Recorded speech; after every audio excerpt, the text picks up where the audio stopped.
is 250 miles in just 10 minutes. As Mike discovered, the paramount problem with the globe is 8 inches per mile squared. The infamous and quite accurate formula that calculates the alleged curvature drop if the globe were real. That easy to understand formula absolutely destroys the globe because no one has seen or accounts for that insane amount of curvature drop ever. But for an F-16 flying at 1,500 miles per hour, that would be a curvature adjustment of approximately 42,000 feet in just 10 minutes. But no pilot makes that ridiculous curvature adjustment. But think about the problem when an F-16 is quickly intercepting another aircraft coming from the other direction. Consider the unbelievable amount of curvature adjustments that would be necessary for an Air Force pilot on intercept. And yet, Air Force pilots never learned about the curvature drop in training or otherwise, as confirmed by Mike. What's also fascinating is the fact that Air Force pilots learn and experience it daily that when a distant aircraft is at the horizon, it is at the same altitude. If the distant aircraft is above the horizon, then the pilot knows the aircraft is higher. And if the distant aircraft is below the horizon, then the aircraft is at a lower altitude. I think this photograph shows what I'm talking about. You can see which balloons are higher and lower based on the horizon line. There's more proof that the horizon does indeed rise with eye level, which is an absolute impossibility under the globe. But getting back to the non-existent curvature adjustments, the globe propagandists would probably answer that the aircraft automatically adjusts because of some magical force of gravity, automatically pulling the nose down of the aircraft to strangely maintain equal altitude, or that the varying air pressure densities keep the aircraft at the same altitude. I've heard both of these silly explanations, but that brings us to Mike's information. This is with respect to the AN/APG-68 long-range radar system. It has a range up to 184 miles. Here's a picture of what the operation screen looks like in the cockpit of an F-16. This will make more sense in a little bit. Essentially, as an F-16 pilot, Mike would fly with a wingman or maybe 3 other F-16s in formation. Each pilot, using his radar system, would then have the responsibility to sweep a key portion of the sky in front of the aircraft based on the F-16's position. This is for maximum efficiency. For example, if there were 2 F-16s in formation, the one on the left would sweep a section of the sky on the left. The F-16 on the right would sweep a section of the sky on the right. Makes sense, right? These aircraft don't sweep the entire sky, but only a key angled segment of the sky, like 60 degrees up, 60 degrees down, 60 degrees to the left, or 60 degrees to the right.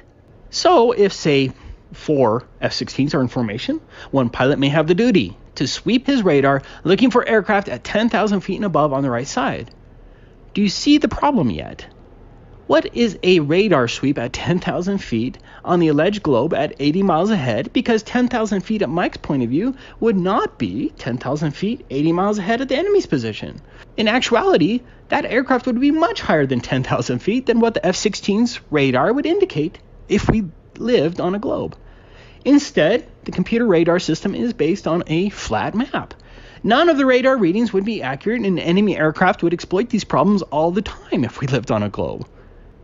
Just think about it. How could you lock, track, and acquire an enemy aircraft when the height curvature adjustments would throw the whole matter into disarray?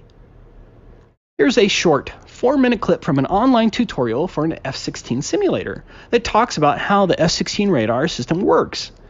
But I think it'll help you understand Mike's information, but you're welcome to skip ahead 4 minutes if you're impatient.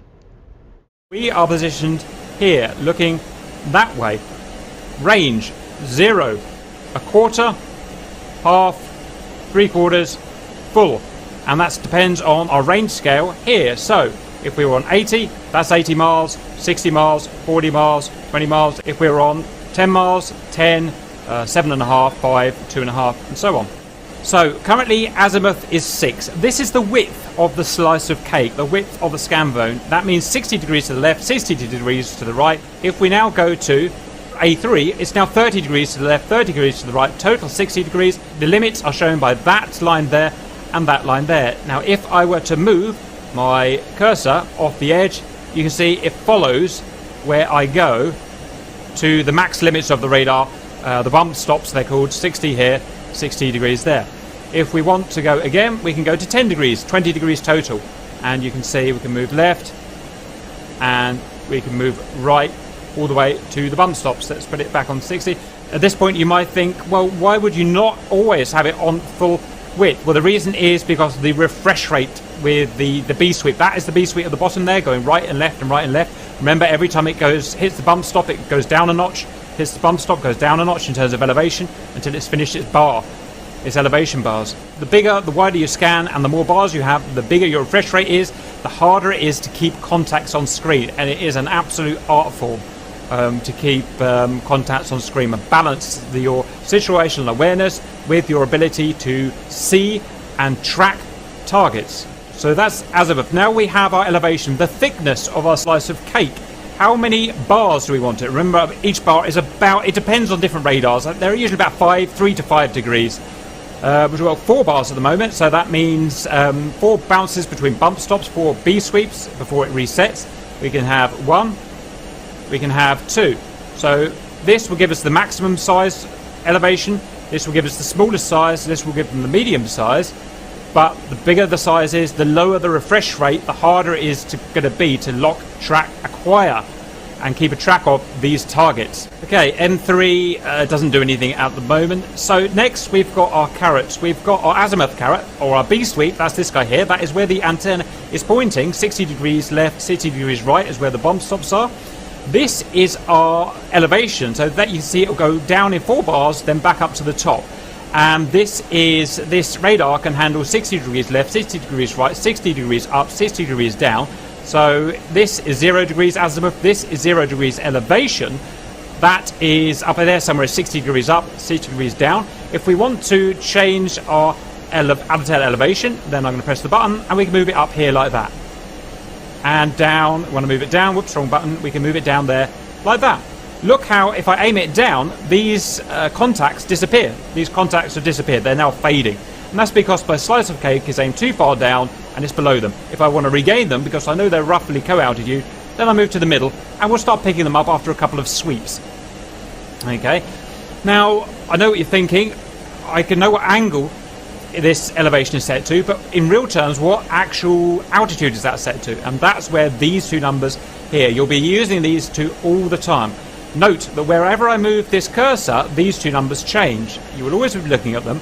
What they are saying is, at the range that I've got this cursor set, which currently is 40 miles. Remember, we're on 80 miles there, so 80 miles there, 0 miles there, 40 miles there.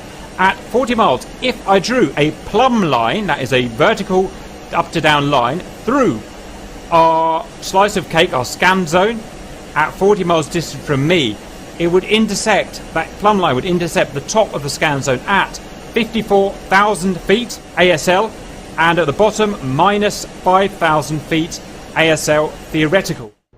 I don't want to bore you much longer, so let's get to Mike's email.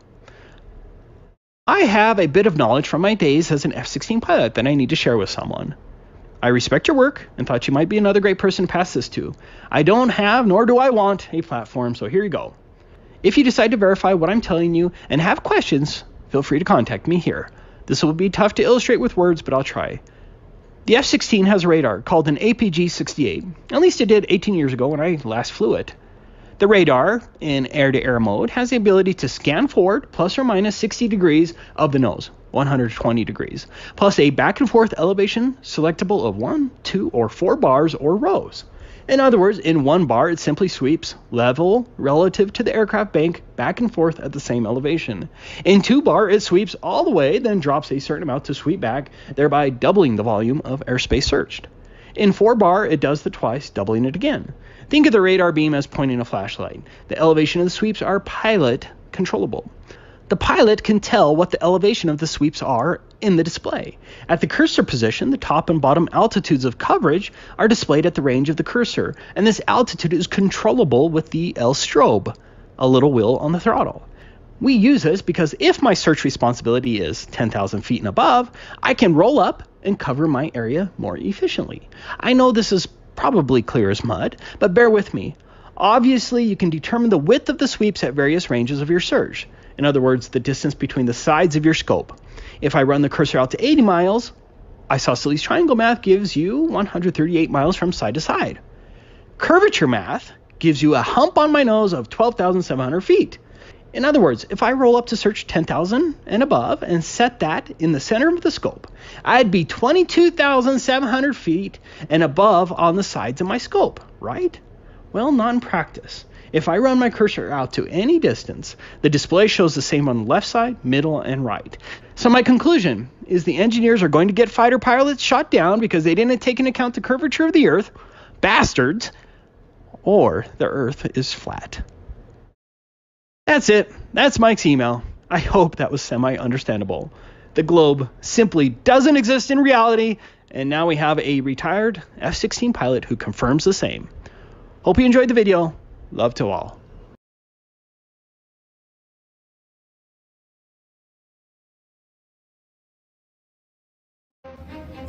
So, they say the Earth is spinning at hundreds of thousands of miles per hour around itself, around the sun.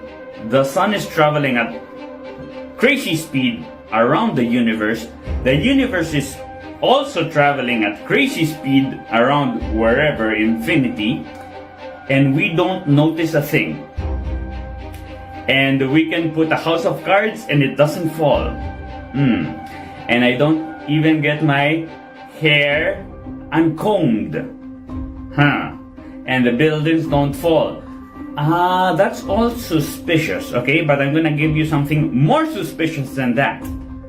How come we always see the same stars, the same constellations in the sky for thousands of years, because people have been documenting the stars for thousands of years, and we always see the same stars if we're spinning and spinning and spinning and traveling with all those, around the Earth, around the sun around the universe around whatever it's going around. We always see the same stars every night for thousands of years. That doesn't add up, guys. They lied to us. NASA is Hollywood, it's just Disney for adults. Everything you see in the supposed International Space Station can be easily reproduced in studios. In fact, all of their footage is done in film studios. NASA has studios bigger than Hollywood. They even rent their facilities to movie companies. Space is fake, the Earth is flat.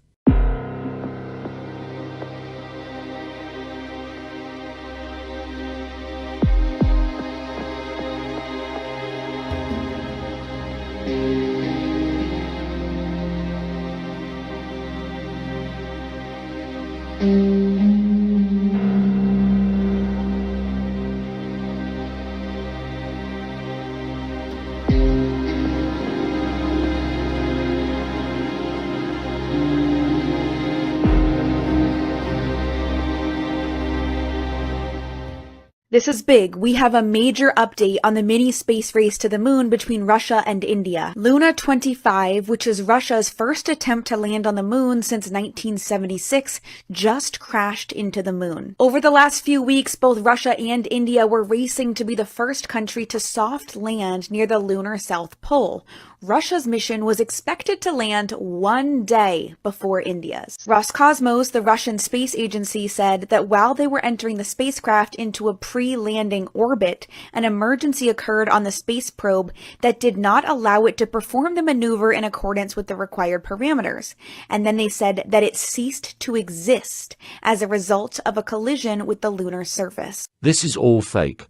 Rockets don't really go to space. Space is fake. Once they have laundered all that money from taxpayers, they just claim the mission was lost. How convenient. So everybody's just okay with Russia having an unmanned spacecraft that crashed into the moon yesterday. Everybody good with that. You know, it just spiraled out of control. Nobody's driving. It just spiraled out of control and just hit the moon. And we good? Everybody good? Oh, y'all ain't heard about it? Roll clip. Russia's Luna 25 spacecraft has apparently crashed into the moon after it spun into an uncontrolled orbit. Now, this is according to Russia's space agency. A little earlier, it reported an abnormal situation that occurred to the spacecraft when it was preparing a pre-landing orbit. Now, Luna 25 was scheduled to land on the south pole of the moon tomorrow. Well, as long as y'all good, I'm good. I guess life goes on. Have a great day. Because I ain't stupid. I believe in science instead of some religious BS.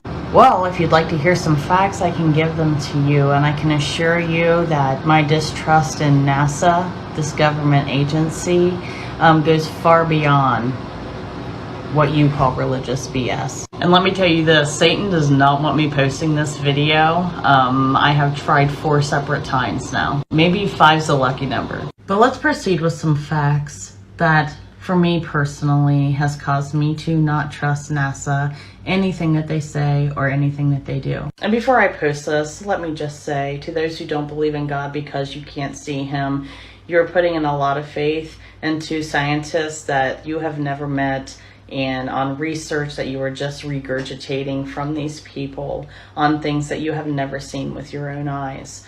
But you are putting a lot of faith into NASA. Also, NASA is a religion only based on theories at that. However, let's proceed into a few reasons why I don't trust NASA that has nothing to do with their CGI photos, videos, etc., etc. For one, do you know what this is a picture of?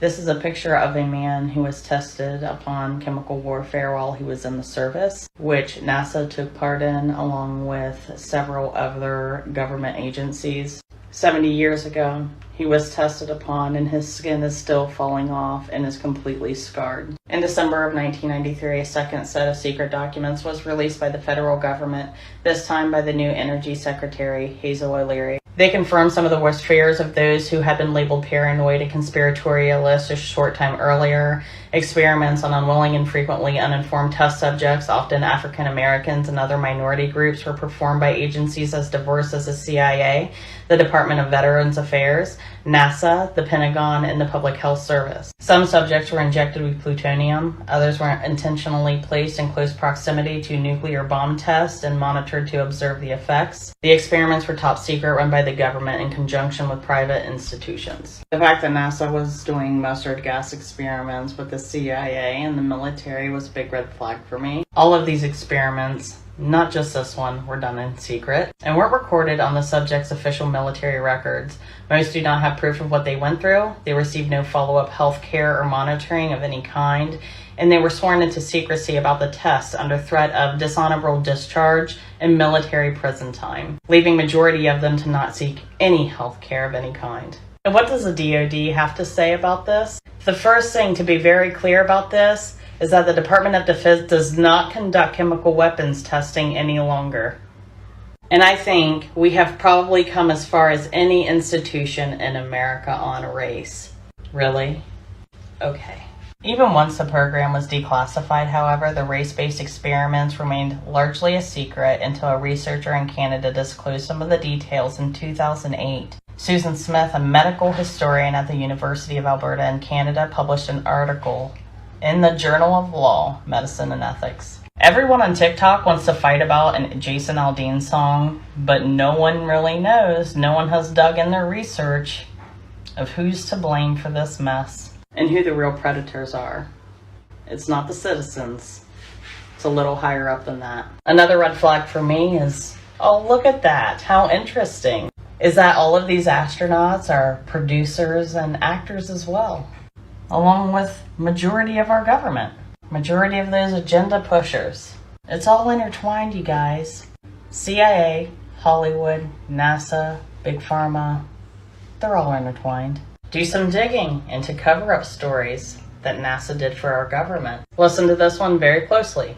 Even though Congress's intention in forming NASA was to establish purely civilian space agency according to David's combination of circumstances led by the agency, to commingle its activities with black programs operated by the U.S. military and intelligence community.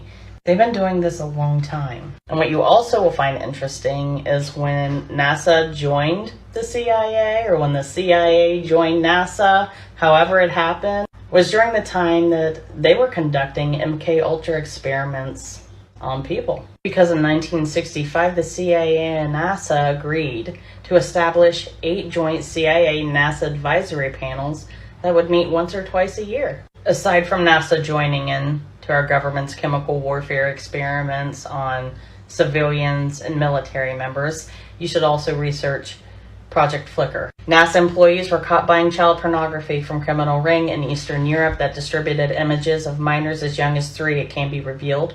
An investigation by Daily Mail Online found staff members from space agencies that paid for pictures and videos of children in sexual situations, but were never prosecuted. Their names have never been released because of government guidelines which protect their privacy. Could you imagine having that kind of security clearance? In 2010, the employees paid for pornography using personal credit cards or PayPal while working for the government. Their actions were uncovered during Project Flicker, an investigation by the FBI and ICE into American citizens buying child pornography from Belarus and Ukraine. And what's even more interesting is Senator Grassley's interview with Anderson Cooper. Check that one out. The investigation began in 2007 when more than 33,000 images of minors being abused flooded into the country. And it was our national security, NASA, and government employees, 5,200 in total, who took part in this. And you want me to trust them with my faith? I will not. If you want to believe that in 1984 some dude in a jetpack flew around space, go for it. I'm not falling for it. By the way, where's the land? The last picture at least had water. Think of what you're believing. This is a dummy. This is a space dummy. That is not a real face in there.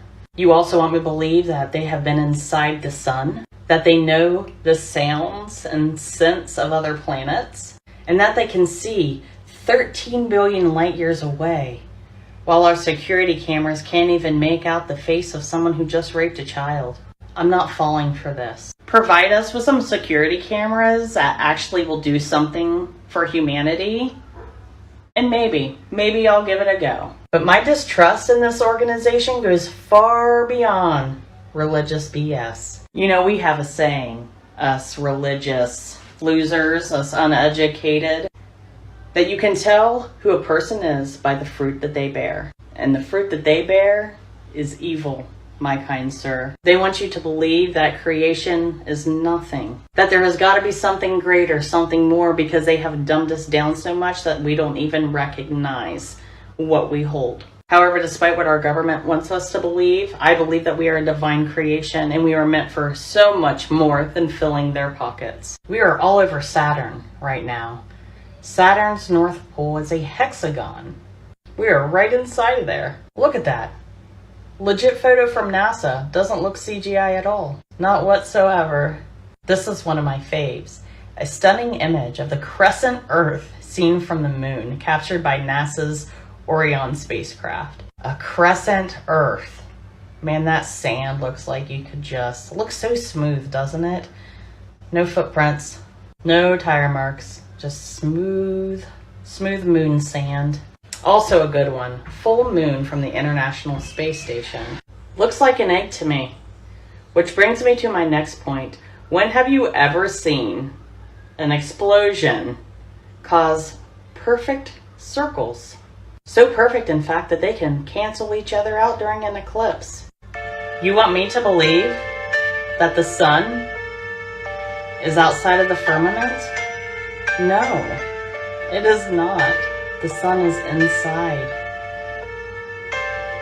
the firmament. That's how it was all designed. Where do you think they got the idea for a baby mobile, bro? Think about that one.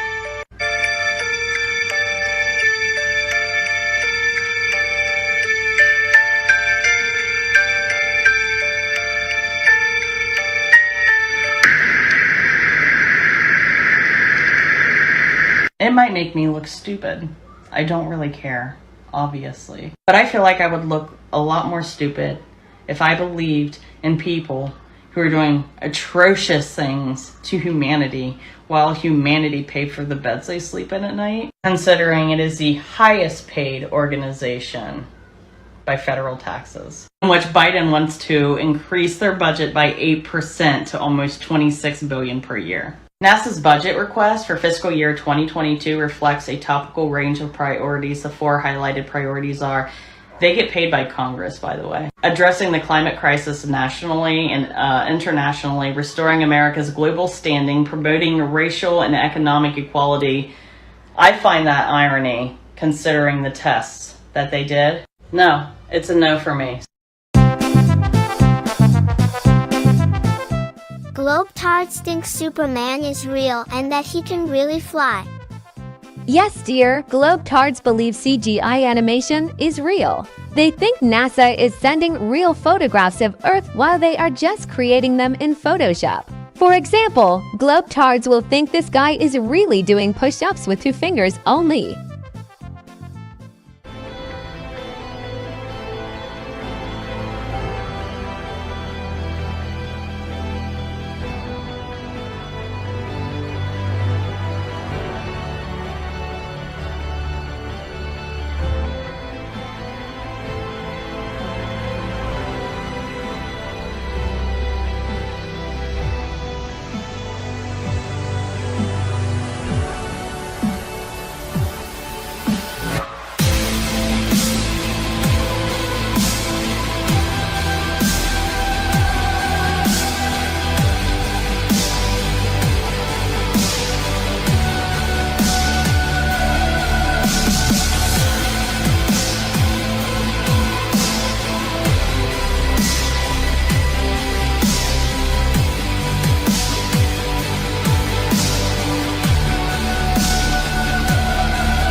Has anyone ever actually listened to the lyrics of the song by the Red Hot Chili Peppers, Californication, which was, keep in mind, written almost 25 years ago?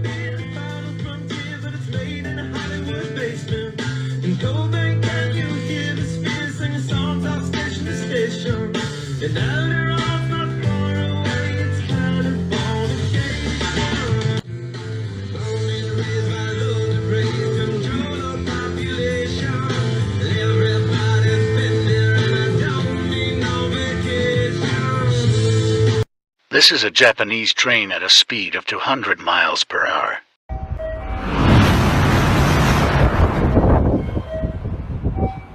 And yet Globetards wants us to believe that Earth is traveling at around the Sun at a speed of 66,666 miles per hour. They claim you don't feel because it's like being inside the train. Last I remember, when you're inside a train or an airplane, you are protected by the fuselage and security doors. I don't see that when I lie down on the beach. All I see is blue skies and clouds going in all directions. Globetards are the most deceived people in the world.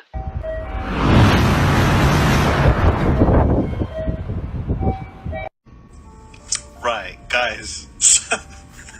I can't stop laughing. This is India's moon landing. Does that look real to you? That looks like CGI, the worst CGI I've seen. Like, what's up with that yellow? It looks like they're still rendering it in a computer. And what I want to know is, who's filming? Like, on the moon, have they got something there, like, filming it? I don't get it. But Modi, the president, he does not look happy, man. He looks like, he looks upset. He's like, my country's a nuclear country. We're a powerhouse. We're everything. And this is what we produce? This rubbish? It is so terrible. It's like Lego. It looks like Lego.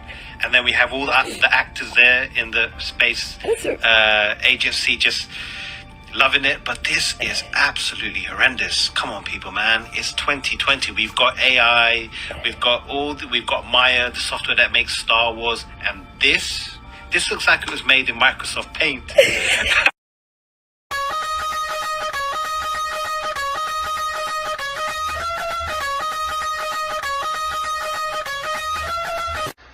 This is a map that is downloaded in every autopilot computer on every airplane that has autopilot.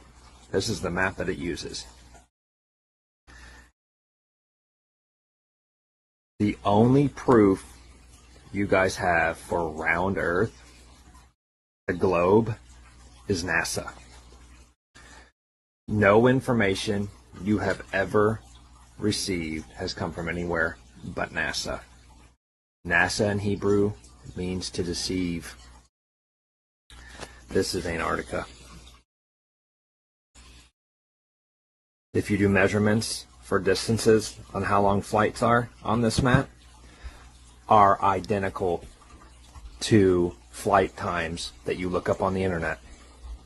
Do your research. It's not a globe. God said so. Globetards gravity debunked again. How difficult is it for Globetards to understand that density and buoyancy explains perfectly? Oh, it's hard to push down. Oh, it's hard to push down. Oh, it's hard to push down. Oh, it's hard to push down. Oh, it's hard to push down. Oh, it's hard to push down. What's wrong now? What is it? Okay, guys, you open up your William Tyndale version of the Bible. This guy got publicly executed for translating it, and he died trying to get the truth out. So you go to 2 Samuel chapter 11, verse 11 right here. It says, Lord lie intents upon the flat earth. You see that right there? Flat earth. It's in Old English. This is a really old version from the 1500s. It's the truth. It's right there in the Bible. Elon Musk's missile supposedly supposed to fly around the earth or blast through the firmament. I'm still unclear as to why Elon Musk or anybody else would want this to happen. And what is that metal tip on top of the rocket? Let's find out, and you guys tell me what you think. Elon Musk said he's taking this most powerful rocket in the history of the world on the round the world tour. That's his goal, but it looks to me like his goal is to bust through the fucking firmament. That looks like an arrowhead to me. It's sharp, it's pointy. I think that he's sending that straight up to the top, to the dome, to poke through it. That's metal. That looks like a big arrow. Look at that. That's not going around the world, that's going through the firmament. I find that suspicious.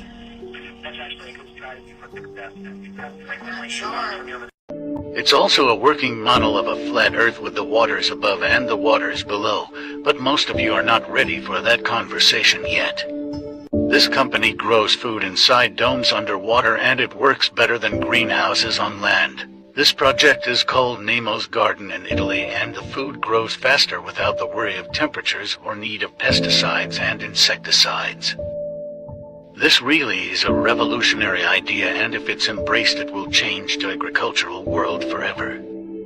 So far, they're only growing small plants like basil, strawberries, and lettuce, but if bigger domes were built, you could easily grow trees down there. It's also a working model of a flat Earth with the waters above and the waters below, but most of you are not ready for that conversation yet. This system will not embrace this innovative design capable of eradicating the so-called need for GMOs, because this system makes the GMOs. Therefore, it's up to the people to bring this method of farming into fruition. Otherwise, it will just be another project that gets ignored by the powers that be. Now show me food growing on a spinning ball inside a vacuum. Ultimate flat Earth proof.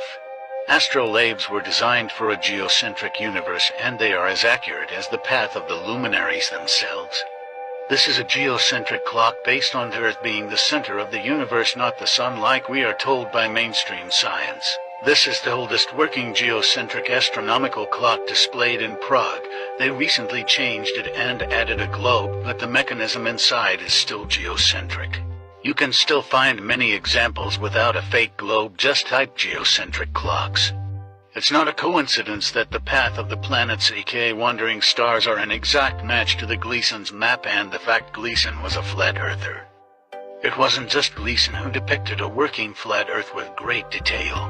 Here's their Bono Monti map made in 1587 showing the path of the sun and the tropics. This map was used for war strategy because it's more accurate than the map they were using at the time. Can you see it yet? NASA fails are always comedy. His head breached the green screen.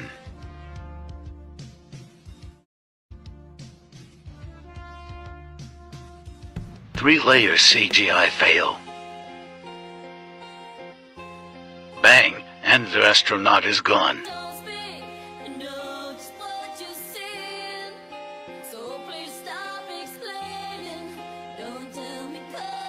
Teleporting astronauts, anyone?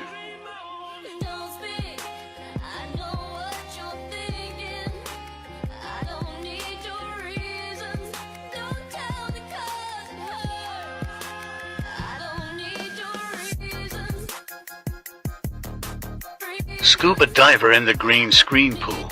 This is where they film all spacewalks.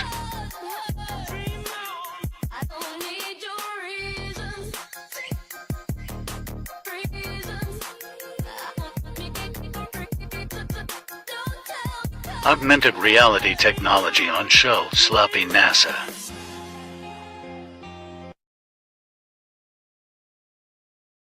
fully exposing the ISS and space to be a big fat lie, and still, people will believe it's real. Watch and listen as he drops a screw or clip in zero gravity.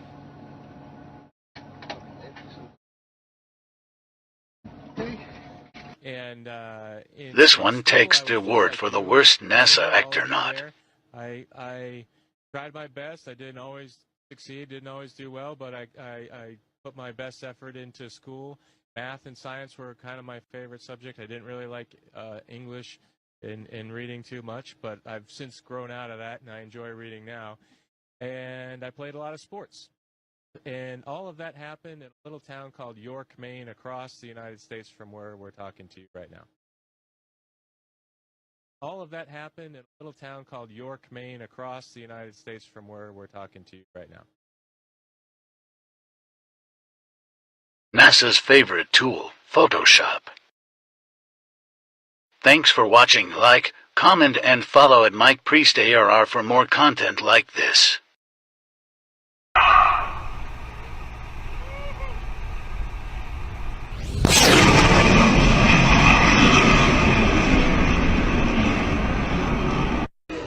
Okay, class, today we will be looking at the proudest moment in American history, the Apollo 11 moon landing. Here we can see Neil Armstrong taking that historic first step and becoming the first man to walk on the moon. Yes, Timmy? Who shot that? What? Who shot that footage? What do you mean? Well, if Neil Armstrong was the first man on the moon, then who's holding the camera? That's one small step for man, one giant leap for mankind. Well, Who's out there with the camera? No, I know what you're asking. I'm just... Very fine-grained as you get close to it. It's almost like a powder. Could have been like a tripod, or... No, it's not. Tranquility Base,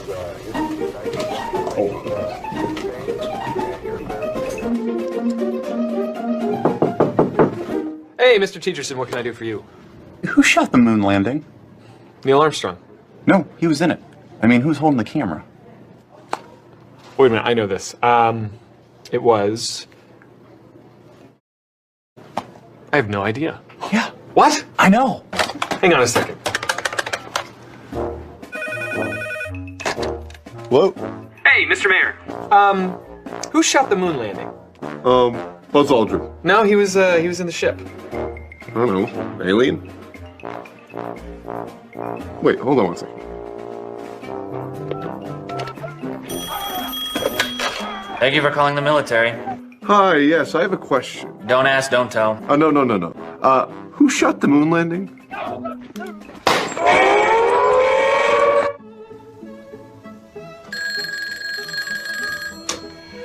Obama residence. Yes, Mr. President.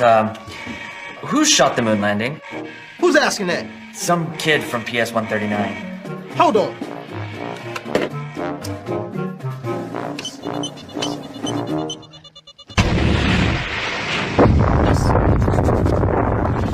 Who did shoot the moon landing?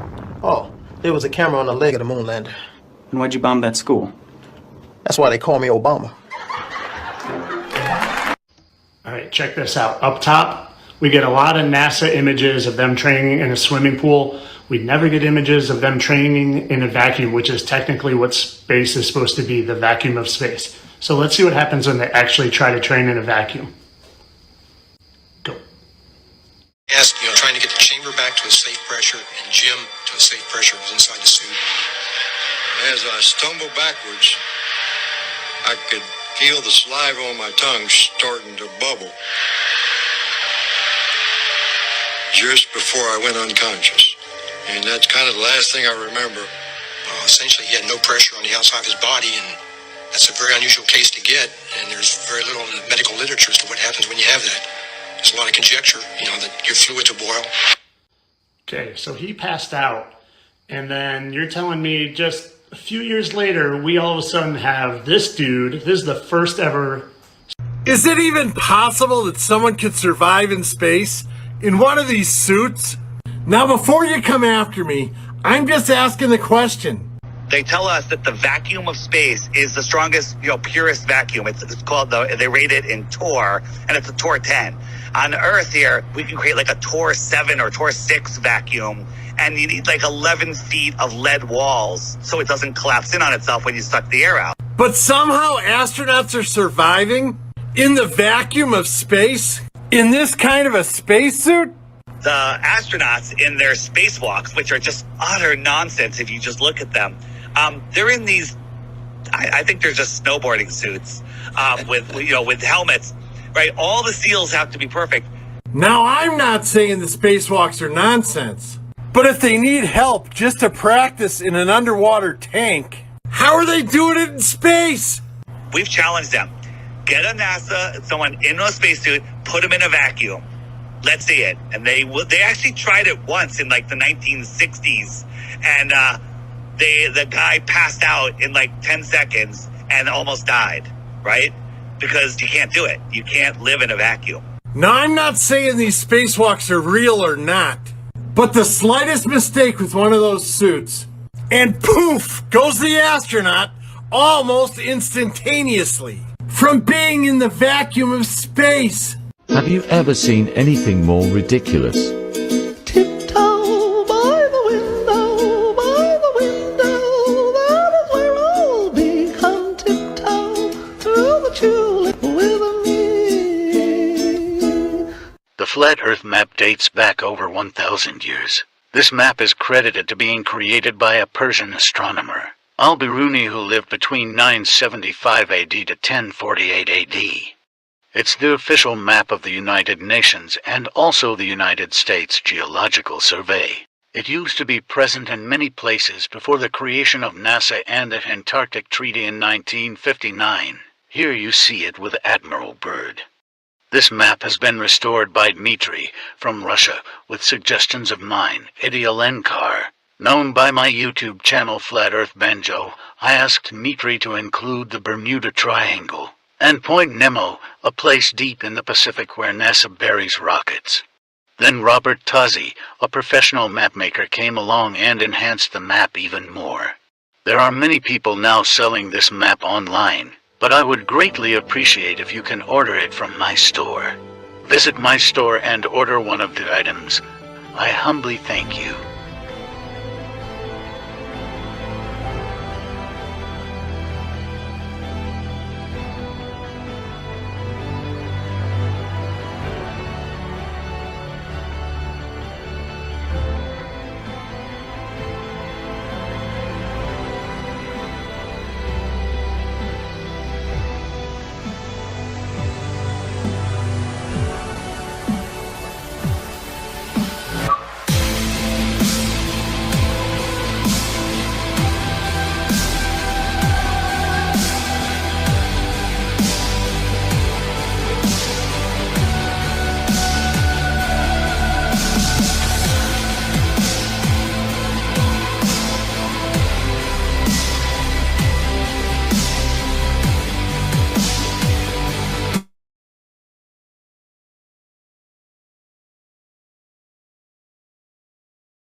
Wait. Do you actually think that flat earthers believe we're on a disc out in space? Oh, okay, so you are misinformed.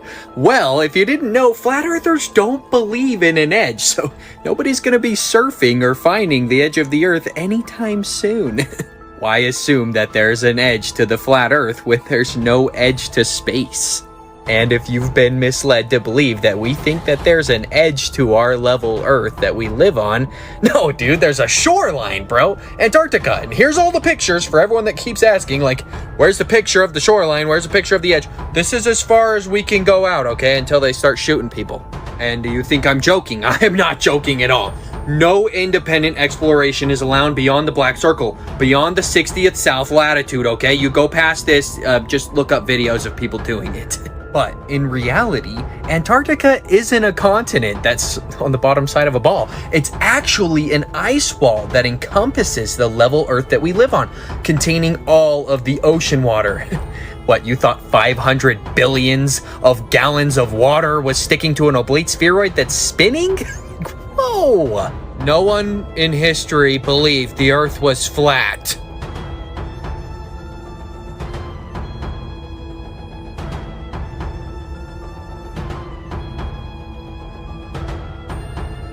And you may say, well then give me one proof that the Earth is flat. Come on, like show me one proof. Like I've seen curvature from a plane, man.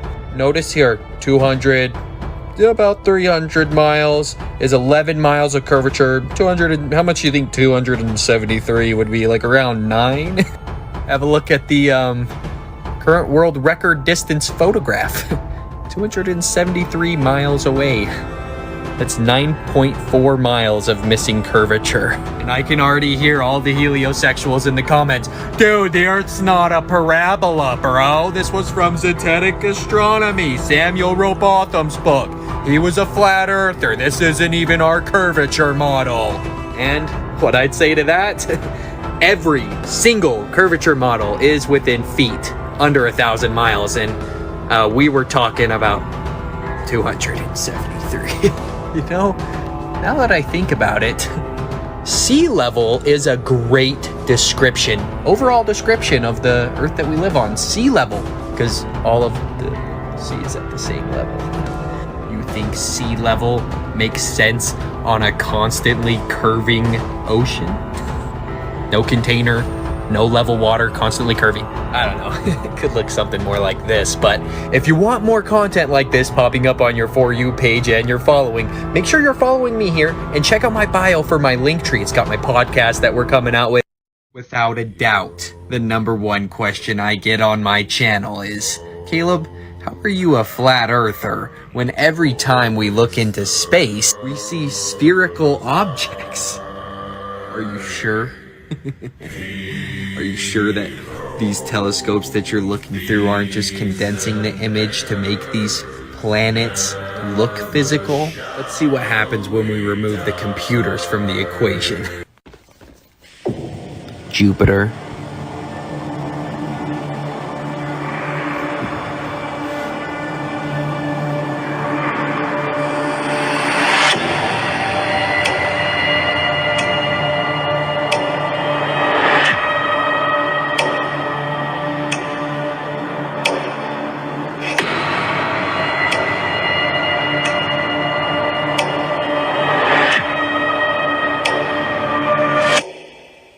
Venus.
So you want something really easy to understand that the Earth isn't a spinning ball orbiting the sun.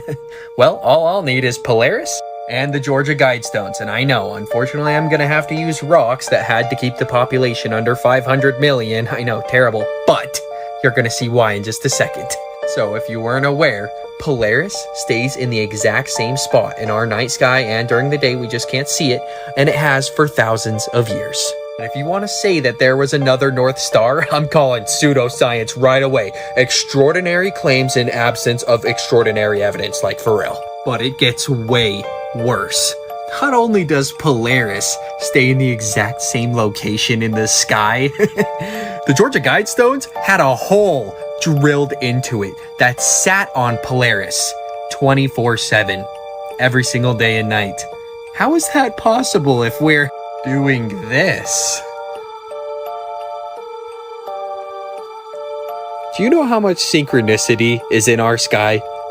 The sun goes around the level plane that we live on every 24 hours to create day. The moon phases to create months. The stars realign in the exact same location every single year, once a year. Same thing with the Orion Belt. It aligns above the pyramids in Giza every year, once a year. I want you to just look at this and think, would there be any synchronicity in the sky if we were actually on a ball doing this? Would the Georgia Guidestones be able to line up with Polaris constantly if we were actually doing this? Now let's jump into reality. The North Star is fixed here in the firmament. The stars, the sun, and the moon rotate above us. The Earth is fixed and motionless.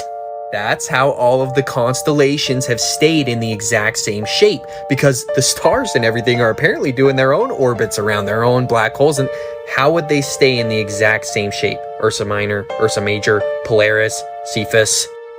There's just simply no other explanation for how Polaris would stay in the exact same spot. You'll see the trails when they get farther away from the North Star, they get longer. It's because they're all fixed in the firmament, doing a circular motion over our head. Everyone thinks that the luminaries in the sky are a good proof that the Earth is a ball, but I'd say otherwise.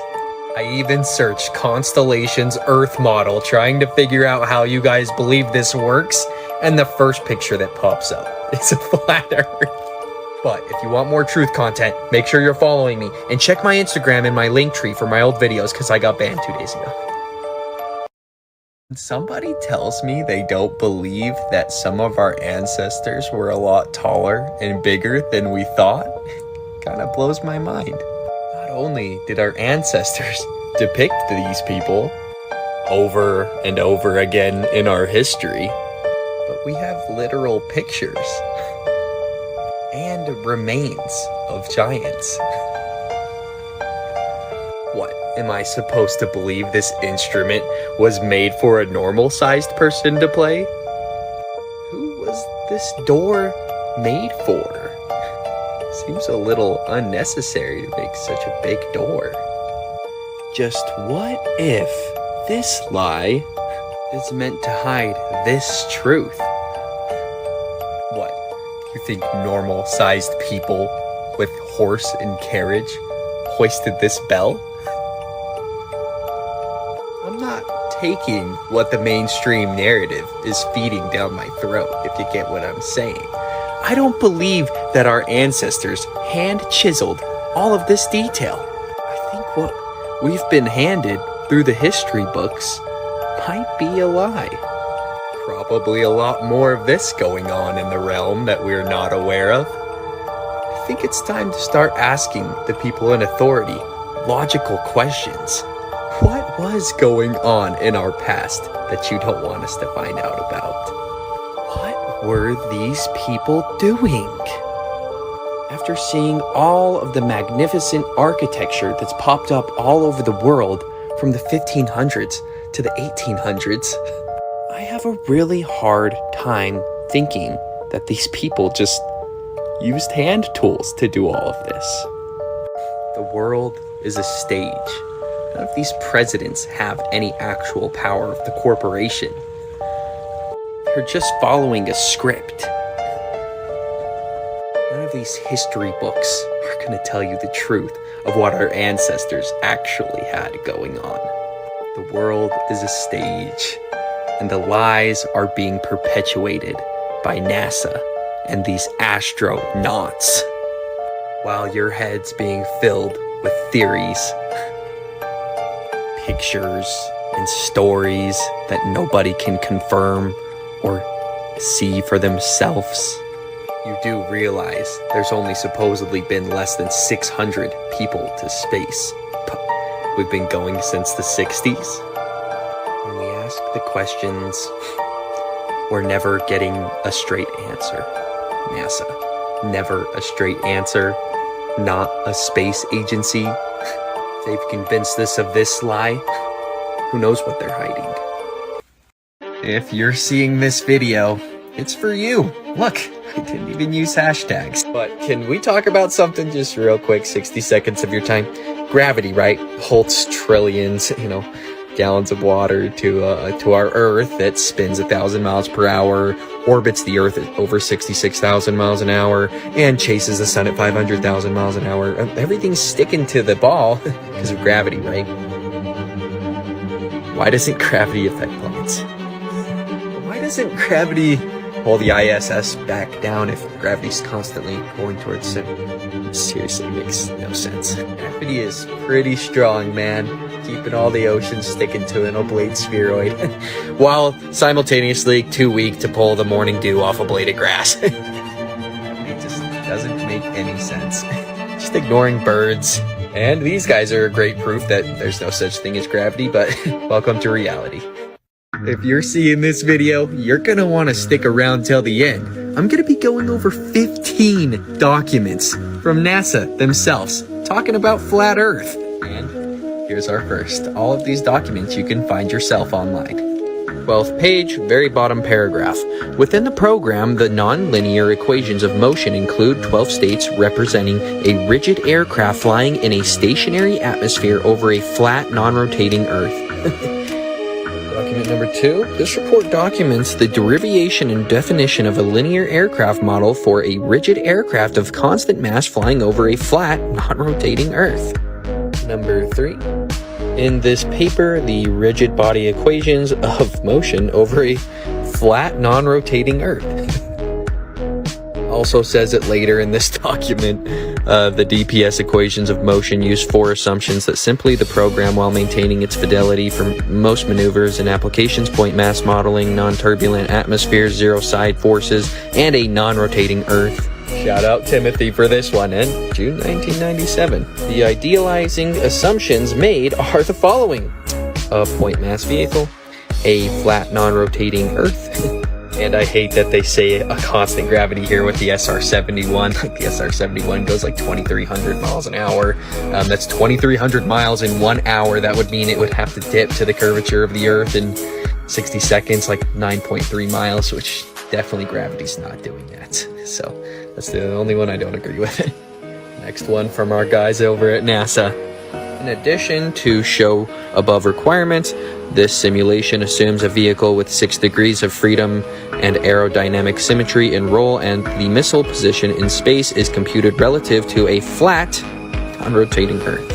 Next one, keep up with me. The nonlinear equations of motion used are 6 degree of freedom equations with the stationary atmosphere and flat, non-rotating Earth assumptions. More than assumptions, people. Just reality. Keep going, let's keep going. Keep it rolling, I'll keep it rolling. Here's the next. Flight dynamics of a rigid aircraft flying in a stationary atmosphere over a flat, non-rotating Earth. Next one. The helicopter equations of motion are given in a body axis with respect to a flat, non-rotating Earth. But I think I've made my point.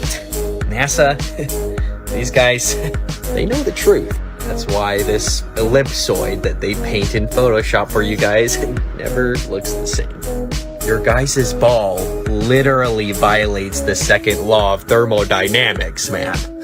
But while they're laughing at you, literally putting the flat Earth map in your face, split into 33 different sections, by the way, I'm not laughing. If If you're not laughing anymore, follow me, comment, let me know. Now, if you're not aware, there's some serious problems with Antarctica. And when you really start looking into this continent, things get really weird. Like, why are they naming places Dome? Dome Argus, Valkyrie Dome, Dome A, Dome C. I don't know. Maybe there's a dome out there, but does anybody know who this guy is? Or this guy right here? Anybody know who this guy is? These two handsome guys are Captain Cook and James Clark Ross. They circumnavigated Antarctica, and get this, the Antarctic shoreline, we're told, is about 11,000 to 12,000 miles, and when these guys circumnavigated, it took them 60,000 miles and up to 3 to 4 years. Are you seeing the problems that I have with this continent again? It's not a continent. It's an ice wall that surrounds us. It's about 200 feet tall and, again, about 50 to 60,000 miles long. But what's this up here? Antarctica Treaty. Huh. The Antarctic Treaty. You mean this one that's completely stopping anyone from independently exploring the Antarctic wall and seeing if there's more resources and land out there, like Admiral Byrd suggested? That's the exact treaty that I'm talking about. And it literally writes right in it that the provisions of the present treaty shall apply to the area south of the 60th south latitude, which is this black line right here. Yeah, 100%. We are being gate kept. We're being gate kept in here by NASA for over 50 years. Here's another, thing to think about the North and South Pole. They should be pretty similar due to the tilt of the Earth and it precessing and orbiting. But one's in water and one's on ice. And the North Pole can sustain life pretty well, and there doesn't seem to be a lot of things living out in Antarctica other than some penguins hanging out on the edge. And by edge, I mean over here and in places I don't even think that this is possible. I think only here where they'll take you on these little trips that cost $10,000. Like this one right here, $13,790. And this is all they do. They come down here, you get to see some penguins, and they turn around and go home. So don't ever ask another flat earther again when anybody's going to be sailing off the edge of the earth or where it is, because there is no edge to the earth.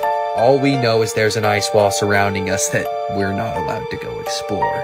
And if I need to remind you, none of our ancestors thought we were on a precessing, spinning, orbiting ball chasing the sun. They actually all thought it was flat with a hard, fast firmament over our heads. But what do you think? Flat or round? Make sure to follow me.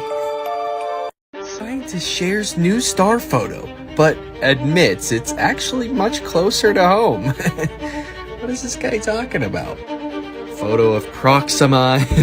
And then down at the very bottom, it says the French scientist apologized after he posted a photo of what he called the closest star to the sun, but what was it? A Spanish sausage. I'm sure everyone was just, How many retweets? How many likes? Not good. It's just that easy to fool everyone. Everyone is literally that gullible. They just worship anything that comes from these observatories and telescopes named Lucifer and things like that. But look at this, man. Can you make any sense of this, guys? What the hell? North America. You like water, guys. Don't get attached to spinning balls. The Earth's flat. If you weren't aware, they're showing us the truth in the movies, TV shows, commercials, etc.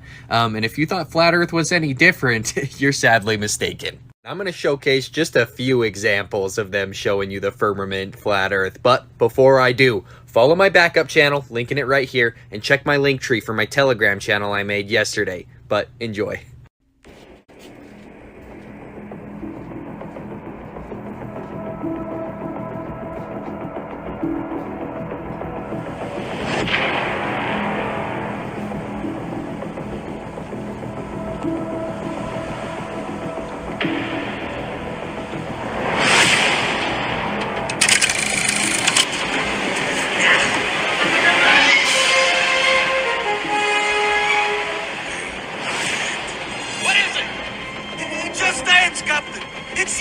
world! Hey up. Panicky, dangerous animals, and you know it. 1,500 years ago, everybody knew the Earth was the center of the universe. 500 years ago, everybody knew the Earth was flat.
Personally, I don't think it's possible that we're on an oblate spheroid chasing the sun at 500,000 miles an hour. Let me show you what about 6,600 looks like. Don't blink. And I've gotta believe we're doing all of this at way faster speeds, but don't feel it at all and can't measure it. There's a reason they stopped flying this thing around. The SR-71, baby's top speed, 2,200 miles an hour. Between point A and point B, there's 2,200 miles. There's also, supposedly, 570 miles of curvature or drop between the 2 points. That would be 9.5 miles of droppage a minute to stay at the same altitude, and which makes no sense. And to explain that, people say gravity. Also, that'd be 836 feet a second. Maybe the Earth's flat and it's just flying at the same altitude over a flat, level plane, aeroplaning over a plane. Lighthouses can be seen from up to like 90 nautical miles away, which, if you've ever played with a curvature calculator, you can see the problems we're having here. This doesn't help, NASA. Us finding stuff like this doesn't help your case. And this should honestly scare you, that they're this confident to do these type of poses in front of you. The guy that started NASA was a Nazi from Germany, and when he died, threw Psalms 19:1 on his headstone. That literally reads that the heavens declare the glory of God and the firmament showeth his handiwork. Why's a Nazi talking about the firmament? The clouds on this image, these images, not photographs, are copy and pasted over and over, which doesn't inspire confidence in me. Everyone keeps asking me to send up a balloon into the sky to see. We've already done it. And also, why does the horizon rise to eye level? If we were on a ball, it'd do this. If you didn't know, Neil deGrasse Tyson literally said that the Earth is a pear. Yeah, thinks it looks like this. Can't make up their minds. Pluto, the cartoon, and Pluto, the planet, were discovered in the same year. If you didn't know, the ISS isn't orbiting the Earth 250 miles away. This is a plane that they fly by the moon and everything to mess with everyone. There's no way that the angular size of the ISS would be possible to see. It's literally the same size as a Boeing, but that's 253 miles. Max height of the commercial planes flying is 7.2, which, yeah, just do the math. Seriously, think about it. Quite simply, we can see too far. The farthest photograph ever taken, 275 miles. That's 9.4 miles of missing curvature. The Earth's flat. Do eclipses prove that we are on a ball orbiting the sun? Absolutely not, and I'm gonna explain why. So the sun and the moon perfectly eclipse each other on a schedule that we can time down to the perfect second. Also, visually, they look the exact same size, and they are. That's why they can perfectly do this. But what science will tell you is that the sun is 400 times bigger than the moon, but is also 400 times farther away from the Earth, causing them to visually look the same size, but apparently they're not.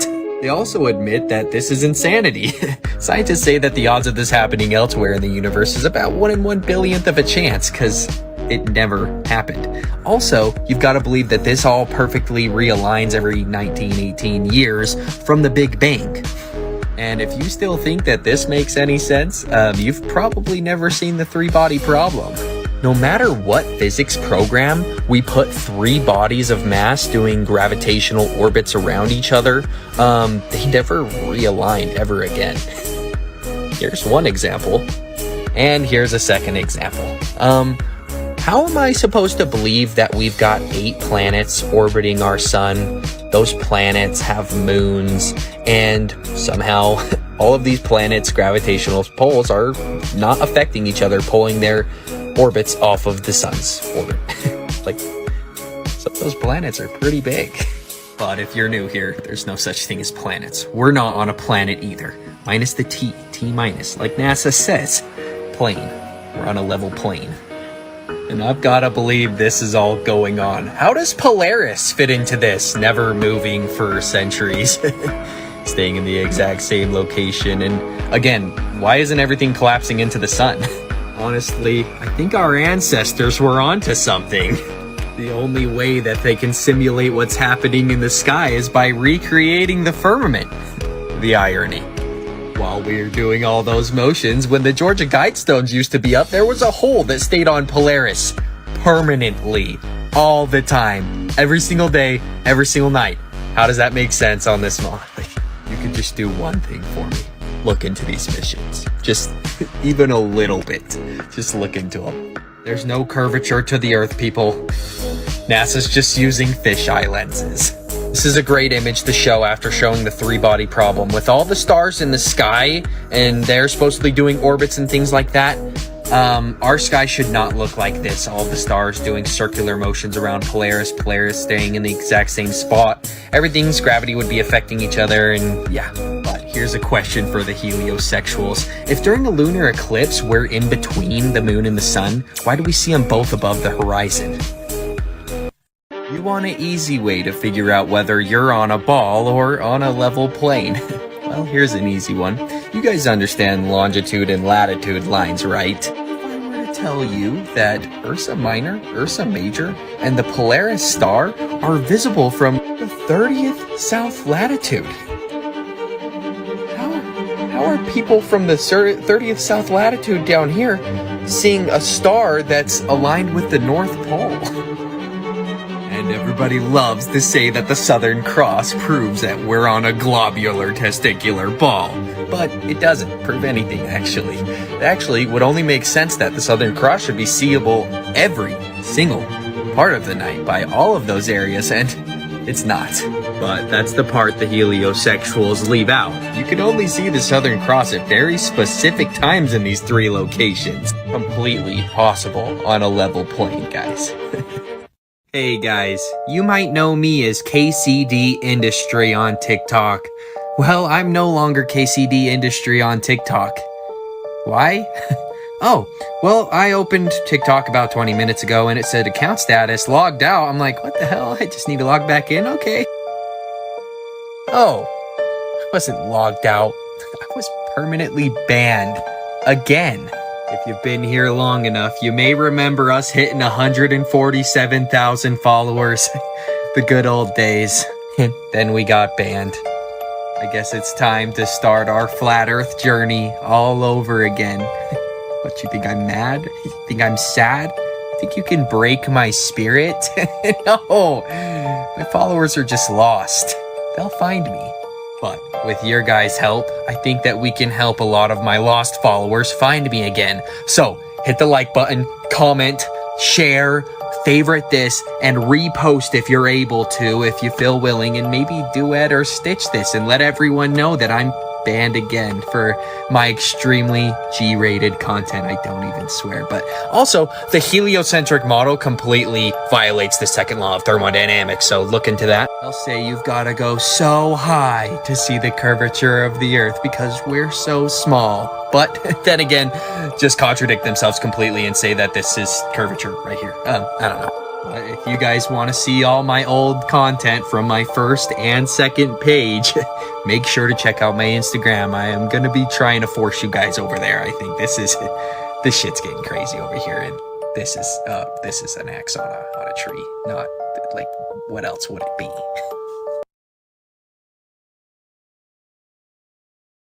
Is Mars a round red planet reflecting light over 200 million miles through a space vacuum, or is it a lot closer to home?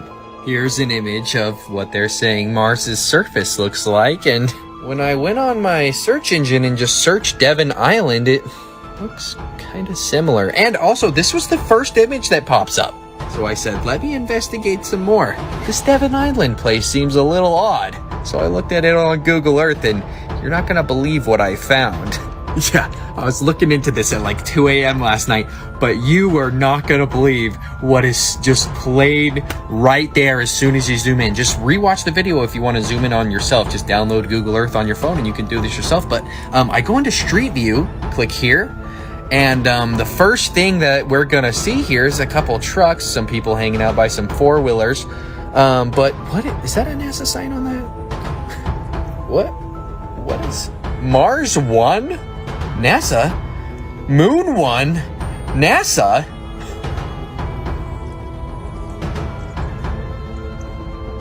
Mars? A lot closer to home.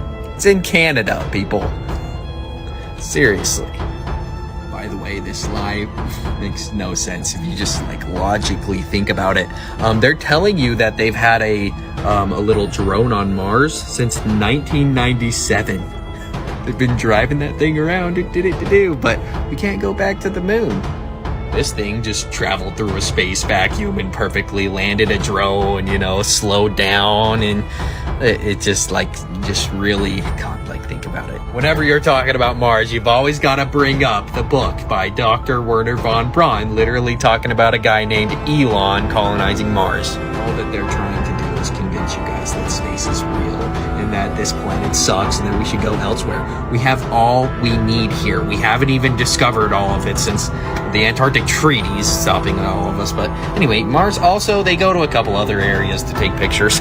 Like, you guys seriously just believe these people are remote controlling a drone on Mars since 2003? A rock that's orbiting the sun gets over 200 million miles away. Like, just think about it.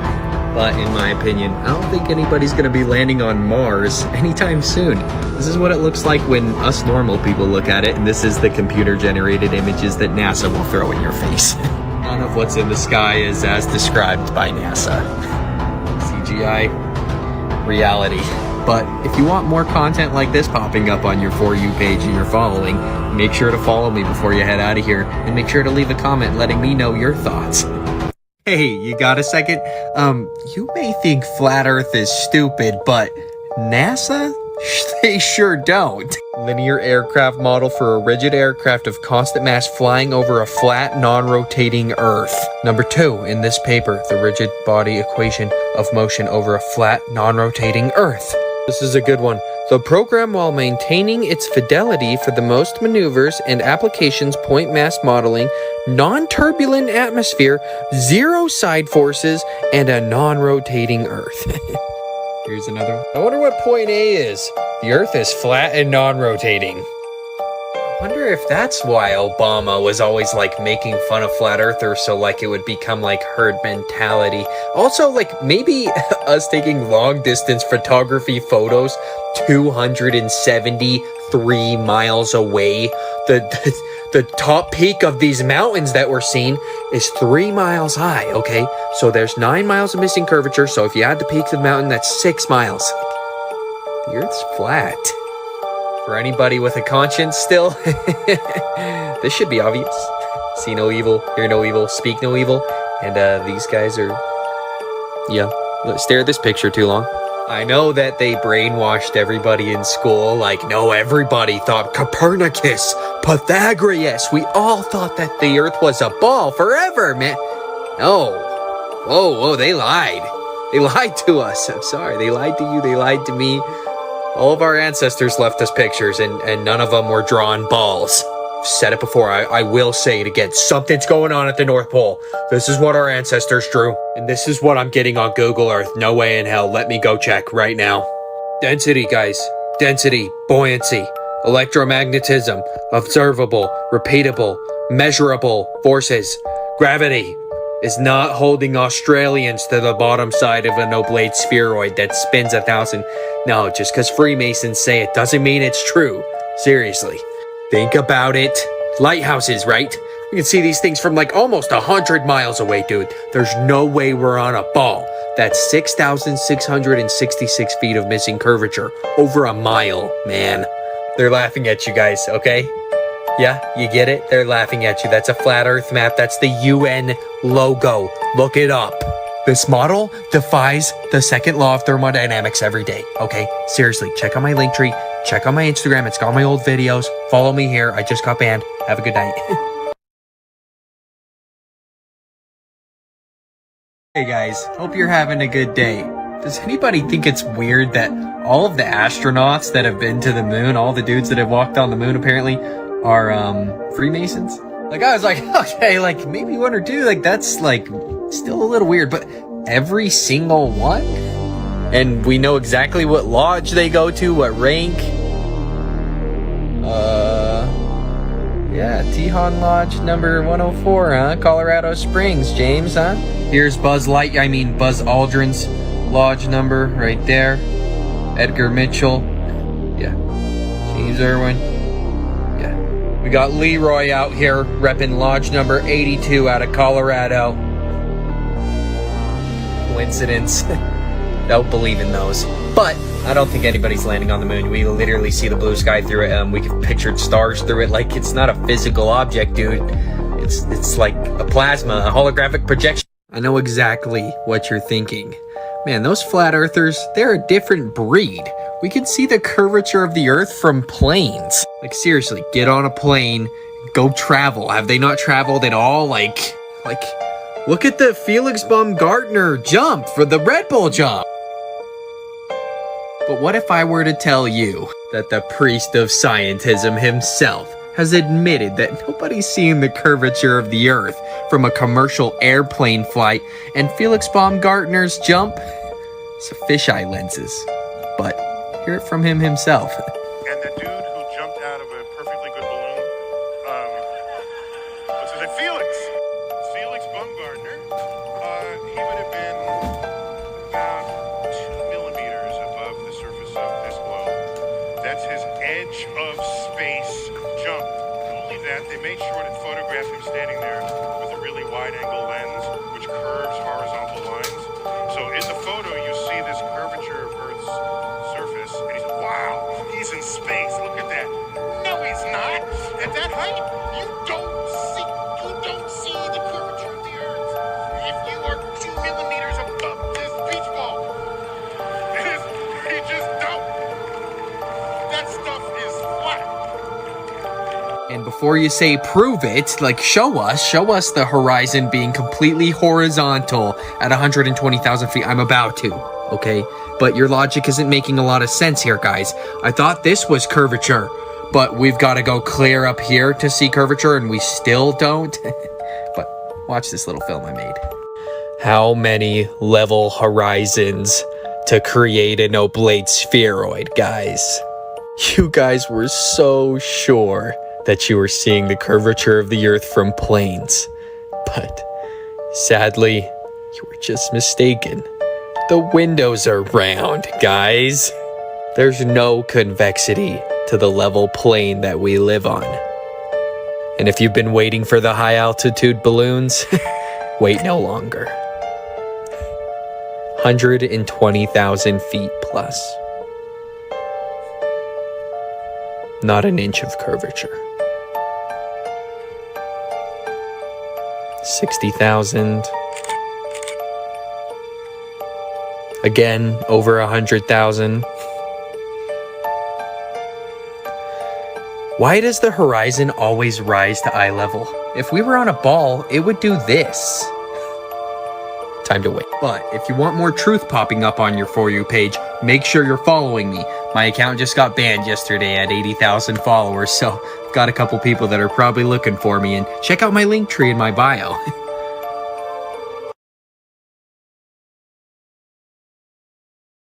Are you guys ready to hear the uncensored version of Flat Earth? You may know me as KCD Industry 2. And if you've been around long enough, just KCD Industry. You can just call me the most censored flat earther on this app. I've had over 230,000 followers. Just take it away from me. But if you're getting sick of having to track me down and hit that follow button, I've got something for you. Me and Dare, the guy tagged down below, we're starting a podcast together, and if you guys support us, we're going to be getting things like the 6SC telescope and doing our own observations of the wandering stars and stars.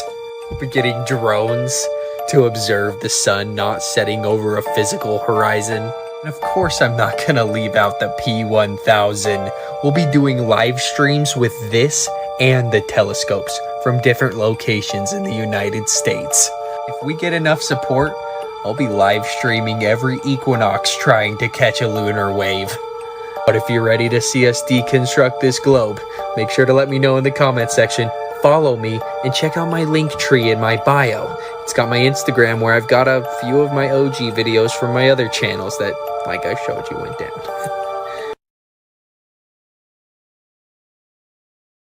So you want to know what I think of Elon Musk being a flat earther? This psychopath? One of the worst of them all. This guy not doing anything good or anything honest. Remember that one time he told everyone that he said to Tesla to orbit the Earth? There was a glitch. Let's check it out.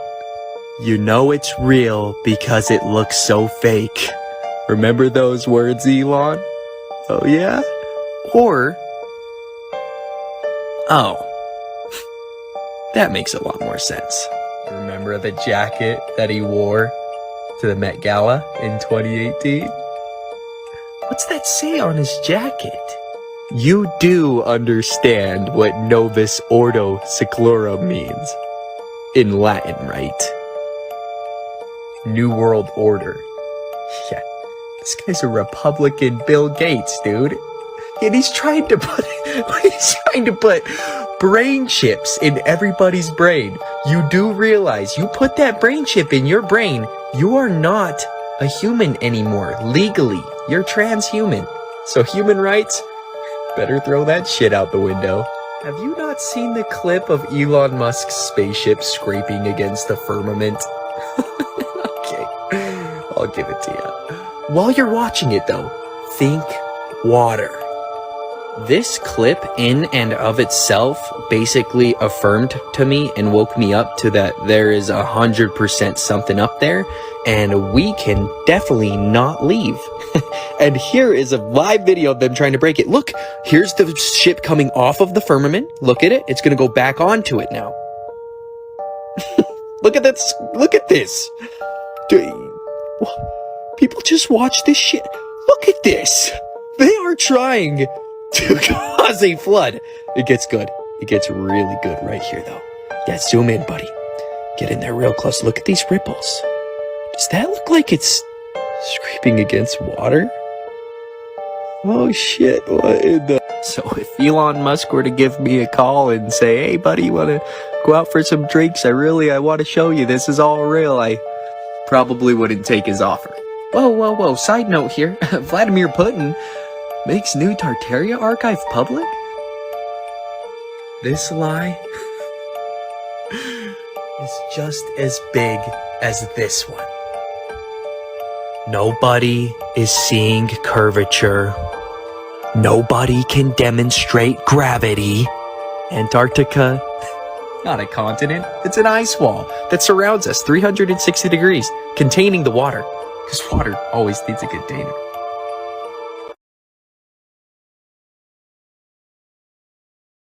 Now, I'm not saying this as proof, but you might find this a little odd. Have you ever seen the Illuminati card game? This thing's like $1,000 now. There's some pretty interesting cards. Obviously, my least favorite card. But I gotta show you two of my favorites. NASA. Give 4 to any attempt to control any space group. And look at this. Does that look like a soundstage? And the mother of all Illuminati cards. Flat Earthers. People laugh, but the Flat Earthers know something. NASA has been proven to not be as honest as people thought. Pictures like this don't help with credibility, guys. And neither do ones like this. Space is fake, and the Earth is flat. How to understand that the Earth isn't spinning in 60 seconds using planes. We're told that the Earth spins 1,000 miles an hour. So, hypothetically, and that's the only way that I can speak about the spin of the Earth because it's all hypothetical. But if we took a flight from California to New York and then from New York back to California, science tells us that the flight going from California to New York isn't longer because you'd think it would be because the Earth is spinning 1,000 miles per hour with us going east to New York, but it's simply not because apparently gravity pulls the atmosphere and the plane perfectly with the spin. But you guys have got serious problems going back from New York to California though. We'd be going against the spin of the Earth, meaning the flight should be shorter, but I've looked at them, they're like minutes off. Maybe that's why NASA always assumes a flat, non-rotating Earth in their documents. Okay guys, if you're seeing this, this is gonna be a good one. You're gonna want to stick around till the end. Today, I want to talk about gravity. And when I say I want to talk about gravity, I want to talk about how fictitious, how fake gravity is. So fake! Strong enough to hold the oceans down, but too weak to pull the morning dew off a blade of grass. Let's keep going. Next example of how gravity makes absolutely zero sense. Strong enough to hold trillions of pounds of water to a ball that's spinning 1,000 miles per hour while orbiting the sun at 66,616 miles per hour, yet weak enough to let seagulls fly. Gravity. One of those things that just keeps the moons at perfect distances and elliptical orbits going around the other planets. Supposedly, I don't believe in planets, if you ask me, honestly. I don't believe in planets. I think they're just luminaries. But if they were planets and there were moons orbiting these planets, why doesn't the sun pull those moons off of their elliptical orbits? Why don't the planets affect the moons of any of the other planets? Why don't the planets affect the other planets' orbit around the sun? This doesn't make any sense. This is just for predictive programming. Here's Trump touching a ball, a bunch of people. I don't know what's going on here. I'd look into it. This force is literally laughable. Like, when someone tells me they believe in gravity, I immediately am just like, oh, I should probably tell them to stop brushing their teeth with fluoride. Obviously, nobody understands buoyancy and density anymore. Why aren't we teaching it in school? Why? Why are we teaching gravity? I don't understand. I am not allowing my children to be taught I know. I've got you here. Where in the hell is the curvature of the Earth? Where is it? But if this isn't a physical horizon and it's just an optical horizon with a converging point and vanishing point, where is the curvature of the Earth? I've been looking for it. No, bro, like seriously, we're having problems here. The math is not mathing. We should not be seeing this mountain range at 190 miles away. Where are the engines on the satellites? Where are they? Why? How do these things spin? How do they choose which direction these things face? How do they choose which piece of land they geostationarily orbit if they don't have any engines, propulsion systems? I am not following. This is all starting to seem like a bunch of bullshit. You we're on a flat plane that's stationary.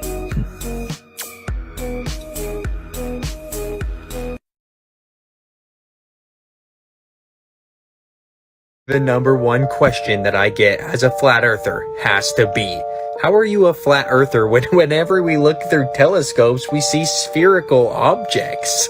But what you probably don't know is a lot of those telescopes are constantly reflecting the image to condense them to make them look more physical, or they're just straight up connected to computers and laptops that give you the final image right away. But don't worry, I've got some exclusive footage from my buddy David Shane, and I'm tagging him right here down below, and my second channel because way too many of you people already followed me. 40,000 in 7 days. Thank you, but I don't know what's going to happen, so make sure you follow my second page, but enjoy this footage from David's telescopes. Mars, as your eye would see it.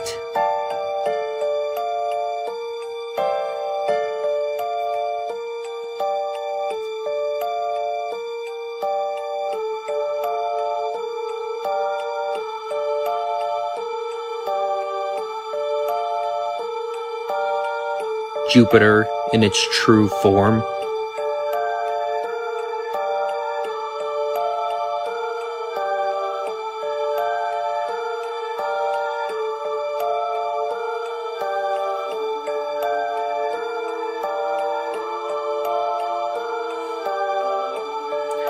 Venus being this bright might tell you that it's giving off its own light.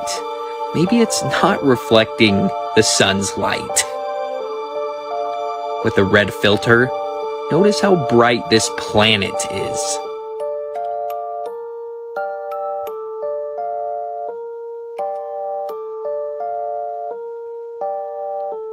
These stars aren't what you've been told. And this planet that you think we're on, every single photo that you've ever seen is actually an image produced from a computer. But if it's real, we're not actually on a ball.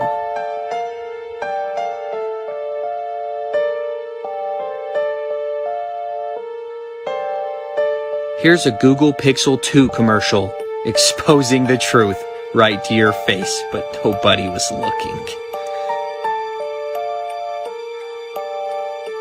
The joke's on you.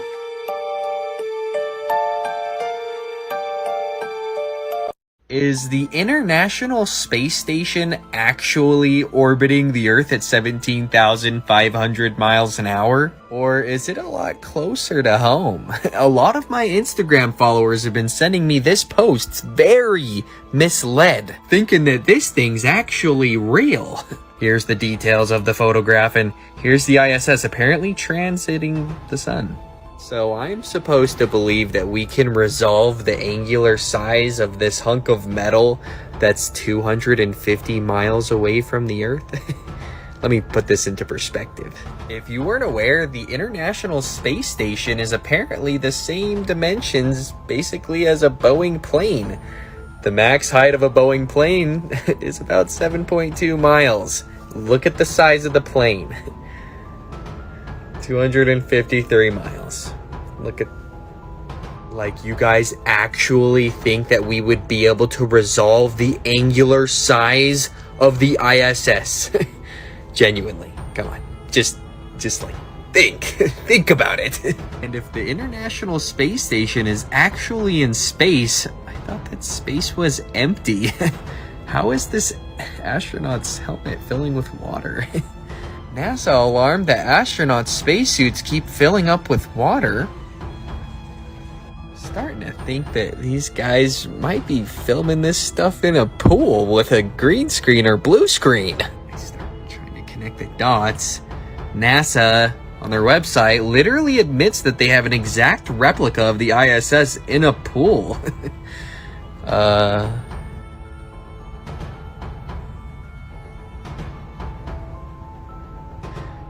Like something to think about, you know. But you really think that as the sun pulls us through space at 500k miles an hour, you think this thing's just tagging along, huh?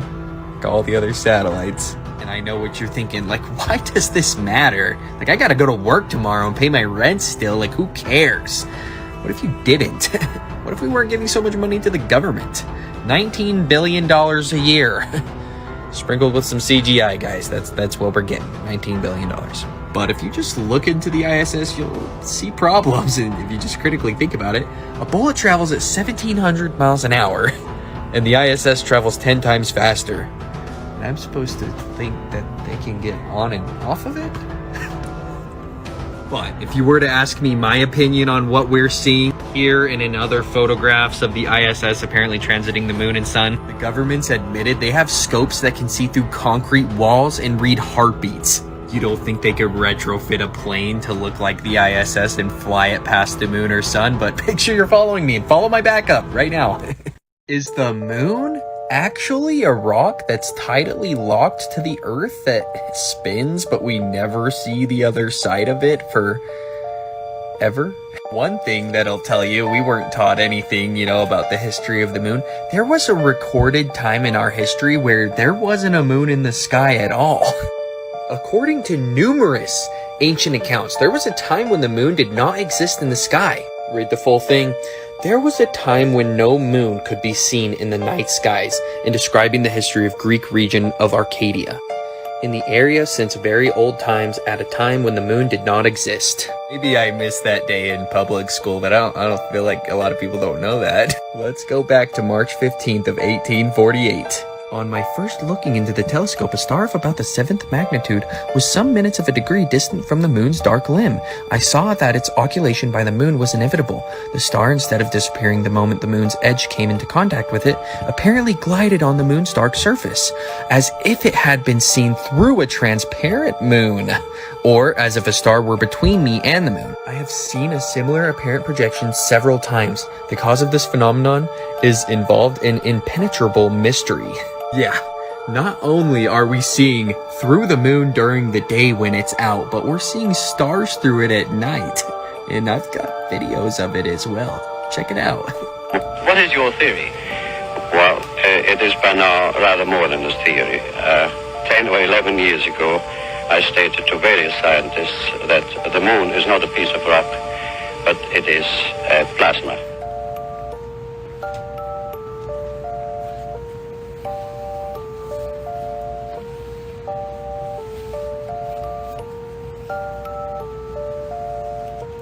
September 27th, 2015, I took pictures of the eclipse of the moon.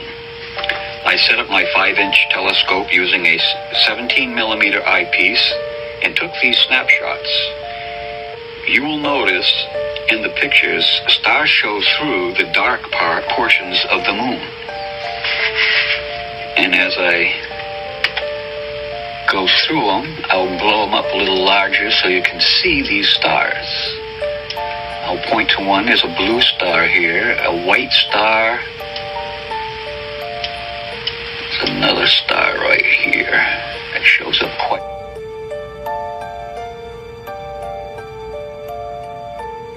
Some even theorize that the moon is a direct reflection of the Earth's continents, and apparently there's more that we don't know about.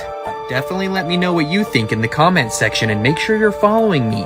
And also follow my backup. Way too many of you people are following me already. And have a good day. Yeah, that's right. Today, we're going to be going over the 7 ways to identify pseudoscience so everyone can realize what's going on around us in this realm, on the internet, on their phone. What is happening? Number 1, the use of psychobabble. Words that sound scientific and professional but are used incorrectly in a misleading manner. Maria, love your lives. I see people doing this all the time. Not good. Really obvious one. A substantial reliance on anecdotal evidence. Just to make sure we're all on the same page, I'm literally going to explain anecdotal evidence. Anecdotal evidence is basically personal experience. See, pseudoscience relies on anecdotal evidence from personal experiences of other people. Example, we've got to believe that a bunch of Freemasons landed on the moon, and this because we don't have the telemetry data to prove it. Unfortunately, I didn't bring any of that back. Oh, 3, one of my favorites. Extraordinary claims in absence of extraordinary evidence, like claiming that the Earth is a ball on a tilt of an axis, orbiting the sun, chasing the sun at 500,000 miles an hour, and then our galaxy is supposedly going over 1 million miles an hour through a space vacuum infinitely that's expanding apparently, but no one can prove any of that or has any scientific evidence of it. It's like it's pseudoscience. Claims which cannot be proven false. This image should help out with this one. The Big Bang Theory, I can't like time travel back to the explosion. Evolution, that we spawn from a single cell organism, seriously. The general, I'm not skipping, insanity. Heliocentric theory, yeah, I go over this one a bit. It's all pseudoscience. Didn't you know? The layers of the Earth is also a pseudoscience. They're saying we know what's down to the core, the center of the Earth, but we've only dug 7 miles? Like, whoa, slow your horses. Way too much pseudoscience going on here. Claims that counter established scientific fact. Self-explanatory. Absence of adequate peer review. Like, get some flat earthers to go up into space. Stop just sending Freemasons. Claims that are repeated despite being refuted. Like the Earth is a ball. There's been flat earthers since like, ever. Like, I'm not sure if you've seen my other videos, but like all of our ancestors. And then NASA tells us, well, here's another quick pseudoscience for you. The sea levels are supposedly rising. One last way to identify pseudoscience before you go. Any body of knowledge purported to be scientific or supported by science, but which fails to comply with the scientific method. But if you want a lot less pseudoscience on your For You page, make sure you're following me. Seriously, I keep getting banned for some reason, like I'm pretty G-rated. And check out my Linktree in case that happens again. I've got all my other socials there. Now, I'm sure that you've seen this picture before. The Chicago skyline being seen from 60 miles away. Mainstream media told everybody that this was nothing but a superior mirage, so I said I better study mirages a little bit, and I did last night. And you're not gonna believe what I found. But let's get the basics down. There's an inferior mirage, which mirages things down, the virtual image down, and then there's a superior mirage, which mirages things up, but reflects it. This is due to cold air stacking onto warm air and vice versa. Give you some examples.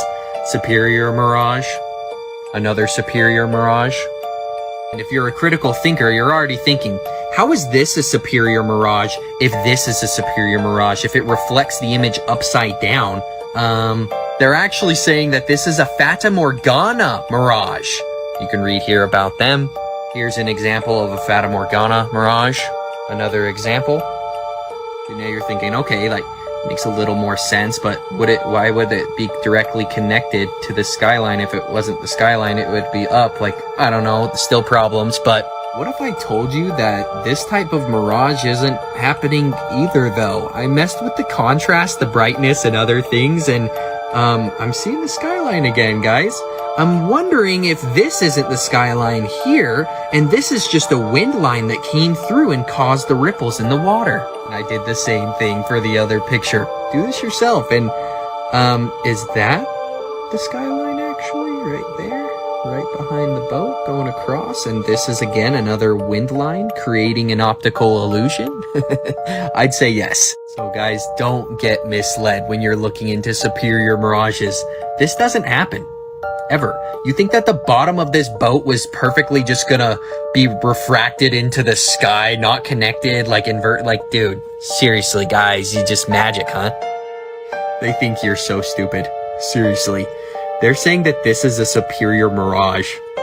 The sun backlighting the Chicago skyline, they think you're this dumb.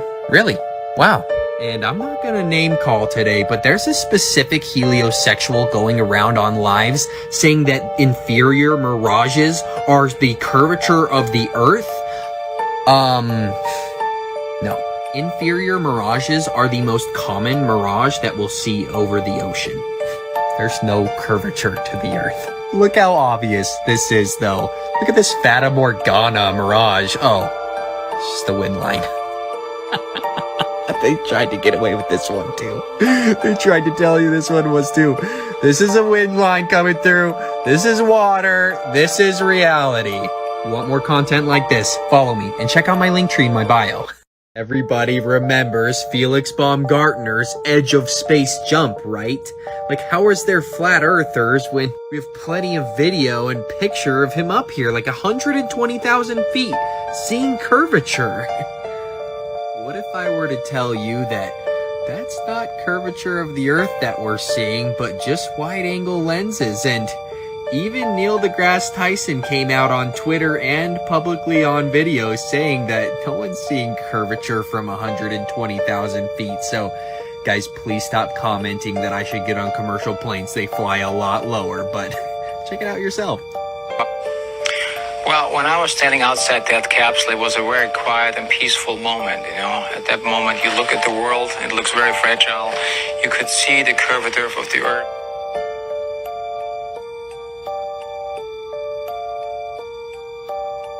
And that dude who jumped out of a perfectly good balloon, what's his name? Felix Baumgartner. He would have been about 2 millimeters above the surface of this globe. That's his edge of space jump. Only that, they made sure to photograph him standing there with a really wide angle lens, which curves horizontal line. So in the photo, you see this curvature of Earth's surface, and he said, wow, he's in space. Look at that. No, he's not. At that height, you don't see the curvature of the Earth if you are 2 millimeters above this beach ball. You just don't. That stuff is flat.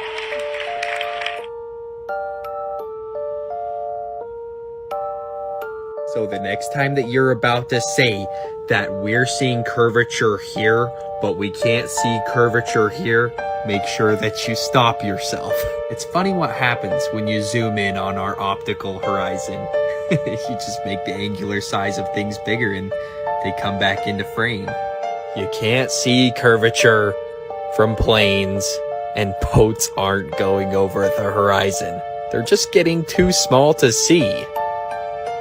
And don't forget the public statement by Brian Simmons, NASA's digital artist that designed the blue marble. It's photoshopped because it has to be. How many level horizons to create an oblate spheroid? You guys seriously need to try a lot harder. You left the hand tool. But if you want more truth content popping up on your For You page, make sure you're following me and check out my link tree so you don't lose me. I keep getting banned, so you may be asking yourself, how is this guy so sure that the Earth is flat? Flight paths. It makes it pretty obvious. Now, in this flight, they made a stop in Amsterdam, which on the globe would make no sense. Why wouldn't they just fly from here straight through and stop in Africa? Here's another one that won't make any sense. Why did they go all the way up to Calgary here when they could have landed, you know, somewhere in America? Okay, this one's gotta be seriously obvious to you guys. From London to Pakistan. And they emergency landing in Moscow. Why did they land it down here around, and the most obvious one of all, my favorite. These guys landed in LA. If they had, just look, guys, it's up. You still think that flat earthers think we're on a disc in space? Flat earthers definitely don't think that we're on a disc with an edge. We don't know how far this thing goes out. We don't know if it looks like this. And unfortunately, none of us are allowed to go and poke around and find out. No exploration past this line, the 60th south latitude. Another thing about the globe that might make you take a double take is how many sixes surround it. It's been recorded that we can see Polaris, Ursa Minor, and Ursa Major from as low as the 30th south latitude. Yeah, how's that work on your globe? Emergency flight path landings is one of the most obvious ways to prove that we're on a level plane. Anyone with eyes to see can tell there's something wrong with this model. But make sure you're following me because I keep getting banned, and check out my link tree for my other socials. Hey guys, you might know me as KCD Industry on TikTok. Well, I'm no longer KCD Industry on TikTok. Why? Oh, well, I opened TikTok about 20 minutes ago and it said account status logged out. I'm like, what the hell? I just need to log back in? Okay. Oh, I wasn't logged out. I was permanently banned. Again. If you've been here long enough, you may remember us hitting 147,000 followers. The good old days. Then we got banned. I guess it's time to start our flat earth journey all over again. What, you think I'm mad? You think I'm sad? Think you can break my spirit? No, my followers are just lost. They'll find me.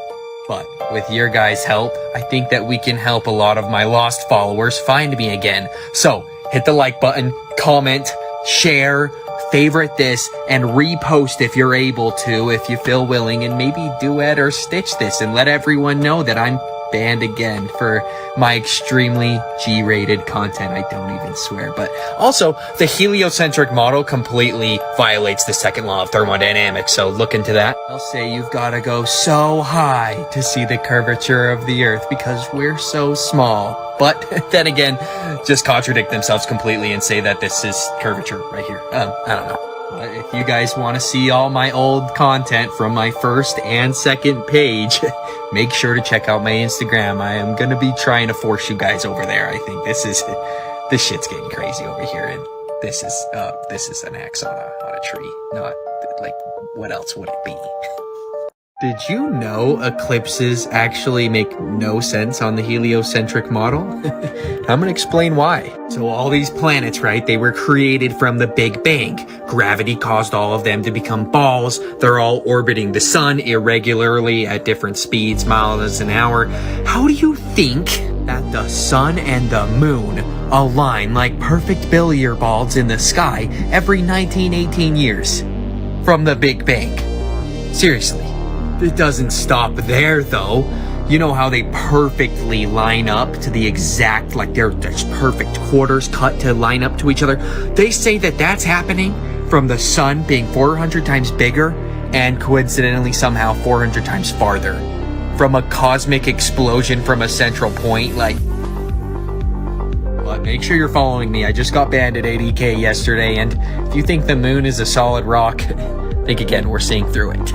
Stop what you're doing right now. This video could change your entire life outlook. You know what lava looks like, right? Like, we know what lava looks like as it's hot. Runs kind of like a river finding its level. Do you think that lava would ever form sacred, geometrical shapes, like hexagonal shapes or anything?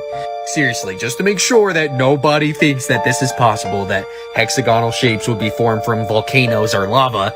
Look at it when it's hardened. Look, like a black river or something. I've shown you what lava looks like cooled and hot from a volcano. And we're told that this was formed from a volcano. Yeah. Remember Avatar? The huge tree that was cut down? Might have been a little bit of reality mixed in with that science fiction, but look how level this is on top, and is this sawdust from... Now, before I start reprogramming your brain, look, it makes a lot more sense, man, than lava, seriously, like springwood, summerwood, hexagonal shapes, like, you thought it was one example? No, these trees were all over. Look at this, yeah, look at that, would you look at that? More hexagonal. Look at that, look at the root system, like, come on. This guy owns this, he lives in a tree.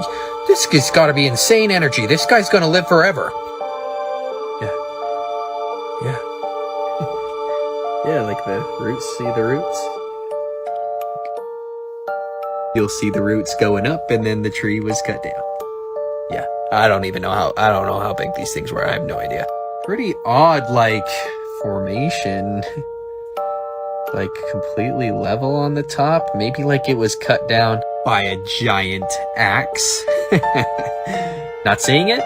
I don't know how. I don't know how you wouldn't. This is an axe. See? Easy to understand. The trees are just the beginning of the lies, though, if you're new here. While I've got your attention, global warming is not real. The sea levels aren't rising, guys. The Earth is also flat. There's no convexity to the Earth. Railguns can hit targets 100 miles away. That's 6,666 feet of missing curvature, guys. That's a weird number. The sun moves. The moon moves. The stars move. But the Earth is completely stationary. Like, just look at flight path landing. Seriously. This was an emergency flight path landing. How did they land thousands of miles in Los Angeles quickly? Like, that would take like hours. But on a flat Earth map, probably flying right over it. I'm not trying to come off like one of those crazy conspiracy theorists, but if the North Pole looks like this, what were our ancestors on? Like, how did they... Like, over and over again. This wasn't just one. Like, they kept drawing these 4 continents with 4 rivers. Like, maybe something to think about. Is Antarctica a continent? Or is it an ice wall encompassing the level Earth that we live on, containing the water? Because water always needs a container. It always lays level, dude. Like, everybody knows this, right? Water on a lake, water in the sea, water in the pool. Let's see, level at the top. It's all level, okay? And then you've got this. Like, big problems, guys. No container and no level water on this curved oblate spheroid, ellipsoid, pear, whatever you guys believe it is. And by the way, this is CGI. This isn't a photograph. This is an image produced from a computer. Big difference, guys. Big difference. But anyway, if you didn't know, we don't have a working flat Earth model because 1, we're not allowed to go to the North Pole, and 2, we're not allowed to go past the 60th south latitude right here. And you can see the maximum penalty down here in the red box. I know some of you guys are real thick. You really want a spoon-fed to you. This is the Antarctic Treaty. The provisions of the present treaty shall apply to the area south of the 60th south latitude, including all ice shelves. Keep reading if you please. Also, is there a dome out there? The firmament? Dome, Valkyrie Dome, Dome Argus, Dome A, Dome C. I have no idea if there's a dome. Again, we're not allowed to go out there. But do you guys know who Captain Cook is? And you probably haven't heard about James Clark Ross, because the indoctrination camps we all went through, we call public school, definitely didn't teach me about him. They circumnavigated the Antarctic wall. It took them 3 to 4 years on a boat, and they tracked 60,000 miles. And again, this thing's supposed to only have a shoreline of 11 to 12,000. How did they manage to go 60? Why would they lie to us? Do you know how much resources could be out here? Oil, fish, food. Maybe they're not being ran by pedophiles? I don't know. NASA stands for not a space agency. Just a bunch of gatekeepers, guys. Just a bunch of gatekeepers. And before you say, dude, you can go to Antarctica. You can pay to go there on a trip, man. $13,000 to do this. And look at this. This is where they're taking you. Go around little island. Look at it from the bigger picture, guys. But don't just blindly believe me. I'm just a guy on TikTok. You should definitely do your own research. But if you want more content like this, in my opinion, check out my link tree in my bio and make sure you're following me here. I got banned at 80,000 followers. You may say, if the Earth were flat, wouldn't pilots tell us? Like, wouldn't they whistleblow and like tell everyone? They have. Pilots have told us that the Earth is flat before, but usually they get grounded and fired, so they refrain. Don't believe me? Check out this video I made for you. Question to ask, flat or a ball? Flat or a ball? What's that? Well, I never feel as breaking round. If we live on a ball, surely we'd have to fly around it. Yeah, it feels like flat or a ball. Flat, not a ball.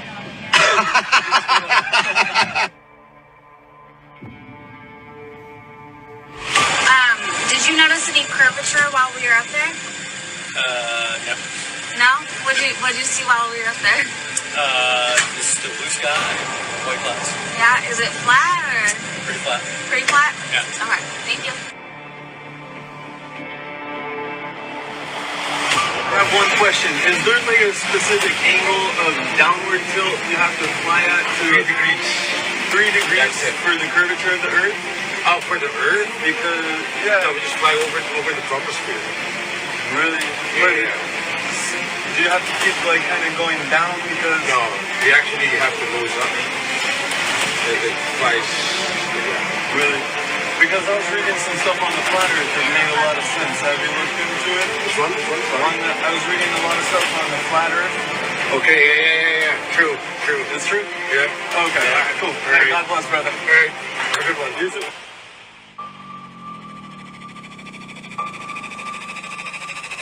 Did you notice any curvature while we were up there? Curvature, no. No, there's no curvature? It's just flat.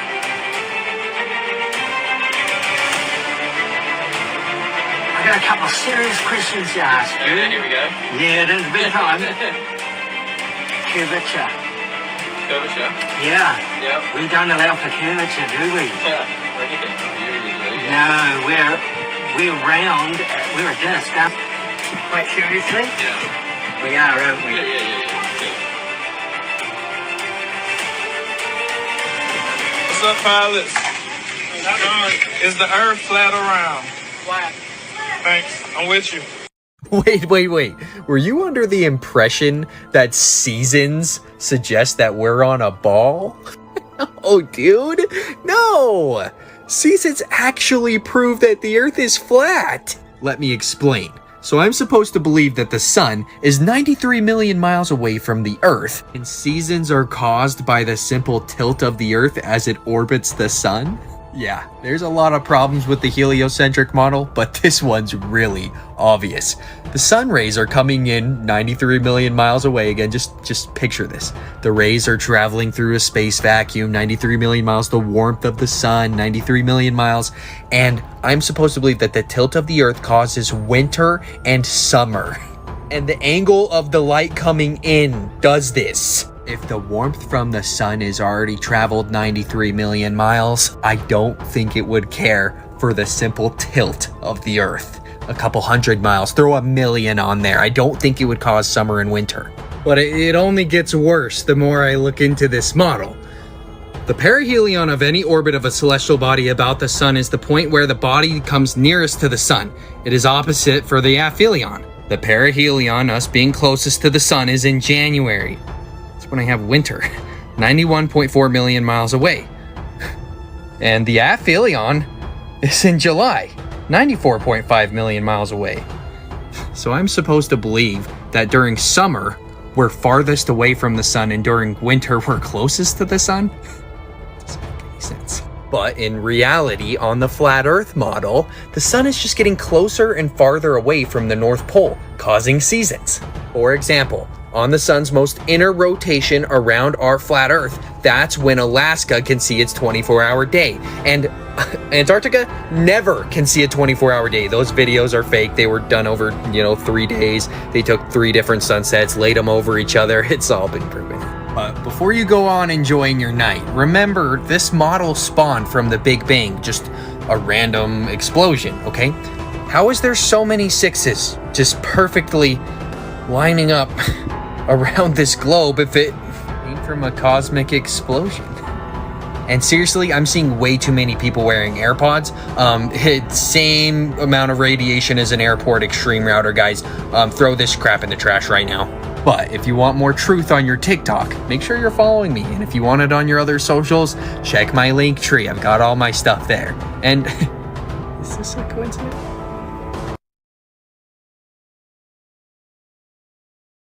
Now, I'm sure that you've seen this picture before, the Chicago skyline being seen from 60 miles away. Mainstream media told everybody that this was nothing but a superior mirage, so I said I better study mirages a little bit, and I did last night. And you're not gonna believe what I found. Let's get the basics down. There's an inferior mirage, which mirages things down, the virtual image down. And then there's a superior mirage, which mirages things up, but reflects it. This is due to cold air stacking onto warm air and vice versa. Give you some examples. Superior mirage, another superior mirage. And if you're a critical thinker, you're already thinking, how is this a superior mirage if this is a superior mirage? If it reflects the image upside down, they're actually saying that this is a Fata Morgana mirage. You can read here about them. Here's an example of a Fata Morgana mirage. Another example. So now you're thinking, okay, like, makes a little more sense, but why would it be directly connected to the skyline? If it wasn't the skyline, it would be up. Like, I don't know, still problems, but what if I told you that this type of mirage isn't happening either, though? I messed with the contrast, the brightness, and other things, and I'm seeing the skyline again, guys. I'm wondering if this isn't the skyline here, and this is just a wind line that came through and caused the ripples in the water. And I did the same thing for the other picture. Do this yourself, and is that the skyline actually right there? Right behind the boat going across, and this is again another wind line creating an optical illusion? I'd say yes. So guys, don't get misled when you're looking into superior mirages. This doesn't happen ever. You think that the bottom of this boat was perfectly just gonna be refracted into the sky, not connected, like dude, seriously guys, you just magic, huh? They think you're so stupid. Seriously. They're saying that this is a superior mirage. The sun backlighting the Chicago skyline, they think you're this dumb. Really? Wow. And I'm not gonna name call today, but there's a specific heliosexual going around on lives saying that inferior mirages are the curvature of the earth. No. Inferior mirages are the most common mirage that we'll see over the ocean. There's no curvature to the earth. Look how obvious this is, though. Look at this Fata Morgana mirage. Oh, it's just a wind line.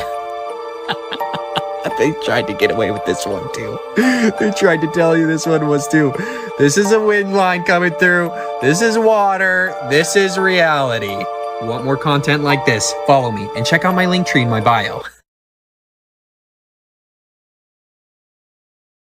You may have been misled to believe that tides make sense on the apparent oblate spheroid that we're living on, but I'm here to tell you, absolutely not.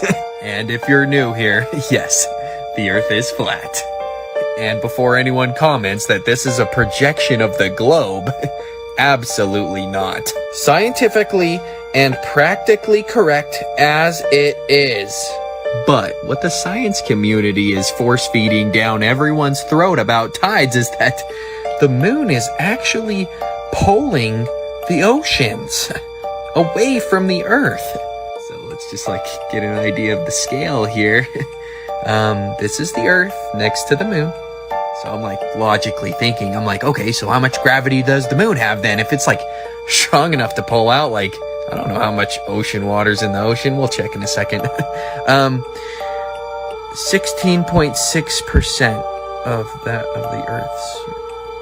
So if I'm to jump into fantasy land, this ball is big, so it has more gravity. This ball is small, so it has less gravity. How is this ball's gravity being smaller than this ball, superseding the gravitational pull of this ball to pull out oceans miles high? You're joking, right? You guys are kidding. This has to be a joke. How did I not see this before? How did I not see this earlier? Question. How? So, 0. Dark blue is 0. So, 0. 0. 0. 0. 0. 0. How is there zero tides? Zero tides? Zero tides? How does zero tides work if we're on a pair? But my boy Collingworth picked up a pen and pencil and wrote down this masterpiece. I'm not sure if this is exactly how the tides work, because the tides is very complex, and don't worry, we're still going to answer how much gallons of water is in the ocean. Tides are caused by the gentle and gradual rise and fall of the earth on the bosom of the mighty deep. So you can see this is their model, this is what they believed. I'm not saying this is exactly what's going on, because I've also been made aware that our ancestors were drawing pictures like this. This is the North Pole, so I don't know if tides are like coming in and out of these four rivers. Something could be going on with that too. But let's find out how many gallons of water the moon is apparently pulling out. But if you want more obvious truths, like the moon definitely isn't causing tides at all, make sure you're following me. And I'm going to tag my backup account down below. Make sure you're following there. And check out my link tree in my bio. Have a good one.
Hi there, everybody. What's going on?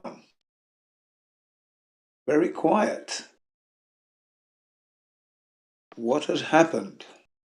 Where is everybody?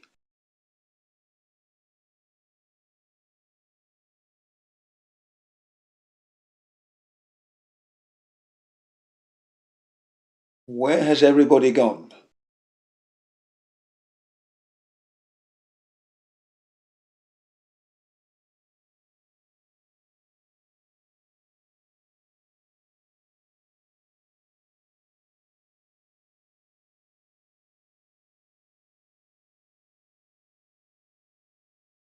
Oh, very quiet on the 24/7 front.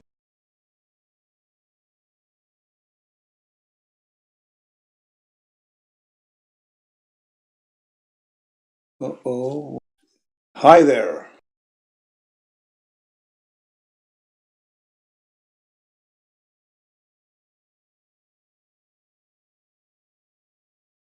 Hi there.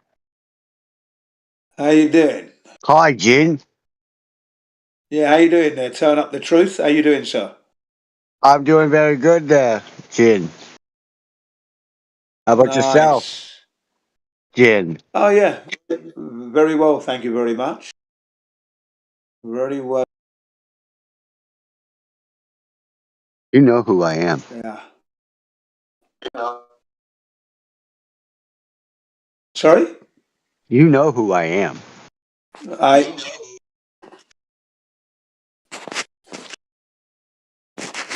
Are you Professor Dave or Professor? I mean, I can't think really. No, I'm Turn Up. Yeah, I can see turn up here, turn up the truth here, but who are you really? I mean, What are you change the talking name or about? You don't know who Turn Up is? Everybody knows who Turn Up is. not me. Gene, where the fuck have you been, yo? I've been battling in all other servers, probably why. Ah. Maybe you shouldn't do that, because you're starting to forget your own people. Bro, we go way back, Not yo. really. That can never. Yeah, as long as I'm not forgetting I'm a flat earther, eh? Well, I'm a You know globe what I mean? earther. Yeah, right. That's probably why I've forgotten you then. Yeah, I believe that the Earth is absolutely a round spherical ball. Yeah, and a belief without confirmation, ladies and gentlemen, is a mistake, according to Carl Sagan back in the late 80s. Believing is not knowing anything, ladies and gentlemen. No validation, no confirmation. For when you confirm something, it no longer becomes a belief. You know is what you should be saying, and you cannot say that because there's no evidence for the globe at all, ladies and gentlemen, except for the thing on your desk or on your TV or on your mantelpiece. That's all you got. That little model of something that doesn't exist, ladies and gentlemen, in the Ladies and live gentlemen, YouTube let me live. tell you something that that Jin is absolutely correct on some of those fronts, but not all of them. There is a place the globe does exist that you're probably not going to be able to get rid of it. It Do you know doesn't where that exist is? at all because it's in a fantasy world. That's all it is. You're half correct. Yes, again, yes. The only place the globe actually exists is in the mind. Yeah, exactly. And due to the type of person, it is a quite big possibility that you'll never get rid of the globe because it's a mind construct, like money. Yeah, yeah, yeah. The thing is, once we reach that tipping point across the flat Earth, the rest will follow suit quite quickly because they'll realise the error, and so it will be got rid of. There might be one or two, diehards as we call them, that want to hang on to the fantasy, fine. That's cognitive dissonance to the extreme, ladies and gentlemen. And those people do exist, of No course. offense or anything, but is there a particular reason why you keep putting that word in front of Earth? Or flat. Well, yeah, I mean, Oh, yeah, you know if it's that's what not it is. a globe, right? So you can just still use the word Earth, right? You don't need to No, I use the word say flat Earth. flat Yeah, Earth. of It's kind of a course, yeah, misnomer. because well, not really, no, because at the end of the day, we're making sure that the individuals who are listening in the live stream and that get used to that idea, because they've always heard the globe. They're still going to be hearing globe. I may say flat once here or twice here, but they're going to hear it 100 times during the week. You know what I mean? So, of course, I'm going to use that word as often as I possibly can. Yeah, but I mean, does flat really, does it do it justice at all? But yeah, I mean, it does the it justice. I hold on. The Earth's being flat. Flat's just technically an orientation. It's not a description.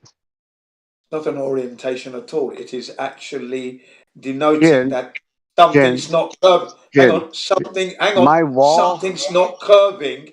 So flat donates a flat level horizontality, unless we say flat tire. But then the word tire gives you the clue. So when we say flat Earth, we're saying that the Earth isn't curving in any way, shape, or form at all. Yes, you may have your mountains, your valleys, your lakes, your pond, but all that is on a flat, stationary plane, including the ocean, ladies and gentlemen. And when you take a grand view of everything, no curvature to be seen, ladies and gentlemen. That's what we mean by flat Earth. Completely Okay. the opposite to globe Earth.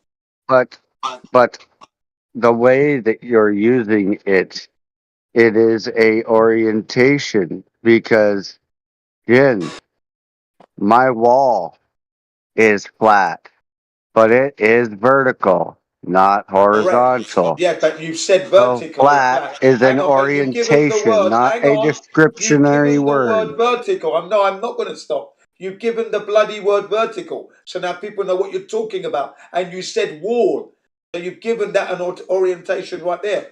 It's open to discussion, this one, ladies and gentlemen. When we say flat Earth, we mean the ground under your feet and the whole expanse of Earth. They know what we mean. You're splitting hairs. I don't want to do that. Let's move on. Let's move on. Ladies and gentlemen, NASA will be going to the moon apparently in 2025. Okay, ladies and gentlemen, the moon. They never went in the first place. Okay, they never went in the first place, ladies and gentlemen. Are you seriously going to bebop around? Sorry? We're not done with the orientation conversation. I'm done with it. I'm done with it. You're the one that's splitting hairs. I'm done with it. Well. You're the one that's splitting. I'm moving Oh on. shit! I guess I'll just go You're fuck splitting myself then. hairs. If you wanna split hairs, go ahead. I've moved on. I thought we were having a conversation, but I guess No, we're you got gonna have maybe a a hint that you conversation. were I'm not about to gonna waste. lose or You see, something. look, we're not gonna waste time on an orientation that you think you've got, and I know it's flat. I know what I'm saying. Please do not try to correct what I say. You'll only get a kick in the mouth every time you open your mouth. So don't do it. Shut up and move on. Okay?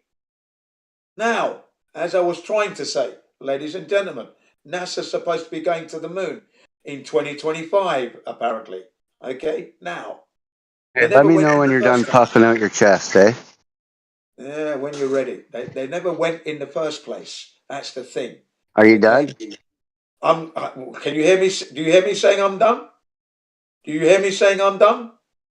Have you got something pressing you want to say?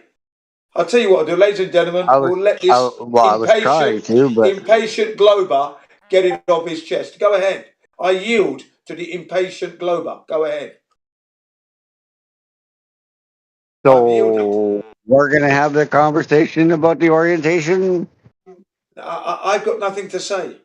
My position doesn't change. It's flat Earth all the way. Flat Earth today. flat, It was though. flat Earth yesterday. It's going to be flat Earth tomorrow. It's going to be a flat Earth until the day you die. So But it's not flat. please carry on.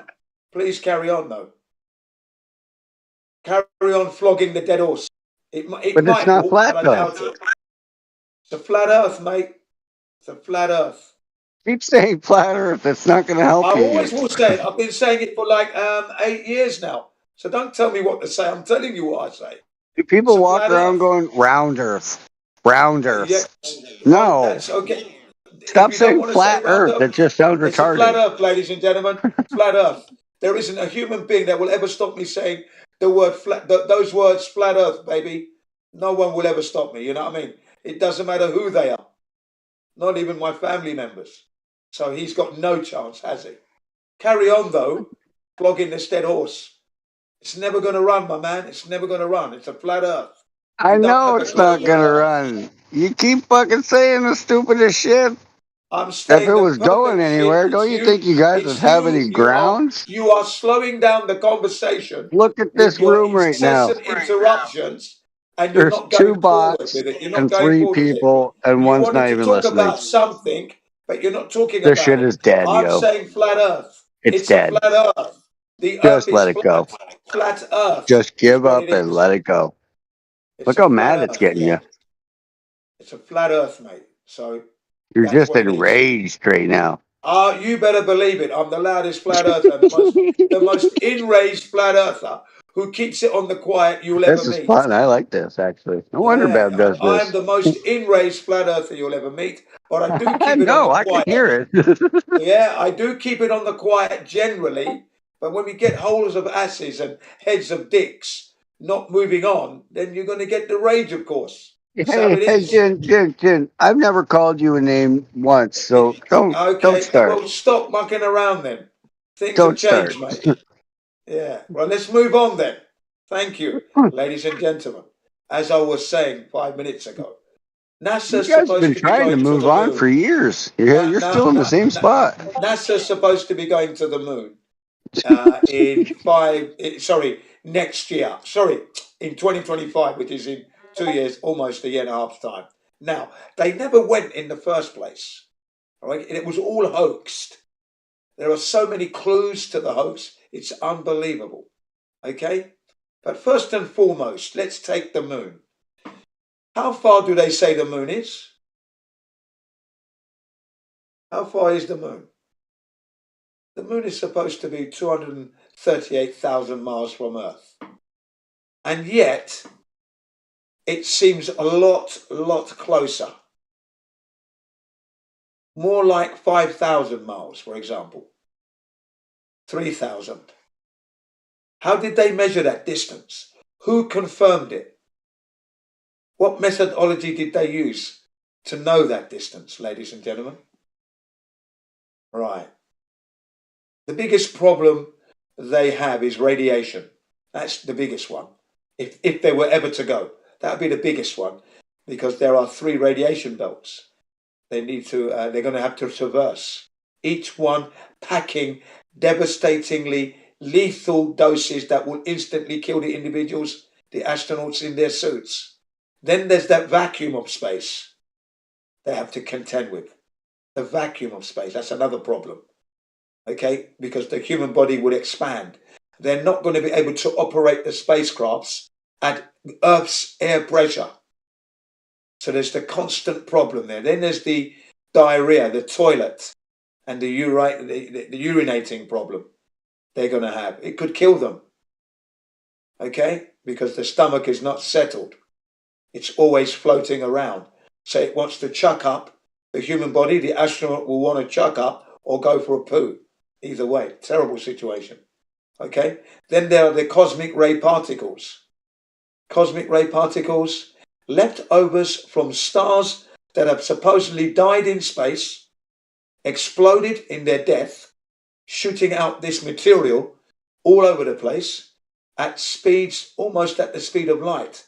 The number, 670,616,629 miles per hour. Roughly, ladies and gentlemen, that's the number that these things are traveling at. So if there's a spacecraft traveling through space in that environment, and these cosmic ray particles are all over the place, unavoidable. So as they're traveling through, for every square centimeter of that spacecraft, 4 cosmic ray particles hit per second. So it's like operating a spacecraft through a monsoon rain, if you will. Totally unavoidable. Okay? And traveling at those speeds, they would require 2 meters thick of shielding to contend with that stuff. The aluminium shielding they have is like, 3 millimeters thickness, if that, ladies and gentlemen. And the other problem with aluminium is that it intensifies the radiation as the radiation passes through the aluminium, because it doesn't block aluminium. Okay? 3 millimeters thick doesn't block aluminium.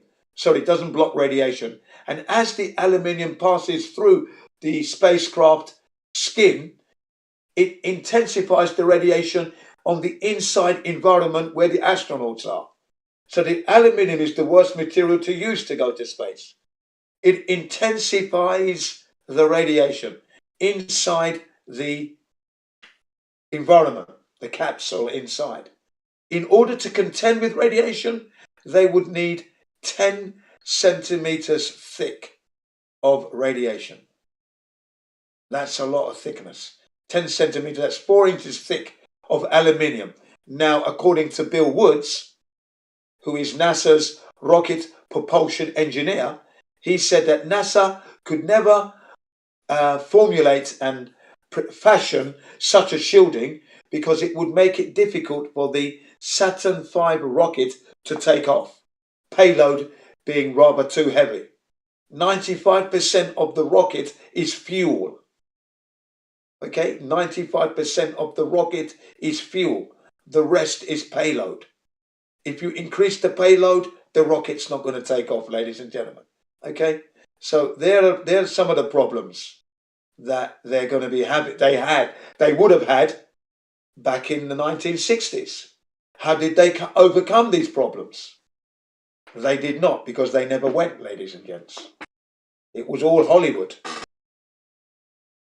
Hollywood's trickery. Can you imagine traveling in a rocket capsule spacecraft, Lunar Command Module to be exact, the Lunar Command Module, on your way to the moon from Earth for the first time, a 3-day journey.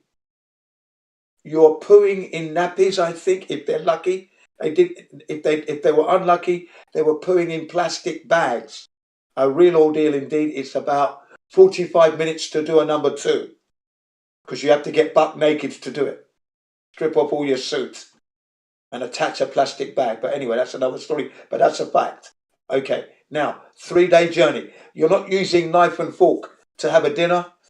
You're eating out of pouches that you open the top, suck it through. That's what liquidized food is what you're having, basically, on the way, yeah? And you get to the moon, and you land on the moon, and you don't mention Earth once. What are the odds, ladies and gentlemen, that you would do that yourself? You would travel 3 days on a spacecraft, the Lunar Command Module, for the first time to the moon, 3 days, traveling at 18,000 miles per hour. You arrive on the moon, and you don't mention the Earth once. Could that be possible? Well, that's what happened to Neil Armstrong, Buzz Aldrin, on the Apollo mission, the very first one.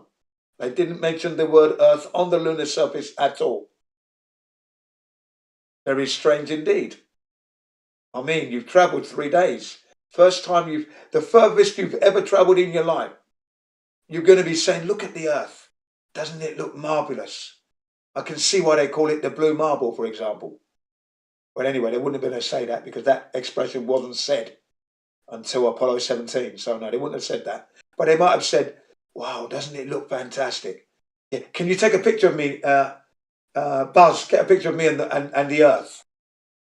Now, Buzz Aldrin would have to be lying on the floor to do that. To take that picture, because the Earth would be above his head. And even that would be wrong as well, because apparently, yeah, he would have to be lying on the ground anyway to get the shot. Okay, ladies and gentlemen, but these things didn't happen.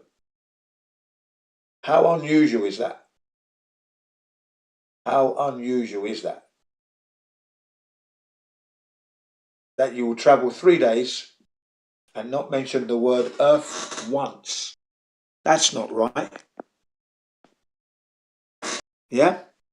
Also, another problem, the photographic images that NASA had, these perfect shots that they brought back, all 5,771 of them over the 6 missions, okay? 5,771. All of them picture perfect. No blemishes at all, ladies and gentlemen. No blemish. Perfect negatives. But it actually turns out that if you put the film that they used, it was called Kodak Ektachrome 100, which we could all go and buy from the shops at the time, back in 1960. If you had your money, you could go to the pharmacy. We have them. Films are sold at the chemist or at the pharmacy in England, or you could go to a photographic shop and pick up the film. Okay, anyone can buy it. If you put it in a vacuum chamber and evacuate the air, you would ruin the film, ladies and gentlemen. Just like that. Just leave the film in the vacuum chamber, evacuate the air, and you've ruined the film completely. Any images that you may want to take would be losing color, contrast. Yeah, it's no good. But yet, all the pictures taken from the astronauts, by the astronauts, from all the missions, no mistake at all. We have H.J.P. Arnold, Assistant Managing Director of Kodak, stating that fact, that there was no blemish at all on the films. Nothing that we saw. Picture perfect, he said. Everything was perfect. Now, no infringement or impingement from the radiation. That would be impossible, because the vacuum would have killed the film, not to mention the radiation. Okay? You know, remember, this film was on the moon. The first mission, that's 3 days traveling through space, supposedly, and all that radiation there passing through. Okay? 3 radiation belts, and then the cosmic ray particles, and you still haven't got to the moon yet. Okay? Whilst on the surface of the moon, you're exposed to radiation there. No barrier to protect anyone there. Okay? There you go. So the films, there shouldn't have been a perfect shot at all. Should have been ruined completely and utterly. But yet the pictures were perfect. How can this be? The people who made this discovery are Marcus Allen, David Groves, David Percy, a few other Europeans, all photographers, photographic analysts and that, okay? Experts in their field. They exposed a color acetate to 25 rems of radiation, and the picture, the negative was completely, well, I'll say almost destroyed. Very faint image was left. Faint. You could barely see the lines. The color was gone. So it was almost white. Okay? That's what happened. 25 rems. On the moon, you could have as high as 960 rems. 960. 25 rems almost obliterated the acetate color chart. And then if you're passing through the radiation belts, as you leave Earth's surface, you're going to hit the first radiation belt at about 247 miles off the Earth's surface, thereabouts. 250,000 rems. Everyone would have died. No one should have lived through that. Then they would have gone on, let's just given they've gone through, to the Van Allen radiation belts, discovered by James Van Allen back in 1958. Each radiation belt containing 2,500 rems apiece. Okay, so they would have been destroyed there. And then you've got the journey continuing on for another 2.5 days or so to the moon. Landing on the moon. A few hours spending running around, not mentioning Earth at all. What were they bloody doing? Okay. Right? And then dumping all their feces and piss and that on the moon, leaving some rubbish behind, getting back, and then ascending back up, joining the lunar module and coming back home. And all those pictures were perfect, ladies and gentlemen. No radiation impingement, no vacuum, color fading or destroying the emotion that they used to make the film. None of this was destroyed. Okay, this, what I mentioned, can be done by yourselves if you have a vacuum chamber, and you can buy some negative film, put it in the vacuum chamber, evacuate the air, and leave it for 24 hours. If you want, leave it for 8 days. Well, okay, that would be a mistake. Leave it for 3 days minimum, because it's 3-day journey, and then they started to use the film. So you could at least do 3 days. Leave it in the vacuum chamber for 3 days. And then load it into your camera, right? And rig it up with the camera in the vacuum chamber. And then start to take your pictures. Yeah, you're going to see that you're not going to get any good images at all. Yeah, the images will be destroyed, ladies and gentlemen. And that's just a vacuum. We're not exposing it to radiation yet. Just a vacuum chamber destroys film. Isn't that amazing? Remove the air and the film is destroyed. So the longer it's exposed to the vacuum, the worse the film becomes. And they went for 3 days, remember, one way. Okay, so that one-way journey, 3 days, would have destroyed the film completely, rendering them useless. You couldn't take any pictures. Whatever pictures you would have taken would lose a lot of contrast and color, is what's lost when you subject the film to a vacuum of space. You're listening to Jin CBR1, the loudest flat earther and enraged flat earther you'll ever meet, although I keep my rage under wraps unless someone pokes the beer, as they say. And then, of course, my wrath is coming out because I'm absolutely livid, but I keep it under wraps, that NASA has lied about the moon. They've lied about the shape of the Earth. They've lied about a number of things. They would be the powers that shouldn't be. Government forces, agents, personnel, educators, all that lot have lied. Military personnel to boot. 9/11, for example. Okay? Only the military could execute such a thing. Military fashion. Ordinary terrorists do not have that know-how or capabilities. Okay? So that's what I mean. So, of course, I'm enraged, but I keep it under wraps. So, yeah, that's Jin CBR1. I just thought I'd fill you in. Now, let's go to the Artemis mission coming up in 2025. Problem, radiation is still there. They've got 2 new suits made by Axiom. That's the new company. Axiom and, would you believe it, Prada. Prada, a fashion designer.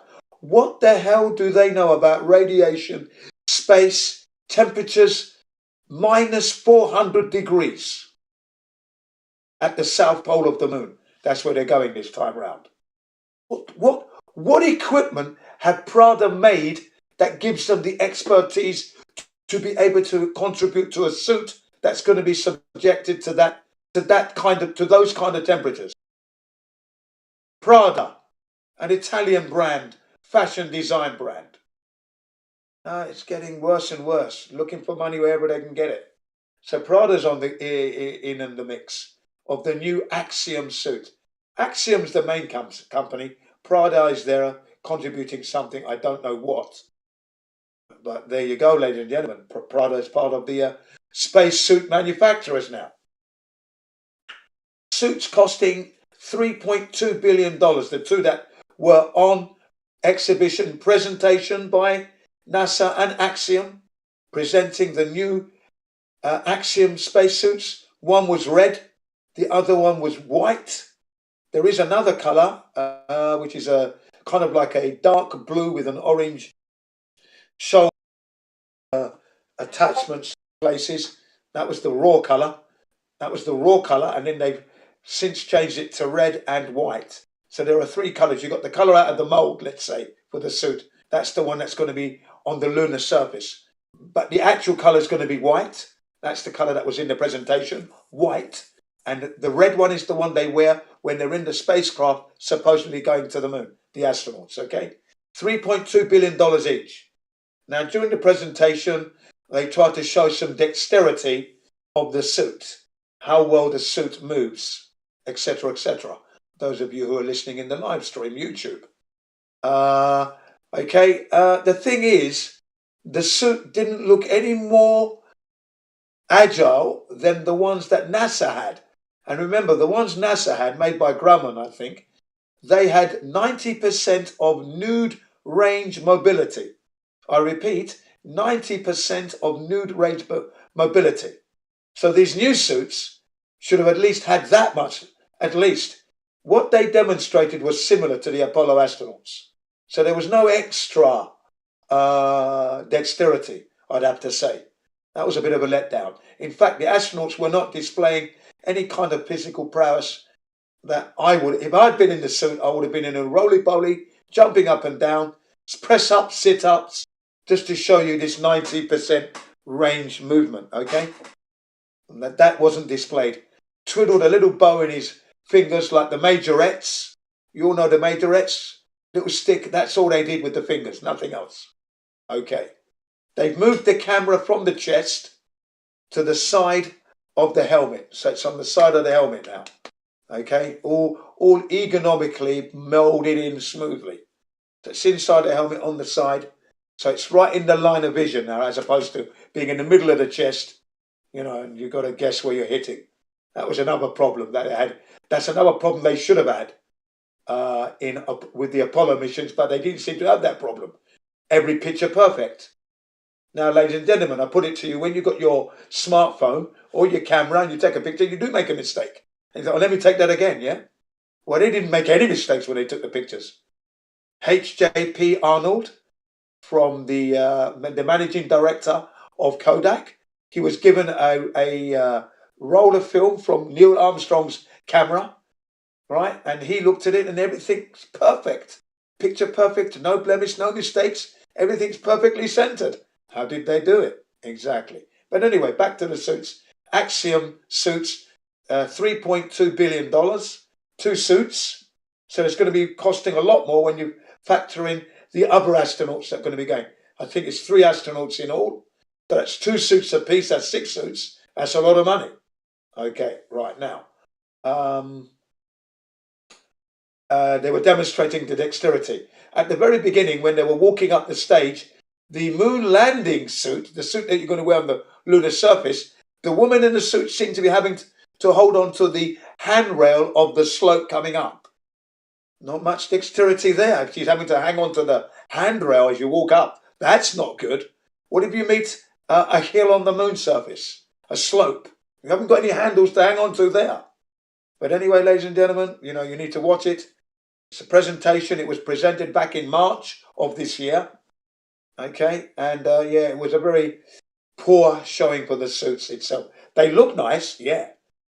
Agility, I'm going to give them 2 out of 10. That's all I'm going to give them. 2, maybe 3 out of 10. But anyway, I'm a very strict judge on this one. A young man from the audience asked a question about the radiation.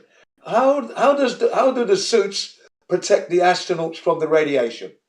And then the 18-year-old sat back down. And then the presenter, the guy doing the presentation, says, yeah, that's a good question. Now, radiation is going to be a problem for the electronics, and we're working on that, and it's going to be a problem for human beings as well, the astronauts. So we're suggesting that they get to the nearest celestial body as soon as possible. Okay, let's say it's the moon, he says. Now, when they get to the moon, on the hurry up, the moon itself is going to block most of the radiation. Because when they're on the surface of the moon is going to block it from underneath. What a load of rubbish that is, ladies and gentlemen. Because radiation is all omnidirectional. It goes everywhere. The moon is not going to help. You're on the moon and you're going to be hit with radiation. The moon's not going to block anything. You're going to get full frontal, full whack, 100%. The moon's not going to help. And you know what he said? He then went on to say, they're going to need to go underground. So the question is, the astronauts from the Apollo missions, they didn't go underground. Right? So there's something wrong there. So the answer to that question was, it doesn't protect. So there's no protection from the radiation. The Apollo suits didn't have any radiation protection. And neither did the Axiom. So here we go again, ladies and gentlemen.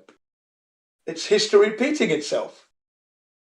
How are they going to be protecting themselves from the radiation?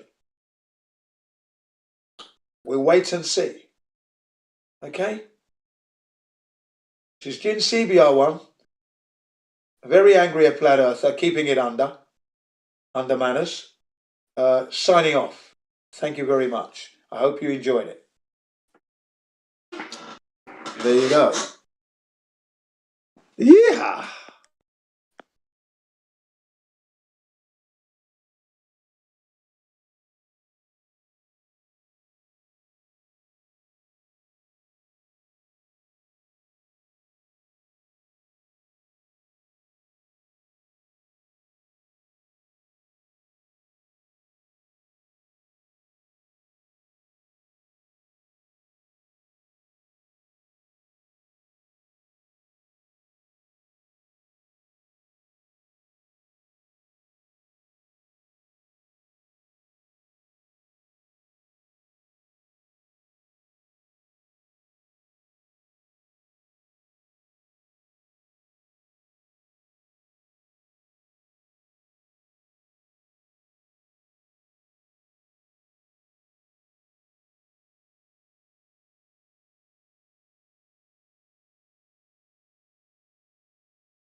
when it comes to where you are, where you're standing, what you're standing on, do you have any ideas around that? Like, what do you think? What do you perceive? What do you experience? I think it's quite spherical. What you're standing on Uh, is quite spherical. What leads you to believe that in your kind of everyday life, your experiences? Probably from what people who know more than this have told me. Well, know more than me have told me. Okay, so it's not anything that you as a thinking human being experience per se. It's just a story you've been told and you believe the story. Your everyday experience doesn't necessarily match that. Maybe it does, maybe it doesn't. I don't know. You could give me maybe an example of how your everyday experience would lead you to trust that story. Well, it's just I'm taking somebody who knows more than me and has spent more time on this subject than me, his advice, like I do with everything in life. Yeah, well, one of the things I do that earns me money is I'm an accountant, right? Mm-hmm. So you might trust me to be your accountant, but being an accountant, if I was not being a professional and not living up to the standards of the profession, I could probably figure out a way to swindle some money off you without you knowing, right? Yeah, probably, but I'd say it's quite different than making up scientific proof. Oh, so you're under the impression there's some scientific proof of what exactly? Because a shape claim isn't really science, that's more measurement, right? Well, I guess more everything kind of fits and works together, which is what a theory is, isn't it? System of belief. So when you say everything fits and works together, are you under the impression that there's some sort of scientific model or some working model of what may be portrayed to you as the Earth and the universe? Talking model, isn't that called the heliocentric model? Yeah, but we got Yeah. to stop right there real quick before we continue. A scientific theory is not a systemized belief. A systemized belief is a religion. So if you're claiming that the globe is a system of beliefs, then you're basically saying it's a religion or a philosophy at best. Well, Continue. kind of, but the definition of theory is a system of ideas intended to explain something.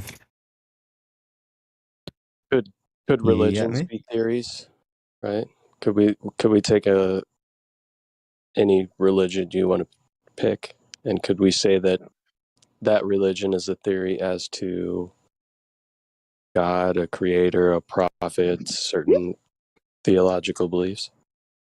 Yeah, I guess that makes sense if it's a system of ideas. Yeah. Fair point. The problem is we're now all confused. Because you're starting by talking about science. And then you use the word theory, and then you give a definition that it doesn't have to do with science. A scientific theory is a specific thing, which is not the definition you gave or the explanation you gave. Isn't science like, I don't know how to explain it. It's like proof, isn't it? Do you get me? It's facts based on observation. No. What is science? Okay. Science in the way in which we're using science in this arena, right? When people say there's scientific evidence of the globe, okay? Scientifically validated evidence is about cause and effect relationships that are validated by experimentation. Okay, so a theory in a scientific theory comes after an observation of the natural world, a phenomena that occurs within it, a hypothesis about if this occurs, then maybe it causes that phenomena, the effect. You then have a rigorous, hold on, you then have a rigorous experimental phase of validation that will either validate your hypothesis or nullify your hypothesis. Once all that is complete, then you can start having a scientific theory. So that being said, since you use the word science, where is any of that for the idea that the Earth is a globe? Okay, so first of all, I apologize for saying science is. Yeah, I mean, sorry, as far as a religion is a theory, I'd say it's more of a hypothesis, then, isn't it? No. Because well, if it's so with that, why is I'm a bit confused with that because like, wouldn't it be a hypothesis because it's what you think is happen, like what you think, but you haven't observed it yet. And it hasn't been tested. Not in a scientific sense. Same thing you're talking about. It's just an idea. Yeah, exactly. Hypothesis. Right, but you see, a hypothesis in regards to science is a specific thing. Just because it's the same word doesn't mean it's the same thing. You know, in general common language, yes. So in general common language, a hypothesis is just the underlying belief, right? Of why you hold a proposition to be true. That is not what a hypothesis is in the scientific method. What is the hypothesis? It's a specific if-then statement that's validatable. For example, if 180 degrees Fahrenheit applied to water, then water boils at sea level, right? And then you can validate that by demonstrating it. So, for example, let me give you an example of something that doesn't apply. Okay, there is a blue knife on my table, right? Not a scientific proposition. It simply is the case that there's a blue knife on my table. Yeah, because you observed it. Yes, directly. The object in question is directly observed. There's no causal relationships required, right? Now, I want you to ask me questions about my knife. Okay. So ask me questions about it. What questions do you want about your knife? Is it sharp? You think of the questions. You think of the questions that you would need to ask to divine what it is, because it is a knife of a certain type. So start asking questions like maybe the size of it. Okay, how big is the knife? 7 inches long. Okay, stop. Don't continue. Did I need to do any science to get that answer? You need to measure it. Oh, there you go. All right. I pass it to my friend who was talking to you earlier. Okay.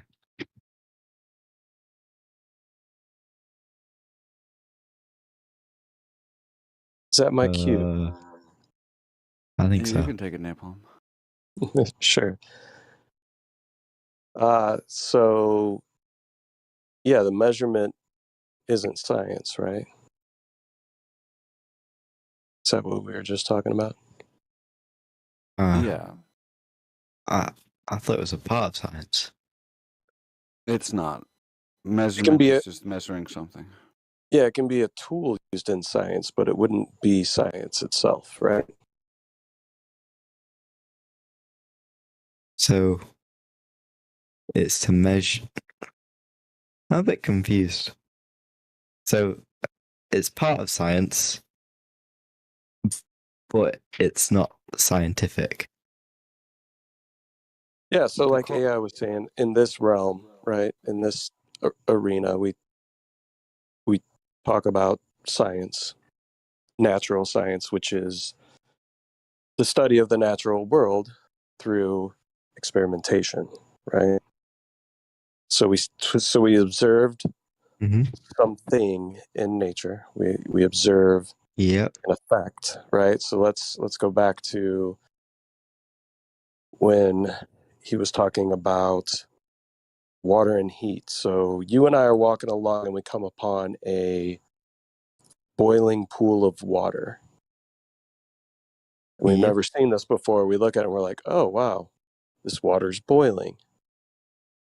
And then we come up upon it and we realize there's steam, and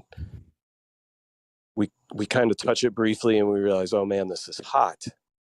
This feels exactly like the fire back where we came from. I'm wondering what's going on here, right? I feel heat within the water and I see it boil. So maybe we could form some sort of hypothesis as to why the water is boiling.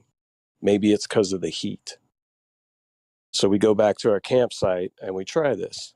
We take some water, we put it over the fire, and it hits a certain temperature over time, and it starts to boil.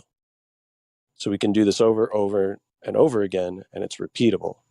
So we have a variable that we're manipulating, which is the heat.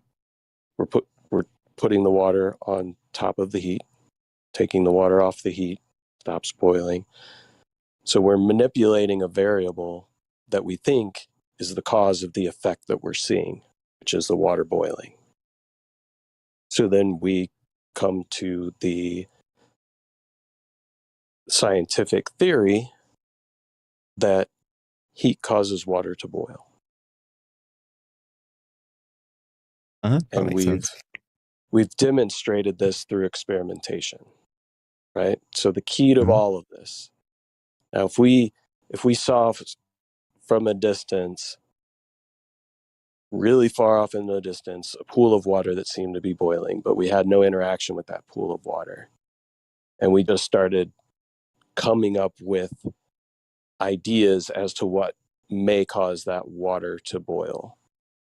If we don't touch that water, or we don't look at that water, or we don't try to take water ourselves and figure out what can cause this boiling, do any of our stories that we may come up with as to what is causing the water to boil, do you think any of those would be relevant?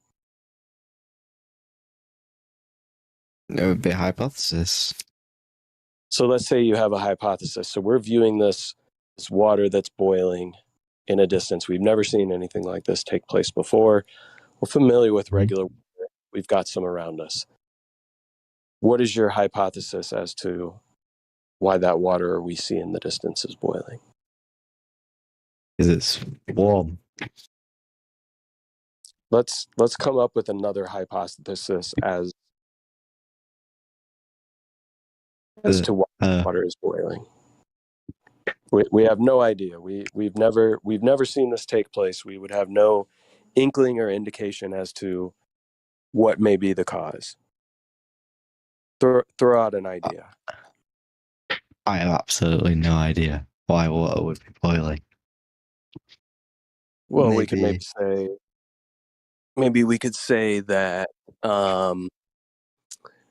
we think that there's some sort of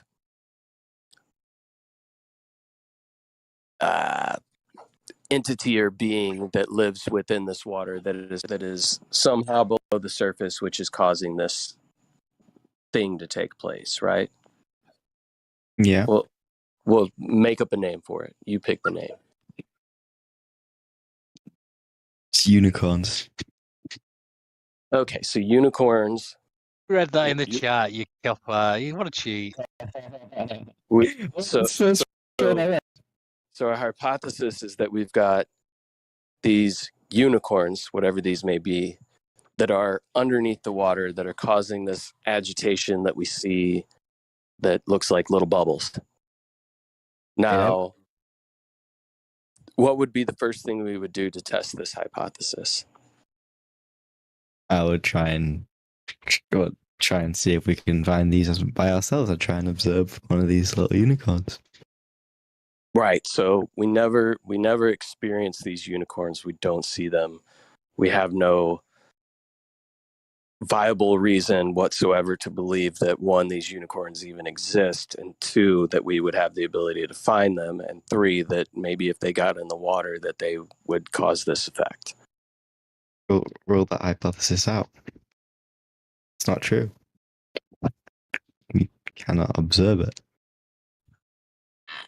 Right, we haven't observed it. But if we have no other viable hypothesis, can we just claim that since that's our best hypothesis, that it must be true? Nobody else has come up with another one. You can't think of another one. Nobody has done any experiment with water to figure out what may cause it to do the thing that we're seeing off in the distance. But we have this postulation that it's unicorns. And then everybody starts to catch on to our story. We start talking around town. Yeah, you know, that water off in the distance that we can't get to, but we see it and it boils. Yeah, it's these unicorns. Really? No, yeah. And then we start coming up with more stories about the unicorns, the color of their fur, how they can breathe underwater, all kinds of different things, right? Now, if we tell these stories, we tell these stories long enough and nobody ever actually touches the water, goes to the water, tries to do any experimentation whatsoever regarding the water, does that make our theory, because it's the only one that we have, a viable theory? It's the right hypothesis. Well, I mean, it's the wrong opinion, but we haven't proven it. It's the wrong hypothesis, right? Because we haven't done an experiment. That's the whole point. We need to do an experiment in order to come up with a viable hypothesis, right? Or you could observe these unicorns. So let me ask you a question. When it comes to what you believe in, the heliocentric model, globe Earth, all of this stuff, has any of it been scienced? Is any of it even a question of science? So it's been observed. It's been observed. Right. So what in particular has been observed? Curvature. Curvature's been observed. Where is this taking place? What do you mean? I don't understand. Where and who has seen curvature? Every person I can't remember the exact place. You know, every person that's ever seen an image or a video from above. Every person that's watched TV. Okay. So we got every person that's seen an image or a video. Well, if you photograph one of these unicorns, you would have proven to see the unicorns there, and you know. Right. So you're under the impression. So you're under the impression that we have a photograph of Earth from space. Seems quite likely to me.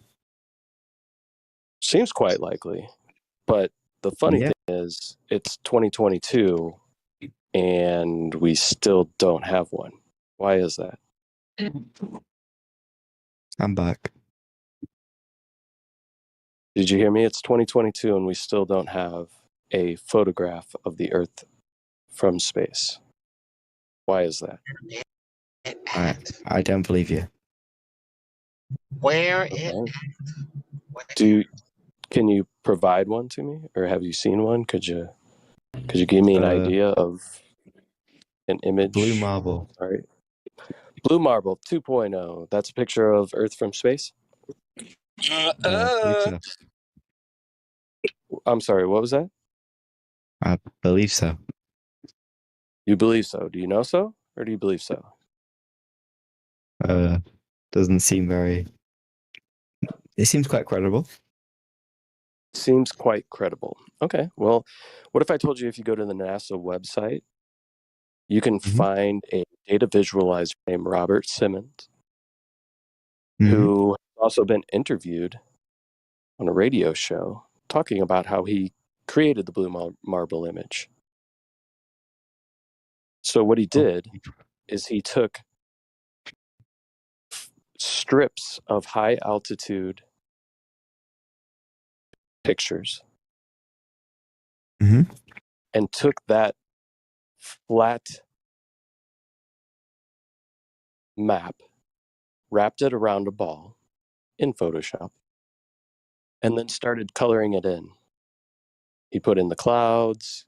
He talks about how he made the colorations within the oceans, how he made it a little bit more green in areas that they had sensors that sensed more phytoplankton in the sea. He decided to use that data to color those parts a little more green, right? So the interviewer even asks him, so there's artistry to making the Earth. And one quote that Robert Simmons has is that he says, it's Photoshop because it has to be. I'm not reading this. Did you find Robert Simmons on the NASA website? You can read it all. Yeah. I'm not reading. Yeah, while you're reading that, so you might say, oh, okay, that's not a photo. But the Himawari 8, that's a photo. And that came after idea what Blue that is. Marble. And it's What a is that? satellite.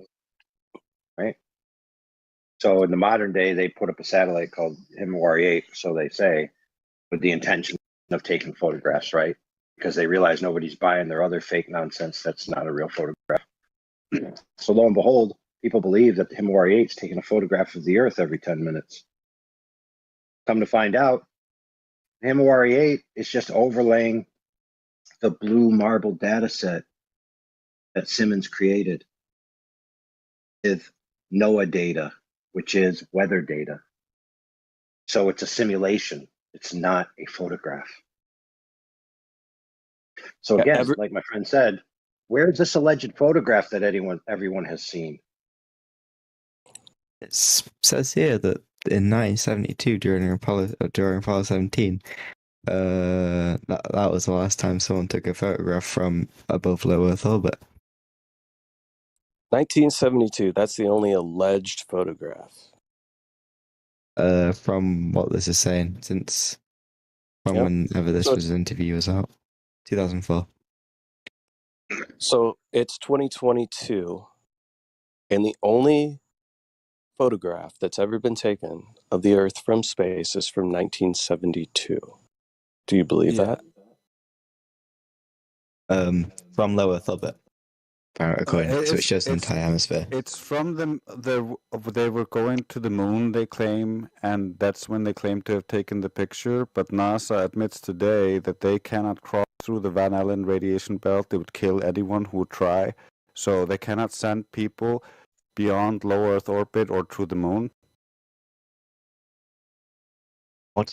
So apparently, so that's why they couldn't have taken that picture. And even if you watch the documentary, a funny thing happened on the way to the moon. The tapes from when they were faking that actually showed more and were leaked and found and were shown in that documentary. So you can see exactly how they faked that picture as well. Right. So what we're telling you here, my friend, is that the only photograph that everybody's seen is scandalous at best, unvalidatable at worst. So again, where's this supposed photograph that everyone has seen? According to what you said, there isn't one. Oh, there you go. That's the answer. Well, I find it hard to believe, which I'm sure is quite normal. Wait. So you think it's rational to believe that the only legitimate photograph happened at the beginning of space exploration, and since then, not one has been duplicated by an advanced system? You think that's easier to believe than just to believe that they can't take a picture because they can't get far enough away to take a picture? Just like our other friend just told you, they admit that they're planning missions to go past low Earth orbit, past the Van Allen belts. It makes it sound like, wait a minute, didn't you already go past the Van Allen belts? I mean, if you're a wise person, my friend, and you think self-reflectively, all that sounds pretty scandalous, don't you think? Well, I don't think we've really have people really been past low Earth orbit since the end of Apollo. No, not really. No, they never Because went past it. They never went past it, my friend. That's the Yes, point. yes. allegedly, What he's trying according to NASA. to say is in the Orion project, that's NASA. They admit themselves, just like he said, that until they fix this problem of going past the Van Allen belts, they cannot go past low Earth orbit. We're using the globe experts, NASA. They're telling you the truth. They can't go past. That means they never went in 1969 to 72 ever. They never went. What? So they said that they went, but then they said, for some reason, I don't think they do that. Yeah, they said they went a long time ago, and then they realized, oh, the radiation would actually be completely lethal and can kill anyone who actually tries. So that's why anyone now cannot go. And for the last few decades, no one has been allowed to go because it's deadly. You can't go. It'll kill you. We don't have any shielding that'll protect us, so we can't go. That's their excuse right now. All right, fair. However, the pace is getting too frenetic. Okay? People are interrupting each other, and that's causing people to create a fog of war in their mind that they have to talk faster, and it's just going to escalate. So I'll take a moment and breathe, and then continue.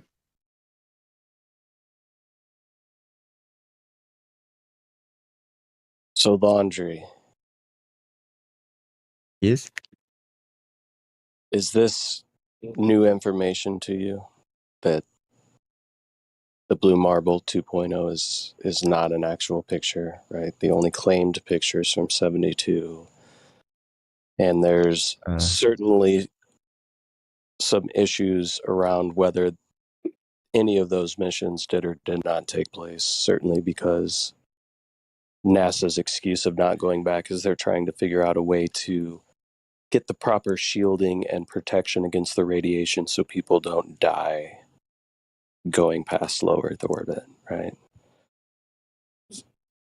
So you said something not too long ago where you said something along the lines of this information was hard to believe, right? It's hard to believe that maybe what you thought were real pictures actually aren't. Are you just kind of trying to process that? Are you coming into the realization that maybe what you thought you believed before was proof?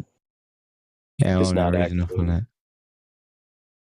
It says here that the last photo taken from above low Earth orbit was the pale blue dot, right? Taken in 1990, which would make more sense. Yeah.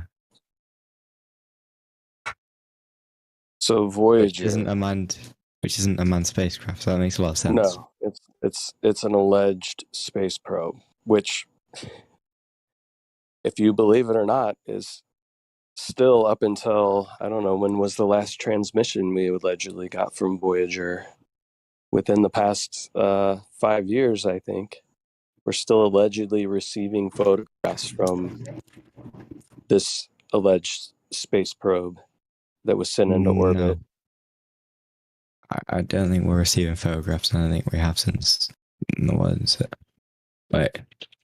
Maybe it's Voyager 2 that's still providing images. The last photo from Voyager was 1990, pale blue dot. Okay. So take a look at that. What does that tell you? What's that? Does that give you any indication as to what you're even looking at in that picture? Have you seen the pale blue dot? I don't think the quality of the image is very, I don't think it's like why does the quality of the image matter? You know what I mean? No, like if I handed you a photo that looks similar to that, right? If not the exact same photo, and I drew a little arrow on it to one of the more lit places within that image, and I said, this is Alpha Centauri.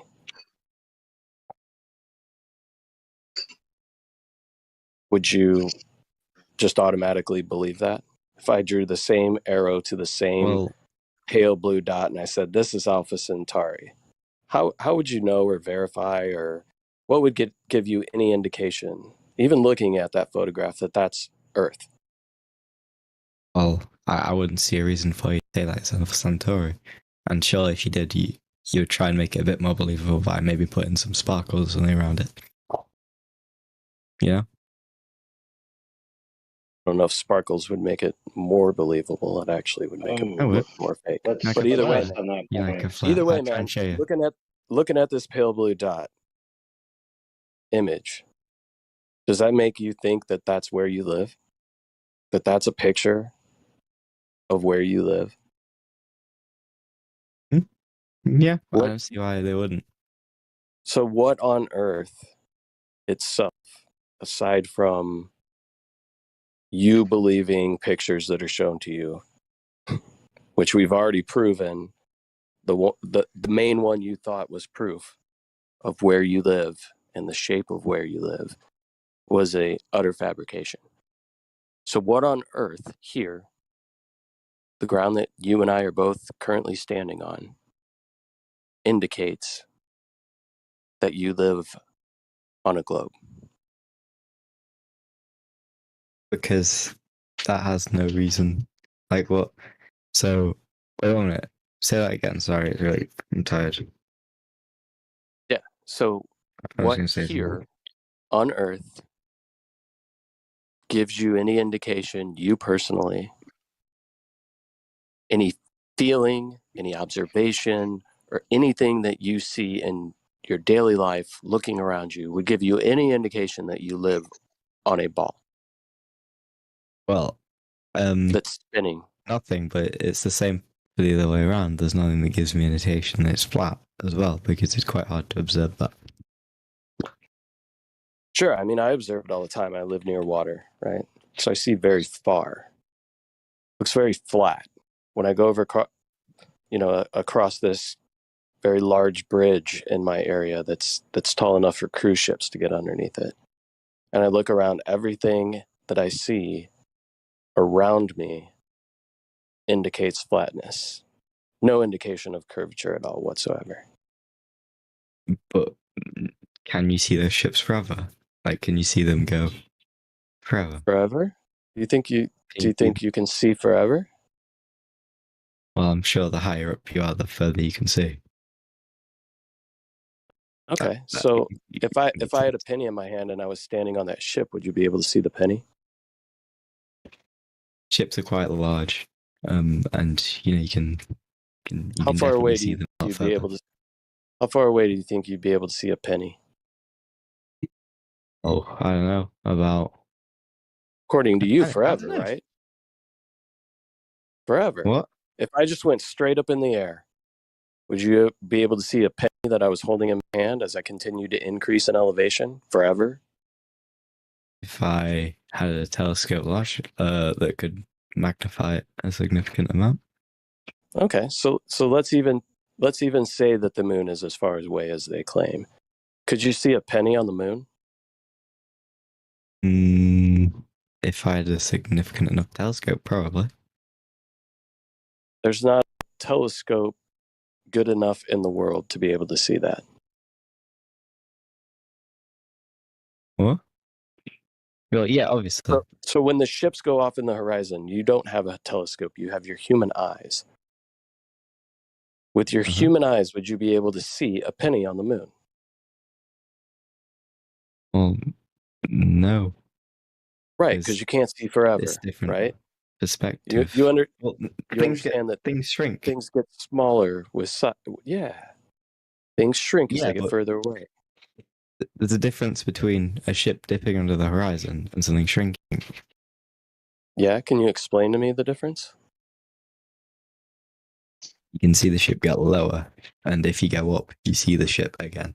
If the penny was at the same distance, if the penny, that it doesn't matter how high in elevation you are, you'd still not be able to see the penny.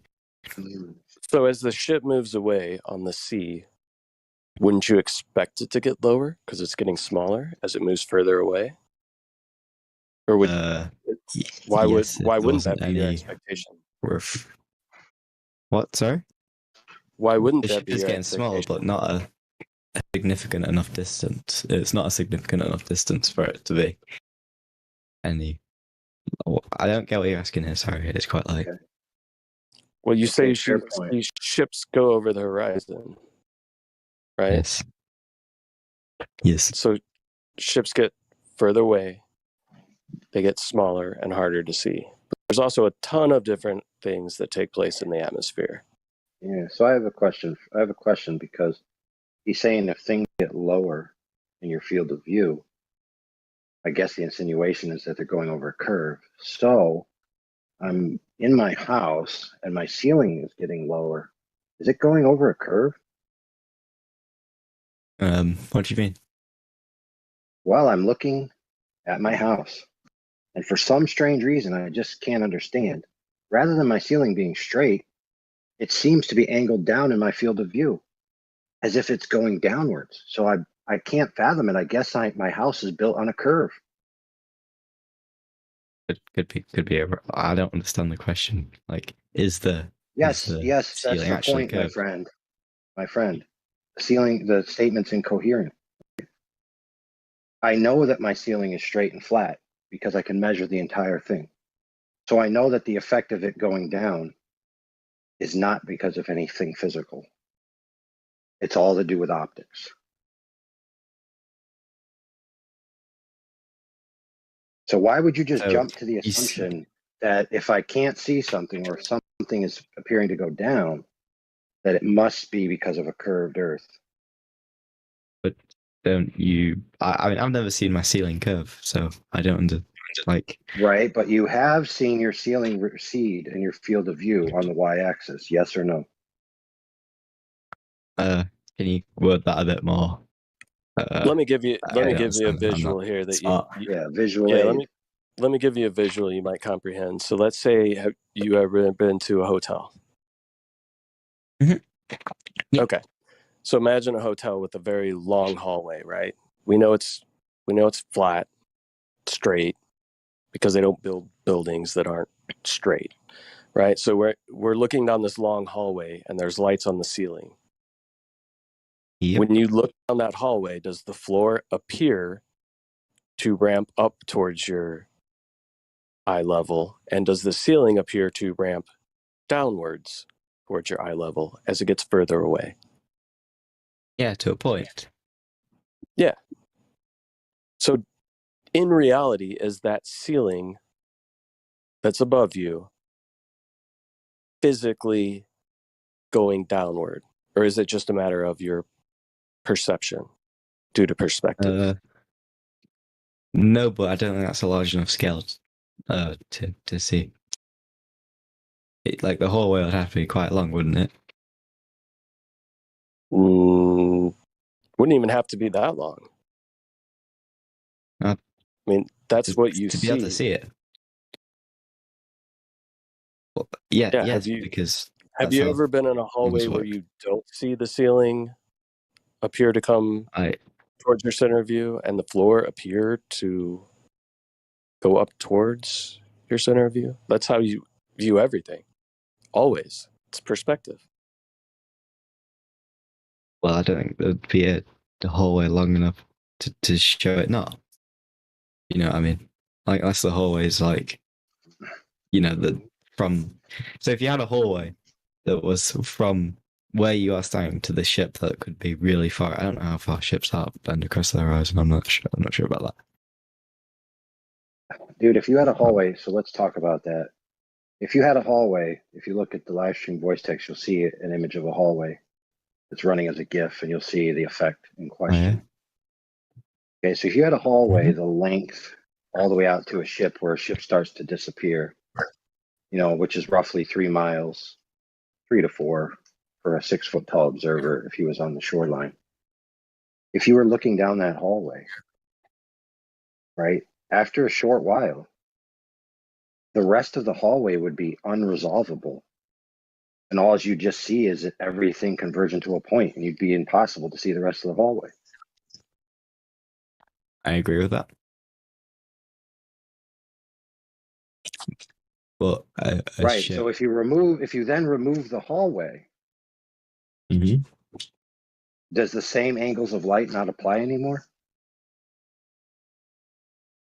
The ship isn't the same as a hallway because why not? The ship is a point, if you know what I mean.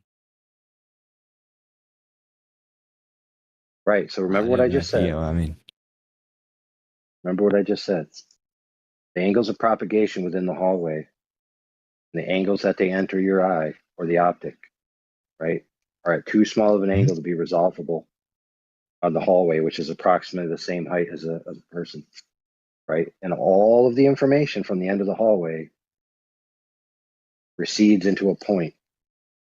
So if you then remove the hallway, would not the same thing be happening to the portion of the ship that occupies the same space as the hallway, being approximately 7 to 8 feet tall, standard hallway?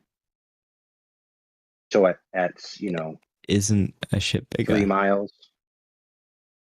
I'm talking about the portion that represents the same scale as the hallway, like I just said. 6 to 8 feet.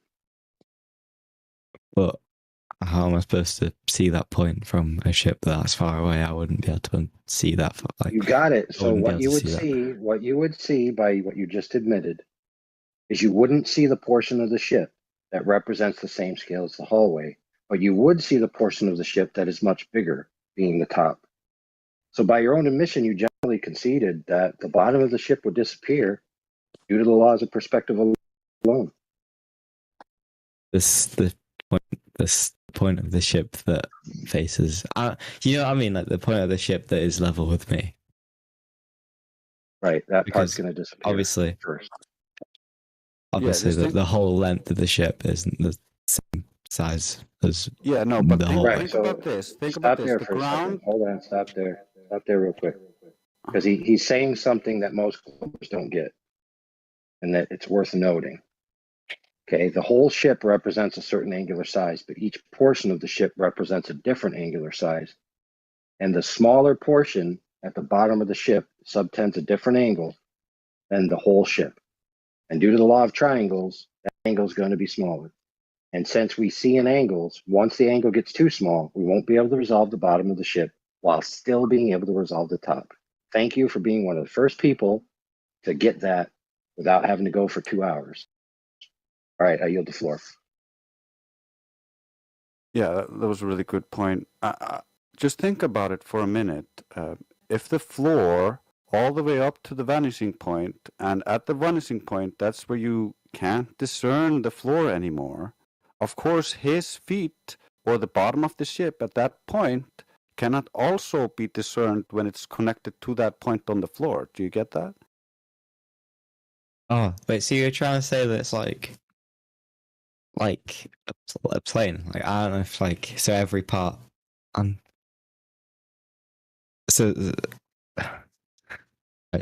so every part is the. Sorry, I'm a bit, I understand what you mean, but every part of the ship. Sorry about this. Can you just Yeah, so say it? think of it this way. If you had a smaller ship, like a dinghy, just a little boat, that was tied to the side of that ship as it goes away so that you can see it. And you see this little ship. Now, if you removed the big ship, you understand that that smaller ship is going to visually disappear at a shorter distance than that large ship because it's a smaller object, right? Got less height. Yes, less height. So you would expect the little dinghy to disappear before the large ship, solely just based off of its height, right? Because you understand perspective works. The angle is going to be too small for you to resolve that small ship first. Now imagine tying that dinghy to the large ship and sending it out. It would stand to reason that that small ship is still going to be unresolvable at the same distance, regardless of whether it's tied to the ship or not tied to the ship, right? Agreed. So as that little dinghy disappears because we can no longer see it due to angular resolution limits of our eye, it's tied to the ship. Wouldn't it stand to reason that the whole entire portion of the ship that is that height would also be unresolvable? Yes, because in my opinion, it's gone under the horizon, but I understand what you said. Okay, perfect. So your claim would then be that the only reason that things disappear from view is because they're being physically obstructed by Earth curve. Would you agree with that? Yes, on long enough distances. Okay, perfect. So now I do this on the regular. I go to my little lake, 333 meters across from the observation point to the observation, which is a yellow floaty boaty on the other side. Okay. Now you put that into the mass of the alleged curvature of the Earth, and you will find that the heights that I observed at, there is no way that the Earth curve, if it existed at all, could be precluding that boat in totality. Okay. So this means that it's not geometrically possible for the curve of the Earth to obstruct that boat.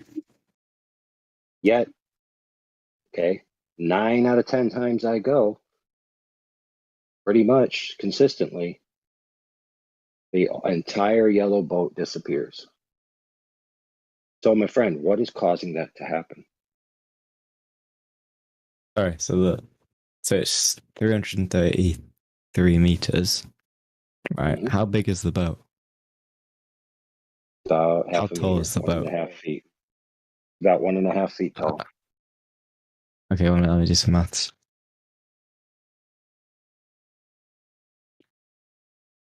So how many?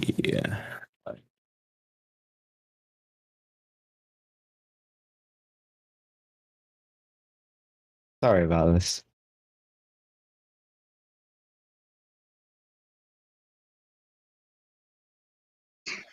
Just doing the math up Sorry the top about of my this. head,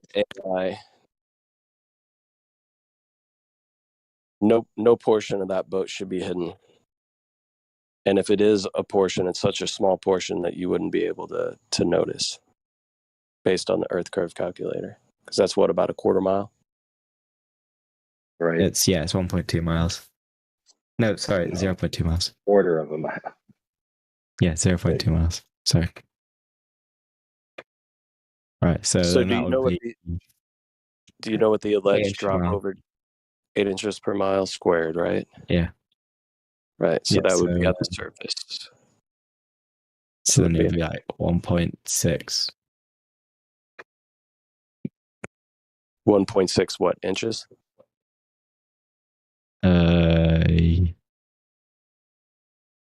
Would be probably, the yeah. alleged hidden height due to the curvature of the Earth, allegedly. Mhm. So when AI said he goes out, and 9 times out of 10, the whole entire boat disappears. Why? Is that Earth curvature? Do we have a tiny Earth? Smaller Earth? That'd be funny. Probably not. I'm so glad you Yeah, said there's no reason. Right. So There's then no what reason. must be the reason? Okay. So it looks like it's happening. So what must be the reason? The only other hypothesis you've given is that whole stuff about vanishing points. Well, let's just be more broad, just for fairness sake. Okay. It's not because of geometry. It's because of an optical effect of some kind, whatever that might be. It's no longer in the category of geometry. It's in the category of optics, correct? Yes. Exactly. So now that we've agreed that the bottom of things can be missing, or an entire object itself can be obstructed without the necessity of Earth curvature in the way, we can now make progress.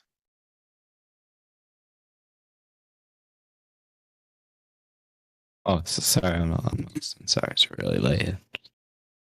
Now, I'm I sorry, want you to realize that that's a necessary concession that you made because it's obvious, because it's observable, that it is not true that the only way for things to disappear from the bottom is because of Earth curvature.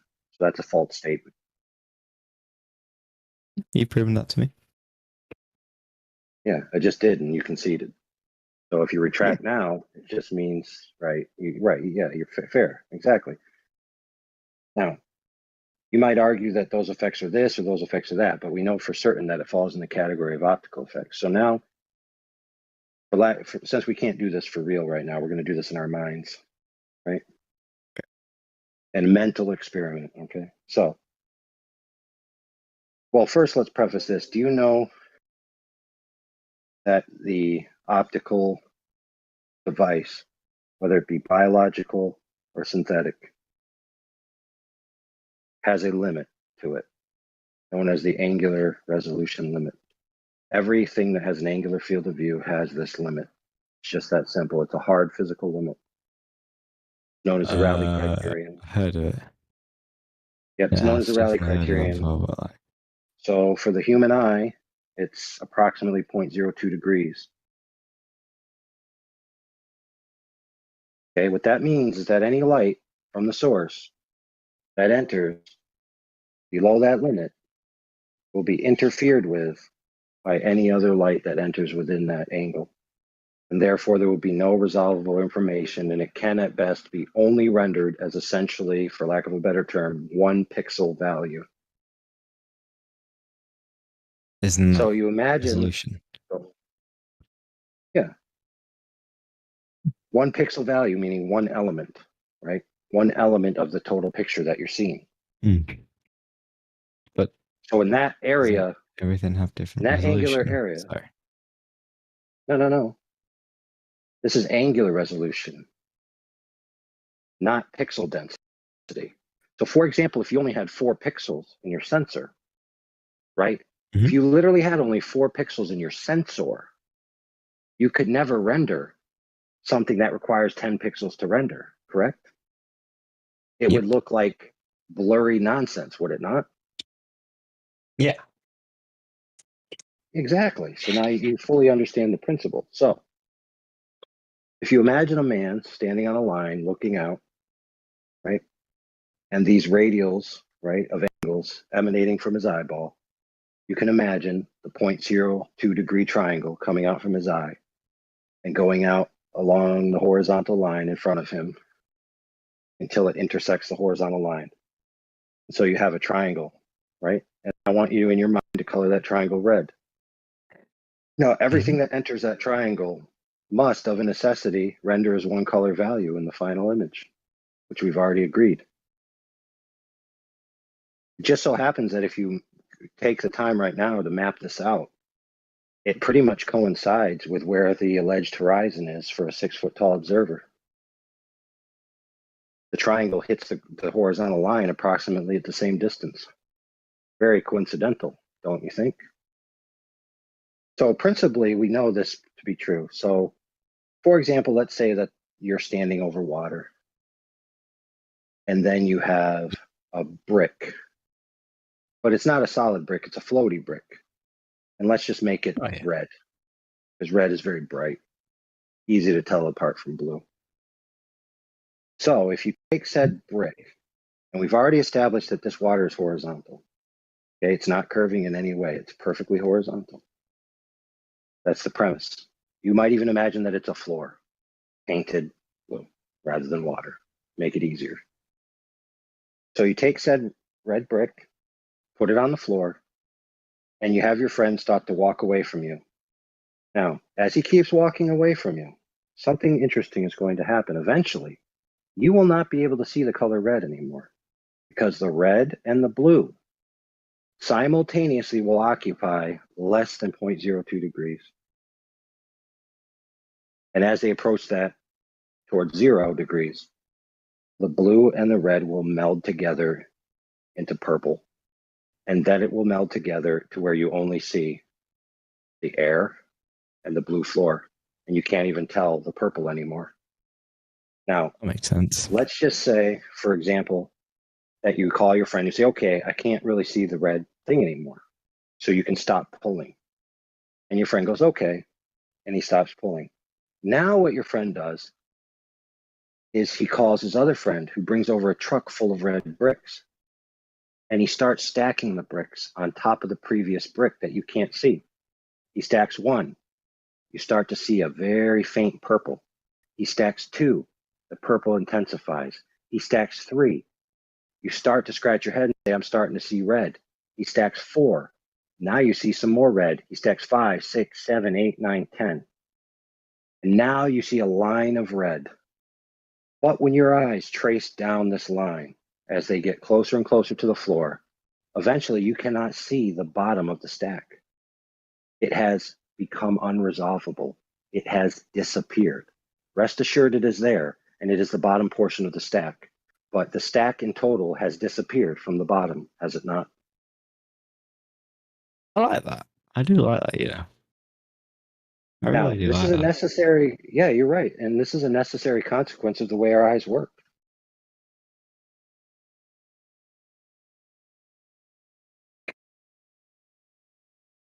And and all optics with an angular field of view, by the way. In order to see without perspective, truly, you need to have a lens the exact size with all available propagation angles to a parallel rate to the target source from the object. So if you want to observe a 100-meter building, you need a 100-meter lens, not an angular lens, but a straight lens that only allows the light to pass collimated, parallel, and horizontal to the sensor. So you need a 100-story tall sensor and a 100-story tall collimated lens. Okay, these types of optics don't exist. So every observation that we make is through an angular field of view with these limitations, in which we already have said that because of optical phenomenon, the bottoms of things can disappear. And that's just the facts.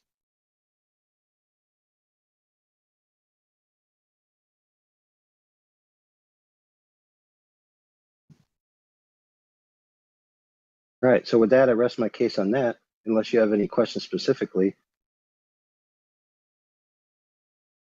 Why would you need a 100-meter lens to see a 100-meter thing? You need a 100-meter lens to see a 100-meter tall building without the effective perspective, and it needs to be a collimated lens where the sensor exists parallel to the light coming from the object. Like a mirror. So if you don't have such a lens and you use normal lenses like your eyes, you'd be standing on the ground, right? And the angles of propagation from the top of the building would be at a downward angle towards you, forcing all of the light from propagation angles to enter it at essentially inverse angles after they pass the lens. And that's what creates the effect of perspective. Is that you see an Imagine angle. like a mirror. Oh, this is right. What's that? Imagine like a mirror, right? Okay. And this mirror is the same height as something. Yeah, right? So it's like a mirror, if you know what I mean. It would work like a mirror. Yeah, well, the problem is that mirrors suffer from a perspective as well. If you stand in front of a mirror and start to walk away from it, does the image that appears to be you not shrink in size? Of course it does. Yeah, because that's your eyes. It's not the mirror.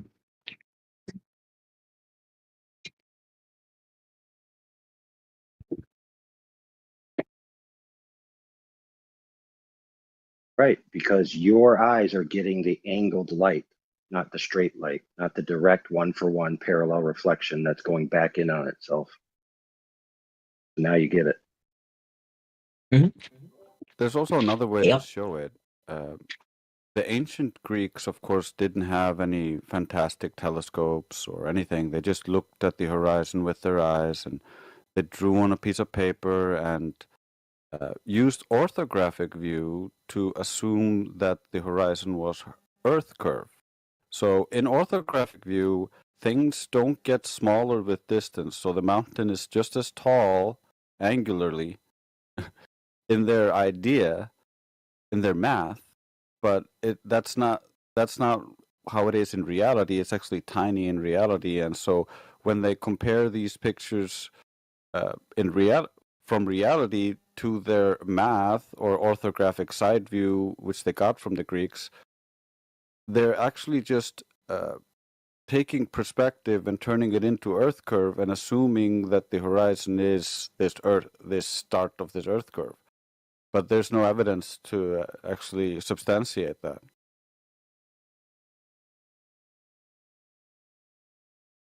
So with telescopes, you have a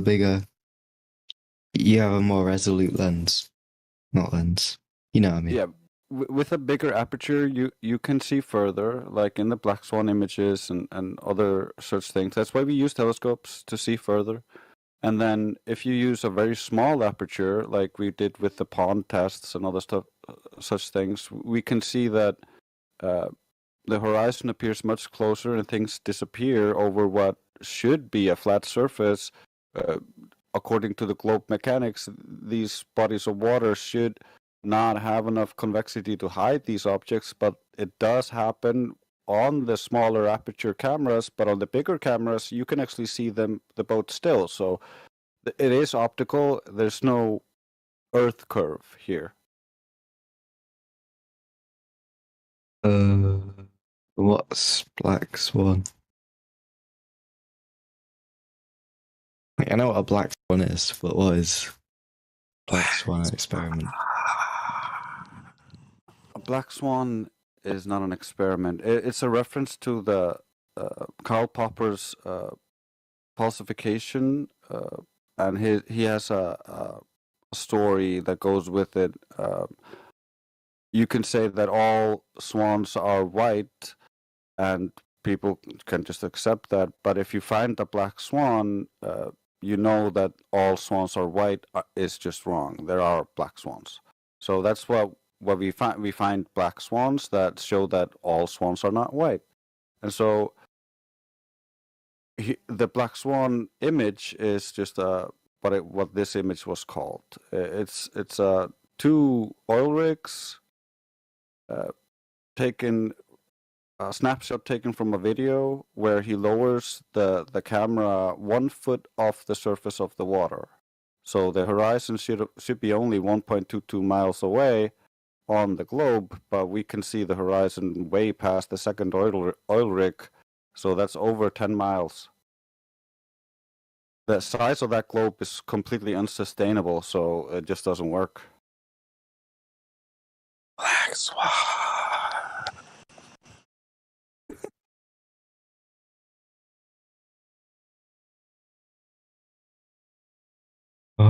Excellently Yeah, so it's well like- said, Grace. Go ahead. So it's basically just a proof, a contradiction. That Yeah, makes sense. I like that. we're comparing the claimed globe geometry to reality, and it doesn't hold up. But you can go Yes, check that's it out. saying You don't have to just believe anybody here. You really should go out and see if you can test some of this stuff on your own. If you have a body of water nearby that's like 5 miles, 10 miles big, maybe bigger, that's a good start. Next time you go on vacation to the beach or something, take an Earth curve calculator with you. See if you can do some long distance observations. This is the kind of stuff you don't want to just leave this Discord and be like, well, these guys on Discord told me it was flat. Like, you want to go out and check for yourself. So, there's plenty of resources for you to be able to go out and do that. And if you need help, we're here. Okay, so let's establish where we've come from so far. We've conceded that the concept that the Earth curve is the only reason why things disappear from the bottom up is false.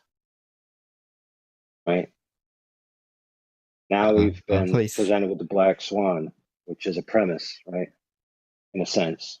That premise is that if you can disprove a certain proposition by providing one counterexample, that negates the proposition and the proposition isn't true.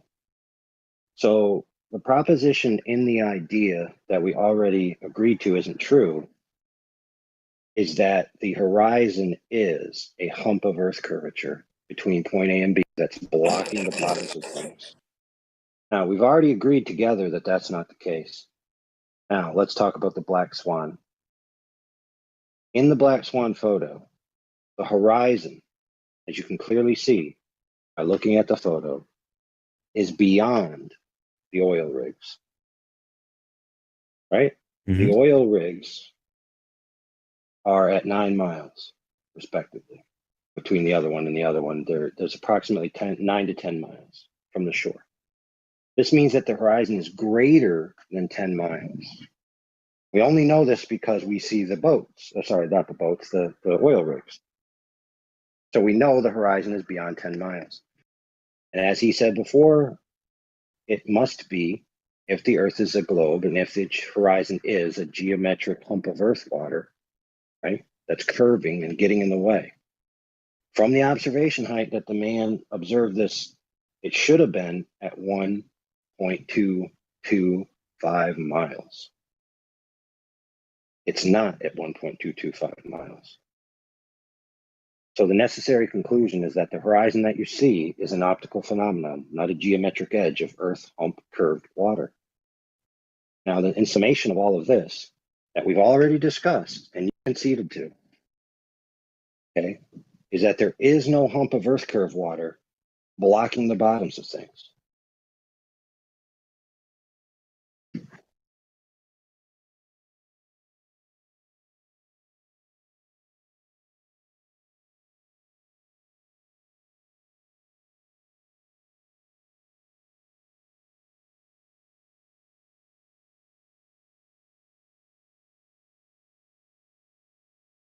Now you might say, okay, that's compelling. How would I know for sure? Well, the correct answer is to directly measure the water. So far, we've been talking about optical defects, right? So let's measure the water. How are we going to do it? We can't use a string because of the catenary curve problem, right? Which is a physics problem. Just take my word for it. Can't use a string. Oh, okay. Can't use a solid piece of steel for similar reasons. So the most efficient means to get something at that range, that we need a sufficient sample size, right? So what's a sufficient sample size? Let's say 25 miles. That sounds pretty good, don't you think? 25 miles, you'd see, doing the maths. 25 times 8, 200 inches, which is what? I don't know what that is in feet. 25 miles, it would not be 200 inches. Wait, what? So wouldn't it be 25, then 8 inches per mile, times it by 8? It's squared. Oh, there we go. So would it be If you were 5? doing it your way, it'd be a 5 slope, times. not a curve. Oh, yeah, that makes sense. Sorry. Right, so 5 times. What is it again? What is it? 5 times 8? It's 20, 40. no, 25 times 25 Uh-huh. times 8 Right, inches. so That'll give you inches. sure. 5,000. That's going to give you, right, that's going to give you the drop. 16 feet. Right, so that's 416 feet drop, right? That doesn't seem very believable to me. I'm gonna be honest. Really? Yeah. Why not? I don't know. I don't think you can see 400 feet of drop between 25 miles. That's like. I mean, that's the math of the ball. Significant. That's very significant. Yeah, it's very You know what I mean? significant. So we have something so- that's 400 feet, right? 400 I feet. can live with like 400 inches, but I can't live with 400 feet. Well, that's too bad, because that's the measurements of the ball that they told you exists. Yeah. Okay, so I'm going to walk you through it. So this is how it goes. You got 400 feet. It's actually worse than that, but we'll just use 400 for sake of argument. It's easy to divide. So what they did is they went, set up what's known as a laser transit measurement. Laser transit is basically a really long level, right? Because obviously you don't have a 25-mile long level. So you level the laser on the one side of the land, you shoot it over 25 miles of water, and you have a target, right? You set up the laser at 6 feet off the ground. You set up the target at 6 feet off the ground. Right? Can't a laser be refracted and stuff though? Ding, ding, ding. He said it. He said the word. Oh, what? Hey. Calm down. Oh, no. We're not getting frenetic here. Yes. The correct answer is lasers can deviate due to refraction. Okay. So I want to ask you this before we start. You already have heard this is a 400-foot differential, right, between the drop. Mm-hmm. Now, yeah, we're going to measure this. We're going to measure this to see if that drop is there by setting up a laser transit level. Now, I'm going to continue with how this works, okay? So we'll set a baseline for how this thing's supposed to function. So in construction, let's say you have a foundation, so you have a piece of land. You set up the laser on one side, you set up the storyboard on the other, which is what the laser hits, and it tells you the differential between a level laser and the ground. So for example, if I set up my laser at 4 feet tall and the storyboard says 6 feet, right? Then that means I have to add some dirt to level the ground, right? And transversely, if it says in the other direction, I have to take some dirt away. So what this tells me is over my foundation that I'm trying to lay, whether or not I'm laying it flat. Because I can go with that storyboard and get 4 feet here, 4 feet here, 4 feet here, 4.5. Uh-oh, I got to change something. Right? Yep. Now, of course, there's tolerances, right? So when, for a client, I want to make a level floor or a level foundation or a level piece of land, there's tolerances that they're willing to accept. Now, dirt has a different tolerance that someone's willing to accept, and concrete has a different tolerance that someone's willing to accept for their tile in their kitchen floor. Right? They want that floor flat. They don't want it curved, they want it flat. So I want to ask you this question. If they hired me to make a flat floor, and I got my measurements so off that I was 2 orders of magnitude off level, is that acceptable? No, it isn't, is it? In fact, 1 order of magnitude is not acceptable. So for example, if the differential is supposed to be 0.4 and I have 0.40, right? Those are the same, are they not? Yeah. Okay, but what if I have 4? I'm off by 4. Yeah. That is not a flat floor anymore, is it? No, it's what's the word? Sloped. Right. I've done screwed up. Now, what if it's off by 40? God, whoa. Yeah, you wouldn't even be able to walk. It'd be so steep. Right? So not acceptable. Mm-hmm. Okay, so if we take this laser transit and we want to know whether this Earth curve hump is there, and we can measure by getting the laser to hit a target of equal height, and it's off by 2 orders of magnitude, we've already agreed that that's not acceptable. So if the laser is at 6 feet, right, which is in the single digits, and then the double digits, right, the tens is not acceptable. And the hundreds is definitely not acceptable, correct? So lo and behold, this test was conducted. The ambient conditions were measured. The refraction was taken into account. The millirad beam divergence for the laser in question that was used on this day was taken into account. The laser hit the target.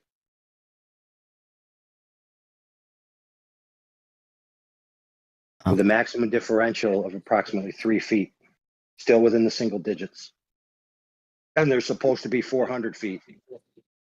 So That's if the acceptable. Earth was a globe, the laser would have went over the target by hundreds of feet upon hundreds of feet. Yet the laser hit the target. So by the principle of laser transit within the margins of error, that surface is flat.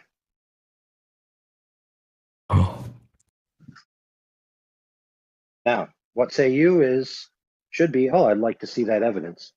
Lo and behold, we have it for you.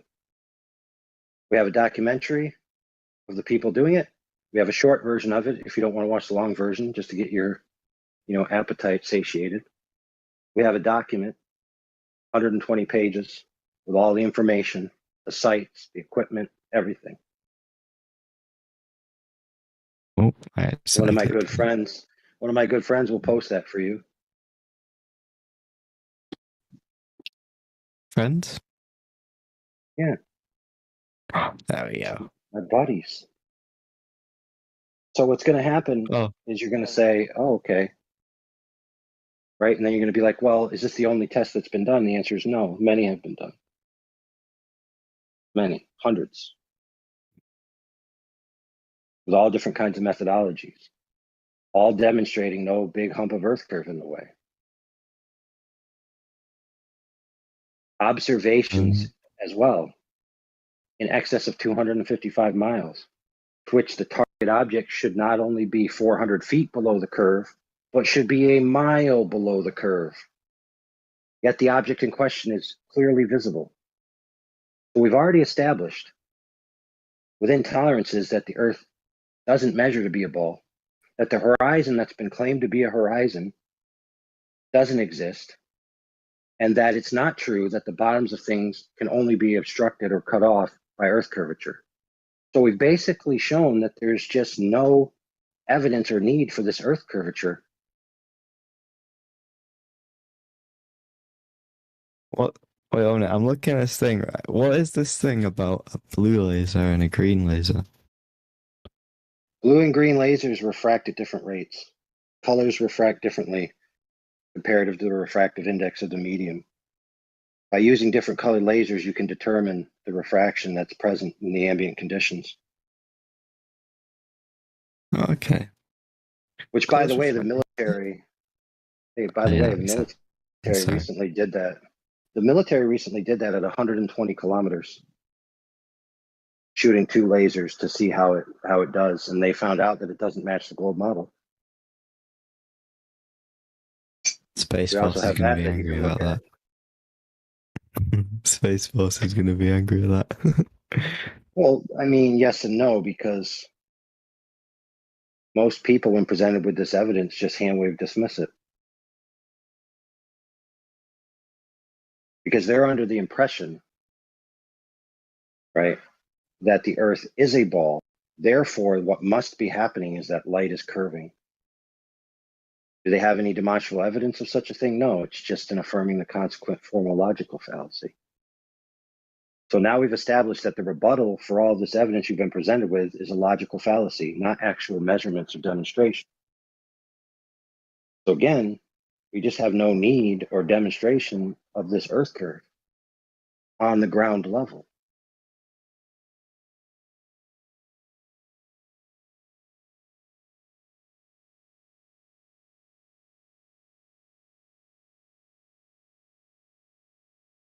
So if you have direct evidence of Earth curve measurements, that is what is necessary to rebut these points.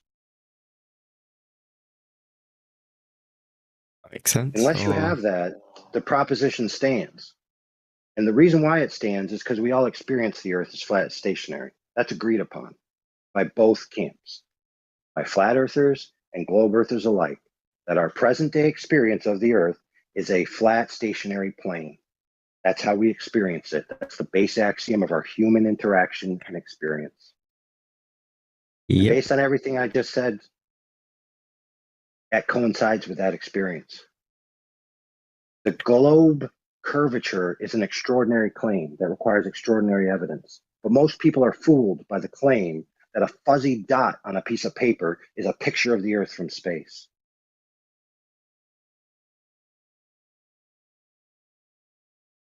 Given to you by a government, no less, who we know lies on the regular.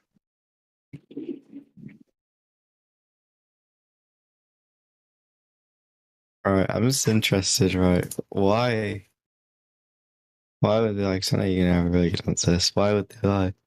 Why would they lie? There it is. There's the $1 million question, isn't it? Who cares why they lied? Don't matter. Right, but you're an Yeah, intelligent like, person, right? You'd lied before, and you've been lied to before, so you know why people lie. You already know the answer. You don't know the exact specific answer, but you know the general answers. To gain power, to gain resources, to gain fame, to gain women, all kinds of things people lie for. the government doesn't gain anything from anything So like says that you. from that, though. Really? So It doesn't. so It if I doesn't can gain post you, power. okay, cool story. Cool Doesn't story. gain prestige. It doesn't. You sure about gain that? You sure about that? money. It doesn't. Yeah, quite. Really? So, okay, so let me ask you this question. Why does North Korea lie to its people about the status of its weapon systems? Why did Iraq, when I was there, lie to its people about the capacities of the U.S. forces? Why did the Make them United States seem government, during the space race, have a vested interest to lie to the people that the United States was the first to conquer the moon? And you're trying to tell me that there's no prestige or power or world presence to be gained from a proposition that you've conquered space? Yeah, because they just wouldn't make the claim that they could go to the moon in the first place.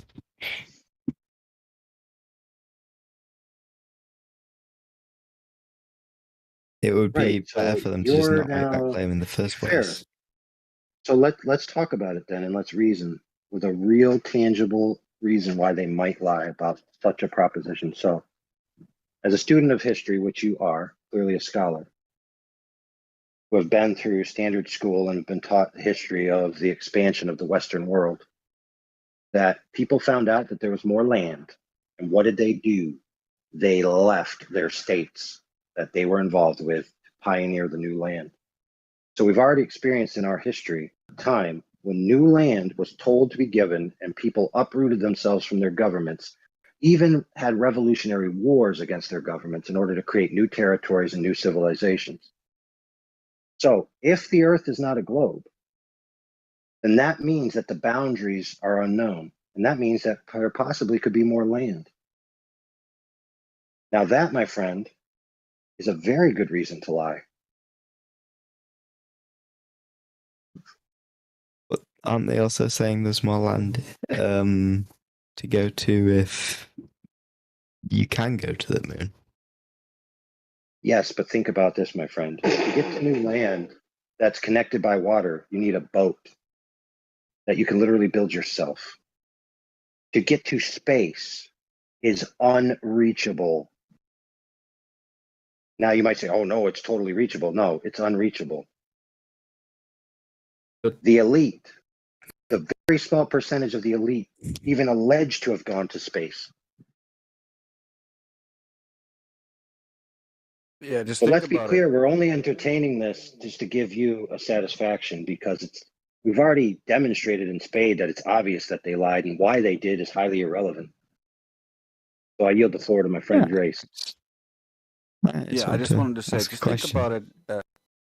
Richard Branson and Jeff Bezos have all the money in the world, but they could not go high enough to go above the clouds. So they were just still in the air, and they never went to space. So even with all of their money and power and influence, you can't go there. Well, where is this other land? Because everyone sailed to every part of the ocean. So if you say there's, like past Antarctica, you've also said that it's really hard to reach there. Like, so what? How could an ordinary person ever expect to cross Antarctica? Oh, there's more than that.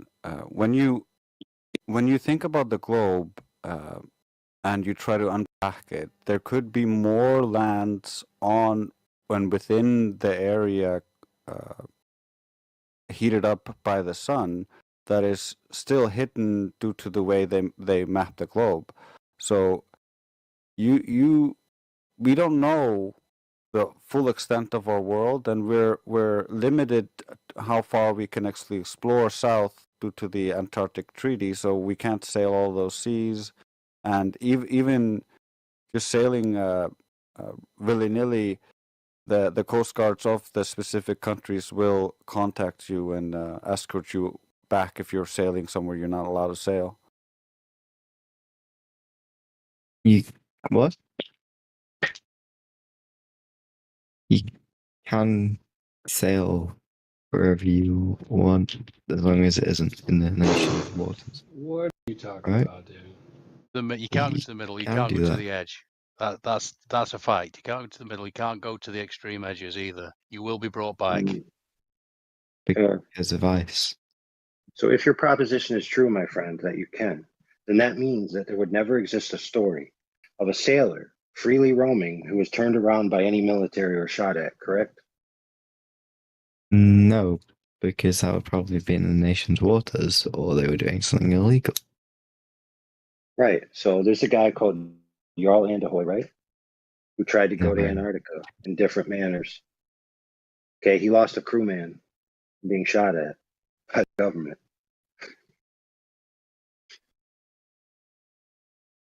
So it's not the case that you can just go where you want, especially in regards to Antarctica. Not only that, but the logistics of doing so is very hard because of the nature of the temperatures and all of that. But again, keep in mind, we're only entertaining this for your satisfaction because we already understand logically why someone would lie is irrelevant. That they lied is the matter of the day. So you're just to be fair, no disrespect to you. You're trying to think these things through to make peace with it.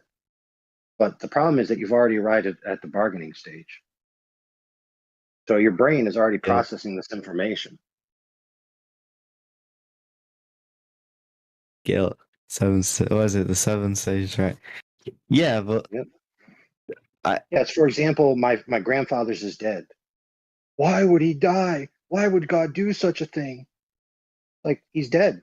It's just a simple fact. He's dead.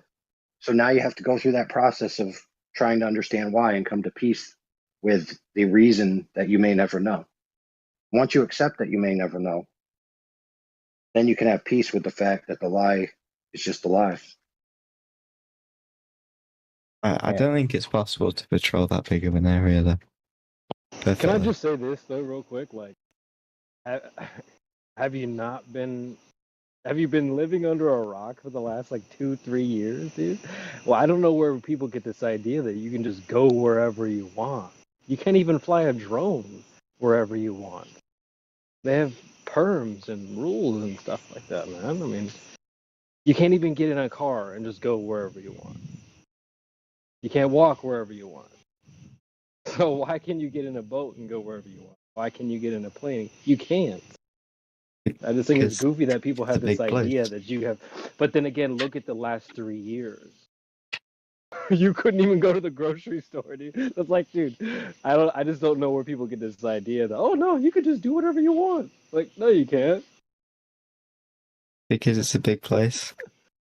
Okay, and I don't think it'd be possible, even if last year everyone you was on couldn't board even with go it. to the grocery store. Everyone knows where that is. Come on, dude. Oh, so you're trying to say that you could do it? You could do it because there's nobody there to monitor you because it's so big they couldn't possibly know what you're doing. Is that It's your like claim? saying I can just do whatever I want on the highway. Who's gonna catch me? Yeah, so they don't have radar That's the anymore or speed. anything like Come that. on, That they don't track ships now. If you were on Antarctica, no. What? It's like saying, like, dude, well, if I'm in the boonies, who's gonna catch me? I'll just do whatever I want. I'll just drive as fast as I want on this Yep. highway. No one's gonna get. Who's gonna get me? So guess how they caught Mr. Yarrow? Information that was acquired at land, because you have to plan and do all the logistics at land before you depart. It's like you don't just magically arrive in the middle of an ocean where there's nobody there to catch you. You can get a boat. Like, there's nothing stopping you from getting a boat and then going and sailing. Illegally, as you're saying. And, going there. Like.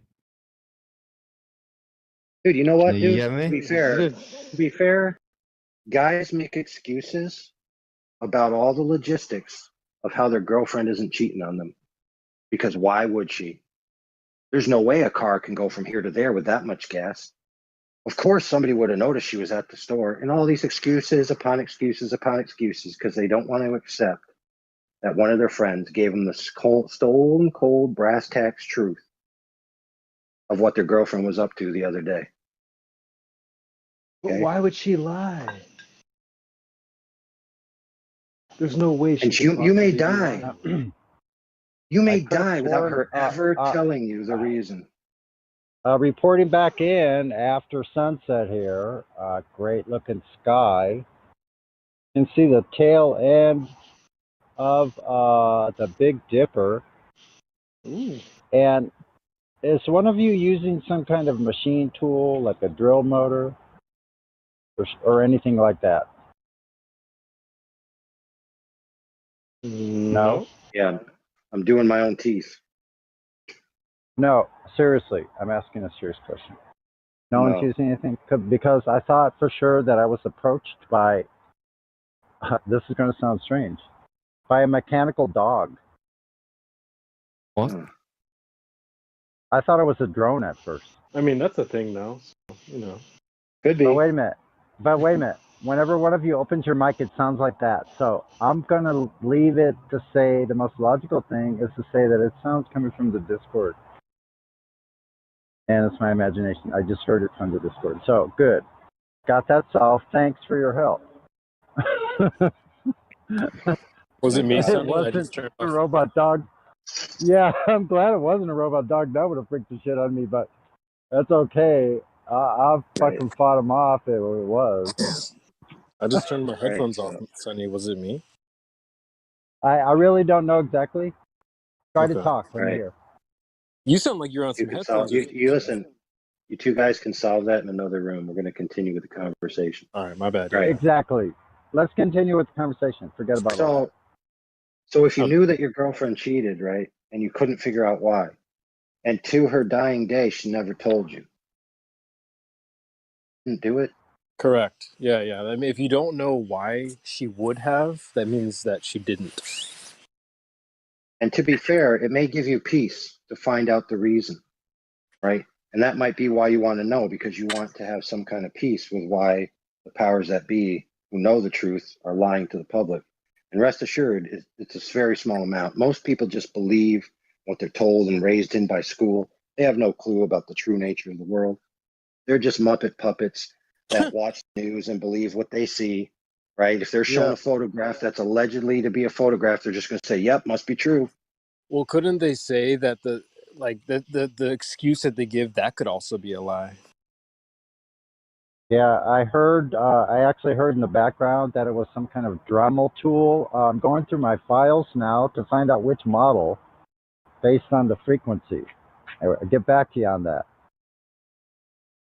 It's also, worst part is we kind of showed him a video of the guy who shared it with us sleeping with his girlfriend, and he's still like, why would she lie about it? That it can't have happened. Why would she lie? There's no reason for her to lie, so she probably Right. didn't do it. There's no way she could possibly have done it. I can't think of a good reason why she would have done this, so then therefore she did not. Glober logic. Nobody admitted to using a drill motor or Dremel, so therefore it could not have been a drill motor or Dremel. Right, that's false. Sounds retarded. Yeah, so let's say for example that we know, or that you know. All right, let's say for example that you know that not only have you been presented with recent evidence that your girlfriend's lying, but in the past she's lied to you. Like at one time she said there's weapons of mass destruction in the closet. At another time she said, no, I totally didn't give those black guys syphilis. And another time she says, oh no, that's totally the reason why we went to war with Vietnam. Right? So the powers that be at the elite level have a track record of lying to the public. Right? So they're untrustworthy in a general sense.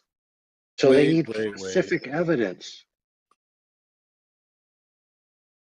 Wait, hold on a second there, because like Santa Claus, when it brings joy, then it's not a lie. So it's okay to tell a lie as long as it brings joy, like Santa Claus. Oh, I understand now. So if they have a good enough reason to lie, then it's okay. I get it. Yeah, and then it's not even at that point. It's not even a lie at that point. So what you're trying to say is S&M, sadist, and masochistic. Yeah. I get it. Okay. Mm-hmm. Okay. Awesome. That's kind of like Christmas. Yeah. Oh, just like it. Oh, holy mackerel. Yeah. Yes. It's okay to for lie example, as long as it brings joy. Yeah, for example, in this context, if the Earth was flat, that would have huge philosophical implications. A lot of the scientists who came up with these ideas in the past, who philosophically chose to disregard the Earth as having a central position in the cosmos for philosophical reasons, would cry at night. Therefore, we must continue this lie. And then you're like, oh, that's such a good reason. We wouldn't want the scientists to be scared.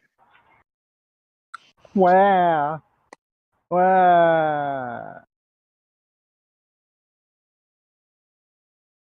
24/7 Flat Earth Discord. Go get VC verified.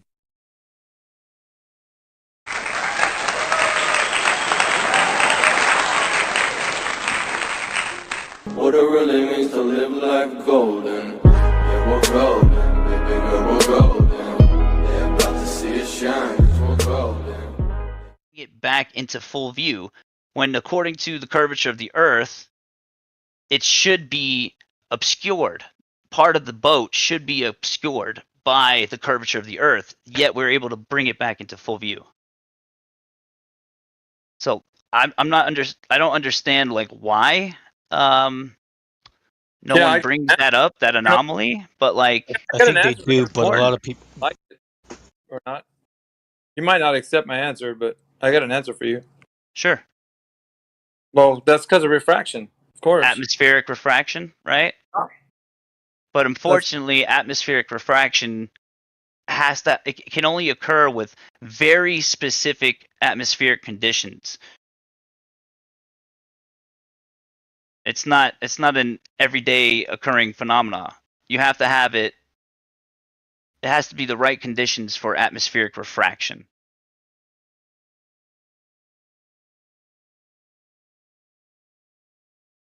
I mean, okay, we can take another example of the law of perspective and, disproving the curvature of the Earth. Have you ever heard of Salar de Uyuni, Mayhem? The Bolivian salt flats? Yeah, I know that place. I heard about it. Okay. So, if you go there, if you've seen it, it's about like 100 kilometers wide, and in all directions. Let's say it rains a little bit, like 3 inches of rain per se in this Bolivian salt flats. The reason why it's popular and people know about it is because it makes it look like it's a giant mirror, perfectly flat mirror. It's not convex, not concave. It's a perfectly flat mirror for over 100 kilometers. What's it called? Salar de Uyuni. I'm not sure if I'm saying that right, but just type in Bolivian salt flats. There you go. Or Bonneville salt. Is that what it's called? There you go. Let's see here. Let's look at this video real quick. Actually, I don't know about the Bonneville salt flats, but apparently that's another salt flats place. But the one I'm thinking of is in Bolivia. There we go. Secret Asian Man posted a picture of it right there. Gorgeous, by the way. So let's Looks take that into legitimately consideration. heaven. Yeah, it's like a perfect mirror. Like there's no warping in the reflected image. It's completely flat. That's not what I'm not saying that proves it, but what I am saying is if you're able to see for over 100 kilometers perfectly like that far of a distance, where it looks like it's a perfect mirror, completely, symmetrical with the image that you're looking at. Like if you're standing 50 kilometers away, and you're looking at something another 50 kilometers away over there, it's the same mirrored image. Yeah, like there's no curvature. Yeah, there's I no see what you mean. concaveness. Yeah. Yeah. But my argue, I mean, I solely believe Earth is completely flat too. But my argue there is that Earth could be that very big. Okay, let's say that's the case, right? Let's say that that's the case, that the Earth is so big that you're unable to see the curvature of the Earth. For a while, yeah. For like. Okay, well, let's go back to Eratosthenes. Let's go back, because that's important. That's basically where we got the measurement of the Earth, right? Yeah, but I thought you said we can agree to disagree about Eratosthenes. Why are we going? No, we are. But we're going back. We're going back to the measurement, though. I'm doing. I'm like I said, yeah. Keep going. So the important part of that measurement, right, is that it confirms, quote unquote, that the Earth is about 25,000 miles in diameter, which is important. It's very important, because based on that calculation and of spherical trigonometry, I think it was Aristotle. Let me look this up. There's actually a calculation that you can look up yourself that measures the curvature of the Earth. And it is this calculation, bear with me. And this is very important.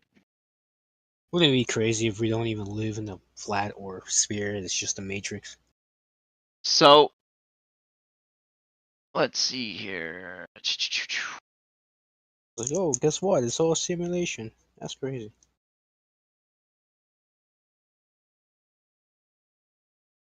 Let's see here.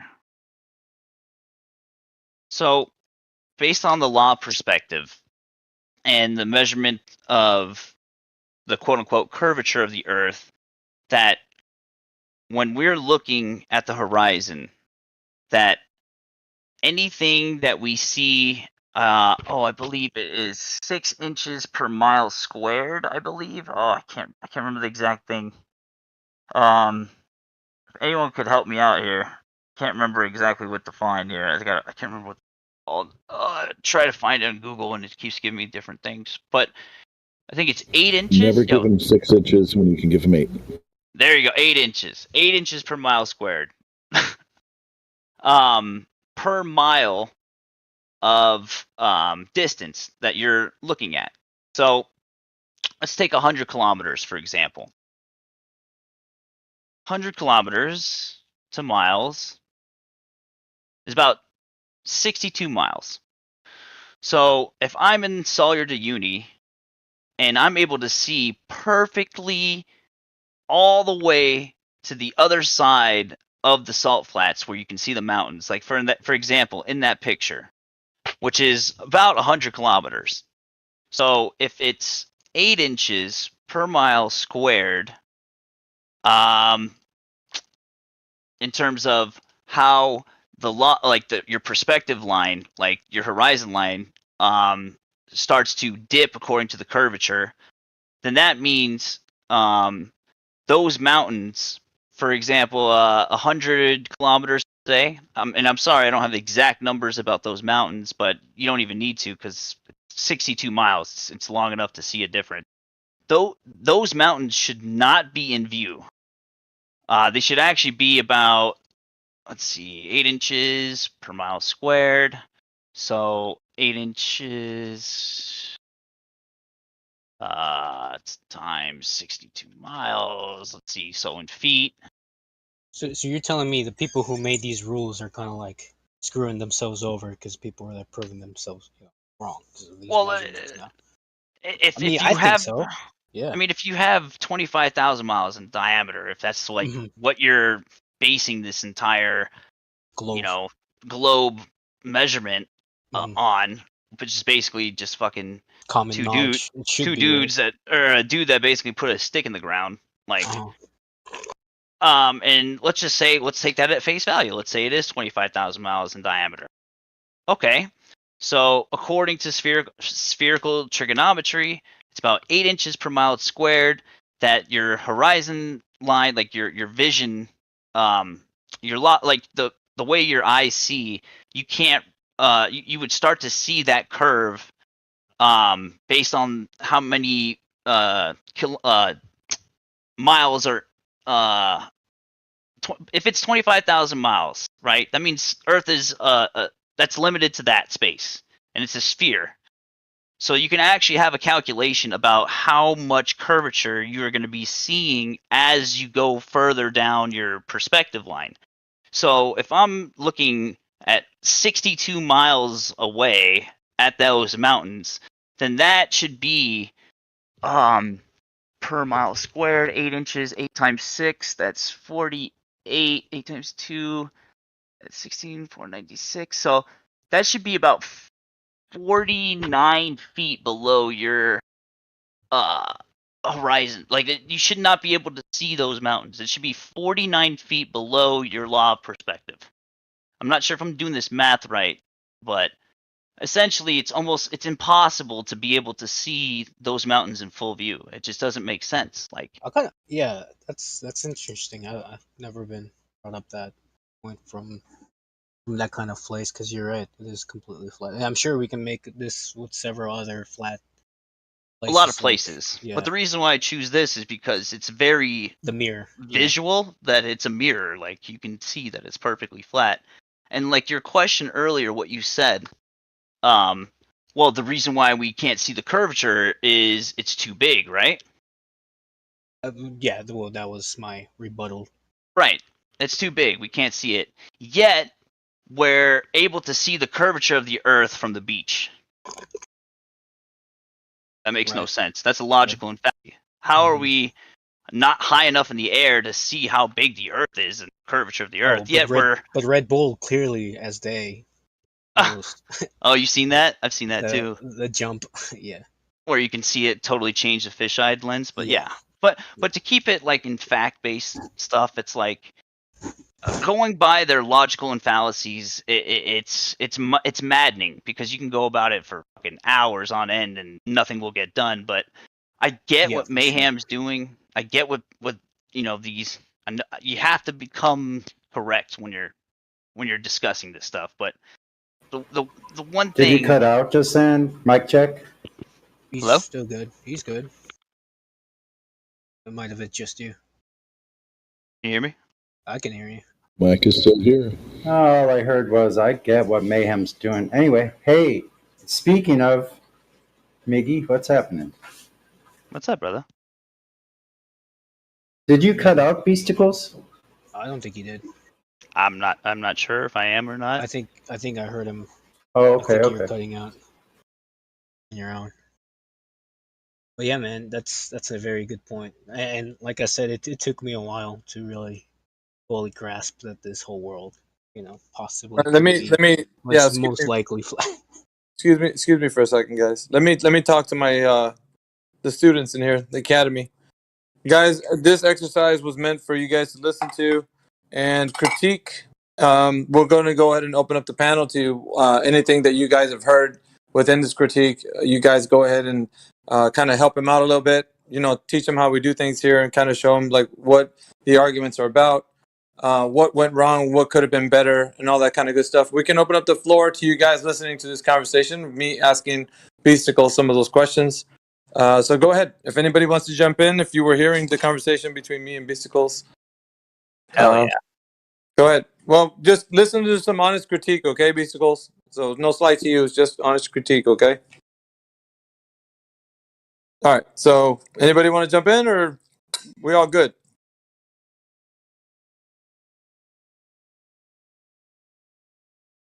All I can say is when I first tuned into this a little while ago, I thought somebody had cloned your voice and was just BSing. I didn't realize at first that you were role playing. Well, it's much more than that, though, because what happens is when you actually test the metal of your argument, you start to realize where the holes are. Now, was anything that was being said? Are we all good? First of all, with between the way I was arguing, the way he was arguing, did everybody come out good? Are we all good, or nobody's got nothing to say about it, or what's up? I'd say Beasticles needs some more practice. Yeah, I think honestly, I didn't know Go what ahead. the fuck was going on. I think Beasticles were bringing some great points.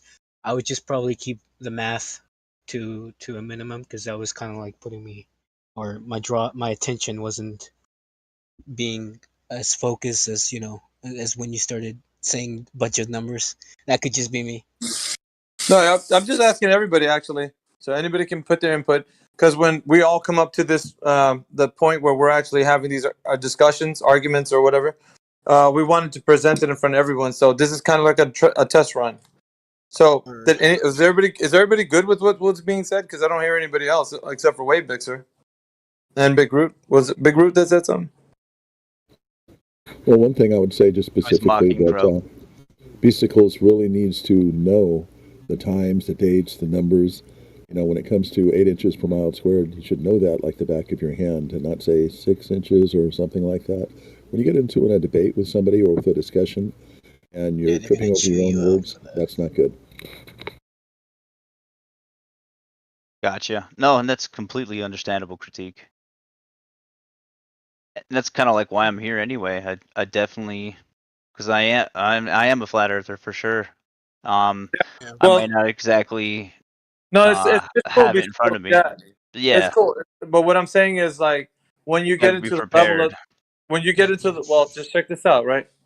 When you get into the level of the kind of discussions that we get into in here, we meet every archetype of personality, from the sophist to the weasel. Just everybody who's just trying to put one over on you or say something, interrupt you.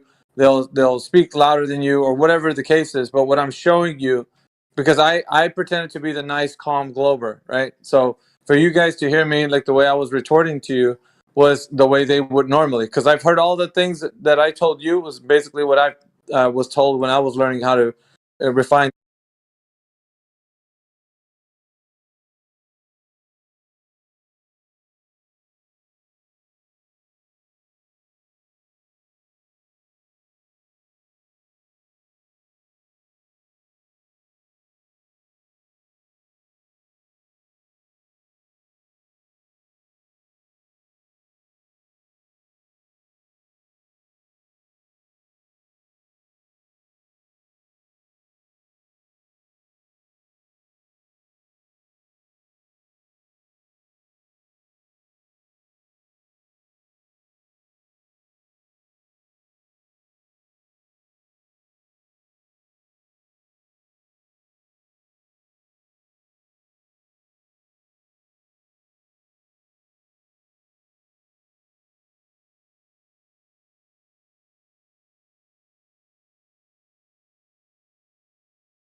The argument. So there's a lot to learn and to glean from the people that are in this server.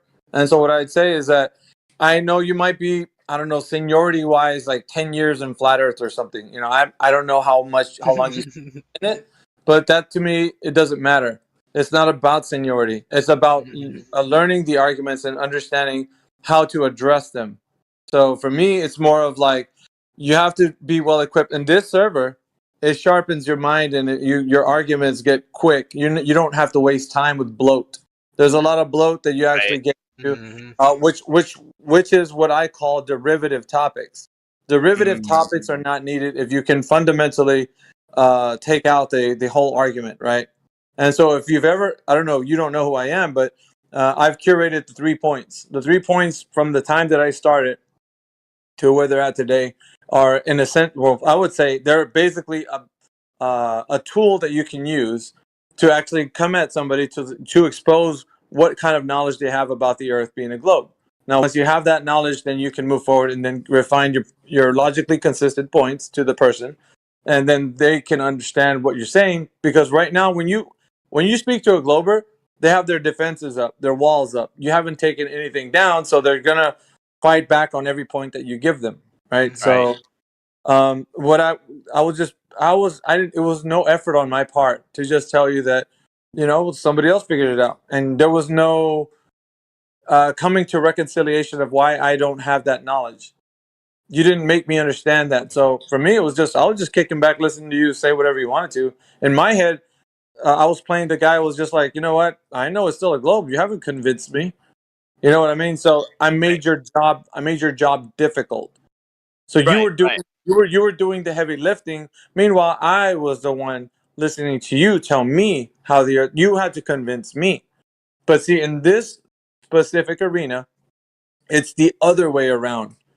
We don't ever play defense, and if you start playing defense, then you're doing it wrong. So I always educate people here in this server about that. It's not about you playing your defense. point, yeah. You're once you start defending, you're already they got you on the ropes, and so they're gonna So make them keep defend you. their claim. Yes, Yeah. exactly. Okay. So Yeah. so this, and I put it to you like this: this discussion is not a debate. It's Right. not up for a debate. So what it is the burden of proof rests on those who make the claim. So those who advocate for the claim, which is the Earth is a globe, they're the ones who are saying that the Earth is a globe, and they advocate for that position. Not saying that they made the claim themselves, but they advocate for it. So they're Right. saying, no, the Earth's a globe, and I know because the scientists told me or whatever. But so if that's the case, then the burden of proof rests on their shoulders alone. So what needs to happen is evidence needs to be put forth. So think of it like a court case, right? So Right. do you have a court case running, and so they're the ones that need to present the case for the Earth being a globe. So in order for them to do that, they need to sufficiently come forward with any evidence. So what you do is you're somebody to say, okay, present your evidence. Let's see what you have to present as far as evidence goes that the Earth is a globe. Now that's what you're waiting on. So if you get into like a spiel about like the Earth and the salt flats and all that stuff, you're trying to logically consistently provide evidence for the case of the Earth not being a globe, but it's flat. But they're not going to see it because their walls are up.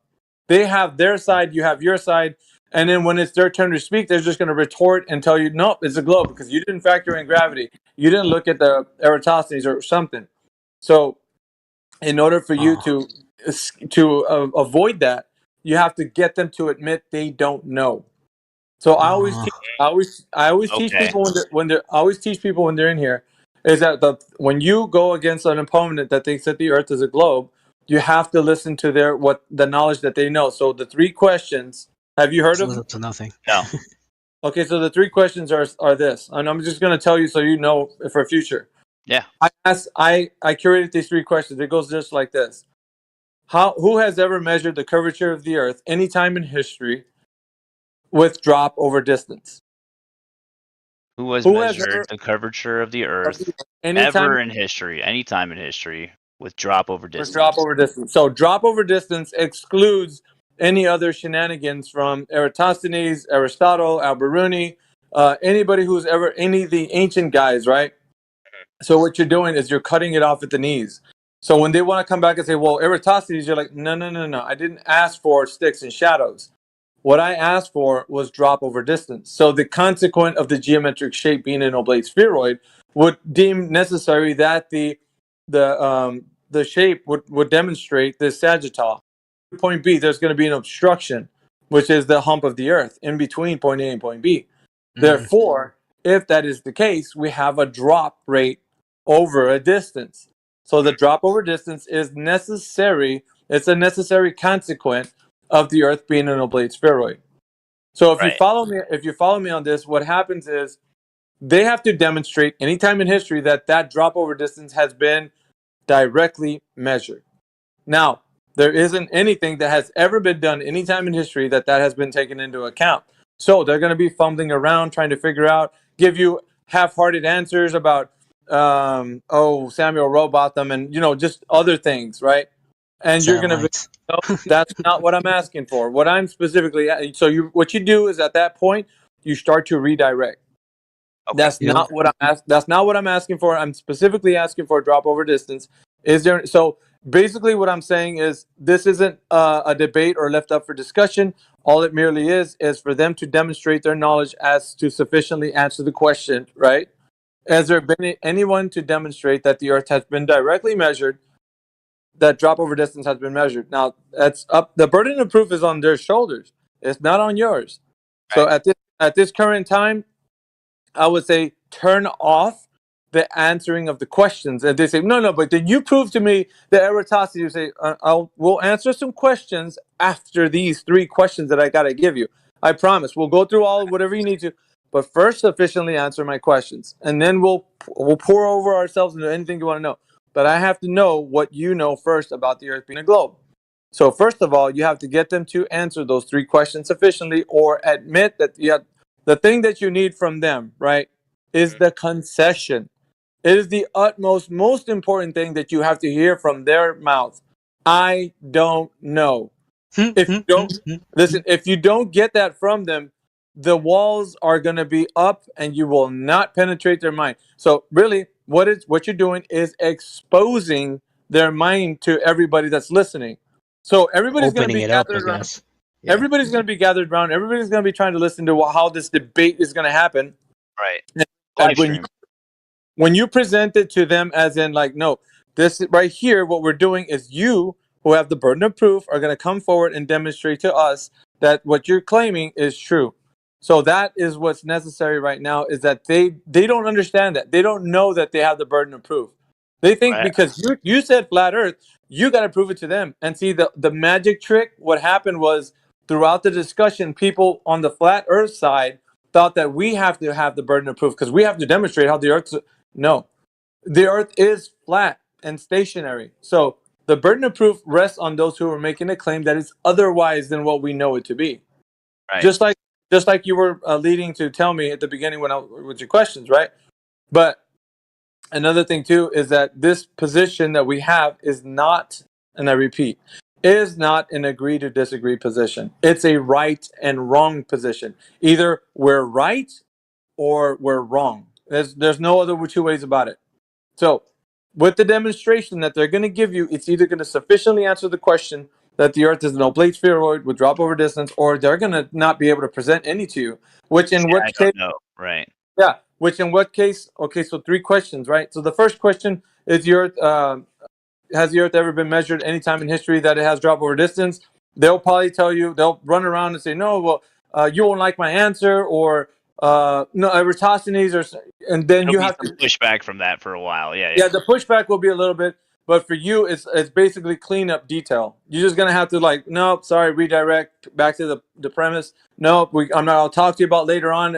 If you want to ask me some questions, we'll do it after. Like, it's just clean up. That's all you're doing. And so once you get to settle down, and then what do you want me to say? You're like, just answer the question. If either you know or you don't, but if you don't know, say I don't know. Right, and then we'll move on to the next one. Right. And so you listen. Don't give in to like, okay, you didn't have to say you don't know, but I'll just take it like no. This right here, what I'm telling you, is the most important part of the 3 questions. The concession. If you do not get the concession, do not move on to the next question. And I'm saying this specifically because what happens here, it's called an ego death.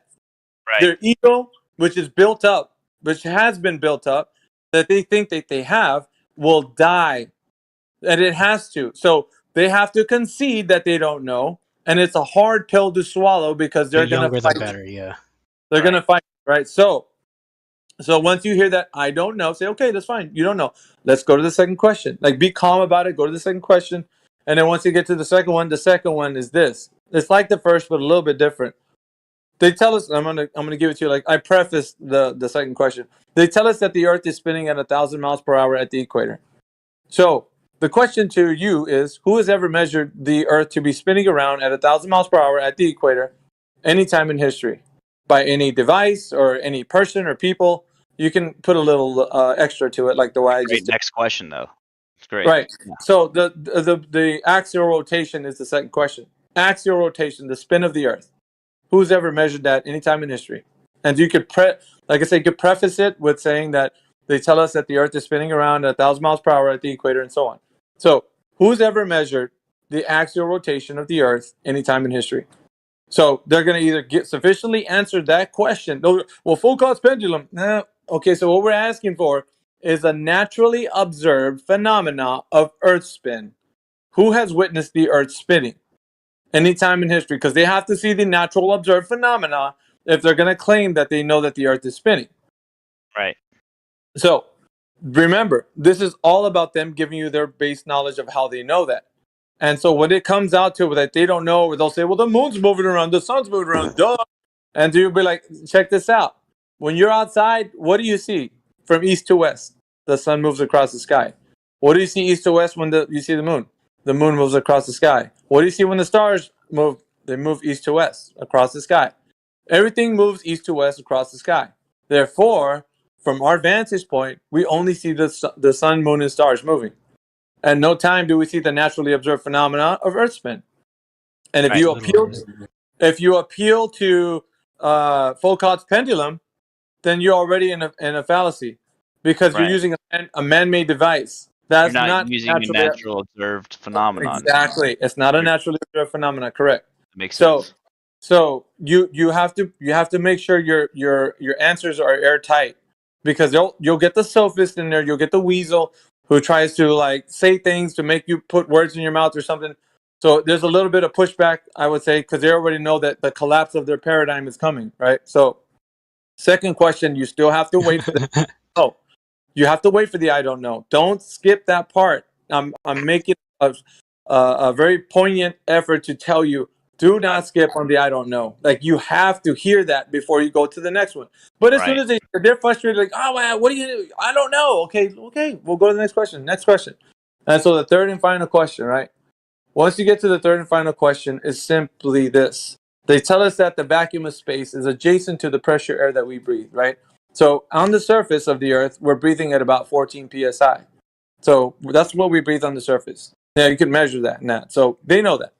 But they tell us as we start going up in elevation, the gradient air changes and it gets thinner and thinner, and we're not able to breathe. So by the time you get to the past the Kármán line at about 64 miles up of the Earth's surface, they tell us that the Earth starts to become the vacuum of space right beyond the Kármán line.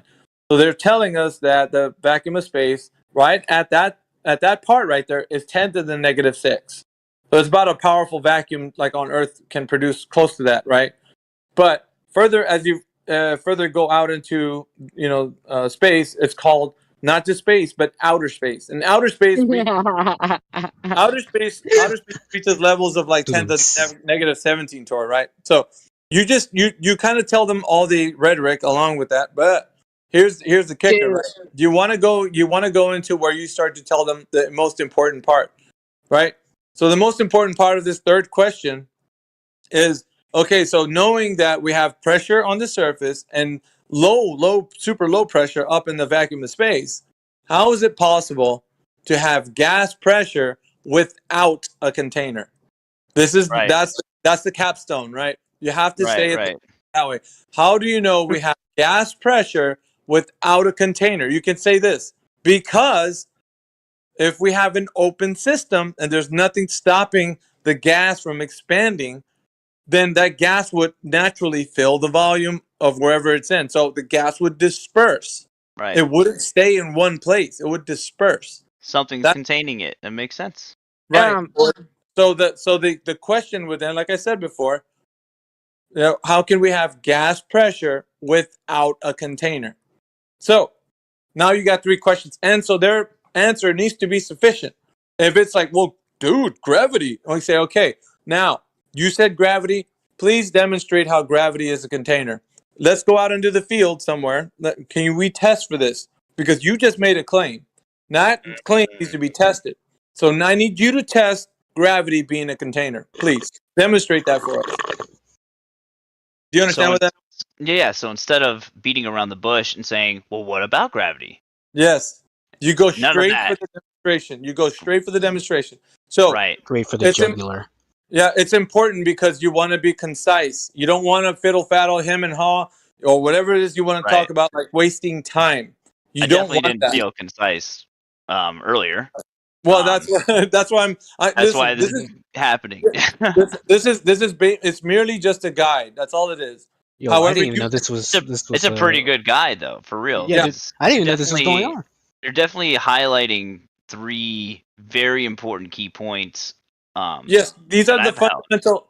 Yeah, these are the fundamental pillars of the Earth being a globe. They're the most important information for someone who believes that the Earth's a globe. Okay, so I wasn't even done yet, but I'm going to show you something, right? Once you get them to this level where they're already denying the fact that they can't understand how gravity is a container, you need the concession once again. Now, either you ask them the question, right? You either know or you don't know. I need the answer, please. Well, gravity, I already told you. No, you didn't demonstrate that gravity is a container for gas pressure. Otherwise, we'd be having gravity containers everywhere and containing gas everywhere. It's not the case. Well, just go outside and look up. No, you can't appeal to the sky because I need a demonstration of how gravity is a Because container. the burden of proof is Right. on them because It's on their claim. Right. So it's on Got them. it. So at the end of that, when you tire them out, because eventually they're gonna be like, dude, so what do you want me to say? I don't know. Yes, thank you. You don't know, and I'll go with that. So with that, you can wrap it up. Remember, and this ending part is even better than like me telling you to tell them like if they know or they don't know. This ending part is the masterpiece of the 3 points. Okay, so the ending summarization is you demonstrating to them that they have no knowledge that the Earth is a globe, and you do it this way. So you tell them this. So you're saying that the Earth, being a globe, number 1, spinning, number 2, in the vacuum of space, number 3, is just a blind belief that you have. You don't know that it is. You blindly believe it right now. You didn't supply any information to give any evidence to the claims, and I gave you the floor, but you didn't sufficiently answer the question. You said you don't know to all 3, and that's it. You demonstrate to them that they have a blind belief, and that is all. That is it. Right. You've done your And then depending on what happens after that is completely up to how they react. Exactly. It's you all get a it. big movie, yeah. You get it. But here's the deal though. You didn't defend one time. They were on the defense the whole time, and they lost the whole time. Not only did they lose, they admitted to you conceding that they don't know 3 times on the most fundamental aspects of the Earth's position. It's so much that they're gonna join the Discord. Well, I mean, that can be the case, but that's not the outcome. The outcome for what you did right there was not to convince them. It was not so they can say, "Oh, I want to be a flat earther." No, it was to expose their mind that they don't know. So everybody who hears will be like, "Well, let me take a shot at the title," and you're like, "Come on in, let's do the 3 points on you. Let's see how you fare." But every time, listen, since I curated these 3 points, there hasn't been a soul, from an astrophysicist to the regular layman, that's come in here to tell me they know.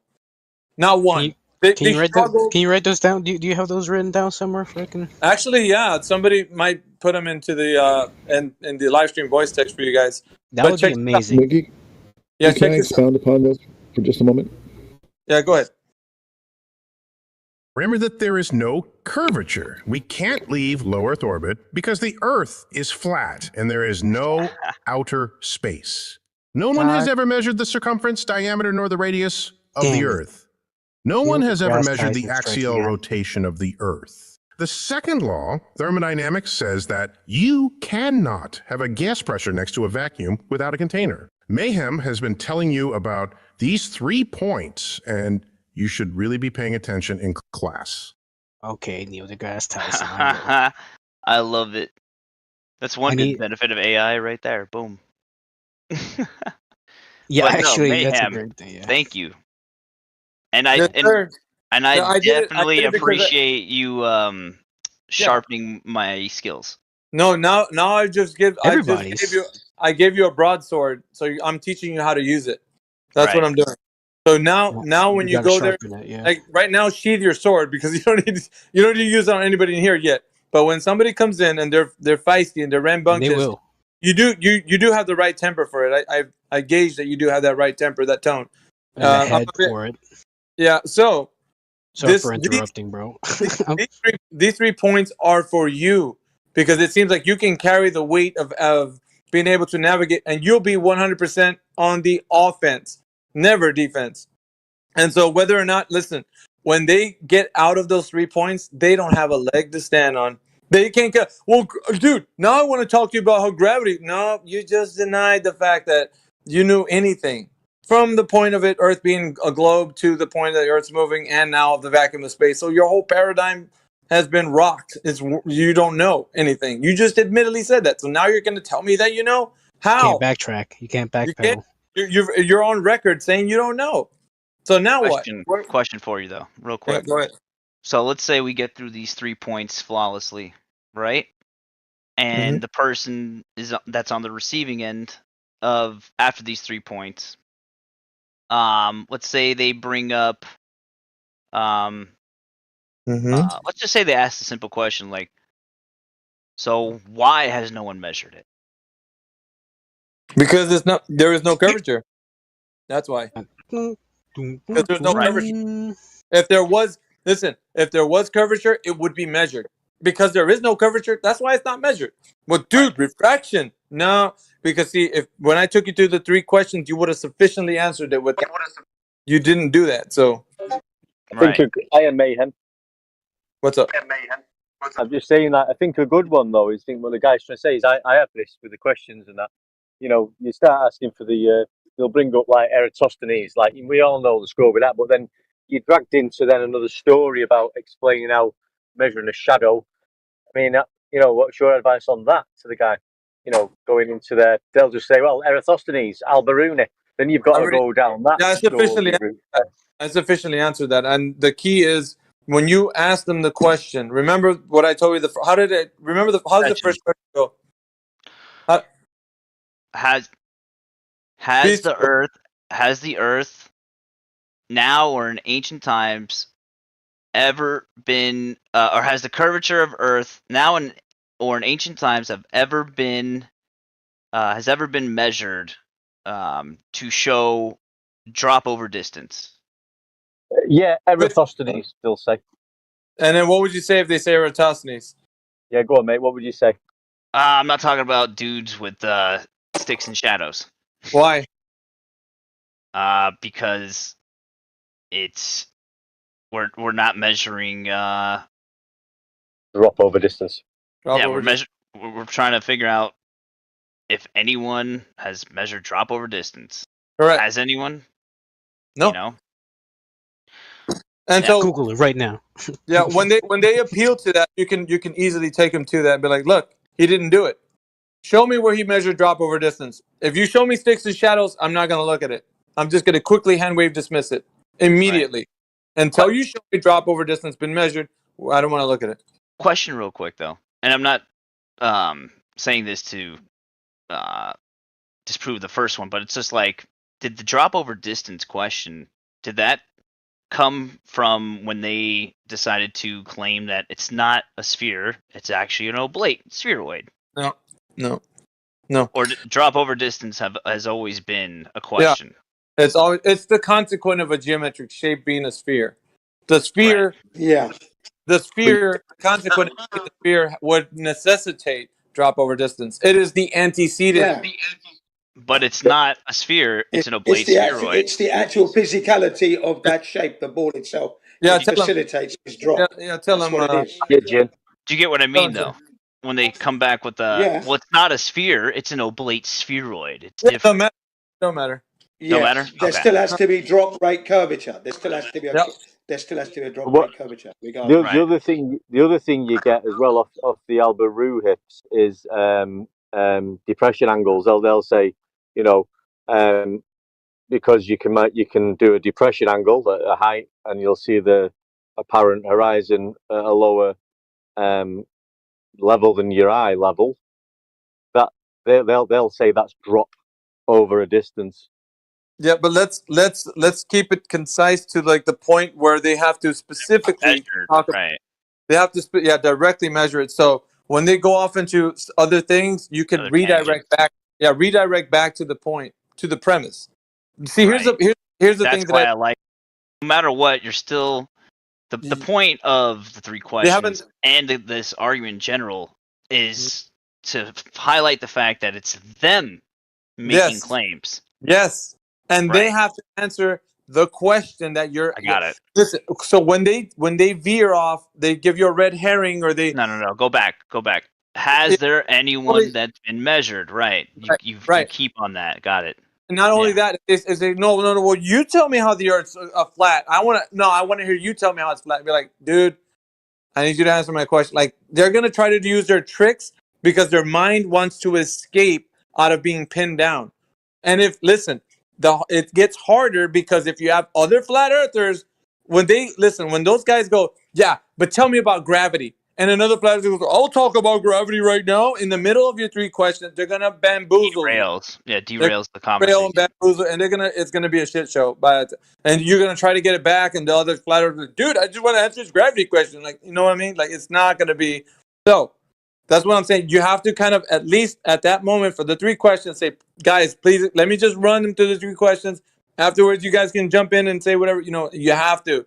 Because was that what was going on right there? Because I didn't know. No, I'm telling you. Brand new to the server, and Mayhem sounds like an OG. And I know. Me too. I kind of just been here for months, but I have never talked to him before. This is crazy. This is exactly what I was looking for. Welcome. How to deal with trolls, logical and fallacies, though. Like, super, like I get caught up in my words, but like the thing that you really taught me is the fact that the burden of proof rests on their shoulders. That's key, man. You're always on the offense. You're never on the defense. When you're on the defense, you're exactly. What is your profession?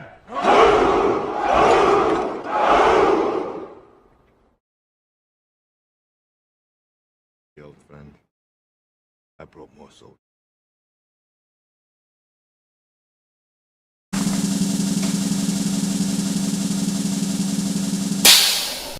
Welcome to 24/7 Flat Earth Discord channel. Be sure to go to VC Chi Check-in 1 to get your VC verification tags to get involved in the conversation about our Earth. Be sure to bring your verifiable Earth curvature evidence, though. Enemy spotted. Deck. And you receive because there could be some kind of variance or interference that you're not aware of, right? No, I mean, in this world where we live, the physical world, that we can kind of more solidly verify because there's way more variables that we can kind of confirm. It's like way more solid.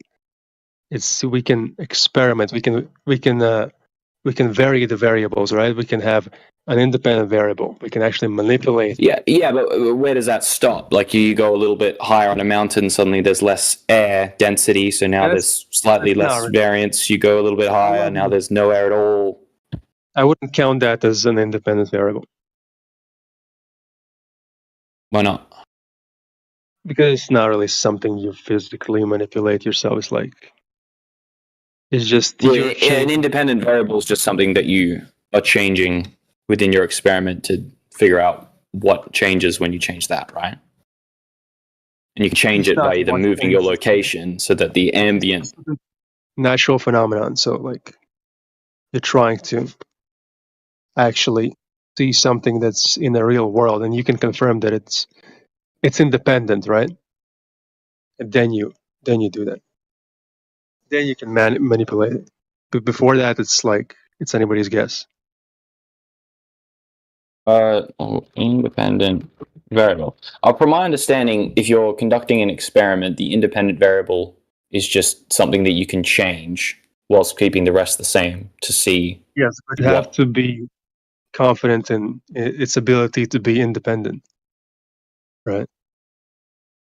That it's changeable. Yeah. So if you have a tool that can measure that specific variable, and you go to a place that... You can't do that in the sky because you can't verify for sure that things are you can actually like adjust those things.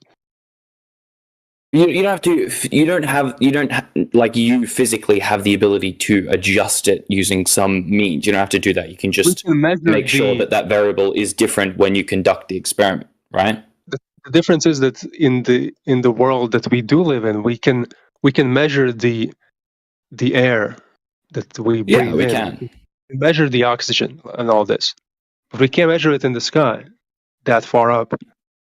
Yeah, we can. We can go up there and check. People do it all the time. Weather balloons or manned missions up a mountain. Sure, that high up, yes, but even higher, where the assumed space is. Sure. I mean, you take a balloon and you go as high as you possibly can with the density of the gas you've got in the balloon, and that gets pretty fucking high up. And then if you want to go higher than that, you won't go to Jupiter with your balloon. You won't go to Jupiter. That's true. That's true. That's what we're trying you need some other technology, such as some kind of solid fueled, liquid fueled rocket to blast your way out. Fair enough. And you're assuming that it's a place you can go to in the first place.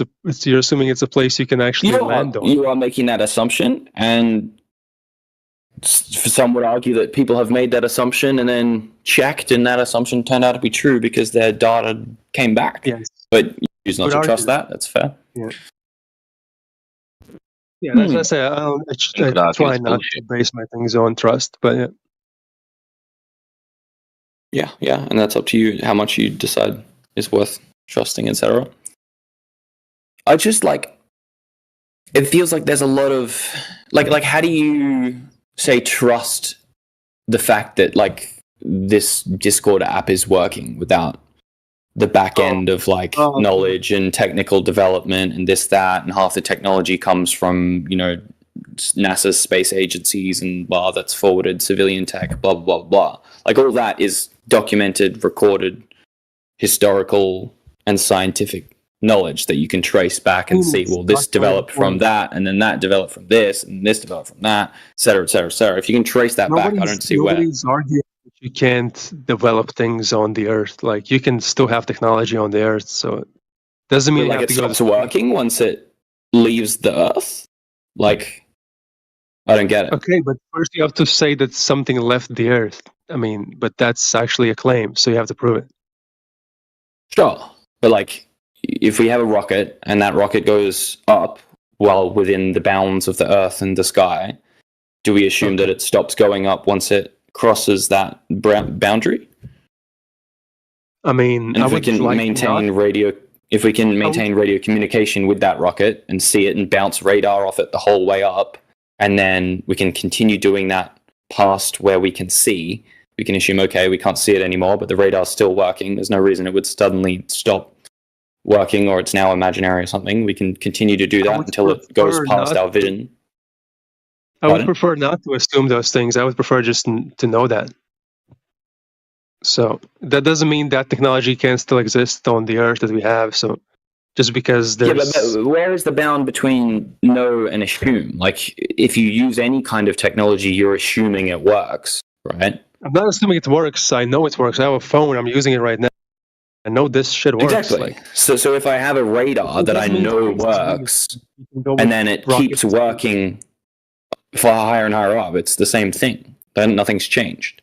This is such a jump in conclusion, going from phones work, therefore you can go to space. This is not the argument I'm making. You're deliberately misrepresenting it. What I'm saying is, if you have a radar device that works on Earth, you can point it at something and it says 30 meters, 50 meters, or it makes a scan of that thing, which we definitely can do with sonar or radar or whatever you want to do. Okay, and then you point have it no up, idea what you're measuring. You have no idea which thing you measure to build upon it, right? No, you do it. Yeah. You can have an idea for sure. You can point it at something, and then you stand in front of it. Suddenly, the number changes to the distance that you are away from it. And you go, "Oh, this is measuring the distance." You don't know the distance, though. You don't know the distance, how far it is. So you don't know if you measured the thing in between or the thing that's actually there. You don't know. You're just making up. You do know. I feel you're deliberately limiting your amount of RAM or memory to be able to keep multiple things in your mind. But the point is that... What are you measuring? What are you measuring? What are you measuring? He's measuring things in the sky. He doesn't know how far they are. You're measuring the time it takes for a sound wave or a electromagnetic wave to extend out and then bounce from a physical object that it can bounce off of and come back. And if you time that and you know the speed of that thing, then you can measure the time it takes. How are you doing You this? don't know the medium. You don't know the medium which through it travels through. So you don't know how it alters those We breathe things. the medium, and we know that the rate at which that medium changes by You don't know what medium is in the space part. You don't know what medium is there. So you don't know if it's going to travel. And who's doing this? It's the. Can you explain What do you mean? how you're doing it and who's doing it? This is a hypothetical situation. I haven't done this, so Why are you just using to a be clear. hypothetical? He's using because hypotheticals are very useful ways to construct But what do they scenarios in prove? which you can explore What do ideas. hypotheticals prove? What do hypotheticals prove? They can prove anything depending on what the hypothetical is, for sure. Because you're using a hypothetical. They work with ideas, for sure. It's not a real life situation, is it? What do you think a hypothesis is? I mean, obviously that doesn't prove anything, but it not a outlines it. Yes, Hypothesis of is course not it a is. It's in, bro. It's in the name. Hypothesis. It means something that isn't tested or verified yet, but is You're an. just making it up. Hypothesis is something you've observed and you're trying to work out. But there's a reason they both start with hypo. Hypothetical means involving or being based Okay, on a what- suggested go, idea definition or of hypo. theory. No, a definition of hypo. But I've googled hypothetical, and the definition that's come up from Merriam-Webster Dictionary says involving or being based on a suggested idea or theory, being or involving a hypothesis. That is its definition. What's so the that's what it is. hypothesis? What's the hypothesis for rockets flying into space? So the hypothesis is that the Earth has a force that acts downwards on all things. In order to overcome that, so you don't come back down, you need to eject and generate enough force to have enough velocity to escape that without being pulled down. And it takes a lot of fucking juice to do that. Hypothesis, don't you? You know it that's takes a not lot of hypothesis, juice to do do you? that. Have you tried jumping in the air? I have tried jumping in the air. I haven't tried jumping out of orbit, though. Oh, okay. So you're Hey, talking about dude. hypotheticals, right, bro? We were Hypotheticals. talking briefly about hypotheticals and their relationship to hypothesis and how they're basically the same fucking word, but yeah. Okay. So Okay, do you know what a hypothesis is then? Yes, I do. What's a scientific hypothesis? A hypothesis is a supposition or proposed explanation made on the basis of limited evidence as a starting point for further investigation. So how is limited that basically? How is that basically the same word as a hypothetical? Because a hypothetical, by definition, is a something that is being or involved in a hypothesis. That is what that word means. You can look this up for yourself. That's, yeah, dude. I'm looking at it. Hypothetical is not the I'm same not as engaging in this. If you can't be bothered Googling the definition of a word, then I need to Google whatever. it, mate. obviously, I No just need to. No, you're right all the time. Except I'm But- looking at it right now, dude. It is basically Hey. the same word. Well, It is basically the same word. It's not the same I word. did say that, and it is basically the same word.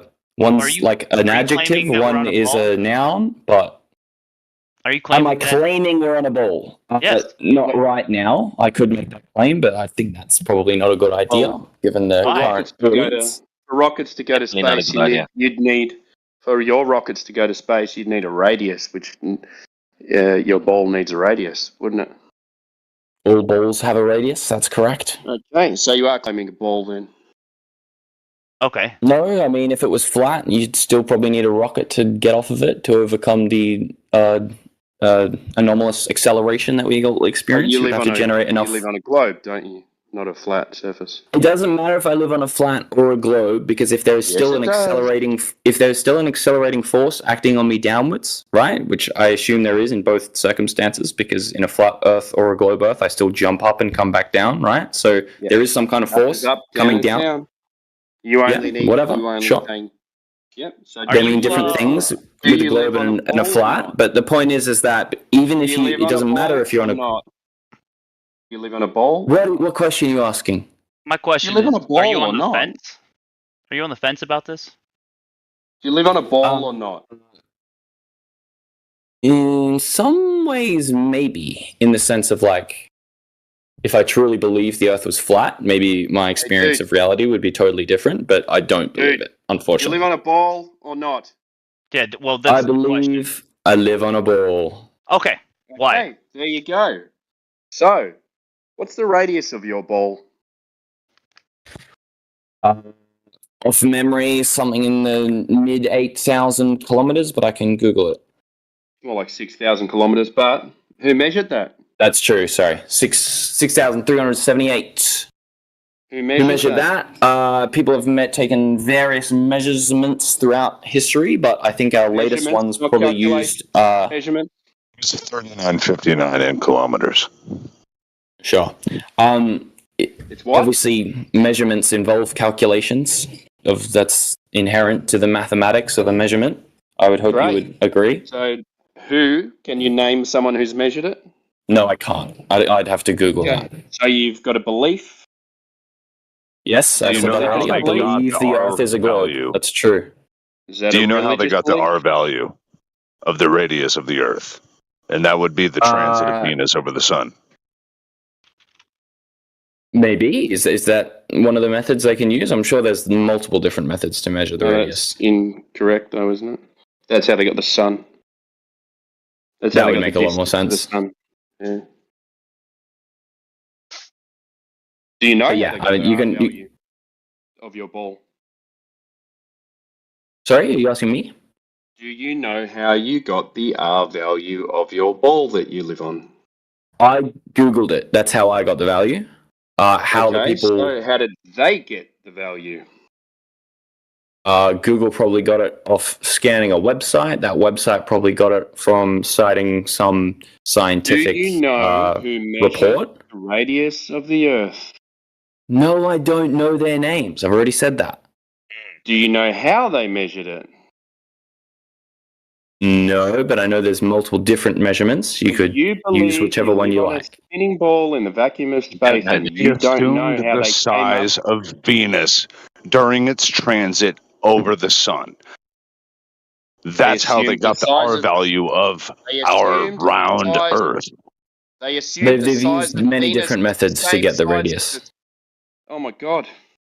They assumed that Venus was the same size as the Earth. That's how they got the distance to the sun. You're wrong, mate. You talking to me or this other guy? No, I'm talking to Spring Corpse. Go for it. Prove me wrong. You're just Googling things and then saying, like... Okay, back to it. So, do you know how they got it? You asked me the same question a million times, dude. Okay, so you live in a belief that you live on a spinning ball in the vacuum of outer Yes, space. Tell me that's why true. it's not a belief. I've told you already I believe that, and there's no claim otherwise. I Okay. believe we live on a globe. How There's have you no... confirmed? So it's How like a have you religious confirmed that you live on a spinning ball in the vacuum of space? I haven't done the necessary science myself, but for better or worse, I trust my scientific Hey. institutions with certain facts Oh, that I great. live The off of. priests. So you're in a religion. Yeah. If you want to call it that, sure, yeah. It is. That's what Hey, it that's- is. Do you know what the definition of religion is? Hit me. Well, it's having a blind faith belief in something that has no proof. That doesn't sound dictionary based, but the belief in and worship of a It needs to be superhuman power or powers, especially a god or gods. I don't know if that's probably not quite right, but maybe a particular system of faith and worship that might fit it a bit better. Yeah, there you go. Faith and worship. Right. You worship the ball. Your I gods wouldn't say I are. worship your- it. I mean, depends what you mean by your worship. I gods don't are- go around, your gods are giants, bowing or And anything. you have a faith-based belief in a ball. Isn't that You're amazing? defending the thing that you believe in, so you're worshiping it because you're defending it. You don't even know what it is. You're just defending it. Why? If defense is worship, fair enough. And blind belief at the same time. Well, yeah, defense is worship when you're believing something without having evidence of why you believe that. Like there's no. I have evidence. I understand that you guys, your like burden of proof for that evidence is a different level of mine or has different things. That's fair enough, but I still personally consider it evidence. That's here's the thing. We fine for know me. it's No, flat. it's not evidence. It's belief, bro. Yeah, we It's not know it's evidence. flat. It's belief. Yeah, go So, ahead. so how do you separate knowledge and belief in your mind? Listen. Go outside. Like, go outside. Look, we are not moving. Can We you are answer my question? motionless, How do right? you separate you knowledge and believe. belief in your mind? You believe that we are on a spinning ball, tilting, wobbling in the fucking vacuum of space. But when you go outside, we are not moving, bro. Motionless. And water, bro. Water. Listen. Okay. If you put water in a cup, I say this so many times. If you put water in a cup, right, the cup become the container, and water is flat, is level when it at rest. You move the same water into a swimming pool. Guess what? The shore around it is the container, and water is flat and level. Now we put the You're same dead water right so far. No, listen. When we put the same water in a lake, right? The shore around it, it's the container, and water is flat, is level when it's at rest, right? Now you put the same Yep. fucking water in the ocean. What's gonna happen? It turn into a ball? No. If you take a similar size measurement, if you take a cup size like circumference of the ocean, it will definitely appear as flat as the cup does. No disagreements there. So But when you start zooming where out did to you get the like ball from? thousands and thousands of kilometers, a curvature starts to appear because it's a matter of scale. But So there's Yeah. bumps in the ocean, water bumps. there what is you're actually, saying? they're called tides. But yeah, Okay. Could you? yeah, show that's us what a the tide water is. bumps? It's just a bump. Yeah, dude, like watch the water rise up and down. It's a bump. That's how that works. I don't It's know very about you, but fascinating. when I actually. look at the beach, I see waves that are crashing on the shore of the container, right? Yeah. But Because you'll also notice over like an 8-hour period that flat level will rise and fall. And if you zoom out enough, you can see the actual gradient of that rising and fall. And you'll notice that that coincides with the moon. And then you realize, oh, they're tides and the gravity is being shifted and they're actually little balls. It's very interesting how water moves. well, keep it simple, right? Does water always find level? As best it can with the forces it's being subjected to, yeah. It's always going to try and find level, right? No matter what container it's in, water always tries to find the equilibrium, right? Yeah, a balance of forces and equilibrium for sure. Okay. So one fact that we have to both agree on is that the Earth is 72% covered in water, right? Yes, by surface, by just, yeah, that doesn't account for volume, but yeah, sure. Let's just I'll say, go with 72. yeah, 72%, right? So if water Surface always area, finds to be level, specific. yeah, Not if volume. water, Yeah. if Yeah, water yeah, yeah. always finds level, and 72% of the Earth is covered in water, right? Mm-hmm. Then how are we on any type of spheroid or sphere? Doesn't make sense. It does make sense. I mean, So water can stick not- to a ball? yeah, in Water- the same way a raindrop is a sphere. It's like it's a raindrop? distribution of Talking about forces. Yeah. The measure, the convexity of water. Is that what you're talking about?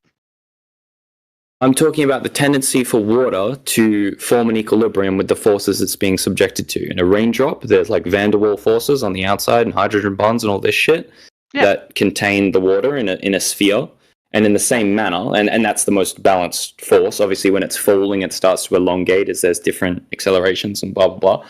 In the same way, on the Earth's surface, the water will take the shape of a container. If it was flat, it would be flat, sure. If it was a it's sphere, it would be spherical. But What do they depends call... on the shape of the container. Again, this is begging the question.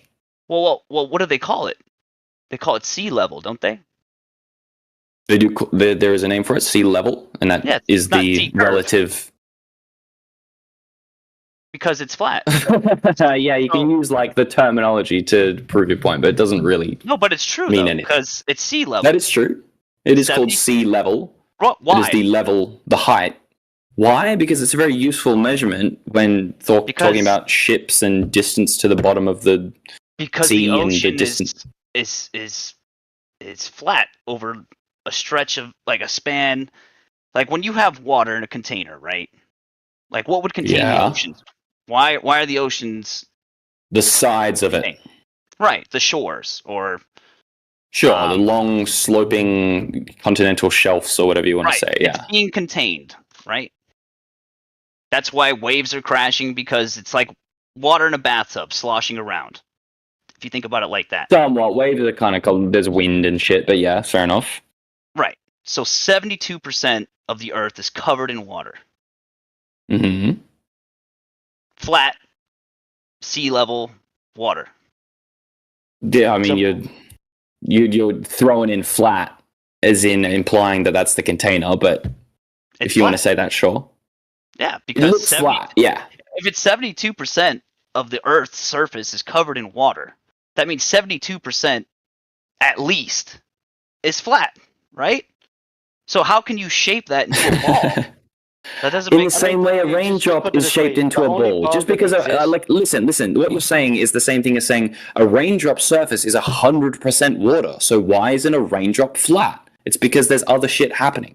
That's why. Well, okay, so you're talking about raindrop, right? So what would happen when the raindrop drop on the ground or drop in whatever? What do you think is gonna happen, right? Let's say 1,000 raindrop drop in the same spot. What do you think is gonna happen? It's gonna rush to every direction to find its level. Well, it's gonna hit the ground, and then all the momentum from each of those raindrops are gonna splatter. What do you think happens if a hypothetical spherical Earth hits a big fat wall? It's going to do the exact same thing. It's going to splatter like a raindrop. Yeah, well, because you think that we're living on a ball. That's why.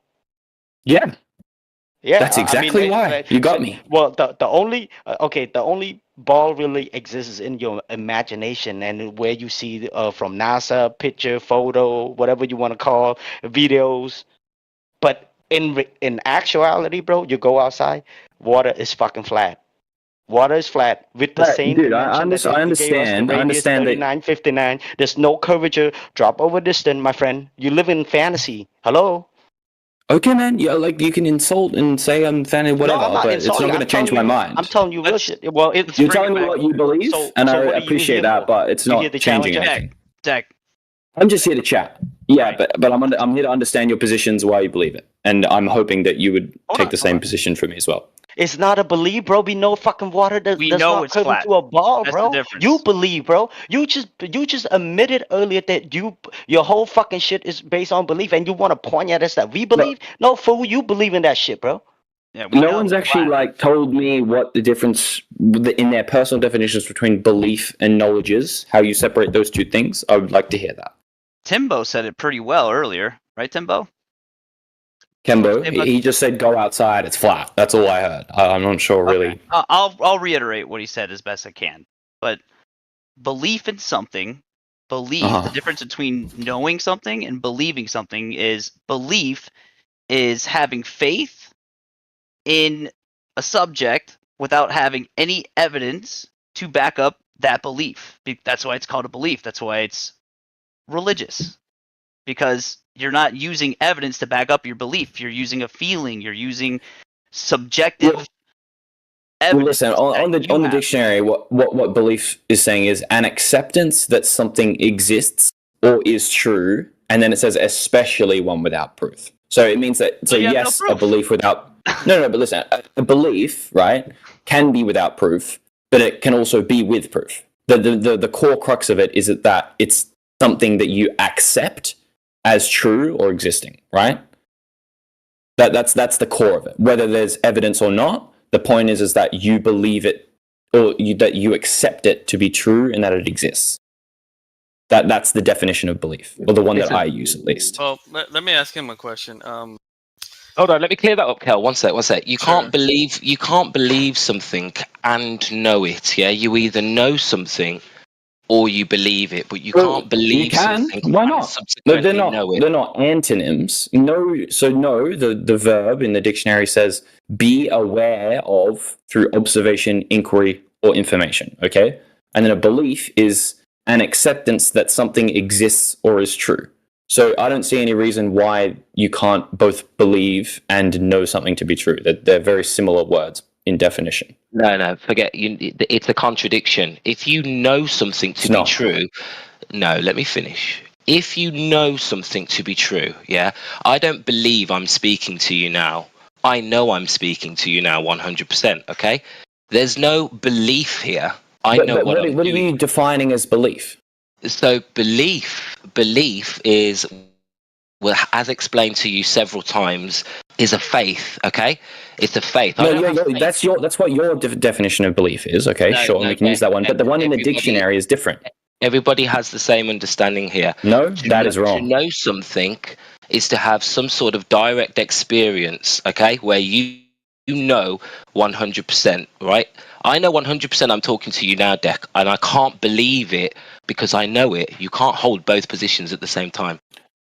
You can. I don't know why you think you can't, but if you look at the definitions of the exact words and their meanings, they're not contradictory in nature. They just aren't. You can look at the words and see for yourself, they're not contradictory. If you want to make your own definition, then they might very well be contradictory. But in my mind and in the English dictionary's mind, that I can both believe and know something. Right? No, you're even quoting the dictionary wrong. To have a knowing is not the same as a belief, and if you think that it is, then you need to scratch up a little bit. You need to, tighten up a little bit with your definitions. I'm reading them to you right now.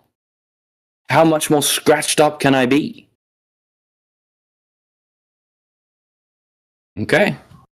I mean, you're holding a contradictory position. Okay, to have a belief is a faith. To have a faith, is not to know something, it is to believe, okay? But to know something includes direct experience of some sort. Hence why we do not like to believe that the stars are anything more than what we can see they are as lights in the sky. You believe that they are something else, but we know, we don't believe, we know you can't prove that. So there is a difference, and science is a good marker for this, because when you've got a method, like the scientific method, that can take you from belief, i.e. a hypothesis, to knowing. And this is the main difference between you and us here. We understand you can know something, and science does prove things. You seem to think it's every opinion for themselves. And that's not how we work here. That's not what I'm saying, and that's fine if we can hold different beliefs. That's not a reason to arc up, all right? That's cool. If that's the way you do things here, fair enough. And I'm happy to adopt your personal definition of belief and know, then, in that case. Not a in personal my eyes, definition. It's not a personal definition. If it's not in... Bro, the actual dictionary, the Oxford Dictionary, is different to what you're saying the word means. Therefore, it's a different definition. Makes a distinction between the word belief and the word knowledge. Otherwise, we wouldn't have two separate words to detail the difference. It makes a distinction between grab and hold. It doesn't mean that they mean different things necessarily. They're just two different words. So are they synonymous? Are they synonymous? They can be, depending on how you use it. Personally, I've been using it quite synonymously. So it is contextual for sure. Yeah, it is contextual for sure. So, but obviously, in this context, we are separating belief in terms of like something without evidence.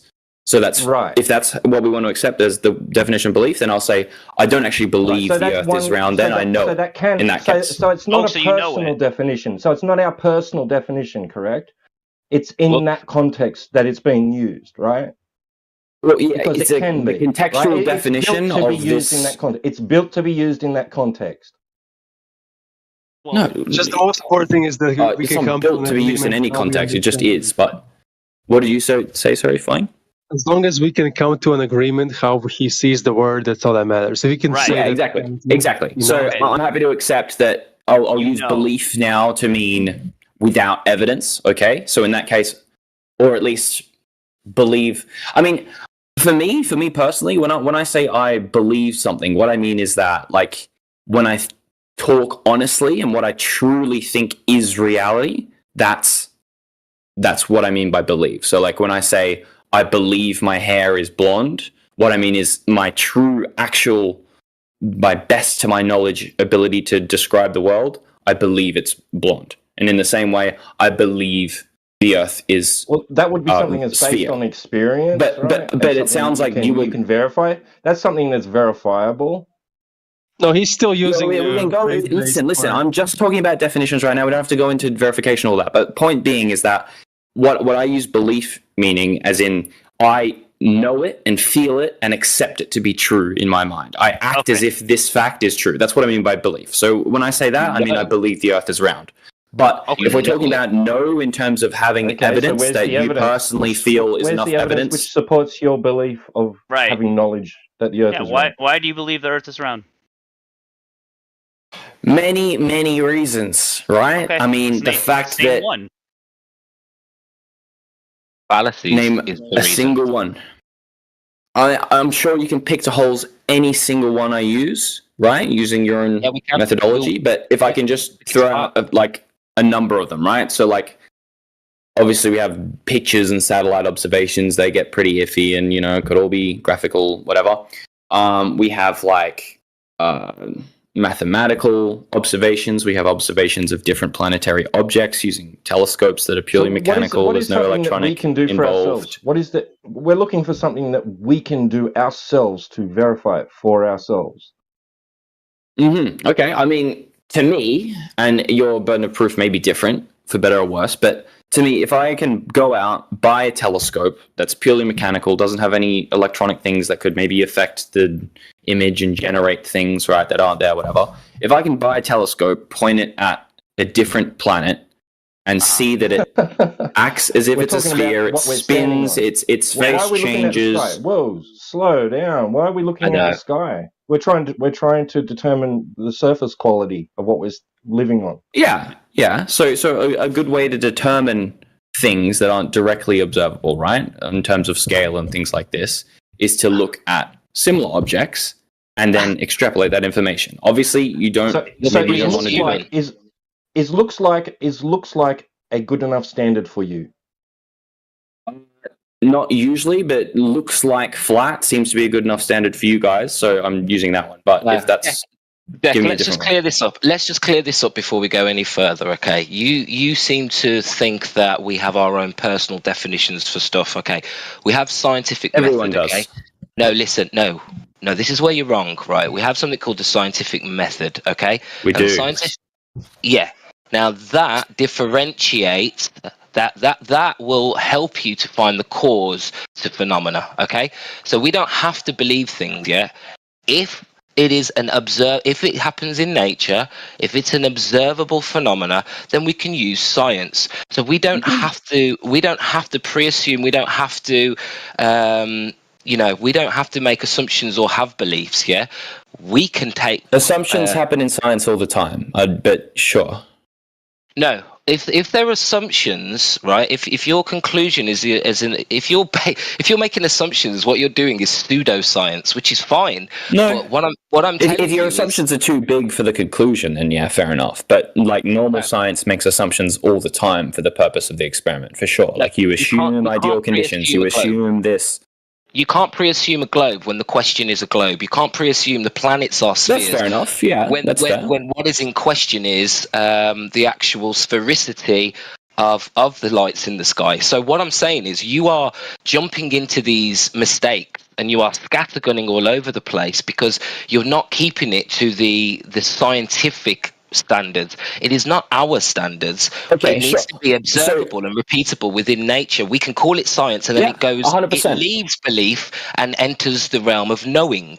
And that's the difference. Sure. So let's say that. Well, like let's create a hypothetical experiment in which we're using the scientific method to determine the shape of a light in the sky, and one that happens to cross very regularly and in the same way across our sky for hundreds of years. You've made a mistake. How the hell are you going to be able to manipulate any independent variables in the sky? Listen, you can't do space. You can't do science on lights in the sky, which is why we will tell you again and again, the lights in the sky are no way to prove the ground that you're walking on. Right. Because there is no science involved here. This is all pseudoscience based on your assumptions. Based on your assumptions of what the lights in the sky are. The lights in the sky are not. You cannot do any science here. So just recognize that. I will not recognize that because I completely disagree. To the surface quality of what you're living on. We haven't even drawn any conclusions to what we're living on at all. I'm just talking about. You are. You're pre-assuming the lights are planets. You're pre-assuming the lights are planets, and then you're comparing I'm just them to the saying ground they're line. lights, Yeah. right? So far, I'm just saying I see some lights up in the sky. I want to know what they are. Are we good so far? That's great and dandy, but that wasn't the question, man. The question was, Well, I'm getting there. I'll get there. I'll get there. Right? Why do you believe that you were on a globe? That's the simple question. Why do you believe? What would you do? Your top three reasons why you believe you're on a globe. Keep it simple. Because of, well, listen, everything I say, you're going to say it's not scientific, even though I believe it's scientific. And then you're going to ask, well, why do you believe it's scientific? Well, hold on. And you say, well, I believe it's scientific as well. You're assuming what we're going to do. We're giving I'm you the making spotlight. a very valid assumption because every time I've tried to do it thus far, you've done this. I doubt you're not going to do it this time. But Okay, sure, I'll try. I'll mute myself. I'll ask the question one more time, and I'm going to mute myself. Okay, Why do sure. you believe that you were on a globe? Your top 3 reasons. So here's a big one, right? And I'm going to go on the planet thing, and if you'll let me finish, just so you can see my whole point in entirety, and then you can say where it falls down or where the fundamentals are wrong or whatever. But I believe that you can conduct scientific inquiry and observations on basically anything, right? You don't, like, I think your understanding of independent variable is a little confused, but my understanding is that there can be things in nature that as long as you measure a certain variable to be different at different times or whatever, then you can count that as an experiment where the independent variable is the thing that has changed, whether it be the sea level or the level of light or the angle of the sun in the sky or the wind speed, whatever the variable might be, right? As long as that variable that you're measuring is changing, then you can say, okay, that's my independent variable. And obviously this is going to have different things because depending on the environment, your controlled variables are going to be difficult to control, etc. But whatever, I digress. So let's say we can conduct scientific inquiry. Yeah. Let's start with number 1. Go ahead. So scientific inquiry, I see a light in the sky, and I notice that it moves in the exact same way relative to all the other lights. They seem to stay the exact same position. This one moves. I go, what the hell? Moves in the same way. So then I build a device that can take in light and then magnify that image so I can look further. And I point it there and I go, oh shit, it's not just like a little tiny light generation. It's actually like what looks to be a circle in the sky that has colors and it has a shape and whatever. And then I build a better one, and then suddenly it's a lot more clearer. I can see detailed colors. I can see other circles cross in front of that, etc. And I can now, real quick, if I can finish, and then you can ask at the end. And then after I do that, and I make lots of observations, detailed with my very detailed light magnifying device, I can then track the positions and see where they go relative to me all the time. And I plot these things out, and I notice they repeat every single year. Interesting. So then I look at these different things, understand how these movements can rectify against each other, and realize, oh, well, if they move relative to each other and we, again, assume some forces, which we're obviously going to assume, we can not assume anything, but we don't get very far in science if we don't assume anything at all. But if we assume that the forces acting on all these things are the same, and there's not just random things acting on random other things, which wouldn't make sense because there's patterns that we can clearly see, which usually indicates some kind of underlying common variable across them all, we develop some laws that these things tend to follow, etc. Is what does anything in the sky have to do with the measurable, observable Earth that we're living on? What does anything have to do with? Like, it has nothing to do with Earth, man. We're trying to so we can make Earth is flat. How do you know it's round? So we can make two assumptions. We can either make the assumption that the Earth is separate from the sky and the lights in the sky and everything. We can assume that they're separate, or we can make the assumption that they're a continuous kind of continuum and there's nothing really separating it, right? Those are both assumptions we can make, and those will lead us on two different paths. We're not making assumptions here, my dude. You always have to make an assumption. You always do. Yeah, it's inescapable. You know what an assumption is? It's a hypothesis. No, it's a fact taken to be true. That's not. That's not a fact. When you assume something to be true, you're assuming without evidence. You know what that's called? That's called a hypothesis until you prove it with evidence. That's not called a hypothesis. Is different from a belief. A hypothesis is an outline of what you think is going to happen that you haven't verified yet, right? So that's you sure. haven't verified that we're on a ball. An assumption is something that you accept as true.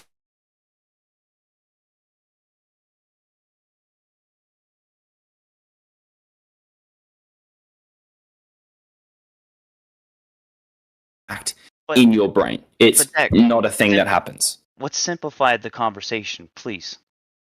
Like, seriously. Can you not follow or what? Oh, I can follow pretty easily. Then why do we need to simplify it? Because that's not... You're beating around the bush to the question that I asked, which was... Give us a reason or some type of measurable experiment or some type of anything, any reason that you believe that you're on a ball. Like, why do you believe you're on a ball? Give me the number 1, number 2, and number 3 reasons. It's very simple. There's got to be something there, right? There's so many things you can point to, but you're not pointing to one of them. I've pointed to several, but I was currently pointing to the planet thing. Yeah. So, the point is, you can make the assumption that either the Earth is separated from the sky and the heavens and the lights, or you can assume they're continuous. If you make the assumption that they're continuous, which I'm going to do, then we assume that the Earth is probably very similar to other things that we see outside. It makes no sense to assume that the Earth has a completely separate set of laws and rules. And why? Listen. I'll tell you why. Instead of just repeating it, when we talk about rules and like laws of nature in science, the point of them is that they are continuous. They act on everything without discrimination. So the idea that the Earth would somehow be different and above or separate from all the rest of the laws that govern everything else we observe, but that's what you observe. To me, doesn't make any sense. But that's what you observe. That's what you experience. It isn't what I observe, not at all. Yeah, it is. It is what you observe and experience. You do not see a similarity. The observance of it being flat? Yeah, you don't see any observable similarities. Sure, I do. It's it's a logical. Show me a tree on Mars. Okay, there's no trees on Mars. Good one. You got me. Well, what's they have rocks. They have forces that you don't see that. You do not. No, you don't. You don't observe that. You don't observe that. Yeah, I can look with my telescope, see moons and rotating around around Mars. See rocks. You do not see rocks. You do not see rotation. Hey, dude, when you can see the movement of objects on there. Okay. When you look in your telescope at Mars, what do you see? A red planet. Don't lie to me. A red planet. Okay.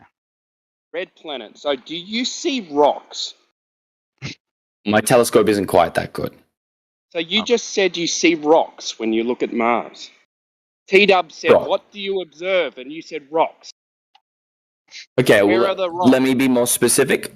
I don't observe any rocks with my telescope. You're right. I observe light in the sky. Yeah.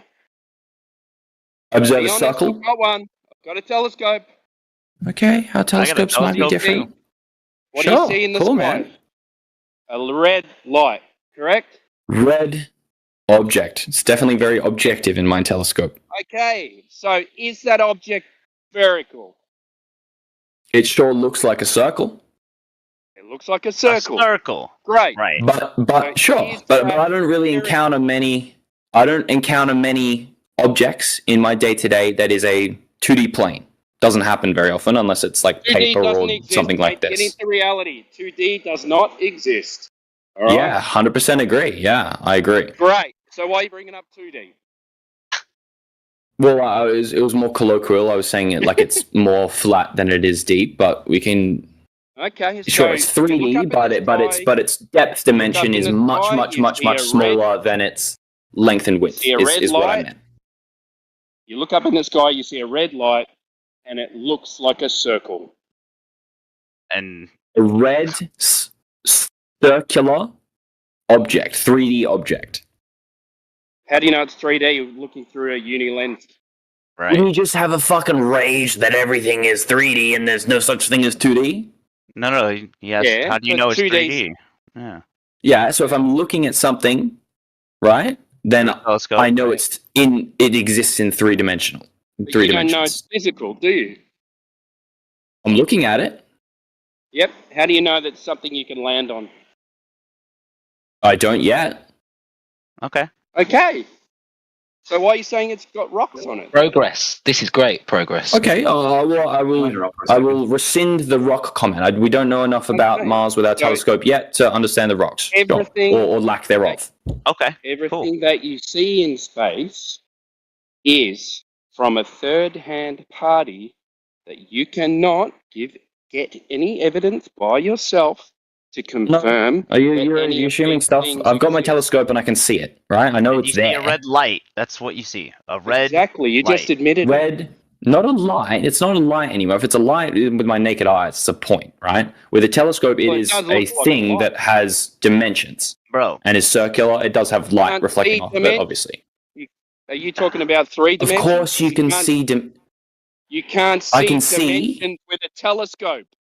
Right. Yes, you can. You can see two of them. One lens. It's one lens. Yeah. What, you're seeing one dimension with a telescope? So check it out. Close when your you eye. Close when you your wear- eye. Close one eye. Yeah, Do you close see one three eye. dimensions with one eye. No, I see two dimensions. Is what I'm saying. I see two dimensions in a telescope. That's not what you said. That is exactly what I said. If you listened No, it's not instead what of you just said. raging over.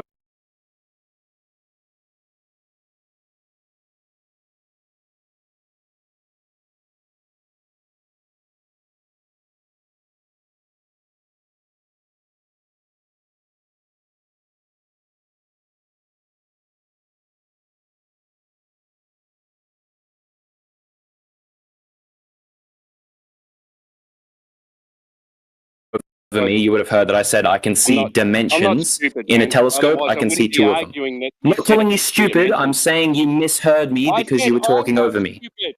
I said I'm not stupid. Sure, and you only said I'm not stupid because you assumed that I'm assuming you're stupid. I'm not, right? Okay. Let's No, back this up a is- that's second. fucking Yes, let's childish. please back up because he's very aggressive. I don't know why. Yeah, I am. Because you're a fucking moron the whole time. Oh, you're assuming I'm stupid now. the whole Listen, time. dude, just chill out. All right, Deck. All right. Yeah, let's go back. Beasticles. Whole time. Beasticles or Beasticles? Well, whatever you prefer, man. It's okay. Beasticles is a traditional Greek pronunciation, and it sounds Sure. cooler. I'll go with that. Thanks. Let's get back to the conversation at hand real quick, man. And it's still So, the Deck, I've conversation. just muted you, right? So I'm just going to give you a warning.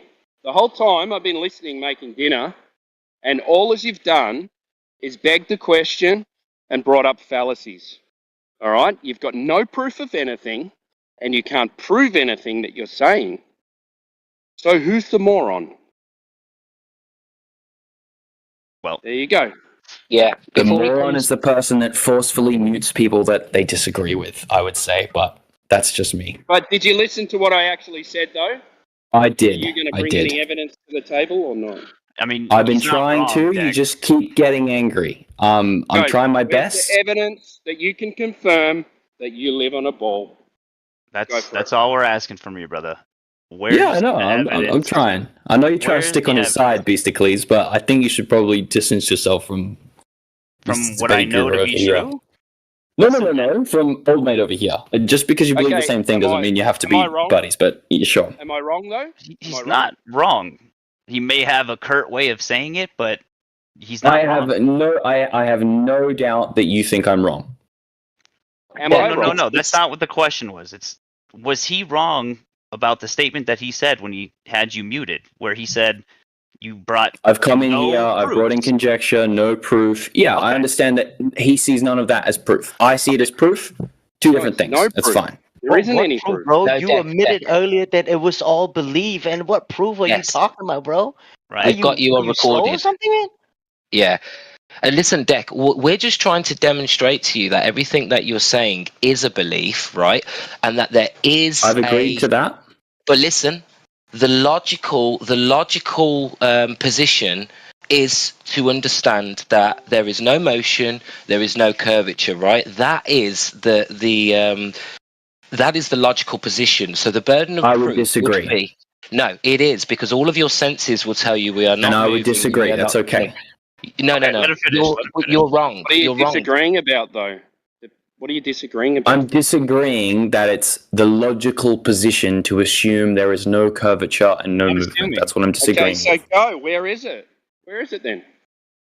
So I think the most logical position, right, is that the Earth is not any different to anything else that we can look at. That's my illogical. position. That's I don't think that's illogical. It is Your illogical. I think it's. I feel Your like it's more pre-assumption of logical. It's so. Listen, you have to Okay, so assume either the Earth is different to everything else, or the Earth is the same What do you mean as everything else. You don't even know that those things up there are physical. All right, so you do this. You walk outside, right?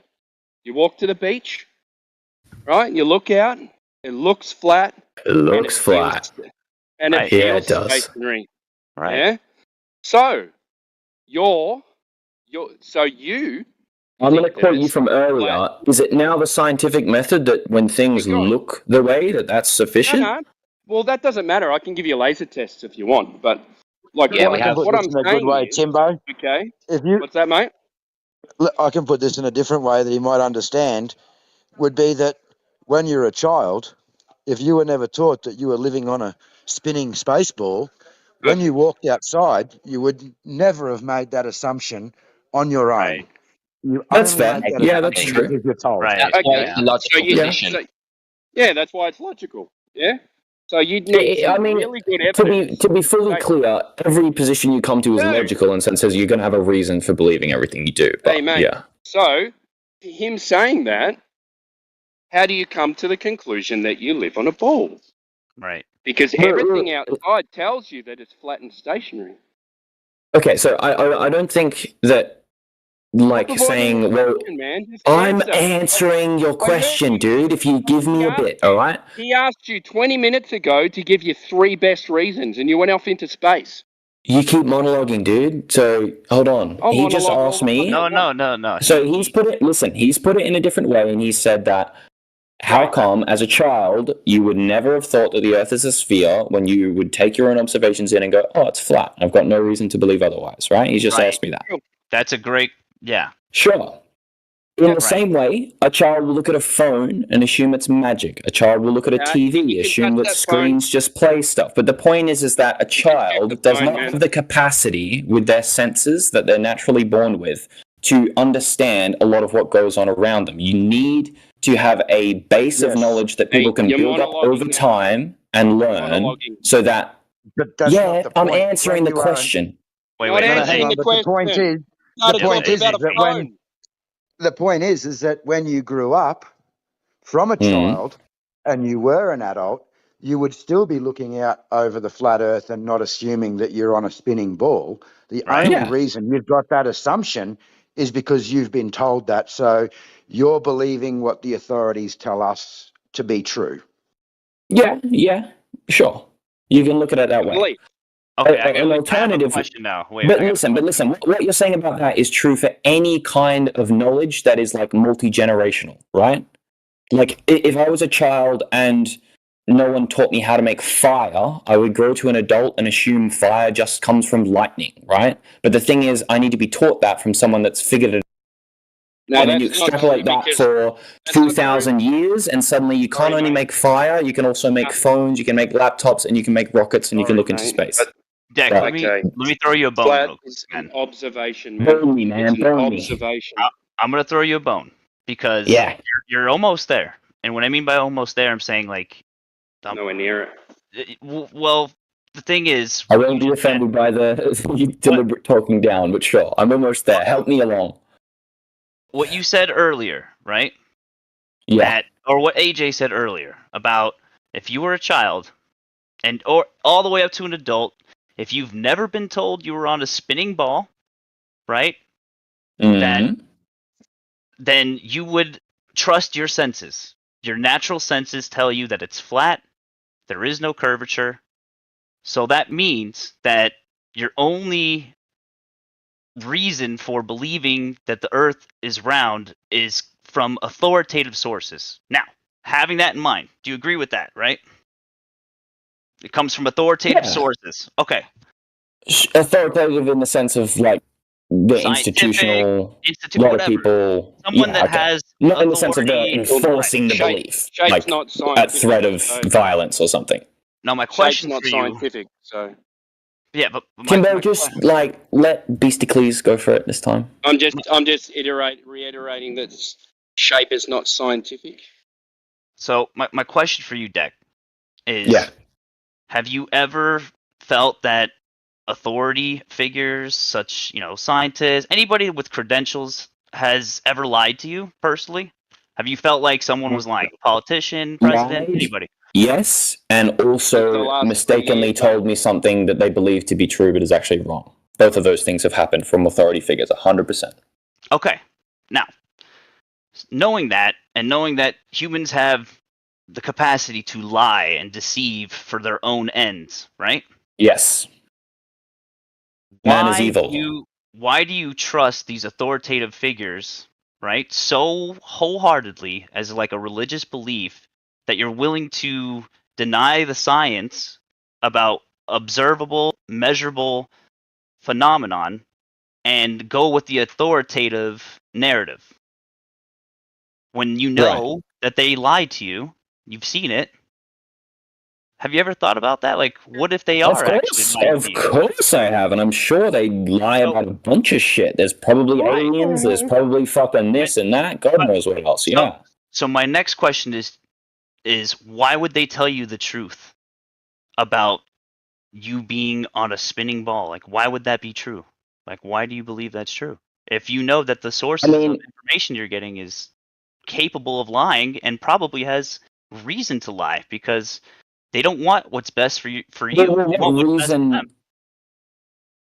Yeah, Well, okay, the fact but is like that what they do reason? lie, because I think that everyone would agree that they tell you that the theory of gravity is science and that there's science behind this gravity. Would you agree with that? There is a lot of science behind the idea of gravity for sure. No, there's not. Actually, well, there's a lot of scientific papers behind it. If you count that as science, then yeah, but sure. Then let's go through that. Let's go through that. Yeah, let's then, go through that because, for real. We can show 100% that it's not science. So, can you define science? What is the definition of science? All right, let me get a proper one up.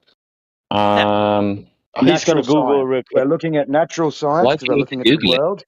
The science definition: the systematic study of the structure and behavior of the physical and natural world through observation, experimentation, and the testing of theories against the evidence obtained. Are we happy with that? Beautiful. Well done. The dictionary does very well. Yeah. Let's have a look. It's actually not correct from someone. Okay, dude. Anyway, AJ, go. Can everyone let AJ take this? Can you let AJ Wait a second, take this? though. Can we just wait? I just want to clarify one thing, that the last statement in that definition is incorrect. And the testing of theories against the evidence obtained, you're saying that's wrong? Yeah, it stops at observation and experiment. That's where it stops. No, well, it doesn't. Not according to the Oxford Dictionary. I don't know if you're a much the Oxford better Dictionary source is than wrong. that. A theory is T-Dub fucking made his decision. A scientific theory is developed after experimentation. Yeah, but a scientific theory is inclusive of science as a whole, and scientific theories need to be tested against evidence. No? No such thing as science as a whole. Okay, we're going off track Okay, anyway. sure. Let's we're do the going science. off track. Yeah. Anyway, we agree Narrative. on the science. Most of us do, at least, on the definition of science. Sure. Go ahead, AJ. So then, what's the scientific method, and what are the dependent and independent variables? Okay, going back to year 8 science. Let's get it. Yep. So the process and the scientific method, this is from Wikipedia at least, involves making conjectures or hypotheses, hypothetical explanations around your observations and what you observe in nature, getting predictions from that hypotheses, and then testing them against evidence and empirical measurements that you can make. Mm-hmm. Cool. And then we also have to have the dependent and independent variables as well. Sure, that's inclusive within the experimentation, for sure. control variables, and a null Okay, so hypothesis. the first issue that I would have is that with the dependent and independent variables, you have to manipulate gravity itself. You have to manipulate the cause, not the effect. So can you show anywhere where someone has actually manipulated the cause, gravity, and not the effect? So there's no stipulation that you have to change. Well, I mean, sorry. So you're saying that you have to manipulate gravity itself in order to test gravity. Right. That's how you would establish that it is Correct. the cause of an effect that you've observed in nature. Right. So that's the first Right. point. Okay. And then the second Right. point, it's the study of the physical and naturally occurring world. So when we have a look at gravity, gravity was proposed in Einstein's relativity in 1905. And then we have, I forget the guy's name, but something Fritz came in about 1930 and showed that what Einstein had proposed I was don't think 99% Einstein wasn't it Newton that invented gravity? His whole apple on the head? No, it's not actually Newton today. It's actually Einsteinian gravity that's actually accepted, which is the bending and warping. Oh, yes. I mean, obviously, Einsteinian gravity is slightly different to Newtonian gravity, but So Newton came up what with the I'm idea of saying gravity is- in the first place. Okay, so Do you know the Einstein, difference? when he came up with his theory Yeah, I of do. relativity, What's the when difference? Einstein came up with the One is to do with space-time continuum, etc., but Tell me the what- other one is just to do with methods and stuff. Everyone can tell everyone what to do. Don't get offended. Grow up. AJ, keep going. Okay, so I just lost my train of thought then. Yeah. Okay, so we're studying the physical and natural world. So Einstein's relativity was about 1905, and I think it was a dude named Fritz in 1930 that actually showed that Einstein was about 99% incorrect, that the gravity or the whatever he had proposed could not actually hold that universe in place for what it was doing. So this is where they then proposed, instead of throwing that theory out, they proposed dark matter and dark energy, which now make up 95% of our universe. Now, dark energy and dark matter cannot be seen, cannot be detected. They admit they know very little about it. So how, again, is gravity scientific when, one, there is no independent and dependent variables, but two, there's nothing physical to actually study. You're studying a belief to make gravity work, right? And then thirdly to that, there's another part to that as well, but is that it's the bending and warping of space-time. And again, science is the physical. The space and time is a concept. Time is not physical. So you can't bend a concept. Time is physical. It's the fourth physical dimension. No, it's not. Not It's physical. a concept. It's not Physical tangible, means not- physics, means not to do with malleable. physics. Time is definitely within the realm of Well, physics. regardless of whether you believe that or not, we have no dependent and independent variables, and we have dark matter making up 95% of the universe that cannot be seen, cannot be detected, doesn't interact with anything, and we know that science, the definition of science, is observing the physical, manifested, and natural. So therefore, there is no possible way that there is science behind gravity. You have an agreed upon average of the rate that things fall, and then it's begged the question of what causes it. And affirm the I see. I mean, well, if I can respond to that, I understand that you've recognized the fact that throughout scientific history, if you want to call it that there have been multiple revisions and changes and additions to the understanding of how natural laws work. And so when Newton first came up with gravity, of course, he got some shit wrong because he was the first guy to even think about the fact that maybe objects that have mass attract other things with mass, right? It's pretty, novel idea, sure. So then he got... shit up. Pardon me? Now you're just making shit up. That's Can you answer what he actually I'm not. addressed? Dude, listen, just Can because you you answer can't what he understand addressed? what I'm saying doesn't mean I'm not making sense. Answer what he addressed. Dude, he spoke for like 10 minutes. Is it science according to science? Or AJ, is you it don't have not to get science? angry with dickhead over here. I'm not getting angry. I'm just asking the Okay, question. good. Is it science or is it pseudoscience? Because according to the definition of science and the scientific method, it has nothing to do with science. I don't think that's quite true. So listen, obviously science is built to revise itself. People will get things wrong, and the point is that using the scientific method... Just give a valid hypothesis for gravity.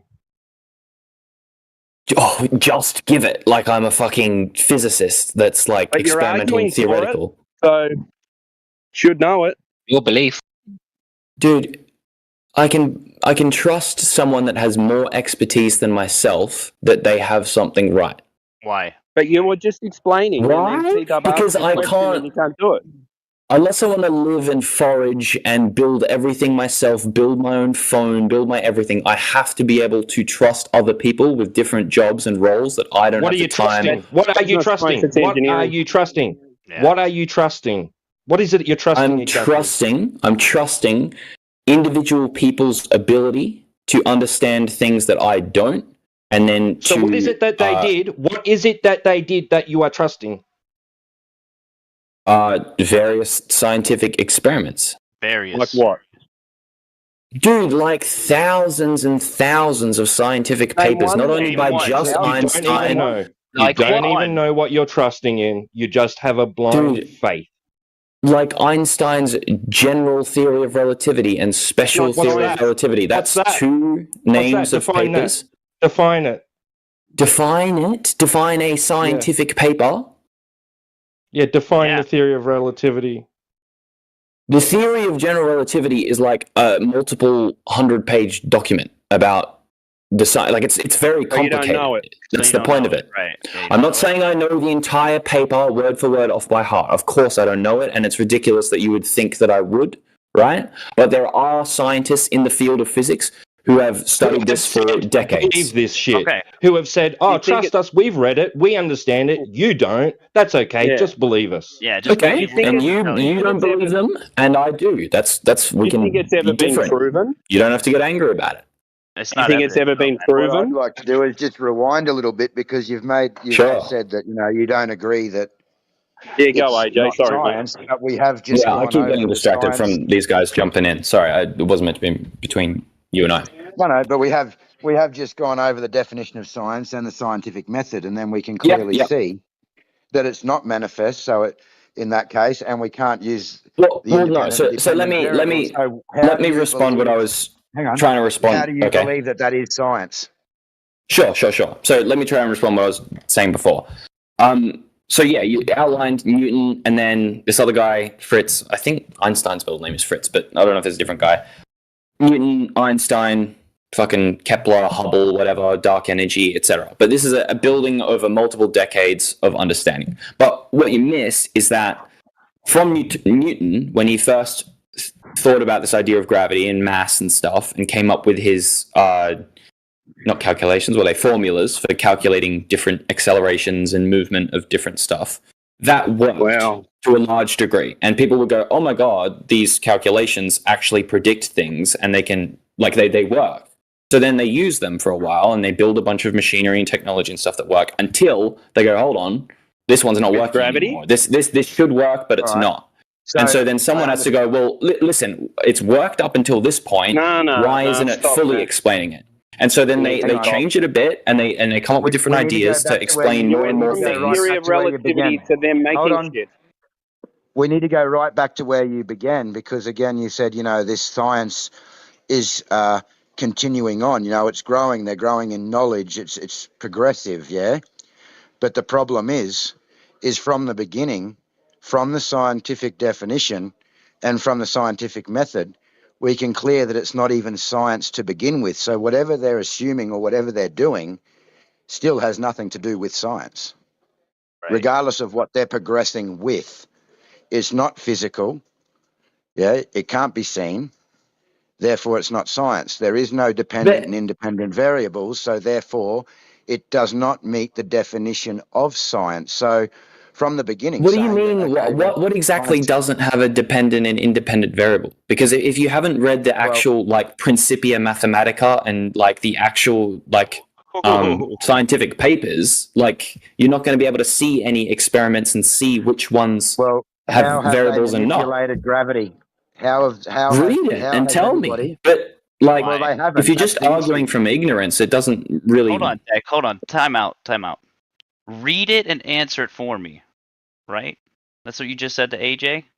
We know this shit, dude. We know. You don't, clearly, or you wouldn't ask know me. what's true. No, man. Listen, you're the one that's coming in here with your belief about the globe, about you living on a ball. That's your belief, not ours. Sure, we're talking about gravity right now, right? Yes, but do you understand how you're like proceeding with this conversation? Well, listen, my point being is that you're asking me, there's no independent variable, there's no dependent variable. I'm telling you, if you look in the scientific paper, you will find the experiment and you will see all these You'll things find no listed, hypothesis. right? There's no You'll find no hypothesis. Yeah. Of Well, the course you issue is will. that Of course they you have will. Why do you say that? Because you need it for some.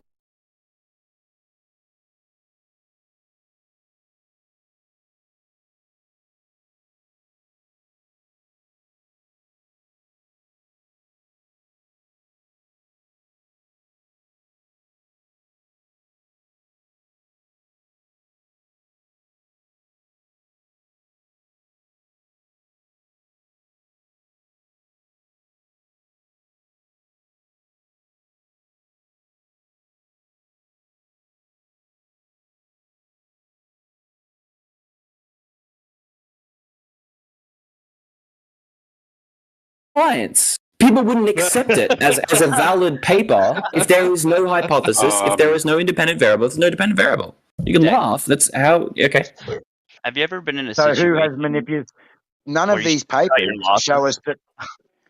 Sorry, go None ahead, of these papers show.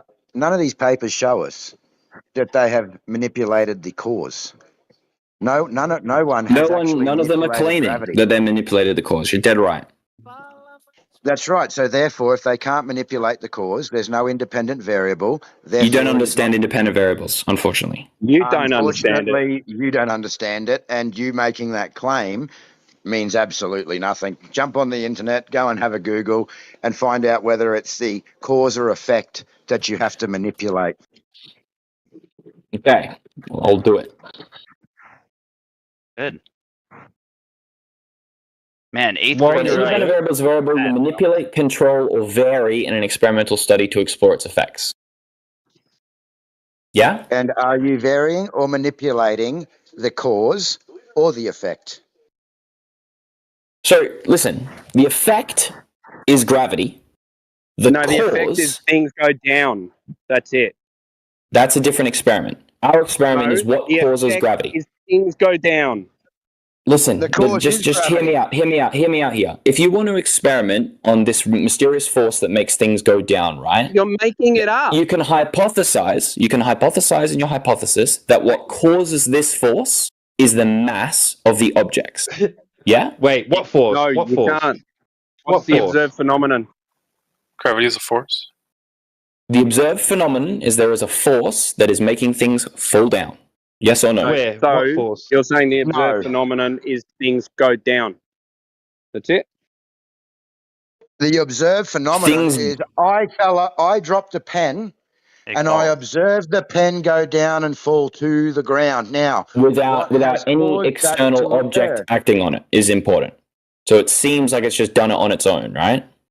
Oh, you've But dropped it. you're already causing that. You're already calling this gravity, but you're trying to prove gravity. Yeah, you're already assuming there's a force behind it. No, so listen, we understood that forces exist before we even thought Gravity's about not a gravity, force. right? No, Deck. We don't have to say it is, but what we're saying is that forces exist that make things move. And we understand that But now you're if something is... conflating two separate issues. Hang on. Now you're conflating two separate issues because gravity today is not a force. It's the bending and warping of space-time. So if we're discussing gravity, then we're not discussing a force. So there's no point in bringing up. We're discussing force. what Newton thought gravity was, are we not? Newtonian, but we're in Einstein. We're talking about Einsteinian. Yeah. I thought we hadn't even got to in Einstein yet. actual We're still talking about Newtonian. You said go back to the very start. I thought that's where we were starting from. Newtonian gravity was thrown out the window. Okay, well, listen, the cause of whatever we want to call gravity, whether it's a force, whether it's a bending of space-time itself, whatever you want to say it, the cause of that phenomenon. We haven't established that to exist. Can we establish... Okay, well, listen, so let me get it straight. What you're saying so is let's the make it real initial... simple. Let's make it real Can simple. I try and make If I it drop more my simple pen- so that you can say yes or no if I'm right? Whoa, Deck, let him talk. Okay, go for it. No, Pen. We'll make it real simple. I'm holding my pen. I drop it. It goes to the floor. Then go down. You've now observed something. So from that point now, what do we do? We investigate how other things move when they're dropped. I would say is a good starting point. They all go down. Great. Hold on, I see what AJ is trying to say. Yep, AJ is they all saying go down. we observe and see the effect, and what we're trying to figure out is the cause. That's what gravity is. It's a hypothesis, a theory about the cause that's never been proven. Okay, sure. So we're trying to find the cause of why things go down. Correct. Yep. Not all Okay, things cool. go down though. So here's what happens. You drop it and you go, oh, it goes down. So then you go, I'm going to drop it from slightly higher up. And then you notice, oh, as it falls, the longer it falls for, it goes faster. Right? Okay, I Interesting. dropped a helium balloon. Velocity. I dropped a helium balloon. Yeah, it goes up. Okay, sure. So it goes faster up until a point. It goes faster up until a point. And it rises quite linearly, and then it kind of plateaus. And you're like, okay, interesting. That's a weird phenomenon.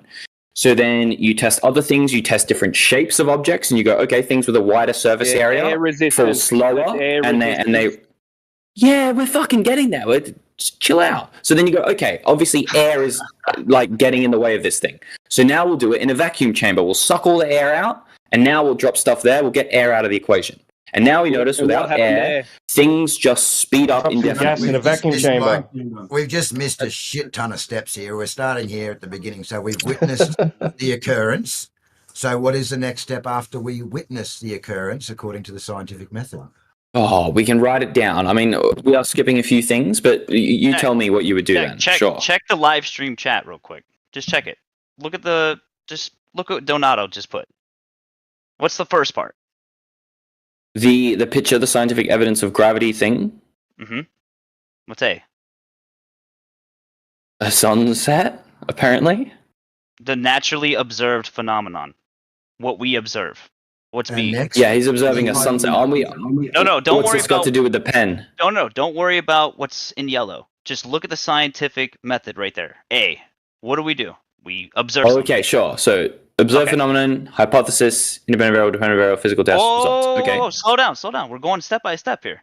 We observe. I was just reading it all out. Okay. We observe something, right? What's the next step? We hypothesize about why it happened. Right. Then what's the next step? Independent variable. We change something about what happened and see what that changes. Right. And then the dependent variable is what we're measuring to see. The control. No. The control is different. Dependent variable is the thing you observed. The the controlled is separate. Is the things you're maintaining the same so that you can just change the independent variable so that you can observe the dependent variable. Okay. Yeah. So, when has gravity been tested? Okay, let's use the pen example, right? So, natural observed phenomenon, pen drops. Yeah, that's a man-made object. Let's try an apple from a tree. Okay, apple, rock, from a sure. Right. You understand naturally just means things in nature. We're a part of nature. Everything we make is kind of natural. Yeah, it means not man-made. It means not man-made. No, it doesn't. That's not what it means. But yes, it does. It means not in science. Man-made. Yeah, No. look up the definition. It means not man-made. It can. You're thinking about like synthetic versus natural. That's fair, but hang on. Natural science is the naturally occurring world. However, there are other divisions of science, but we're not looking at those. We're looking at the naturally occurring world. Yeah, so when you drop a man-made object and then something happens to that within the natural world, then the natural laws are underlying. Whatever, semantics.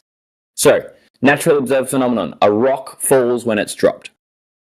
The hypothesis. The heavier it feels in my hand, the faster it drops.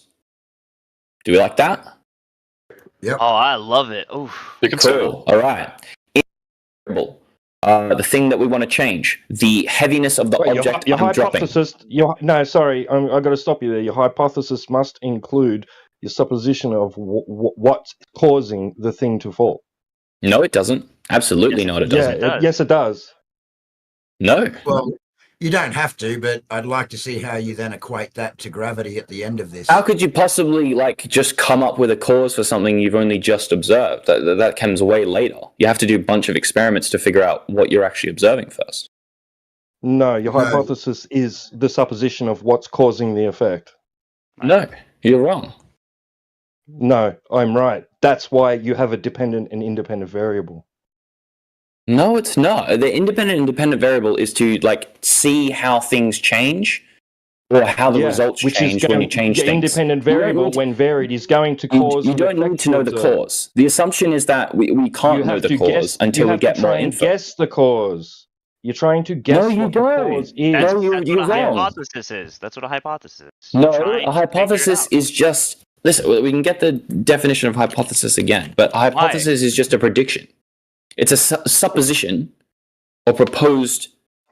cause and effect relationship. I am wrong here. Apologies. Explanation made. I'm thinking prediction. I've gone into year 8 science mode. That's my bad. I'm sorry. A supposition or proposed explanation made on the basis of limited evidence as a starting point for further investigation. Okay, fair enough. So without hypothesis of this, we could say, so our prediction, usually there's a prediction in here or somewhere as well, but the pen is falling. I'm going to assume, my hypothesis is that the pen is going to fall out of my hand because the pen is heavier than air. That's going to be my hypothesis. Okay, cool. So a density argument. Right. Density and buoyancy. You don't need gravity to explain that. That's why things go up and why things go down. Because of differences in density and buoyancy. It's that simple. Where does gravity come into play with that? Well, you can't really separate buoyancy from downward forces. If there were if things didn't fall to the ground, then things wouldn't be buoyant. If I drop or differently buoyant made of iron, if I drop an anvil made of iron in a vat of mercury, is it going to float or is it going to sink?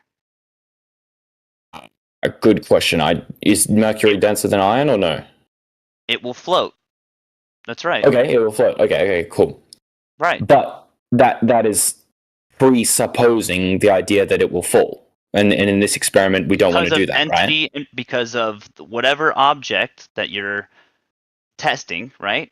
And whatever medium you're using to test that, basically, this is the hypothesis. But this is circular. Do you understand? Because if we're talking about buoyancy in terms of, buoyancy happens because things fall, and the heavier the thing will fall more than the lighter thing. Sure, but that's presupposing the falling. If we're talking about why things fall, you can't bring buoyancy into it because buoyancy presupposes the fall. Why do air bubbles float up? Why is it going against so-called gravity? Why do balloons... It's a great question. I would say buoyancy difference in density. But again, that doesn't address the underlying problem with this, is that we can't use buoyancy to explain something falling because buoyancy itself inherently has things falling built into it. So then let's continue on with this scientific method and show us where gravity then comes into play. That's okay. Proof right there. Sure. So scientific hypothesis. There is a force that acts on the pen and its direction is down. Do we accept that or no? That could be a hypothesis, right? Well, if that's your hypothesis, yeah, I suppose. Cool. Okay. So let's make that my hypothesis. There's a force acting on the pen, makes it go down. And let's build into that hypothesis as well that the heavier the thing is, the more the force affects it, and the more it falls, right? We're cool with that? So okay. weight. Weight is the cause? Is your proposed cause? No, I'm just saying, so the hypothesis is that there is a force acting on the object, and that weight plays into the effect of that force, obviously. Like F equals ma type thing, force equals... to have identified, so your independent variable is a force? No, we haven't identified any variables yet. We're just doing the hypothesis. You're supposed to be proposing the presumed cause, the supposed cause in your hypothesis. Yeah, so the explanation is there is a force acting on the pen downwards. Independent variable. So independent variable is force? No, because we're not changing it. But you have to, because you're proposing that's what's the cause of the effect that you've just witnessed. So now you need to manipulate that cause to see whether it is that. But again, independent variable doesn't mean that you don't need to change the cause. You just need it's just a variable. Correct. You're 100% incorrect, and everybody here listening knows you're 100% incorrect. You have to manipulate the cause, not the effect.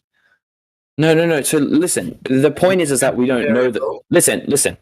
We don't know the cause, right? Yet in our process of A, B, C, D, we don't know the cause. We're hypothesizing the cause is a force that the pen is falling. Now, if we're just hypothesizing right now, we don't even know how to control the force. We don't even know if it necessarily exists. The point of the test is to test our hypothesis. Then you don't have a viable hypothesis. No.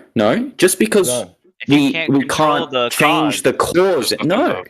Just because you can't change the cause in an experiment. Well, what are you going to do? Doesn't mean you can't change other things to explore whether or not that cause is still happening in the same way. So you're going to affirm the consequent. What does that mean, sorry? Affirm the consequent? So you're going to do something else and then assert that there was an unknown, unvariable force behind it. Like dark matter. Well, that's our hypothesis, no? No, but you can't declare something to be true based on an observation. You must test. That's the point of a hypothesis. Hold on, wait, Deck. No, it's not. The chat real quick. Donato's giving you some good stuff there. Just read that real quick, man. Hypothesis. The hypothesis should also contain a prediction about its verifiability. For example, if hypothesis is true, then 1 should happen when 2 is manipulated. Totally. First blank 1 is the dependent variable. First blank 1 should happen when. So the dependent variable, what you're measuring, depends on what you're doing in the second blank. And the second blank 2 is manipulated, is the independent variable. Totally. You manipulate it to get a reaction, 100%. Yeah, so nowhere in there does it say it has to be the cause. Nowhere in there does it say it has to be the cause. Wait. How are you going to manipulate this so-called downward force that you're saying gravity is a downward... Oh, so then you don't have an experiment. You're not doing you're misreading what he's just linked. So the first blank is the dependent, what we're measuring. So in this case, we'll say our hypothesis is there is a force acting on the pen or on the object, let's say, on the rock. And if I use a bigger rock, it will fall faster. Let's say. Identify the force. Yeah. We don't know why? Because that is your supposed cause. That's your supposition. That's your supposition of what's causing the effect. If you've never understood this thing before, you've just seen something fall for the first time, and you have no idea why. How could you possibly identify the force? You need to be able to why are you so gung ho on gravity? Exactly. Like, why are you so hardcore believing in gravity when we haven't even made up the term gravity yet? You understand? I'm like putting myself in the mindset of someone who doesn't know anything about or any theory, wasn't taught anything in school, whatever. We're just assuming that. Dumb? You're saying we're uneducated? No, we're assuming we're uneducated. That's different to dumb. But yeah, we're uneducated, unknowledgeable. We are Newton level. No one's talked about gravity before. We just see things fall. I think you're projecting a little bit, though. I think I get his effect. I don't think you know what projection means. Different sizes of rocks is his independent variable. He's going to vary the size of rocks. Yes, exactly. Yeah, it's an independent variable, 100%. So size. It's something you're changing to see how that affects the dependent variable, and the dependent variable in this case is the speed at which they fall, let's say, or the velocity. The independent variable is the speed? No, the dependent variable. Oh, so size. So the independent variable is the size, or let's say the weight of the rock. You could say weight. You could say weight. Yeah. Okay, well, it's a better expression. So we'll say weight of rock is independent, and then dependent variable is velocity increase or acceleration increase, I guess. Weight causes velocity or acceleration increase. Wow. Well, probably acceleration increase is better rather than velocity. Okay, so weight causes acceleration increase. Well, an increase in weight will increase the rate at which the object accelerates. Right, so you're going to vary the weight. You're going to vary the weight of something. Yeah. So we'll get a light rock and a heavy rock. And to make sure they're controlled, we'll say we'll get let's not make them rocks, let's make it a ball of steel and a ball of titanium, let's say. So that they're the same size, the same volume, so that's a controlled variable. We're making sure that that's not coming into the equation, but we're just changing the weight of it. Makes sense so far? No. So weight causes acceleration. Right. Okay. What does it make sense? So we've got a dependent variable, we've got an independent variable, right? And now we just need to do our test, correct? To see if our prediction is true. Our hypothesis. Okay, what is the test? What is the test? Okay, so we drop both an iron ball and a titanium ball from the same height, and we them at the same time. Our prediction is that because the titanium is heavier, I think titanium's heavier, maybe it's lighter. Because the iron is heavier, the iron will fall faster than the titanium.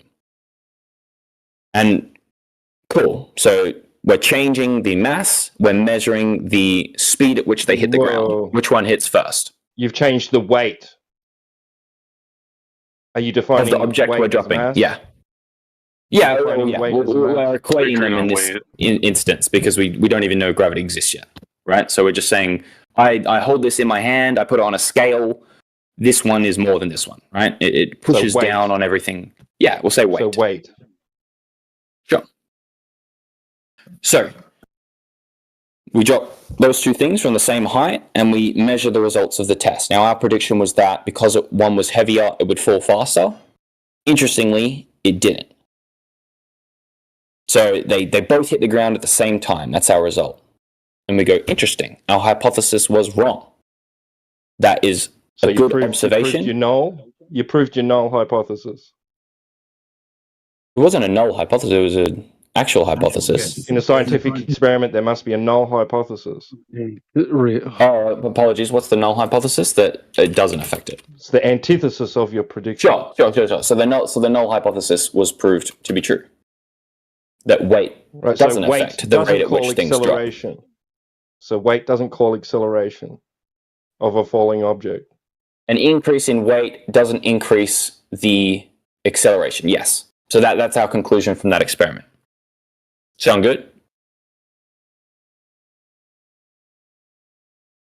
Yeah? No? Yes? No? You're doing the experiment, man. We finished the experiment. We're done. Ta-da! Conclusion. So are we happy that was a valid scientific method and experiment that we just did? How old are you, Dad? I'll say yes. Let's just move on to using. Someone say yes or no. Is that a good experiment to do, or like a valid one that we can trust the results of? No. So why not? Why doesn't that experiment work? What experiment? The one we just meticulously described step by step about dropping an iron and a titanium ball. I don't know why you're playing dumb. Dude, just like you know what experiment I'm talking about. Okay, so now let's then move on to that same. Why are we moving on? Like, tell me yes or no. Is that gravity? You've proved density and buoyancy. You've proved that something. We're not proving anything. My question is that a valid scientific experiment? Yes or no? Okay, so you've proven that weight doesn't call acceleration of Yes metal or object. no? That's just two options.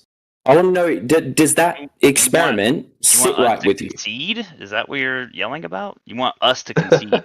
There's no concession. I'm asking this experiment that we constructed together and just did, Yes. that we could replicate. Yes. Okay, cool. So that experiment is fine, valid. We accept the results of it. So just then, what we've established, right, is that if there is a force that is acting on this object, any object, the weight of that object doesn't affect the rate at which it accelerates to the ground. That's a good piece of data when we're trying to investigate this natural phenomenon of things falling, right? No. What are you conclude? Why are you concluding that? All you've done is just said that weight doesn't. Well, any information is good information relating to the thing, and I think it's a very innate intuition that we have as humans that heavy thing should fall faster. So it's exactly, we do, and that's interesting. So now we've got to go back, change what we said, or at least we've got to go back and use a different hypothesis that has a different independent variable in order to test different aspects of it. No, the independent variable is testing the cause again, so it's going to be testing your hypothesis. Well, no, it's not the cause. We understood that the independent variable that you're varying is your hypothesis of what you believe is causing the effect. That is the most simple thing to see, read, and understand that you just don't seem to understand. Yeah, I understand, but the cause we're talking about here is the weight of things. Changing it and saying that you don't say you understand, because every time you say that, then you change what you're saying and you try to tell us that it has nothing to do with the cause, but you're going to manipulate the effect, so you don't understand. No one understand what you're saying. Well, the experiment we just did then was not manipulating any effect. We were measuring the effect, and the effect was how fast they hit the ground. Rocks, because your hypothesis was that the weight of the rock was going to make it fall faster or quicker, yeah? And then you manipulated the weight of that rock, you manipulated the rock, the cause, and you found that didn't occur. You proved the null. So now, when you propose your next hypothesis, we need to vary the hypothesis to see if it causes the effect. Are you going to verify the null or not? So are we trying to figure out why things fall in general or why they accelerate? Well, he was trying to show us gravity, but he was just starting in the beginning with his showing. What he was just trying to establish a scientific method. You guys brought it up first. Donovar or whatever his name is posted the thing in with a scientific method, A, B, C, D, G. I was asked to go through it, and we did. We created an experiment. So you understand that. You understand that things that fall, that solid objects falling through a medium is what's on the table here, because not everything goes down, not everything falls.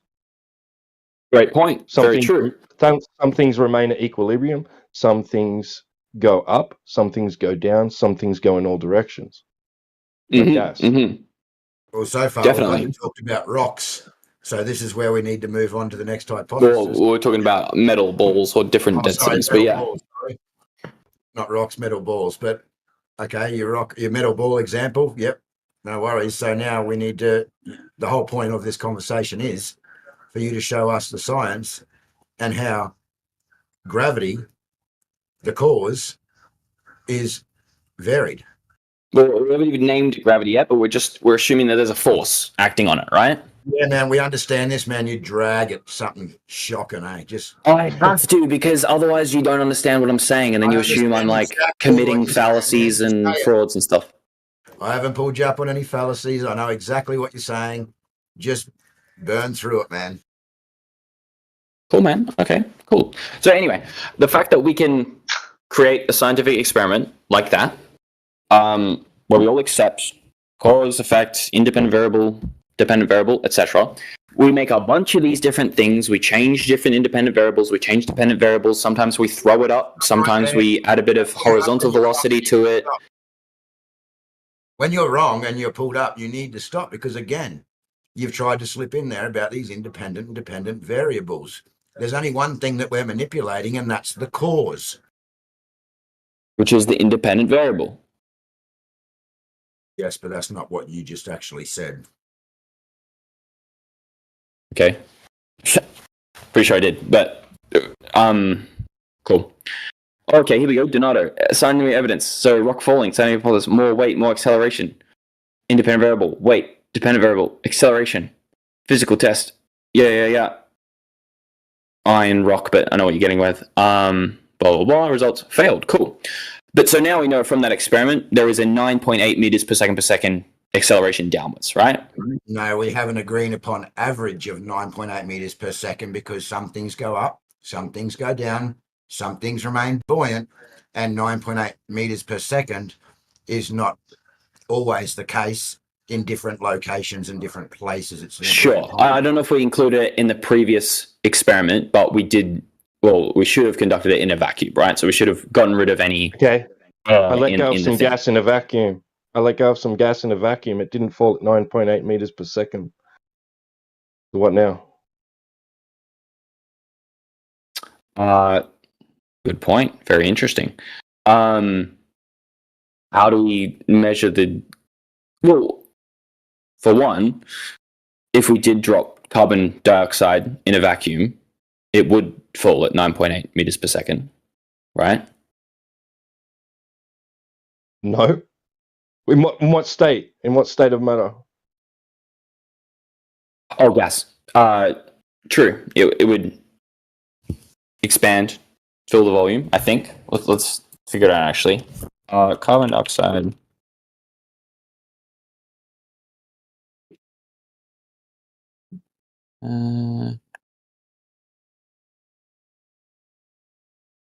Got all these results are about greenhouse gases and things.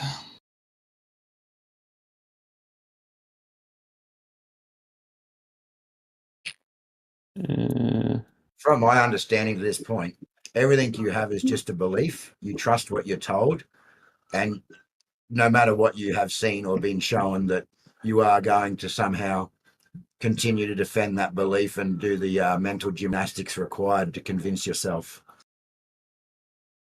Yeah, I could say the same to you, but yeah, is what it is.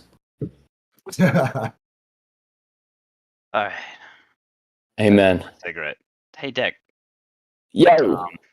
Good Sigma. How old are you? I am 21 years old, 22 in November. Okay. You going to college? How old are you, Beasticles? I'm 28. Nice, man. Well, I'm 43 and my son's nearly your age, so... Represent. What is your son up to? Is he at uni? No, he works with me. He's an apprentice. Ooh, doing what? We do signage. Ooh. Like painting it and stuff? Or like do you peel that shit off and stuff like that? Or like actually installing it? Mainly vinyl and wrapping cars and vinyl, all that sort of stuff. Is that satisfying as fuck? Deck, are you okay? Like getting that layer off? Oh, true, yeah. But if it gets good, yeah. Sorry, Beasticles, what were you saying? No, let's do what AJ said. Let's get back to the debate, to the conversation. I thought that's what you were saying. Well, I was just curious about your age, but okay. So now that you know and you've accepted that what you hold in your mind is a belief, right? It's a belief. We've already a belief by your standards is in without evidence. I still don't think it's without evidence, but sure, we have different standards of evidence. Again, where's your evidence of gravity, of you living on a ball? We're not going to go over this again. I've given it all. I count that as evidence. I understand that you don't. We have different levels of proof. You need to do it firsthand, be able to measure it with your own devices, etc. You cannot trust other people or institutions to combine and create scientific that's not in your mind valid enough. That's fair enough. In my mind, it is. That's where we diverge. That is what it is. Listen, if institutions so-called institutions or anybody that is actually using the scientific method to take an observable phenomenon, a natural and observable phenomenon that we experience, right?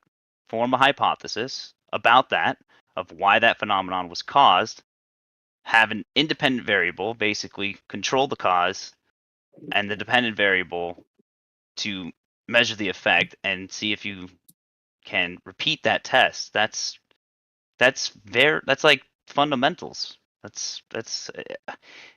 You kind of have to have that in a discussion like this. And I'm just like I love all of your guys' patience, including yours too, Deck. Like, but I think Thanks, man. You're very patient as well. Well, I'm honestly new here. So, but new in terms of being able to have these kinds of conversations and kind of seeing how they unfold. It's pretty bewildering, or like I don't know what to say. Like I give up. But I hope you have a great rest of your night, Deck. I hope you come back to this. Yeah, man. I've popped in a few times actually. It's good when it's not just the same people. I've come with like that one guy, Mayhem 100, whatever his name is, Miggy. He doesn't like me very much, but yeah, I do enjoy having these conversations. You got to understand that it's not that Miggy doesn't like you. It's just that we deal in reality here, and we deal in science, and we deal in the scientific method. And when someone comes in here trying to debate on beliefs, then Miggy is someone who's definitely going to hold you to account and not let you move.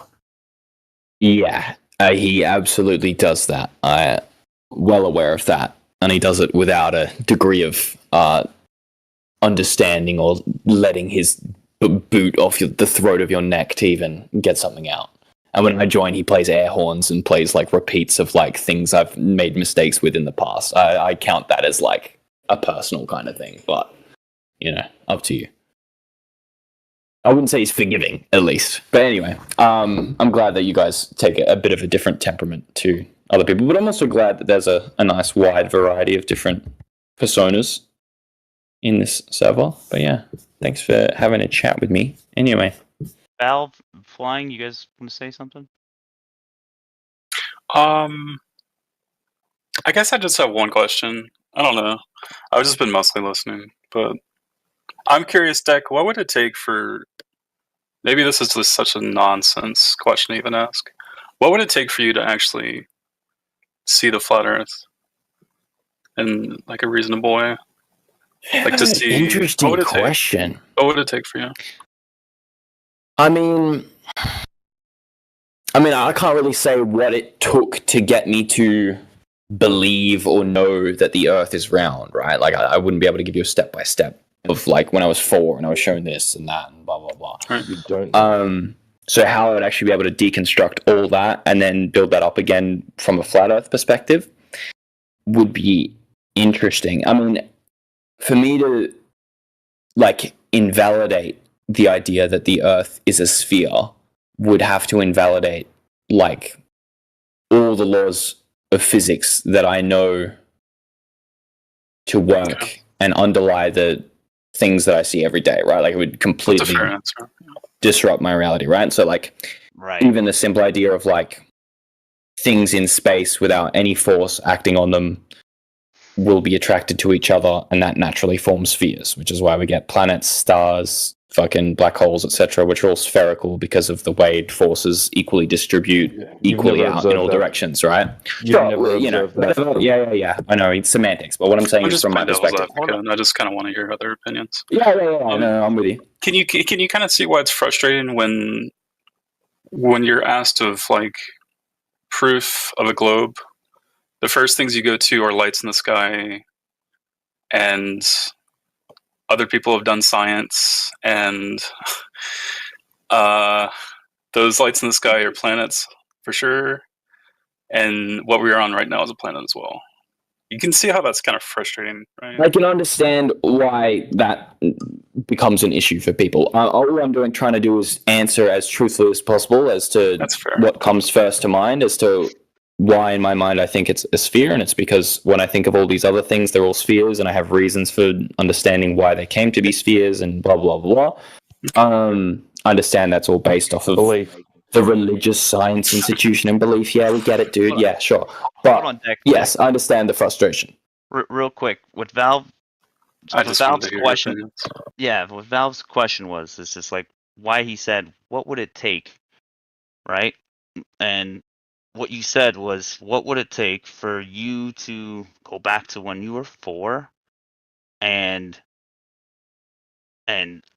essentially unlearn?" Like it.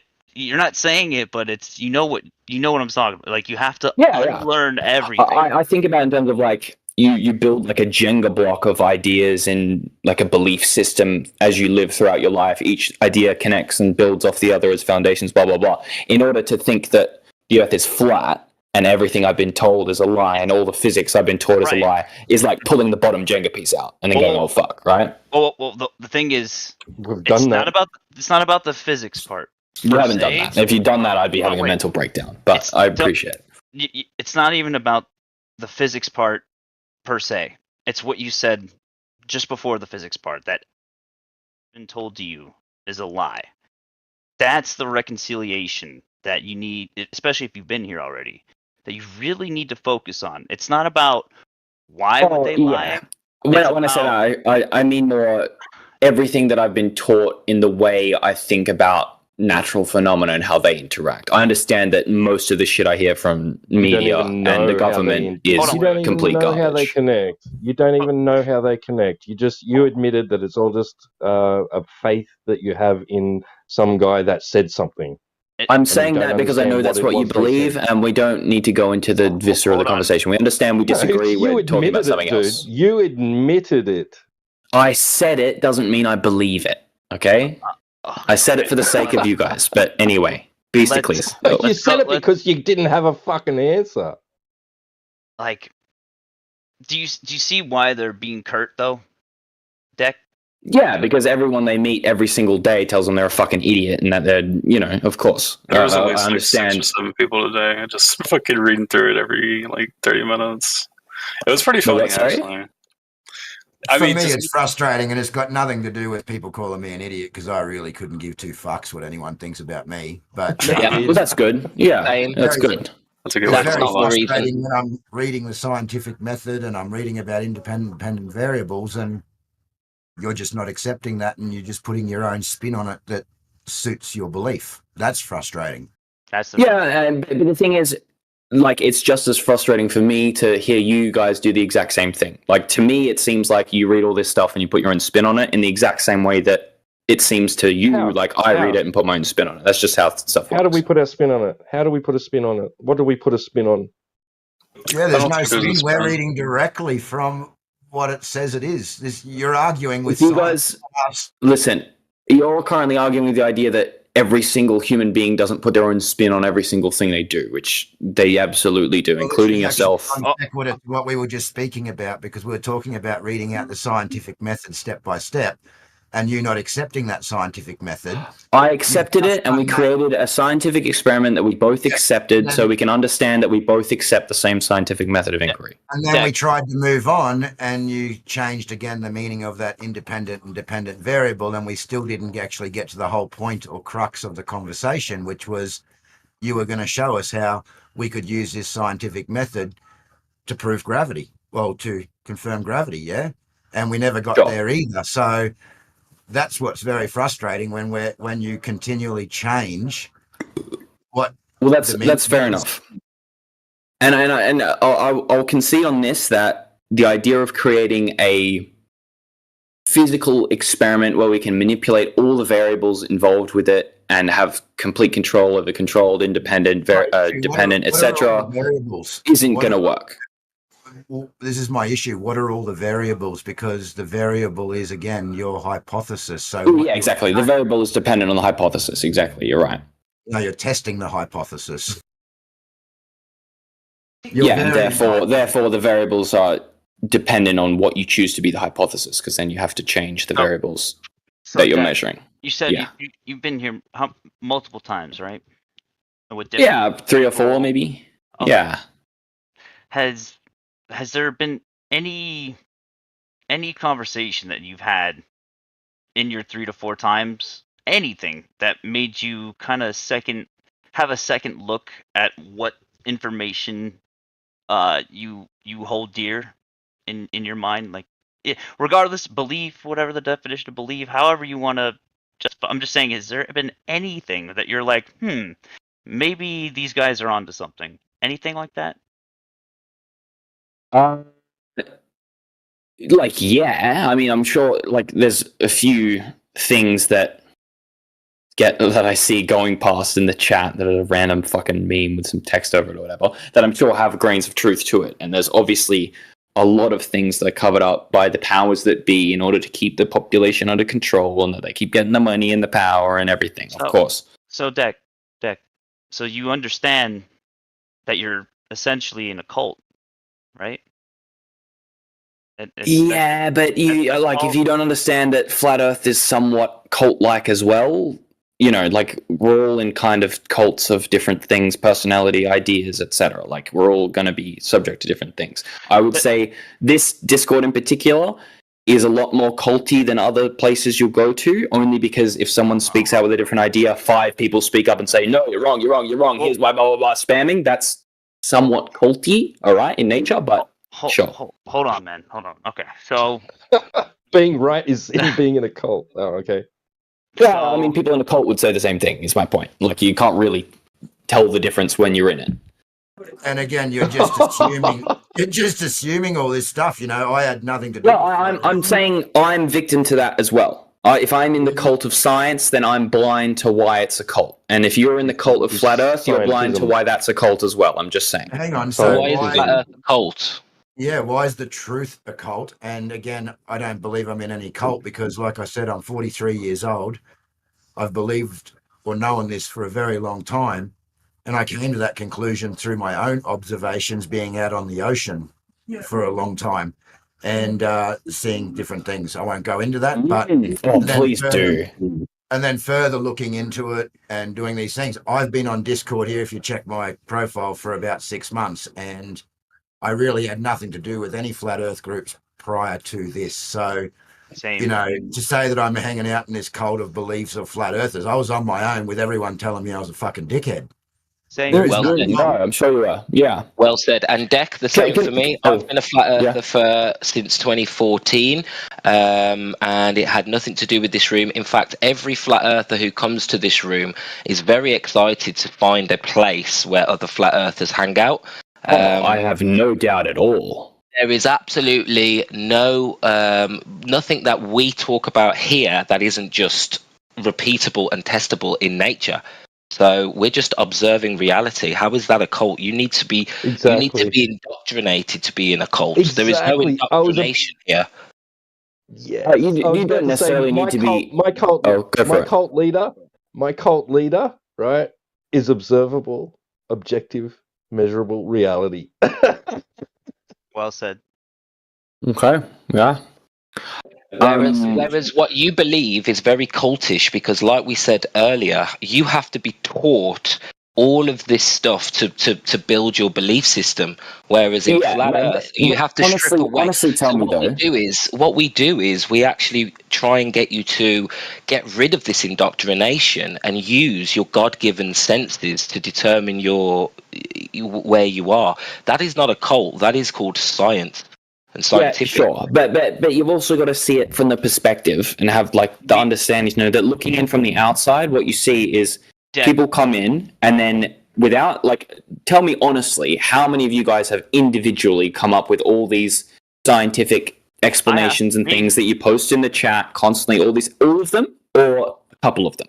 Because there's no way each of you has individually tested every single thing that you post on here, right? So there's some ideas that get thrown around and distributed within this. I'm not saying it's a bad thing, it's an inevitable thing. And I'm sure there's plenty of people that sit here with their mic muted, just listening, taking it in. They've never heard most of the explanations you guys use when describing Flat Earth. They haven't heard it before. they hear it, and it is a form of them learning, right? In the same way that they could be sitting in a science class and absorbing that. They're absorbing different things. But to think that you're different and separate, it's very egotistical, is all I'm saying.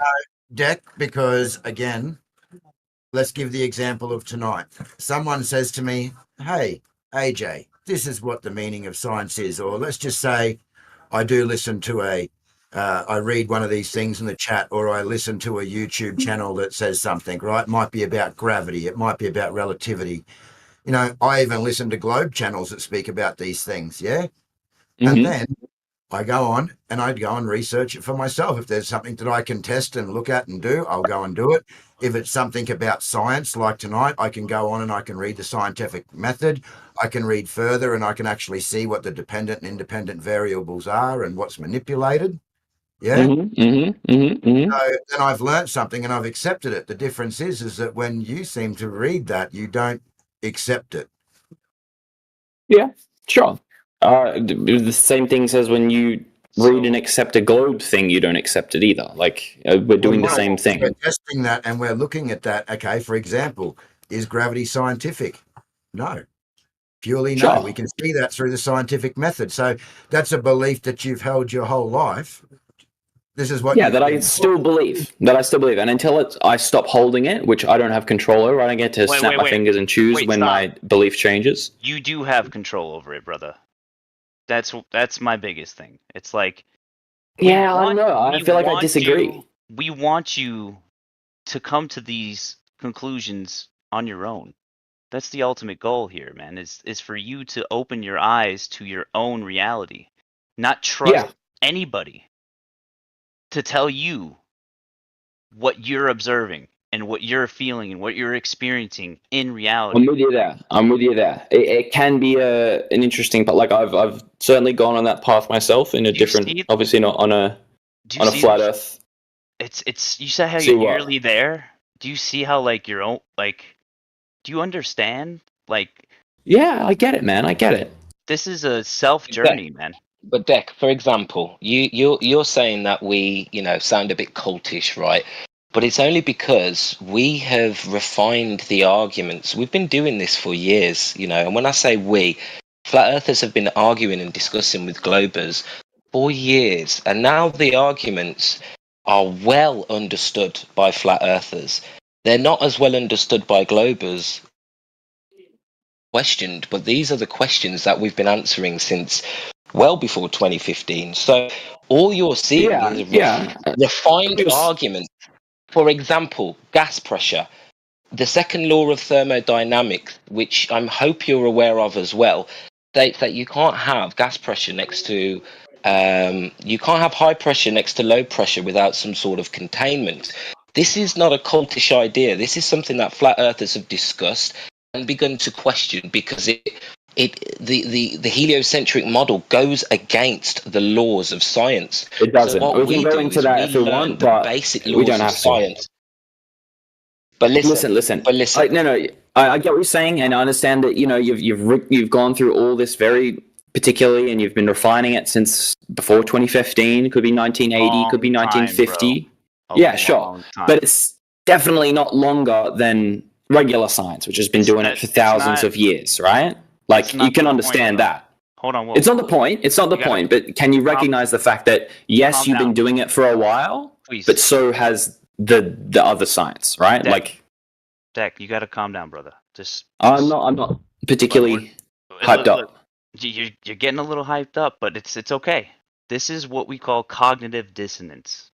We all had to go. We all had to go through it at one point or another when we first came across contradicting information about what we were being told our entire lives and shown. The gas stuff, it's not contradictory to me at all. I understand it, and it makes sense to me. Just hear me There's out. no cognitive dissonance happening there. But yeah, sure, go for it. Hear me out, though. What you're experiencing is the fact that if we are telling you the truth, right? Just assume for a second we are telling you the truth, right? What are the implications of that in your own life? It's a lot. We're telling you it's a lot, right? Big time. It's a lot. That's honest. I definitely want you to seriously consider the possibility that we are telling the truth and how that would affect everything that you experience in your life on a day-to-day basis. Who's telling you what to believe, what to eat? Yeah, man. Yeah, yeah. I know, dude. I get it. And it puts the burden of responsibility for your life on your shoulders rather than authoritative. And people don't like that. Yeah, they don't. It's very yeah. You don't like that. I'm sure. Yeah, right? Humans as organisms don't like the idea that the model that they've previously built up could be wrong and that they have to change it all. Absolutely. But just you personally, from me to you, just hear me out, man. Like, do you want to rely on other people your entire life, or do you want to have some? Yes, I do want. Not only do I want, but I think it's inevitable that I will have to rely on other people to trust that they are doing their job correctly. It doesn't necessarily have to be the people above me or in authority places, but I think it's inevitable that you have to trust some people. At the end of the day, you are the only person that is responsible for you. Like, that's it. No one's going to help you in this life. You can't trust anybody to tell you what's best for you. No, your family members, your friends, your teachers, your boss, nobody else. That is the I think I disagree. I mean, not only you know for sure what's right, but you can accept advice from other people, and oftentimes they do have good advice. You can have friends, you can have opposing ideas from other people and listen to that, but at the end of the day, you are responsible for you. Go ahead, Root. Exactly. And once you sort of subscribe to the idea that, oh yeah, everybody else is smarter than me, so they can figure this out, you actually give your power away. You're actually assuming that you can't figure this stuff out for yourself. We're not saying you have to go and buy all this equipment and do every experiment, but you should verify whether these experiments fall under the category of science or pseudoscience, and you need to be strict.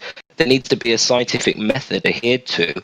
Otherwise, you're dealing in the theoretical realm. So when you get into a debate or you're trying to figure out the truth in a situation, then really, if you can't find any actual real science backing this theory, then you put a pin in it and you say, maybe, possibly, but this can't be considered truth. This can't be considered science.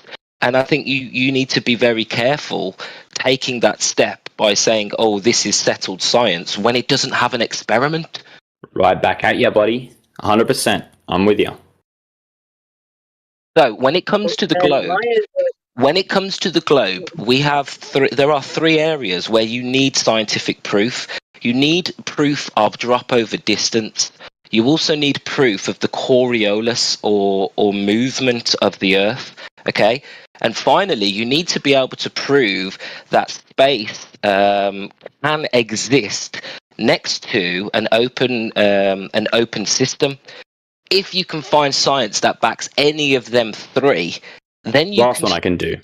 Then you can start saying, right, okay, I have something tangible here, so I can go and verify it. This doesn't mean that you have to go and do every experiment yourself, but it means you need to go and find enough evidence to build what you can consider is proof. So without that evidence, you can't say you have proof. That's our argument. Yeah, I can do the third one for sure. No, theoretically, I can tell you why you can't, because you can't do an experiment proving where gravity, because your claim, I don't know if you realize it, your claim is that gravity is the container. Yeah, your claim is that gravity is a physical barrier. So my claim would be that shows this. Listen, that without telling me my own claim, my claim would be that any object, regardless of if it's gas, liquid, solid, is affected by the same acceleration that we can measure on any object that we drop. That would be my claim. No, that would be against gas law. It wouldn't necessarily, no. Well, it would, because gas, when released at the surface of the Earth, travels in all vectors, with this is true. Yeah. Reason. Yeah, so but the gases. Listen, gas is not an individual object. Gas is comprised of trillions of objects. For example, I'm addressing your own example. gas has mass, and if mass attracts mass, then gas should be going down. Why does gas go up? Gas. So again, when you say gas, you're talking about like a cloud of gas. But the difference between a cloud of gas and like a bucket of water or Where is oxygen made? Where is oxygen made? In the sun? On the earth, on the surface, yeah? So where is elemental oxygen created from? Is that your question? Where does it, on the earth? Gases are made at the surface, yeah? Where are we getting this oxygen from? It's made at the surface of the earth, yeah? No, it's not made. It's been there for billions of years. Oh, yeah, whatever. We've got trees doing their thing, whatever, okay? We're picking at straws here. Yeah. Well, I'm answering your question. I don't know where you're going through it, so I'm answering as honestly as possible. Is it the surface of the earth? There is oxygen present in the air at the surface, for sure. Is that your question? Sorry? It's produced. It's produced at the surface yes. level. Sorry, wrong word. Produced, thanks, T-Dub. It's produced at the surface of the earth, yeah? Oh, is it like an O2 gas molecule? Where's that produced from? Yes. Yeah, trees at the surface of the earth, algae in the oceans, etc. Yeah, for sure. Okay, cool. So now there's no downward bias there where gravity's at its strongest at the earth, and then all of a sudden this atmosphere. Well, you're making a claim there. You're making a claim there that there's no downward bias. Downward bias is in like downward force vector. Is that what you're saying? Is that the same thing? There is no downward. Yes, there is no downward bias. Gases and the atmo move in all different directions. There is no downward bias. But there is though. They run into each other or the walls of their container. Yeah, but listen, if you separated an individual gas particle in a vacuum and you could track that individual gas particle. Are we talking about here individual gas particles in a vacuum, or are we talking about where oxygen is generated at the surface of the earth? And there is no downward bias vector of what we're observing, and that's part of gas law. Listen, scientific method means we need to isolate as many variables as possible. When you're talking about oxygen released from a tree in the middle of the atmosphere and wind and stuff, that's too many variables. You can't really do a test on that, right? So in order to do a proper test on how gas particles... has a downward bias due to gravity. That is correct, yes. Well, you're completely incorrect, and you're going against gas laws, so it doesn't matter. Okay, I'm not. If I fart, does it fall? It does, because the sulfur dioxide gases that you produce in your fart are heavier than nitrogen and oxygen and stuff, so it kind of sinks to the ground, I think. You think? Okay. No. That's my understanding. I could be wrong there, but I'm pretty sure. Because when someone farts in my house, it just seems to waft and linger around in the air for quite That is also true. Yeah, you're right. Obviously, the gas in a room is completely diffusing. You're true. But like, say, like for example, the towns that like get fucking gassed from carbon dioxide expulsions from like geysers and shit. That like, or volcanoes or whatever, and like the gas kind of rolls over the town and suffocates them. That's an example of like gravity affecting different densities of gases. When there's enough gas, no, of course it will eventually disperse, but for the time that it is there, it will be at the bottom of the. Why would it disperse? Are you saying that gravity is fickle and actually has no effect on gas? No. I'm just saying that. Over time, entropy tends to lead to things not being ordered. That is obviously going to stop being one big cloud and eventually ping off and disperse amongst everything. Oh, so gravity is very selective, right?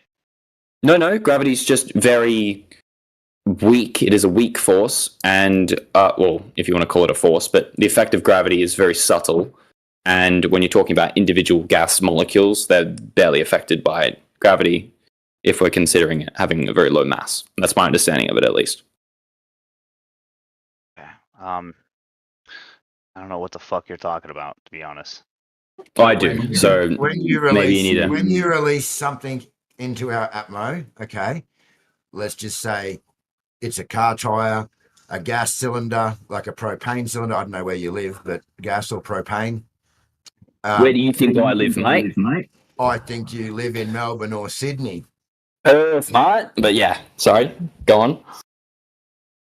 Which one is it, Melbourne or Sydney? It's Perth, you dog. Perth. Fucking WA, mate. Up the Yeah, dockers. you fucking dog. Sorry. Yeah. Jeez, Anyway. I got that one wrong. Well, happens. There's only like 4 or 5 of us in Perth anyway, I think. You just sounded a bit Melbourne-y there. You might have been Tim. Yeah. No, if I put on my like deep Aussie accent, God knows where the fuck it's from, but my natural speaking voice isn't that deeply So anyway, regional. and we release Anyway, these yeah. gases into the atmo, yeah. Mm-hmm. Then they will travel in all different directions, like you just said. With someone's fart, it's going to disperse out, and some may eventually settle. Okay, but the fact is that there is no downward bias. Okay, and what the claim is that these gases travel in all these different vectors, and they're traveling higher and higher and higher away from the Earth, where gravity is becoming weaker, and then somehow gravity then contains these gases and creates a downward bias. So again, nothing to do with science. Not what I'm claiming, but similar, I guess. If I can articulate. Yeah, how would you know what I'm claiming if I haven't even made the attempt to claim it yet? My claim. Listen. Globe, hang on, you're claiming a globe, and that is what the globe claims. And therefore, you know exactly what I'm going to say. You've thought of it all in advance. Well, then you don't actually agree with the. It's hubris, my friend. No, the point is you just don't quite get it. If I could, let me just lay out the claim first, just so I can be completely clear. What I think is that when you consider gas as a full thing within a system of other gases, of course it's going to disperse. It's going to be very hard to track, and gravity isn't going to affect individual things. But when you're talking about individual gas molecules and their individual velocities and paths and things like that, in a vacuum, they are going to be affected by gravity. Obviously, it's very difficult to observe that very subtle change because of the very small mass, and of course, they're going to bounce into a trillion other gas particles in the atmosphere. But the point is that effect averaged over the entire circumference of the Earth and the distance of the atmosphere, which is hundreds of kilometers up, right? Well, okay, not gravity, but whatever force or thing that makes the pen I drop fall. There's no reason it wouldn't affect gas, but it would affect a pen when I could vaporize a pen and make it gas, right? We can't measure it, but we can observe it. I can watch my pen fall. I can watch. If I had a tube that extended all the way up into the atmosphere, there was a vacuum tube, and I put a single I'm gonna go, man. bit of gas. I see it, bro. See you, T-Dub. Thanks, man. If I put a gas particle in a tube that extended up into the atmosphere, you would notice that even if it was going straight up and shut up with X amount of velocity, it will decrease as it is affected by this acceleration that affects all objects. And that's true. It can be observed. Obviously, you've got to trust your instruments and the things that can detect these particles at such a small scale, because our eyes can't. If you can't, then obviously you're not going to be able to do that test. Fair enough. But if you average that effect over an entire system of gas, which is fucking billions of cubic meters and all this kind of stuff, it does become, when you treat it like a large, massive object, like all that gas, yes, individually the masses are very small, but when you count all the gas up in the entire atmosphere, it's going to weigh billions of tons. That, as a whole object, if you want to treat it like that, is absolutely affected by gravity because of the large mass of it, and it gets sucked in. You won't trust me on... Then why aren't clouds pulled down? Because clouds are very small. Clouds are very, very small in comparison to the entire atmosphere. Can you just check for me what the weight of a cloud would be that's full of ice? Sure. And water? You're talking about tons of oxygen. Clouds are fucking heavy as shit. Yeah. So they're not affected by gravity, but you're saying that mass is affected by gravity, and that these big masses in the sky would definitely be affected by gravity, but now we have clouds that aren't. Well, they're absolutely being affected by gravity, but gravity, again, is very, very subtle. An individual cloud, while it is very, very heavy, like I've got here 1.1 million pounds, I don't know what that is in kilos, but if you compare that to the rest of the atmosphere, or say the rest of the air surrounding it, it's also going to be very, very heavy. And the density, of course, will line up with the fact that the density of a cloud is going to be less than the density of whatever air it's sitting on top of, because that's how it works, right? Obviously, the water that's evaporating off of the surface of the ocean is going to make the air below the clouds very, very dense, and thus the clouds are going to kind of hit this invisible, quote-unquote, wall of more dense air. But point being, when you take the entire atmosphere into consideration, which has billions of clouds, billions and billions of kilograms, etc., it's all going to be vectorized downwards towards the closest center of mass, which is the Earth.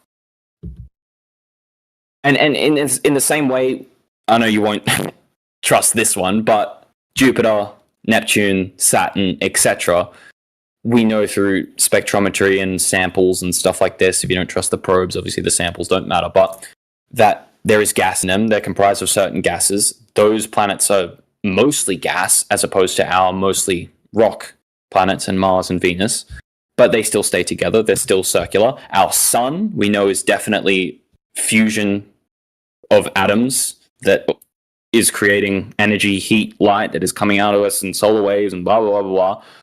That is all a big ball of gas. That's definitely a sphere that's staying there. And that's much, much, much, much, much, much, much, much bigger. So, and that has like what, 98% of the mass of the entire solar system. How do you know any of those? How do you know any, like... I gotta say, this is a scallop, man. This is just. What can I say? I'm heavily indoctrinated. Sue me. Are you? I've been indoctrinating myself since fucking I could read. I'm trying to give you the benefit of the doubt and listen to you. This is so. You're lost on it.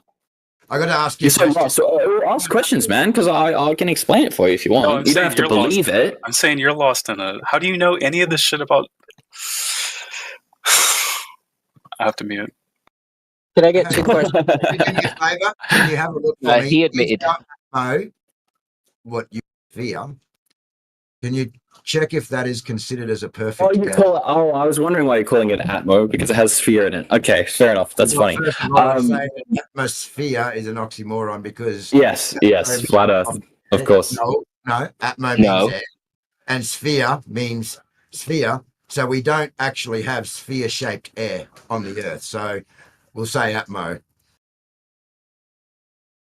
Well, yeah, your claim is that we don't. My claim is that it's not cultish. It's just logic again, Deck. Yeah, you can. It's an empty statement because you can say that about anything. Like I understand you believe it, but I could say the same thing. I could mean it. You know. Sorry, AJ. Keep going. Just have a look for us. Is our atmosphere, Atmo, considered a perfect gas? I don't think anything is really considered a perfect gas, but just have a look under our gas laws. Let's look at gas laws for a minute here, and let's have a look. I assume it gets pretty close, hey, because it's very large. Oh, we're not assuming. Let's just look it up really quick, like you've done. The atmosphere is mostly natural oxygen, both of whose behavior is very close to ideal at the temperatures and pressures found in the atmosphere. Ideal or perfect gas. Our Atmo is considered an ideal gas. So a perfect gas is one in which intermolecular forces are not considered. Okay. So how's gravity affecting this? Gravity is not an intermolecular force. There's no gravity acting between the molecules of air. So one nitrogen sitting next to another hydrogen, the amount of gravity affecting those is basically negligible, so you can consider it a perfect gas. So let's go and have a look at the of this ideal gas and state what the properties or what it does. Background shit talking. I mean, again, all these examples, I mean, Donato's picture here, 100% right. If you're talking about a cube that's what looks to be like 2 meters by 2 meters, or fucking, if there's that many gas particles, it's like a plank length. Not quite, but... You realize the antecedent to pressure is containment. Yeah, sure. And you understand that a containment is a wall that exhibits a force when a gas comes into contact with it, right? So therefore not gravity, the bending and warping of space-time. Bending and warping of space-time, while not technically considered a force, I think, or I think there's debate on it. I don't know exactly, but there's no debate. There's no debate that gravity definitely affects objects and creates an acceleration that we can measure. Would you disagree? Where do we see or at least that gas? Dude, you have a great imagination. Yes, Seriously. sorry, You're a nice the dude, question but is you've got a where good do you see- imagination. I do have a great imagination. Thank you for that. I'm going to play some Dungeons and Dragons actually next week, and I'm looking very forward to it. Quoting Michio Kaku, we lied to Honestly- you. Gravity doesn't suck you down to the earth. Space pushes you down. What pushes you down, sorry? Space. Space. Yeah, but it still Quoting Michio Kaku. exhibits a force on you. Yeah. Space, absence of anything. But like, how? I don't understand how you can possibly listen. How can you quote Michio Kaku? How can you quote this guy who is definitely not a flat earther? He believes the Earth is a sphere. How can you quote anything he says if he's like a fucking globetard or whatever? And like, isn't he the malicious scientific people that don't know what they're doing? Listen, No, he's listen, a we don't- hostile witness. He says this, and he's one of the preachers. We don't go around calling people globetards. No, Listen, okay, we're not, I'm sorry. We don't I'm go sorry. around calling people You're right. globetards. This isn't just a petty little game that we play. We're literally only interested in science. We're literally only interested in observable reality. This is not a cult, and this is not a game. Yeah, I didn't say it was. We want you to be accurate, and we really want you to focus on the curvature argument and the motion argument, because these are the only two things that you can test. I want you to be Prove logical what's as under well. your So feet. I don't understand why half the time you're telling me don't trust anyone. Science is a lie. They're all lying. They don't even use science to do their thing. And then in the next moment, you link to me a very prominent professional physicist that's backing you up. Like, You know what Yeah, hostile but- witness is? So I think so. I'm not that big on side legal. says- Yeah.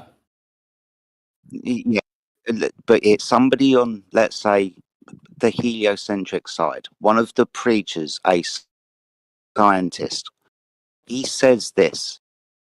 How silly it is. It's called using it as a hostile witness. Now we can use different people like Michio Kaku. He preach, for example, from this side in arguments. Then we can use them again as hostile witnesses. Because not everything's agreed upon within the heliocentric model, for example, right? Mm-hmm. That makes sense. Sure. Cool. I get it, but at the same time, why is it that I can quote like you're trusting this physicist that what he's saying there about gravity and how it's not actually gravity, it's the force of space or whatever. Why does that have any weight at all? Or you're using it just to deconstruct my argument? Lots of different. There's at least two different types of gravity, and there's lots of different scientists who prefer one or two different types of gravity. And those two types of gravity have got different opinions on as well. So This is true, interesting. but it's also true that the basic equations, they're all going to agree on Kepler's law, say, of like radius and mass and stuff that affects the actual path that planetary bodies and stuff like take. That's very basic gravity. They're all going to agree on that because that's basically settled science. We can look at things in space. Well, obviously you're not going to consider it settled science, but in the wider scientific community, they can observe this stuff and they go, yeah, I mean, we're all looking at it with different telescopes, taking the same measurements and seeing it does the same thing. So we agree on that. But then when you get to the actual core, like why behind it, is it Einsteinian? Is it fucking all this other kind of stuff? Fair enough. There's going to be disagreements because that's on the fringes of physics. But when we go to the stuff that's actually like well established that we use every day to satellites, internet, blah, blah, blah, blah, all this kind of shit, that stuff is pretty fucking solid. Very solid. The point is all this pseudoscience is not science, but it's been lumped in with genuine science. Yeah, sure. I'm sure there's a lot of stuff we got wrong. And the kind of the whole point of science is to be able to explore the stuff that we think could be wrong, that could be pseudoscience, and use better scientific inquiry and better scientific tools as technology progresses to see if we were right or if we were wrong. And if we're wrong, you just put a paper out, people peer review it and go, oh, this is good science. They're using good techniques, and it actually completely deconstructs what we thought of before. We'll put it in fucking Nature magazine or whatever the fuck. And that's happened hundreds of times. And I'm sure many times it's been put there because some fucking BP oil energy company has said this, that, and the other, and it looks good, and people go, whoa, this, that, and the other. But that's going to happen either way. Again, you don't throw the baby out with the bathwater.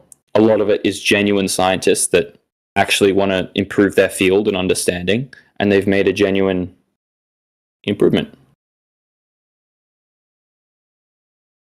So many fallacies. Truly baffled by your lack of humanity when dealing with subjects that you clearly have no prior knowledge of. According to you, sure, but I think if I'm gonna be in this cult and belief in religious system, I might as well know it, right? Why the fuck are you here? Honestly, you're trying to learn. Are you trolling?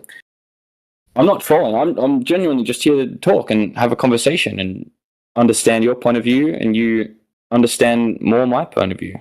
I don't think you've been trying to understand our point of view the whole time, man. Well, that's your problem. I absolutely am, and you can believe me or not, but I'm definitely trying to understand you. And listen, the stuff you were saying before about how if I were to try and accept what you're telling me, then I would have to rewrite everything I think about the world, etc. I 100% get.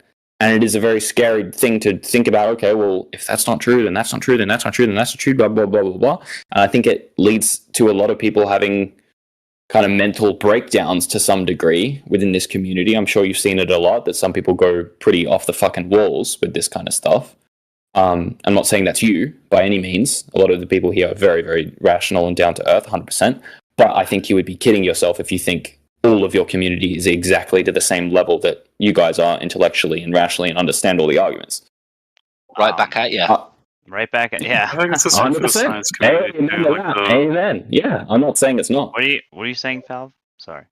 I was just saying it's probably the same for like y'all just agreed with. I don't need to repeat myself. It is. Yeah, it is the same in every single thing. There's going to be people that actually know what they're talking about. There's going to be people that just agree and nod their head to the guy in the room that's speaking the loudest and then repeat parroting talking points. Yeah, 100%, without actually understanding the underlying stuff behind it.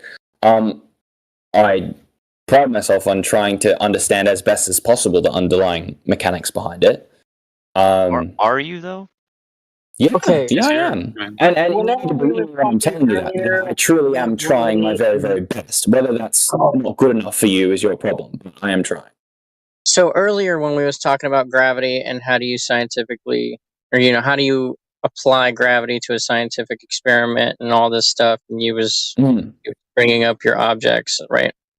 Why is it that you was hearing relative density or a specific gravity, and why were they using that instead? I'm sorry, I don't follow the question. Why did I bring up density and buoyancy, basically? You're trying to prove that there is a force, not a force, pulling an object to the ground, pushing an object to the ground, okay? And they're just saying it's specific gravity or relative density. Why? What's the fundamental reason why during that conversation? Why are they trying to say it's buoyancy? No. Is that what you're asking me? Yes. Why? Why would because that's what they believe to be true. Okay. Whenever they were going on and talking about how in the scientific method you have to be able to manipulate your cause. Okay? The reason they're not saying that there's a force, not a force, pulling or pushing an object to the ground is because they can't manipulate it. They can manipulate the medium and all the other variables around the object. They cannot manipulate the gravity itself. Okay. That's it. Okay. That's why that's a. But the reason we went, sure, but the reason we went through all that was to establish where we agreed upon things, and we agreed upon that scientific experiment of dropping the balls and shit. And so the point of that was to kind of understand where our ideas diverge and where we stop understanding each other. Do you understand Kiko's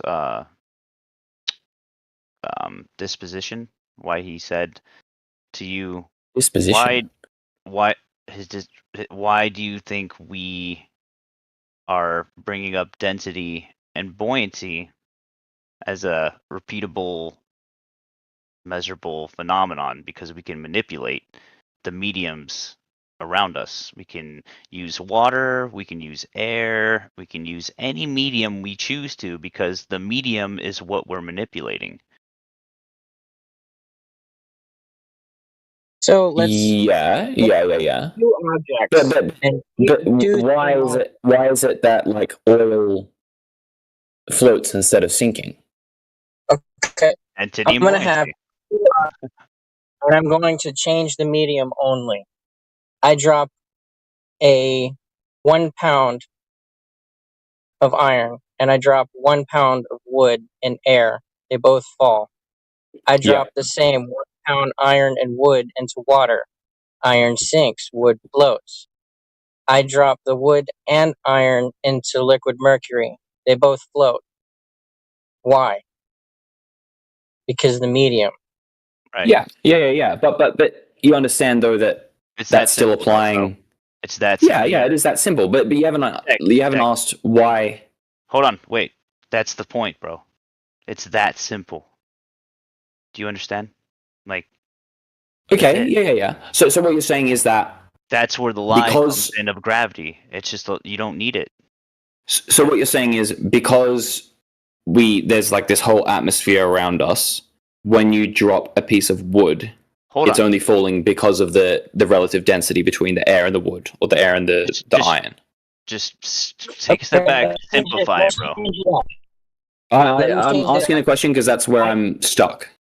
I know. We all know. And you refuse to answer it. I'm trying to hear Kiko. He's breaking up. Go ahead, Kiko. You establish that there's a downward bias. Let's change it up. I put my two objects in the bottom of a container. Right? Now I fill it up with air. Nothing happens. I fill it up with water. The wood floats. I fill it up with liquid mercury. They both begin to float. Yeah, but I've got a question for you. A different one that. I've got one that's gonna stick it to you real bad here. So we established, yeah, big time. So we established, right, that when we drop both iron and titanium in a vacuum, or even in air, they both fall at the same rate, correct? Correct? Sure, I'll agree. In a vacuum? But then I'll have to follow they fall at the same rate. Kiko, you're if they're the same, so if they're the same volume, right, the exact same shape, then the air resistance isn't going to affect it like differently between them. So if we make sure it's in air, the object is the same size, and we just change the density of that. Stream then restarts at 24 hours. What is your profession?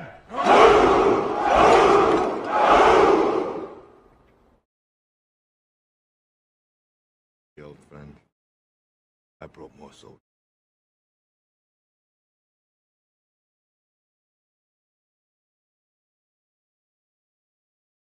Number 6, axial tilt contradicts Newton's theory of centripetal force. Remember, the stone in Newton's sling was neither rotating nor was it tilting. Newton's sling? What in the world are you talking about? You're not talking about Newton's cradle, are you? No, I don't think anyone's that stupid to call it a sling. Welp, no idea what you're on about here, buddy. Let me just ask my live audience of this premiere if they know what it is. Yes, very interesting. Oh, there, Farhago says it's made up bullshit. Okay, yeah, that confirms it. There's no such thing as Newton's sling as far as I'm concerned. I mean, this is absolutely pathetic, dude. Oh my god. Dude, I can't believe I'm having to do this. I can't believe this, man.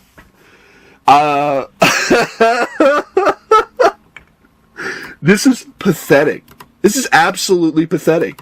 Okay, let's, as Red's Rhetoric, that douchebag would say, let's break out the crayons. Let's break out the crayons, kids. So I'm in Newton's Principia. Okay, this is the primary text of your tradition, which obviously you haven't read.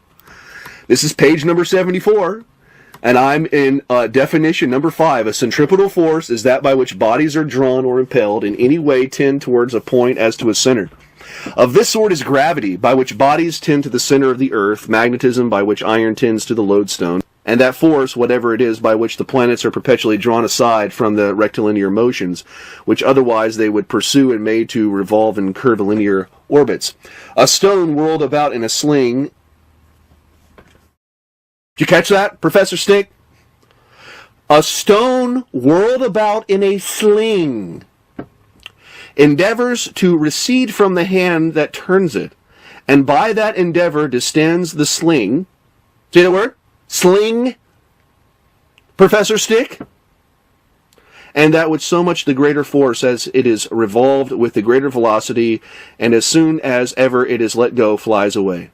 And et cetera, et cetera. He goes on talking about, he demonstrates centripetal force with this sling.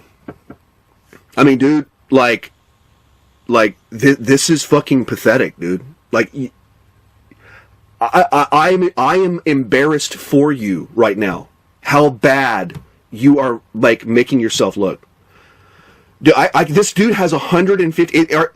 Professor Stick, are you an actual academic? Do you actually? Are you an actual professor? Because seriously, every single person that has paid you to teach them needs to, like, sue you for their money back.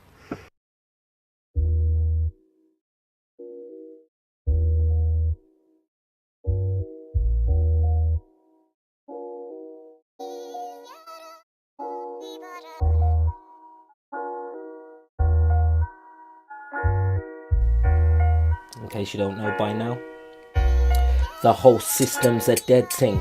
Free your mind, free the man in the cell, because to live in reverse is EVIL. I give this shit to you for free, I ain't got nothing to sell. Every word that I'm spitting's REAL, the real DEAL. I ain't trying to talk about how we play well, I'm trying to wake your ass up off beat as well. So if it all kicks off, we don't end up in hell. Listen, you better watch the clock. No time for ignorance and those who mock. We used to have trust when the doctors knocked. Now we all feel terror when they're on the block. And the cops, they're a captured lot. WHO, that's a captured block. The BBC, that's a captured flock. Everything on TV, captured. Still nobody's raptured. Families are fractured. So much fear's manufactured. So much fake news that it's chaptered and overacted. The devil's overactive, and those who lack spirit are attracted. Don't make me laugh, kid. It's more than just lyrics over chords. Cause if you put an S in front of words, you get swords. The MPs and the bankers are all frauds, and our scientists are so specialized they get bored. It's not that I wanna be relevant, but the current crisis has a criminal element. Depending who you are, that could sound negative, but the truth is only a matter of evidence to be foolproof.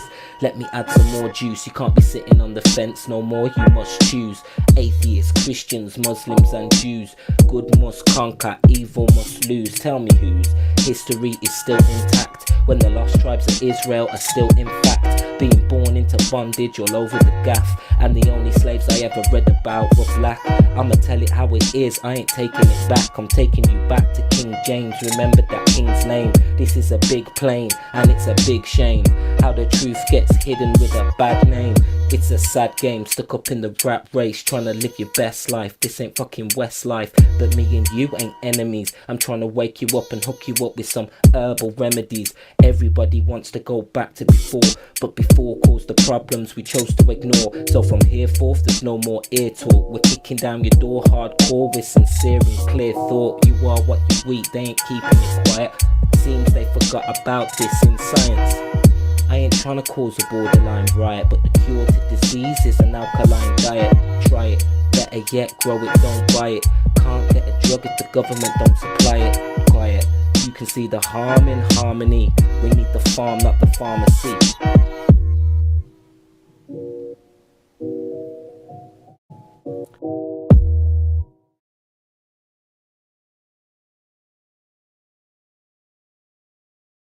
I don't know. I haven't actually looked into. I knew it was just nonsense. Well, I mean, we don't have to talk about it in here. I guess like there was a conversation going on, so I'm not trying to interrupt that. I just like put it in the chat to see if anyone else wanted to talk about it. Sure. Yeah. Yeah, I do. Was it a coefficient, the K value? Is that Well, I mean, we can talk about that if you want. When I said the modus tollens argument, I actually meant the logical syllogism, right? The actual logic of the argument, as opposed to the observation of the black swan that you talk about sometimes. Like, does anyone have an interest in the logic that goes on? Yeah, that's actually the modus tollens argument that he's talking about. Yeah, sure. It's pretty. You know, like the I think it's if P then Q, not Q, therefore not P. Like the logic that goes on. That's not modus tollens. What are if P then Q, not Q, therefore not P. No. That's modus tollens. No, it's not. It is. It is, Helio. Okay. Okay, so does anyone want to talk about that? Or if they don't, it's not a big deal. Like, I'm not trying to force it on anyone. Well, are you like are you challenging what the application to the black swan? Yeah. Okay, can you want to specify your point so we can then we'll Sure. So my criticism is basically that I'll just explain it briefly. So like everyone, I'm not expecting everyone to have like, you know, a background in this. Like I don't have a background in either. So I'm not expecting everyone to like automatically understand what I'm saying. So, you know, it's fine to challenge me back. Like I'm totally comfortable with that. But I'm just gonna give like a quick overview, okay, of the argument as he puts it. So it's if P then Q, not Q, therefore not P. Okay. His formulation of the argument, I'll paste it in the chat so you can read it as well, is that if the Earth is a sphere with a radius of 3,959 miles, right, that's the P, then every horizon distance measurement must be no more than 1.225 times the square root of the observer's height in feet. Okay, and that last equation is how you ascertain the distance to the geometric horizon. Okay. Mm-hmm. So that's the first premise. That's a conditional premise. Okay. The Earth is a sphere part is the antecedent, and then the every horizon distance measurement part, that's the consequent. Okay. The consequent is the part I have a problem with, but I'll finish the syllogism first. Okay. Go for it. The second premise is the negation of Q, all right? And that is we have a horizon distance measurement that is greater than 9.4 miles, aka the black swan observation, okay? Yep. So therefore, the Earth is not a sphere of radius 3,959 miles. The black swan observation contradicts the Q, which is this position that we apparently take, that all horizon distance measurements must be no more than the geometric horizon. Okay. Now, my criticism. So is your. Oh, go ahead. Can I just finish off? Like, so I'm really close to finishing right now. I'm sorry, brother. No worries. No. So my criticism is that the attribution of the Q to us, which is that we believe all horizon distance measurements must be no more than the geometric horizon, is actually a false attribution. It's a straw man. We don't actually take that position. And I can back that up by telling you why. Because let's go. For us to take that position, we would have to assume that there's no atmosphere on the Earth. No, right? no, because that's the only conditions in which there would be no refraction in the atmosphere. You're conflating geometric and apparent, bro. So yeah, his logic is. Hey, wait, hold on. Did you finish your point? Yeah, I'm pretty much done. That's okay. You can give me your responses now. All right, good. Go ahead. My response is that you're conflating geometric and apparent because you just now invoked refraction. The argument is that the physical geometric horizon must fall within those parameters. It's the physicality of the geometric horizon, the land itself. For you to invoke refraction, thus the apparent horizon, you are conflating. Okay, so what I would say is that the importance of my criticism is that for his argument to be valid, we have to hold the positions. Okay, we have to take the position that the Earth is a sphere with a radius of 3959. We do take that position. I don't disagree with that. But I do disagree with the idea that we take the position that every horizon distance measurement must be no more than the geometric horizon. We do not take that position. That's my whole argument here. Oh, okay. So what you're Yeah, saying is that the problem is in the every horizon distance part. Yeah. Well, I thought there was another claim here made where you actually contacted this person that observed this. Did you say that? No, I don't think so. So is your claim that the horizon is basically at an optical position? Is that your claim? No, my So my to whole- use the geometric constraints, which are absolute, would be negated by the claim that, well, the horizon is just optical and it's just in an optical position at any given time. Well, I mean that's an interesting question, right? But It's the only counter. well, Exactly. my position in relation to QE's argument is just this. That the he's horizon not is an attribut- optical phenomenon. No, it's just this, I'll tell you. hold on. Let's discount QE's argument. How about us, the people that are talking about it now, let's just us talk about it. Well, that's the thing, because my whole argument is about QE's argument.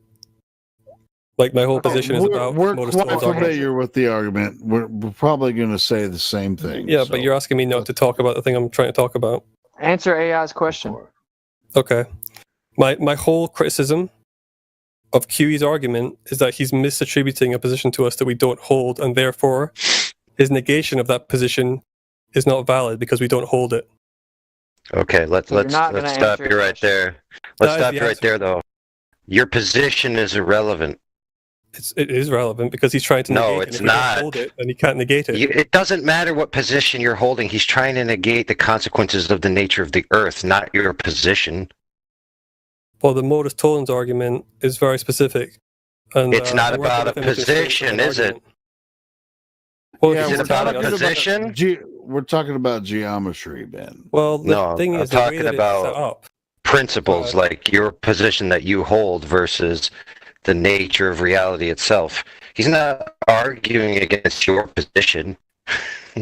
He's arguing against the consequences of the sphere if it's a certain size. So your only counter is not, this is not my position. Your appropriate counter would be, there is no geometric horizon. Therefore, the horizon could be anywhere it damn well pleases. Why do y'all have such a problem it's- grasping this? It's so simple. I mean, it's like you're not I understanding. know, that. it's just, can't- it's math. It's like they claim to be the mathematics experts. It's like, you guys don't understand math. Well, we goddamn definitely do understand math. We understand geometry. We know that the math, the math of Earth, is 24,901. We know where the horizon is supposed to be. It's supposed to be right there. I have a quick comment to say. When What we like see AI something says, that is farther than that, then we know it shouldn't be there. But you guys just make up all kinds of shit. Go ahead. so like what AI is saying is like, let's put it this way: you have a different position, but another Glover might have a different position. So he's not trying to attribute to any of your guys' position. It's strictly to the geometry of the Earth, of the shape of what you guys claim it is. So you guys can all have different positions. Doesn't mean his position has to be aligned to what you believe, because it's irrelevant. It's what the geometry of the Earth's position is. You know what? In addition to that, Jose, we can actually attribute, whatever the haze or whatever they want to call the freaking atmospheric conditions. We can throw a little more math on it, or if you want to, but No, he's just not understanding. He's saying every horizon distance measurement. Okay, so what? It's infallible, bro. Like, you're just not understanding. Do you understand my criticism, just to make sure? Yeah, I understand your criticism, and Could you just tell me what it is? I'm not trying to be a dick. I'm just trying to figure out. if you know what I'm you're saying. trying to say is that whenever he says every horizon distance is an inaccurate postulation from y'all's position. What I'm actually saying is that He's arguing that we hold two positions and that they're contradicted by the Black Swan observation. The first one is that the Earth is a sphere with 3959 miles. I accept that. We hold that position. But we do not hold the position that every horizon distance measurement must be no more than the geometric horizon. That part is a swap. Is a straw man. Y'all understand the position because we only need one. We only need one. That's why it's called the Black Swan. No, yeah. That's why we only need one. If we hold that position, could you cite where we say that? There's a category error. He's not arguing. It's where the horizon distance comes from. That figure comes from any nautical manual. But that's only the geometric horizon, right? That's what it's about. Yeah, that's right. Yes, but then we don't claim every horizon is equal to the geometric horizon. How That's about not what it says. That is what it says. It says Yeah, it every says horizon distance measurement Yes, means can be no physical- greater. The physical geometric horizon is No, but that's not what he means by horizon. That's not what he means Oh, by you horizon. know what you know. Yeah, what because it he's means. he doesn't mean geometric horizon when he says horizon. Or does someone else want to disagree with me on that? That is what he's talking about. Everyone besides you agrees on that, as far as I Okay, can so say tell. he does mean geometric horizon then. Okay, then in what sense does an observation of the Black Swan contradict the position that every geometric horizon cannot be greater than the geometric horizon? That's a tautology in any case, but how does a Black Swan observation contradict that? That's why I don't think he's saying geometric horizon. I think he means horizon in the sense that we mean apparent horizon. Tautology. I mean, did you say tautology? It's a tautology if he's just saying the same thing. If he's saying every geometric horizon distance measurement can be no more than the horizon than geometric horizon distance How measurement, many that's a tautology. geometric horizons are you describing here, bro? Tautology? What the fuck does that mean? Well, if you don't know, maybe let someone else respond to me. Yeah. I'll shut up. I'll shut up. My bad. You're misstating his argument for one. Okay, it says cannot be greater than. Yeah, that's fine. Correct. I could take that correction. Must be no more than every horizon distance measurement. Yeah. Must be no more than 1.225 square root of observer's height in feet. When he says horizon, And it do you says take that as being specifically geometric or apparent? Geometric horizon. It says geometric horizon right in it. It's It in doesn't. pink. It's in pink, dude. Yes, it I'm looking does. at it right now. Could you post it to the chat? Because I'm working on a different definition. This is the syllogism, right? Yes. I'm taking mine from a quote that he gave me in the chat. Right. Do you think syllogism will win the argument when it comes to the ultimate shape of the earth? Okay, I accept what you're saying there with the geometric horizon part, but that comes afterwards. I'm not talking about that's just him reiterating what the equation means. I accept that part. He says horizon before that, where he says then every horizon measurement. Yeah, but that horizon bit, that's the bit we're questioning what he means by that. The geometry of the Earth, bro. Okay, That's hold the on. geometric He was the one horizon. that If he measured was here, geometric, that's what he would say. The geometric horizon. That's what he's talking about. So when he says horizon the first time, he's talking about geometric. Both times, yes. And our whole side knows that. Okay, so So I thought when you say horizon, you don't mean geometric horizon. You mean we know the what horizon. we would call the apparent horizon. There's no such thing. Oh my goodness, bro. In the gold model, there's 5 horizons. So which one do you mean? Well, it's not up to me. It's up to QE. It's irrelevant what I think. I'm going based off what I think he thinks. And I thought horizon would have meant apparent because he specifies geometric afterwards, after the second part of the calculation, which is obviously referring to the geometric horizon. So he's saying here. So he's saying here that every geometric horizon distance measurement must be no more than the geometric horizon. Is that what you're saying he's saying? Yes. That's a tautology then, isn't it? No, because it's got parentheses around geometric. Oh my goodness. Do you see the semicolon?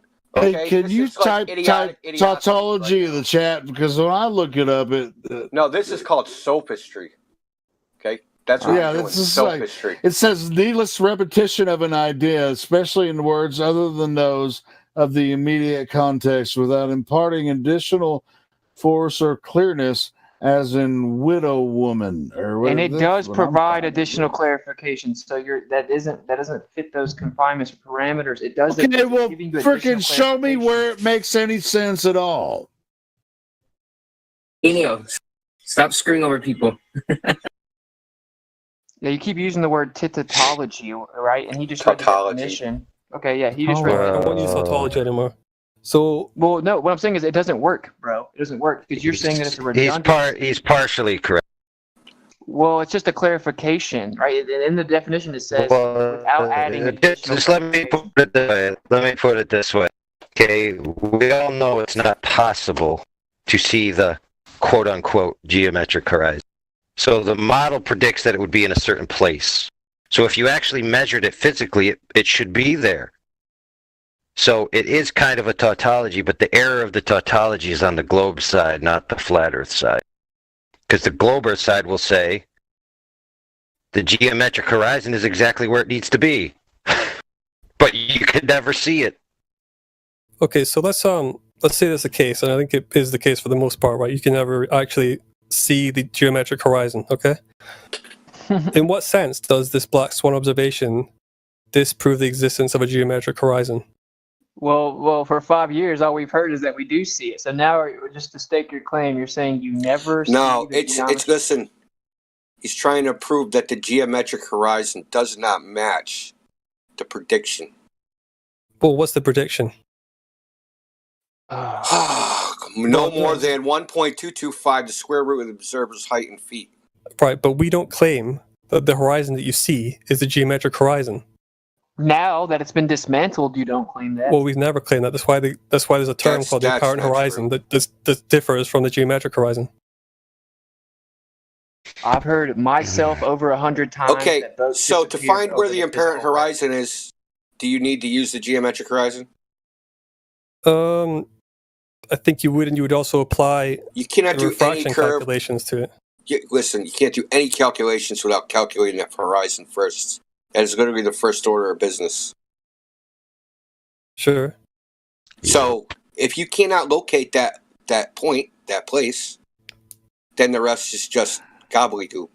Yeah, this used to be the question, Which right? is the point. The point is to show that the idea of using a curve calculator or saying this thing is over the horizon, under the horizon, it's just, I think the point of this is more to show the fallaciousness of using the curve calculator or apparent behind the curve, ships over the horizon, masts being visible before the bottoms of the hull is a bunch of baloney. Okay. If the Earth was a globe, we would see the ships disappear bottom first. If the Earth was a globe, we would see the sunset over the horizon. All this kind of stuff. So Copernicus even says this in his Revolutions of the Heavenly Bodies. Okay, so you can't just bail on this as if it. Now we're not saying any geometric horizon. We're saying that didn't exist, but Copernicus himself said it. And uses this as evidence that the Earth is a globe. Sure. You can't use it that this is evidence this Earth is a globe for 400 years and just to say, "Oh, we didn't mean that." Because the P900 came out. So is that the position of say AI? I see you lighting up as well. Is it your position that when he says every horizon distance measurement, he means geometric horizon? Yes. I know that's your position, Indio, but AI, is that your position too? Look, you're trying to get it to a point where the geometric horizon is always going to be where it's going to be, but you can never see it, which you don't realize that you're actually conceding that the horizon is an optical phenomenon, not... Yeah, it's 24, 901. But is that your position too? Is that your reading of this syllogism, AI? That when he says every horizon, he means every geometric horizon. There's only one horizon, bro. Is that the geometric horizon? No. What is the definition of the word horizon? Well, are we going based on the National Geographic definition or the Andrew Young subject matter expert definition? Because they're two different What the actual horizon is. Okay, I'll put it to you like this. If you're going to point to a horizon in a photograph, in a video, in the real life, what are you going to be pointing at? It would be the line where the sky appears to meet the land. Bingo, we have a winner. Welcome to But Flat then Earth. but then, like many subjects, you find more technical definitions when you go a little deeper. And then if you go a little deeper, you'll find that there's 3 definitions. So are we to just reject that? No, bro. If you're gonna point to me a horizon, what are you going to be pointing at? Yeah, but there are colloquial definitions for many terms that have a more If you're going to point at a horizon in a photo, in a video, right? Bingo. So you already answered the question. So we are going to ignore the more technical definitions then. Why? Present them, man. We're already accepting that they don't matter, so why bother? I mean, But they're irrelevant to this. Okay, so the astronomical horizon is irrelevant to this. Are you saying the that ships apparent and go? the geometric aren't. Listen, are you saying that ships go over the astronomical horizon? No, I'm not. Okay, how about the what do they call it? What do they call it in sailing? The artificial horizon. Do ships go over the artificial horizon? I think ships go over the geometric horizon. The ships. Holy shit, dude! You think ships go over the geometric horizon? Yeah. Okay. What? So how do we find that? Well, you can see it as of. I knew you have one. But how about if I show you? How about if I show you a video of a radio-controlled motorboat on a 400-foot lake just being obstructed by nothing? Anyway, for the flat earthers watching, not one video, like 10 of them. Yeah. With weather. Correct.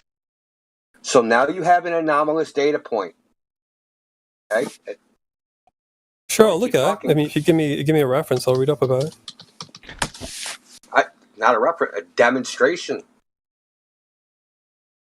So is it the apparent horizon that cuts ships off from the bottom up, or is it the actual horizon that cuts them off from the bottom up? Well, I really don't want to move off of this modus tollens argument yet, because there's a couple other things I wanted to go into. But the short answer is that I think that the geometric horizon is the one that cuts it off, and the apparent horizon is the one that you see, and that those two things are consistent with one another and they can coexist. So when the boat is way off in the distance and its disappearance is consistent with the distant horizon, it's somehow actually being blocked by the closer horizon that's physical. So let's take what he said in the context of this image, right? So the geometric horizon in this image is supposed to be a mile away. That is what is supposed to be cutting off. It should be cutting off the oil rigs. But you can see this visual horizon more than 9 miles away. So where did the geometric horizon go? Did it become transparent? I think it's still there, but then... But it's supposed to be blocking the light that is coming off those oil rigs. Yeah, well, do you believe that light can bend through the atmosphere? Do you believe that light can bend as it travels through the atmosphere? Can bend. Yeah, I believe it can bend, yeah. Okay. So you said it's blocking it. You said it gets blocked by the geometric horizon. Yeah, but the light can bend over that horizon and meet your eye. Okay, but the horizon went from in front of the oil rig to in back of the oil rig. Well, the apparent horizon did, yeah. Well, the geometric one stayed where it was. You show me or tell me or demonstrate it in any way, shape, or form how a horizon that should be obstructing something from the front can leapfrog the object that should be obstructing and appear behind it. Well, this is another part of the... No, so just tell me. I'm about to answer you. Okay. This is another part of the claim that's being made. And I don't know exactly where the horizon is in that image, but I can't really argue that it's definitely behind the oil rigs unless you can substantiate that decisively. There's actually the person that took this image took some more yesterday that are a lot clearer. Well, I mean, to really know for sure, I think you need to take more data measurements than we're taking. Isn't that the case? I mean, can you be certain of where the horizon is? Well, if the horizon is where the sky appears to meet the land, it's a subjective visual impression. Yeah, but that line in both of those images is not exactly clear. Well, I mean, it's a hazy day. It certainly is not in front of the oil rigs. No, I agree. Or at least it doesn't appear to be. So how would it... But then it could be. I mean, it could be the case that there's some strange atmospheric mechanism which could make that happen. Just I don't know. bending light doesn't cover it because you have to bend it in such a way, I don't know what, corkscrew it or whatever. You have to bend it in such a way whereas the line, which would normally be obstructing, somehow flipped and got behind the oil rigs. Well, you're not going to like this answer, but if it was up to me, I would say there's so many anomalous refractive artifacts in that image that it's worthwhile just throwing it out. I know you're not going to want to do that, but you have to look at that image and think there's a lot of crap going on in there. Doesn't matter. But it's been repeated. Yeah, but it hasn't been repeated without a lot of artifacts of refraction. That's the thing. So you saw the one that was done yesterday? Yeah. Okay, so why are you like sandbagging, like pretending you didn't see it? Well, I did see it, and I saw refraction in that image too. So, guess what? Turbulence, atmospheric turbulence, is not refraction. Well, there's a lot of waviness in those in that image, and I think if there was better focus, you could see the cranes were distorted in a similar way as they were in the original. Now, tell us the mechanism where waviness in an image translates to horizons jumping in front of each other, back and in front of objects. Well, I'm not sure that the horizons are doing that because, like I said, it's hard to determine. Listen, if you're on a globe, it has to do that. What you're doing is called FUD. Okay, it's called fear, uncertainty, and doubt. They used to do it in, corporate circles, back IBM versus Microsoft, and that's all you're doing. You can't name a mechanism this would happen, not a physical one. You can't even conceive of one in your mind. Okay, you can't even make one up using a fucking exotic material. There's no way it could happen. That a horizon is going to get displaced from in front of an object to another. It's just not going to happen. It can't happen. Well, I mean, can the horizon not appear to move further back due to impacts of refraction? Appear to move further back means it appears higher in the frame of the Well, I think it does, doesn't it? frame. Doesn't the horizon appear higher? But listen, if the oil rigs are behind the horizon, the oil rigs will appear higher as well.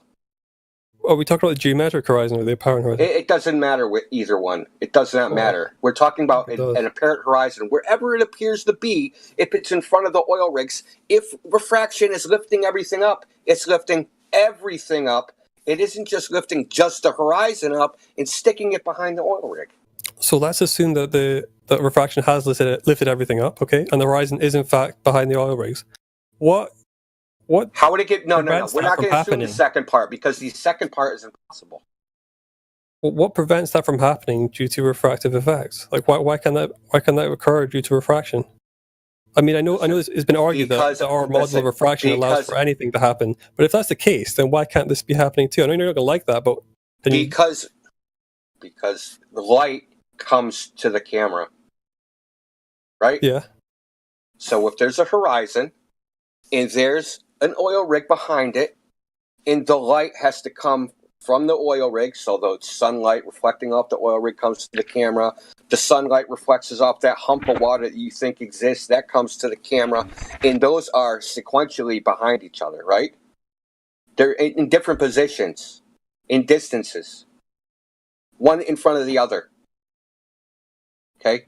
No amount of lifting or twisting is going to make that horizon, the oil rig, suddenly appear in front of that physical object.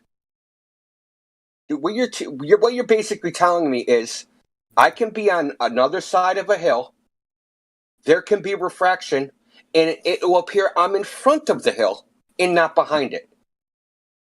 That is ridiculous, dude.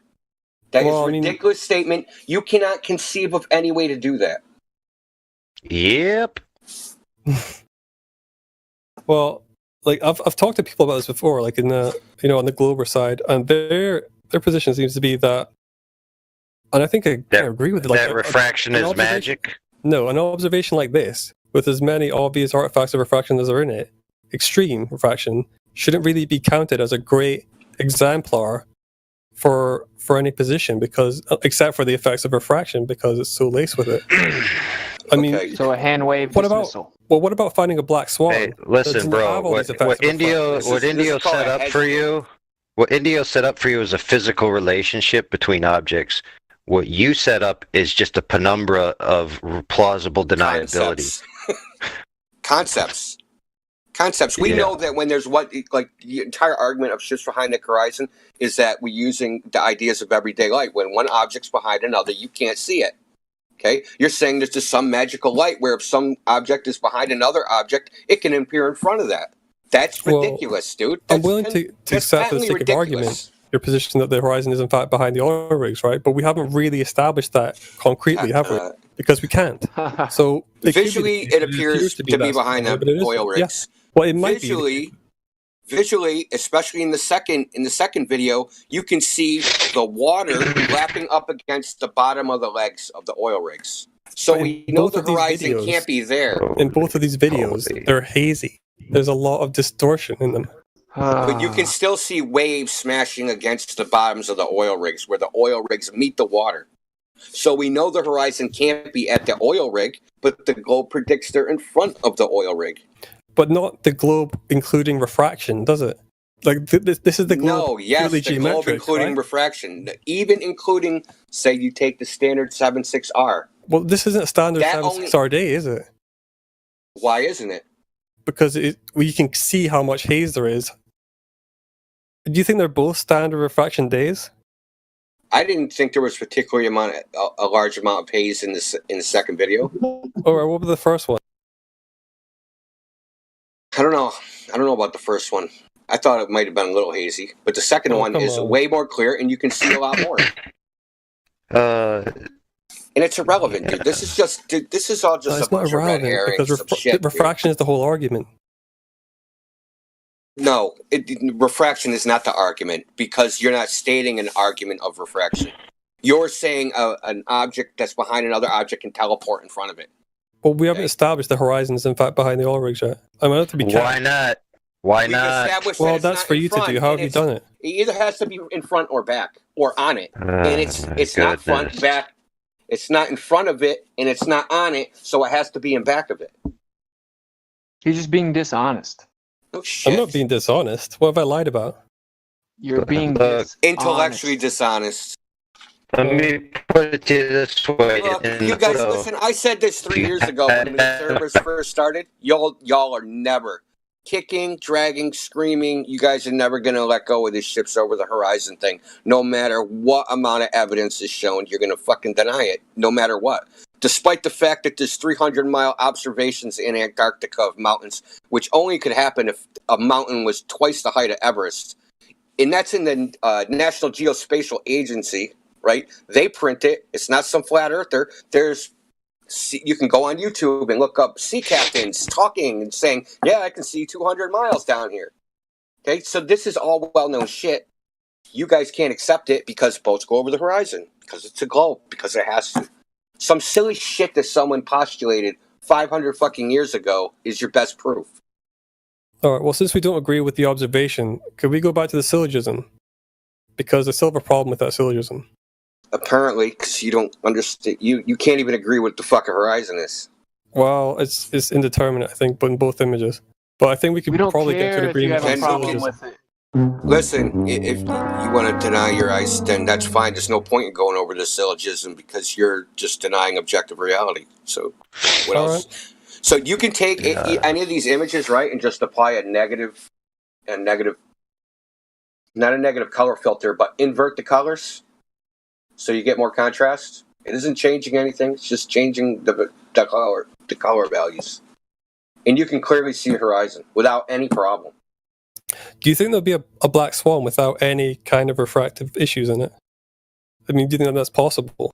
Bruh. This isn't... You act like this is the only thing. You act like this is the only black swan in existence. No, I know that there's... I mean, based on his definition, the majority of observations are going to be black swans, aren't they?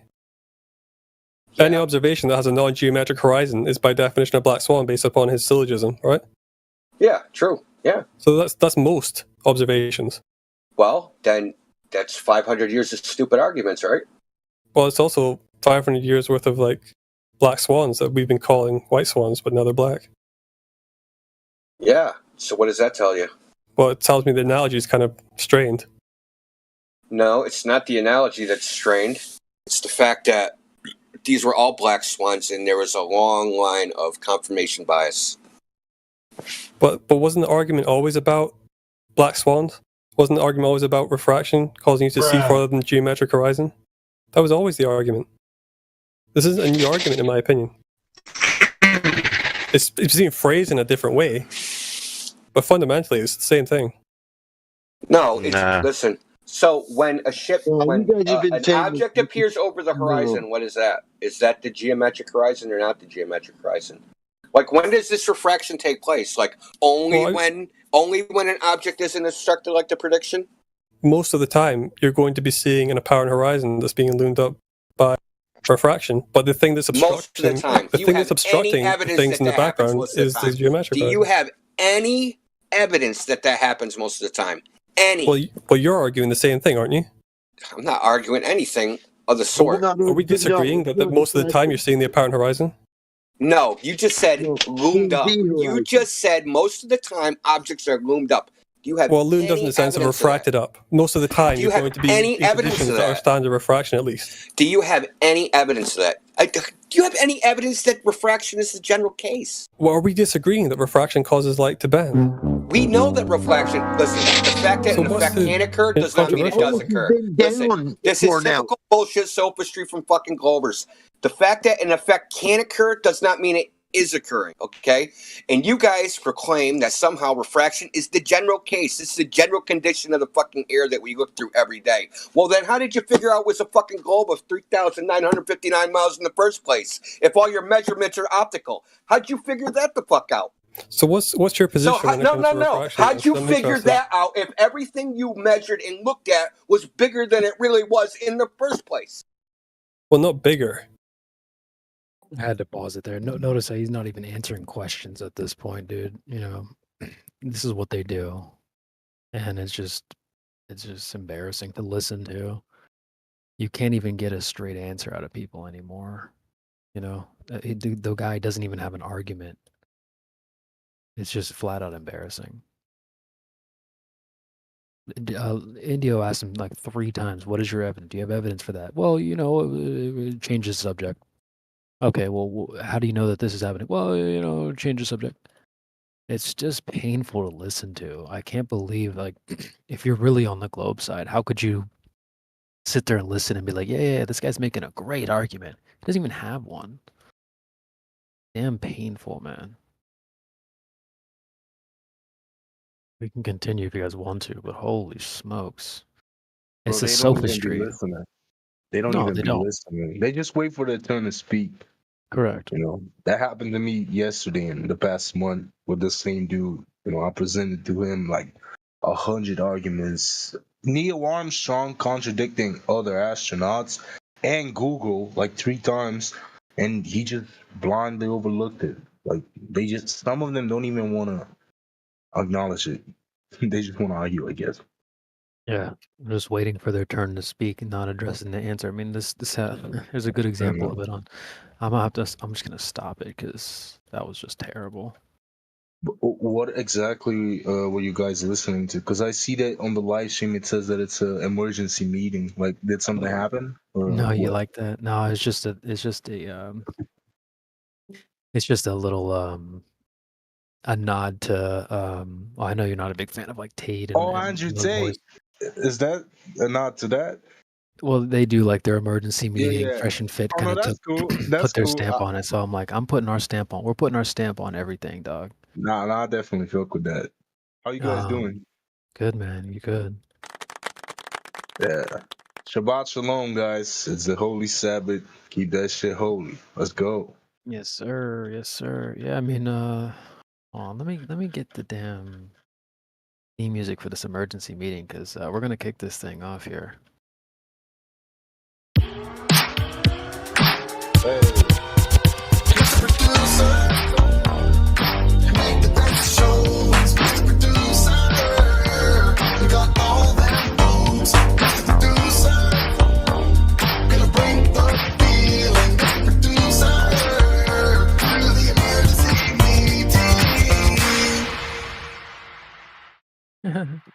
There we go. There we go. Yeah, we got some fresh artwork too. I need to post this here. One of our boys, a couple of our boys made some artwork for us. Put it in the chat. And the live stream voice text. Yeah, feel free to share this bad boy around. We made this last night. Oh Shout out to shit, that's fire. Yeah, is the Chinese looking guy Indio like that dude? Mm-hmm. I remember him. He was the guy speaking in the video, the guy cooking the other dude. So For real? yeah, That was yeah, him? yeah. Mm-hmm. Oh, he sounded way different than on the microphone, on the Discord. Indio is that dude, man. He's that dude. So yeah, shout out to Wow. Indio. Who was he cooking? Was it like a debate on YouTube or something? I can get the video. I don't know who that guy was that they were speaking to, but Random guy? he was getting wrecked. Let me find the video. The thing is, it kind of depends why they got to arguing in the first place. Because some people ask genuine questions and want to see the perspective, and some of them just get themselves into arguments that don't even have any purpose. They just argue for the sake of it, Kind of waste everybody's time. Yeah, sophistry. I had to Oh, learn he what has a that word YouTube means. channel. Indio? Yeah, he's got some good stuff over there, actually. Might as well give him a sub. Yeah.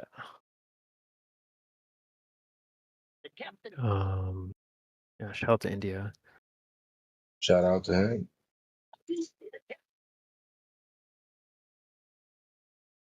So let's see. What else we got? I got the emergency meeting screenshots as well.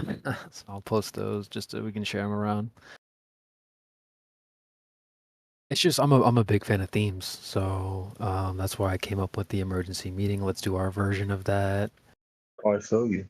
The GTA theme. We're taking over, man. We're putting our stamp on stuff. 24/7 flat Earth Discord. Flat speech. Yes, sir. You already know. Yeah. Oh, that's fire, bro. That's fire. We can make our own song, I can help you guys. Like, I'm not too into making music. I'm kind of new, but I'll be making stuff. I can help you guys if you want to make like a little song. But, That could be fun. That could be fun for sure. Yeah, whatever you guys say. So, have you like started the stream? Is the stream on right now? Yeah, we 24/7, baby. We're always live. Yeah. So, can I ask like a question about something? Sure. The flat Earth. I'm pretty educated on the Eric Dubé type arguments, not arguments, proofs, which are like the contradictions of NASA and look outside and this works that way. But I'm not at all educated on the calculations of the curvature. You use that one website that you proved to those dudes that were trolling, I think last week. Yeah. Could you give me some, For sure. info on that? Yeah, well, I don't get play that at all. Yeah. Yeah, I got you. I'm gonna grab this clip. You can save this. It's been a I'll save it. classic. It's called "How the Horizon Works." I'm gonna play it and then we'll break it down. It's only like 60 seconds, so let me throw it in the bot real quick and then we'll explain afterwards. Let's take a listen. Okay.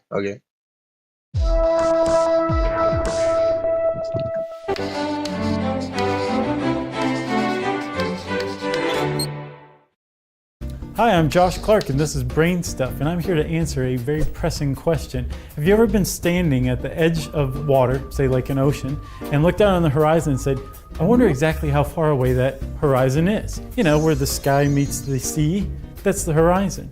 Well, it turns out because the Earth is curved that it depends on where you're standing and how far above water you're standing. Let's say that you are in the water, right?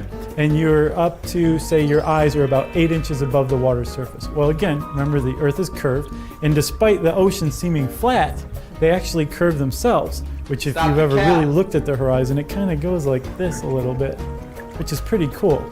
But it also goes like this, right? So if your eyes are 8 inches above the water, right then you're about a mile away from that horizon point where the sky meets the ocean as far as you can tell. If you're standing up above water and you're like I am about 6 feet tall, that means your eyes are about 5.5 feet above the water's edge, which means that you're about 3 miles away from the horizon. Isn't that amazing? Going from 8 inches above water, 5.5 feet above water, is the distance between 2 miles between you and the horizon. There we go. Yeah, Alright, so ain't that amazing for real? It's not possible. This is Fucking this is idiot. the geometric claim. So let me. I put a link to an Earth curve calculator in the screen in the chat, and I'll take a screenshot. Yeah. And we'll go. I'll walk you through the Black Swan, and this should help you out big time. This is a good weapon to have in your back pocket. So Yeah, I've never got that. Like, why they call it the Black Swan? okay, yeah, I'll teach you all about it. It's a good Oh, one. So for sure. basically, there's a link there that the GitHub is an Earth curve calculator, but they're pretty much all the same. They're all based off of the Earth radius. Yeah, And the so, equations of the yeah, pseudoscientists. yeah. So in there, he says that if you are about 6 foot tall, the distance to the horizon will be about 3 miles. So if you punch in eye height, I'll just take screenshots for those watching. Yeah. But if you can punch in the numbers there yourself if you want to play around Yeah. with it. So I'm here's gonna do it. so yeah, at 1 foot the distance is going to be 1.22 miles to the horizon. At 6 foot, the distance to the horizon is going to be 3 miles. So that's what he was saying in the clip. He said, if your head is in the water 8 inches above the water, the distance to the horizon would be 1 mile. So if you're at 1 foot, distance 1.22, 6 feet, 3 miles. It all scales up and down from there. Yeah. Okay, so now let's take a look at let's go through the Black Swan argument. So there's a gentleman named Karl Popper. He dubbed the Black Swan as it's the falsification is what it is. So let's see, Black Swan is the principle of falsification. So I'll screenshot that. So it says, proposed by Karl Popper as a way of demarcating science from non-science. It suggests that for a theory to be considered scientific, it must be tested and conceivably proven false. For example, the hypothesis that all swans are white can be falsified by observing a black swan. So if someone's saying, no, all swans are white, all you have to do is show one black swan to disprove that statement. So in the same way, there's telling you in both of these screenshots that if the distance to the horizon is supposed to be 1.22, well, all I have to do is show one observation where that's not the case to disprove the original claim. So let's go through the Black Swan here. I'll post an image in the chat and I'll ask you, where do you see the horizon in this image? And I'll grab another screenshot just in case you need some help with that. Yeah. So yeah. Coping question. Yeah. Yeah, exactly. Well, supposedly, like according to NASA, the horizon I think would be the furthest point from your field or from the field of view. I know that the horizon isn't a real thing. I know it's where the sky and the end of your vision meets. But yeah, according to the NASA stuff, I would suppose is it the line right in front of you or both that and the end line? Like which one is it? So I'm going to post the definition of horizon. It's the line at which the Earth's surface and the sky appear to meet. Yeah. So where do you see the sky and the surface of the Earth meeting in this image? Basically, you're saying they meet at the end, but they don't really like meet.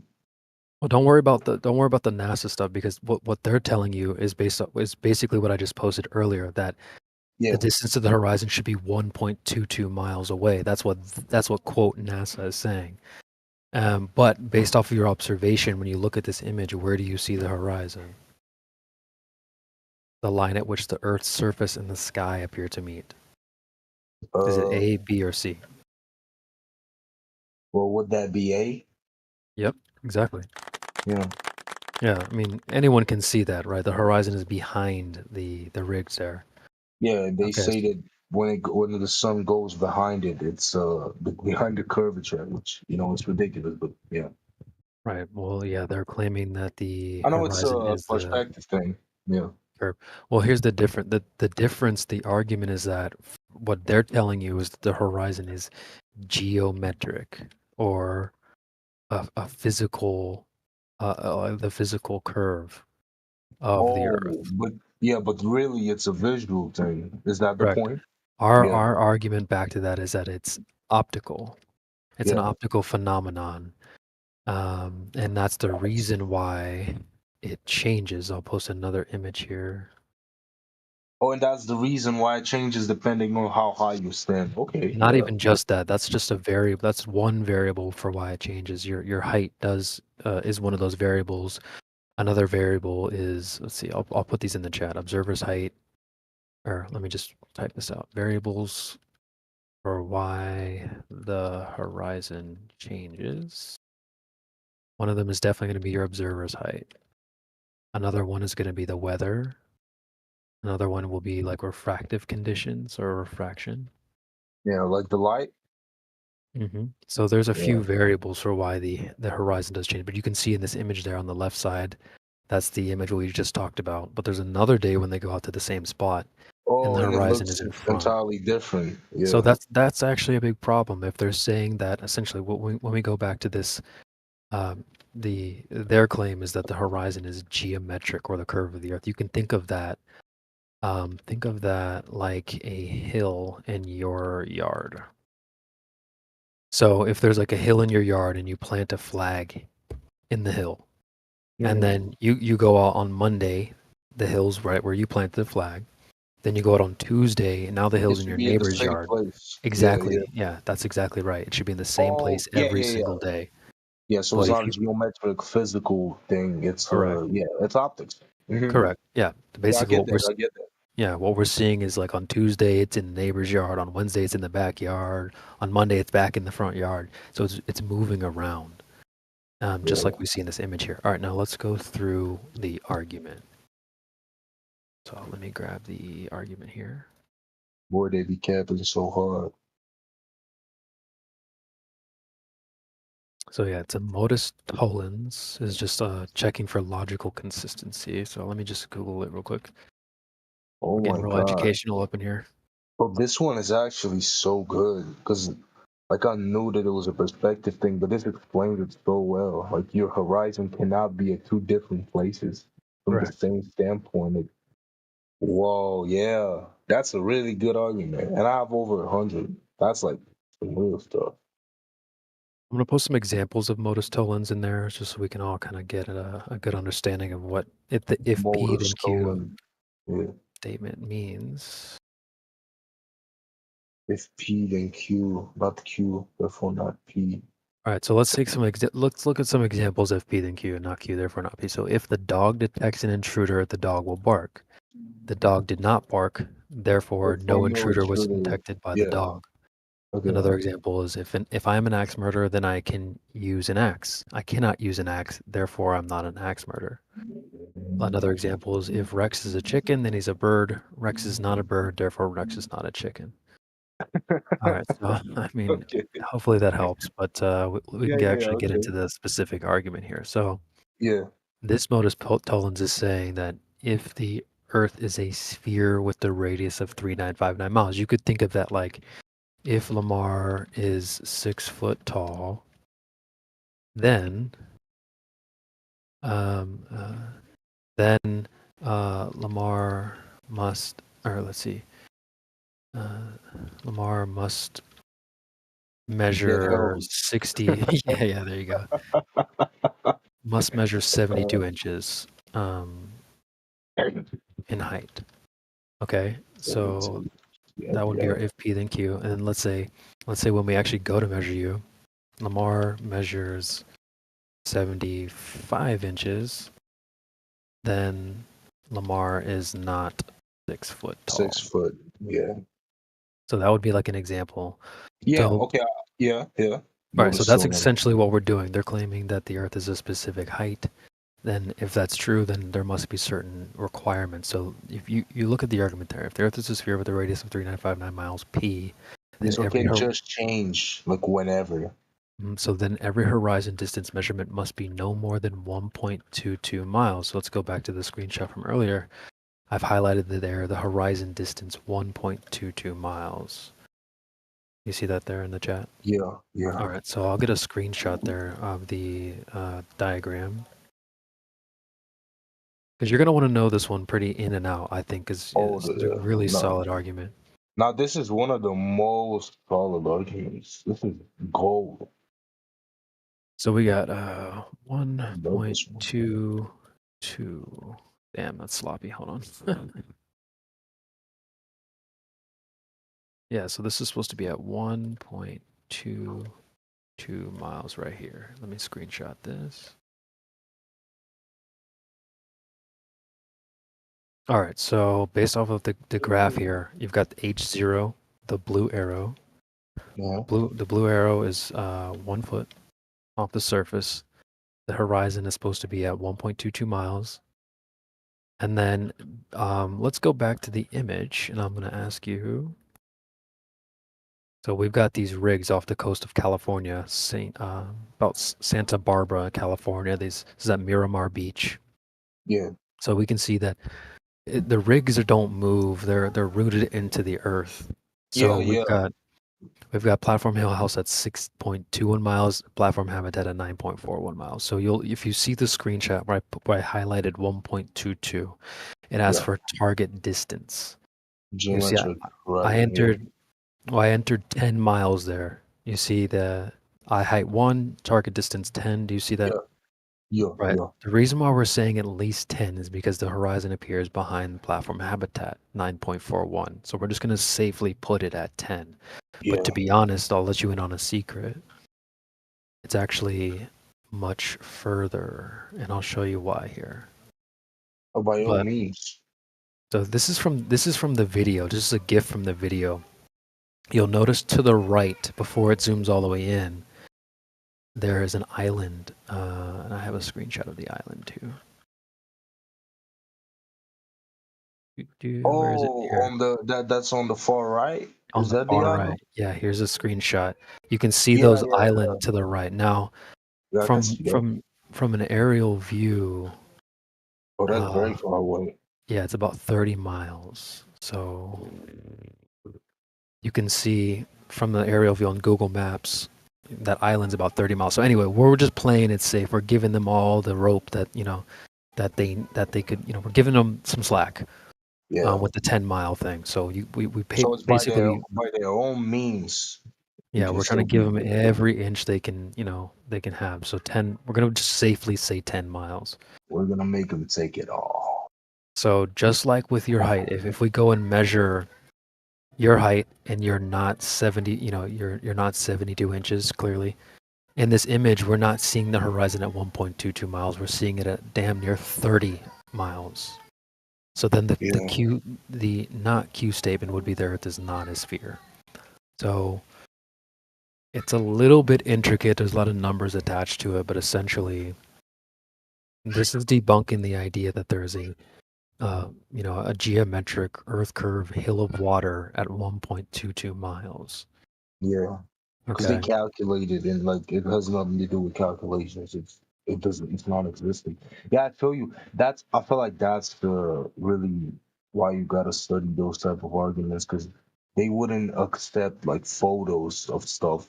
They really want the calculations. There was one where it's extremely like high up, a photo of a city, I believe in Japan, a huge tower and a mountain that's like 100 miles away or something. Like impossible to see on a curved earth, supposedly. But yeah. Yep. So That's I would pretty say, you can save some of this stuff in a folder somewhere or whatever you think might be helpful. But maybe we'll quiz you on this next time you pop around. But this is a good argument you're going to want to have in your back pocket. Yeah. So I just have one question about the eye height. Like you say, it's 1 foot. Yeah. Is the image of the dogs took from like 1 foot height?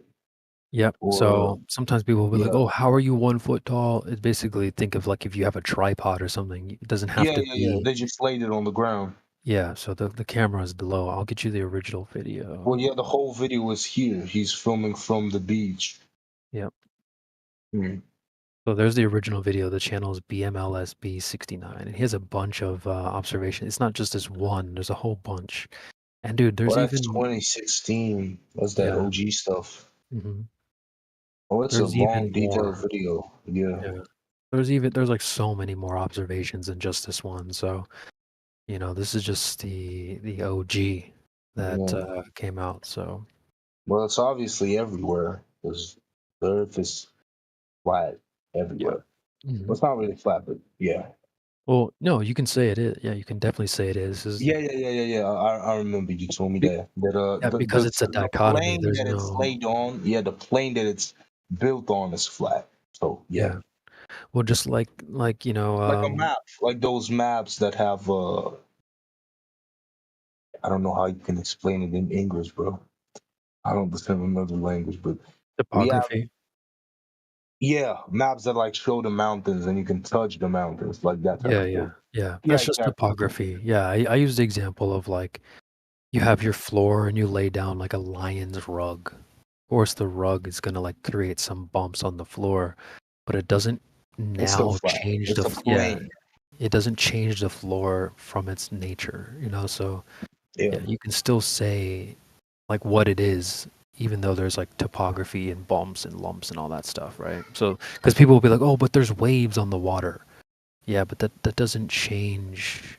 You know what I mean? It's just like the carpet on your Yeah. floor. Doesn't change anything. Yeah, you're So, right. mhm. So it is flat for real, for real. Yeah, you can absolutely say that 100%. Yeah. Because people will be like, oh, well, it's not perfectly. Well, we're not saying it's smooth. You know what I mean? So Like the there's cue ball of Neil deGrasse Tyson. Did you right. hear that? Yeah, I have heard that. I have heard that. That was So you bullshit. don't have to be afraid of that word. You can definitely say it loud Yeah, and I'm not proud. afraid of it. Mhm. Yeah. So, Flat. yep. Thank you, bro. Hey, you're welcome, man. Well, Gotta save that. So that's Cool. called the Black Swan argument, Yep. right? Mhm. I'll put that in a Word file. I'm gonna put it in my phone. Yeah, we'll quiz you on it in in a week or something. So yeah, take notes. Oh, thank you.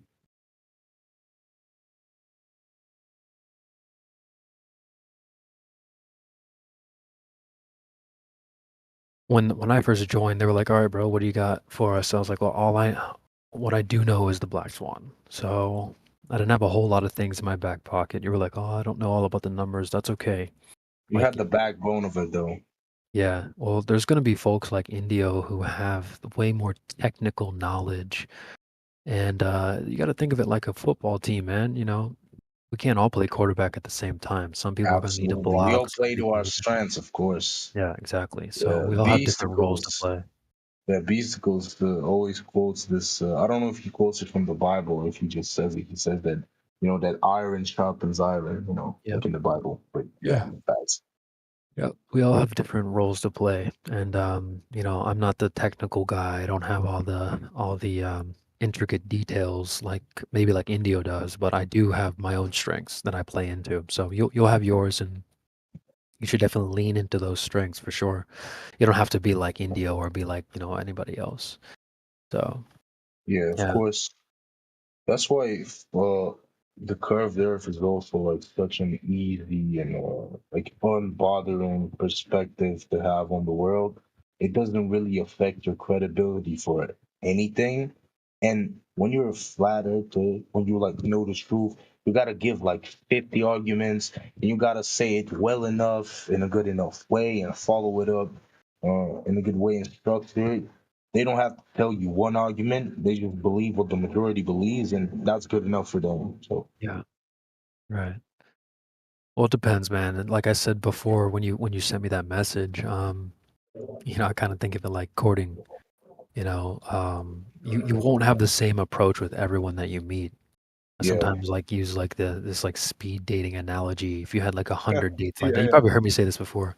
yeah. But like, yeah, you I like, did actually. That yeah, everybody matches with a certain, yeah, yeah. Well, it's like if you were the one going on the 100, you would maybe try different approaches. Like what works on one won't work on the others.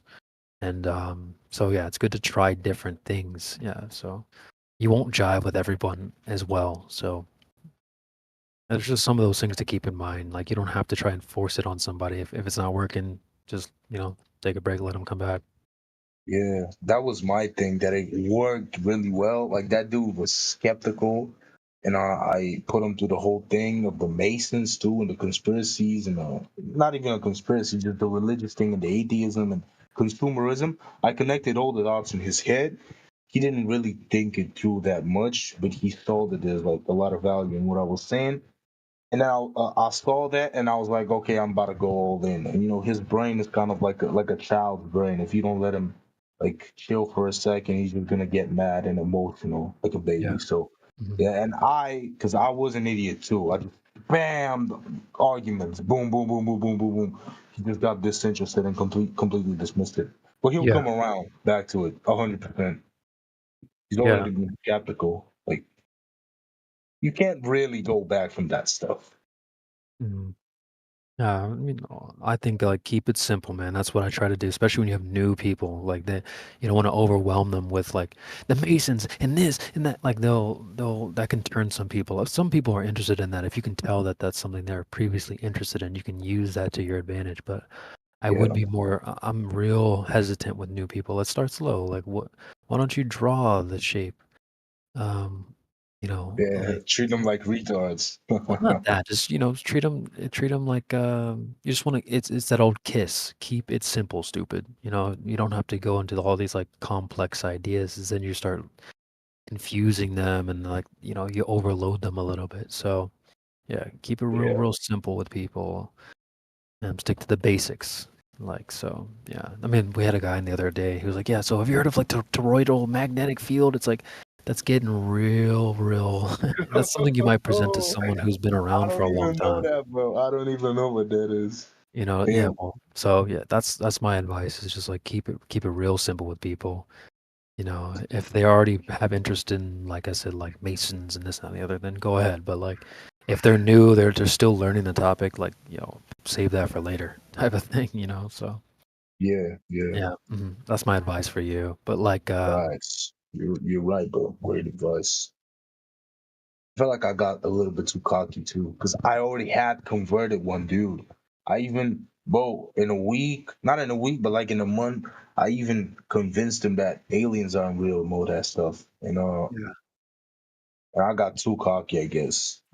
People's brains work differently. well, you're still new to the topic. It seems like when you first get a revelation, you want to like go and run and tell everybody. And I totally understand that. That was me, and not just this topic, but many other things that I learned in life. I was like, dude, how did not more people know this? I want to run around and spread the word.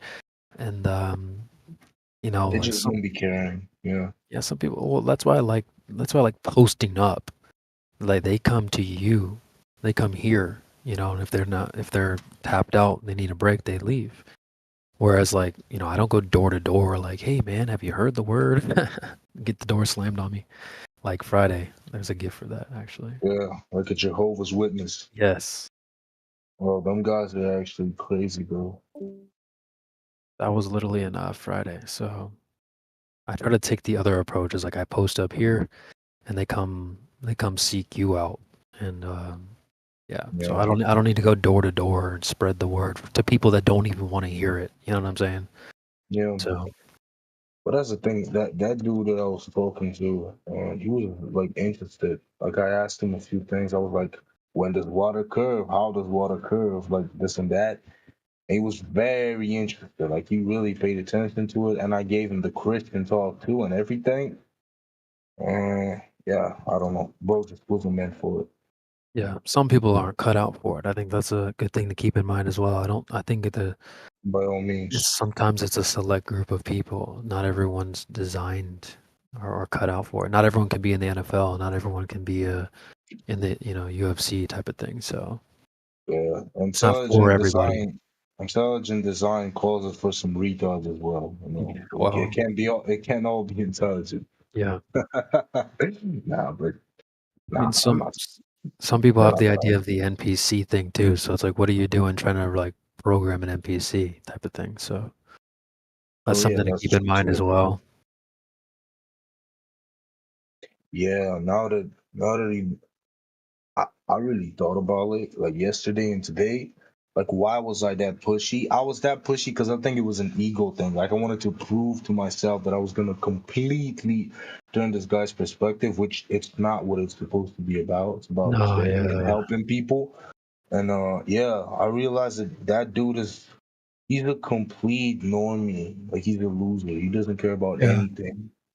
So It should be like a push-pull type of thing. You can't dunk someone's head in the water. That's why I said in the chat, like, it's this you lead people to the water, and if they're ready to drink, they will. But you can't yeah, take their you head and can't dunk it torture in. them.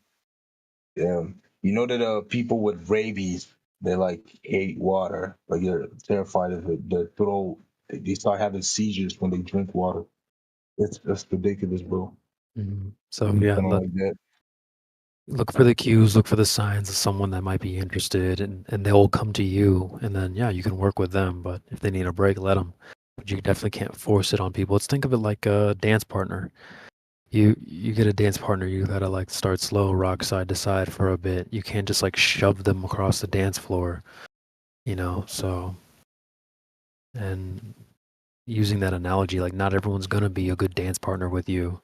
So if they're not, move on to the next person, find someone else to dance with, type of thing. So Facts. And the approach matters too. It doesn't really matter who it is. Like, I can't be rude. I'll be out here being rude as fuck, like I was, because I was a bastard, man.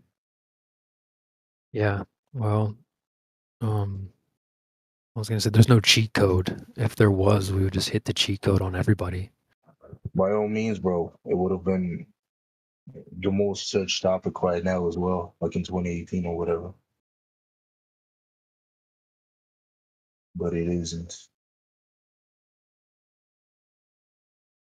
Yeah, sorry, I got a little distracted there. But yeah, no, if there was a cheat code, we would just hit the same cheat code on everybody. It wouldn't matter who said it, but I think it does sort of matter, like who, like you said, it's the approach. So my approach, maybe if someone joins, like maybe, like if they're like, okay, I'm not jiving with this guy, maybe you're the right guy. So yeah, we all have. That's where the skills come in of having different people here, because, my approach won't work on all 100 people in those speed dating in that speed dating event. So yeah, so that's just some things to think about.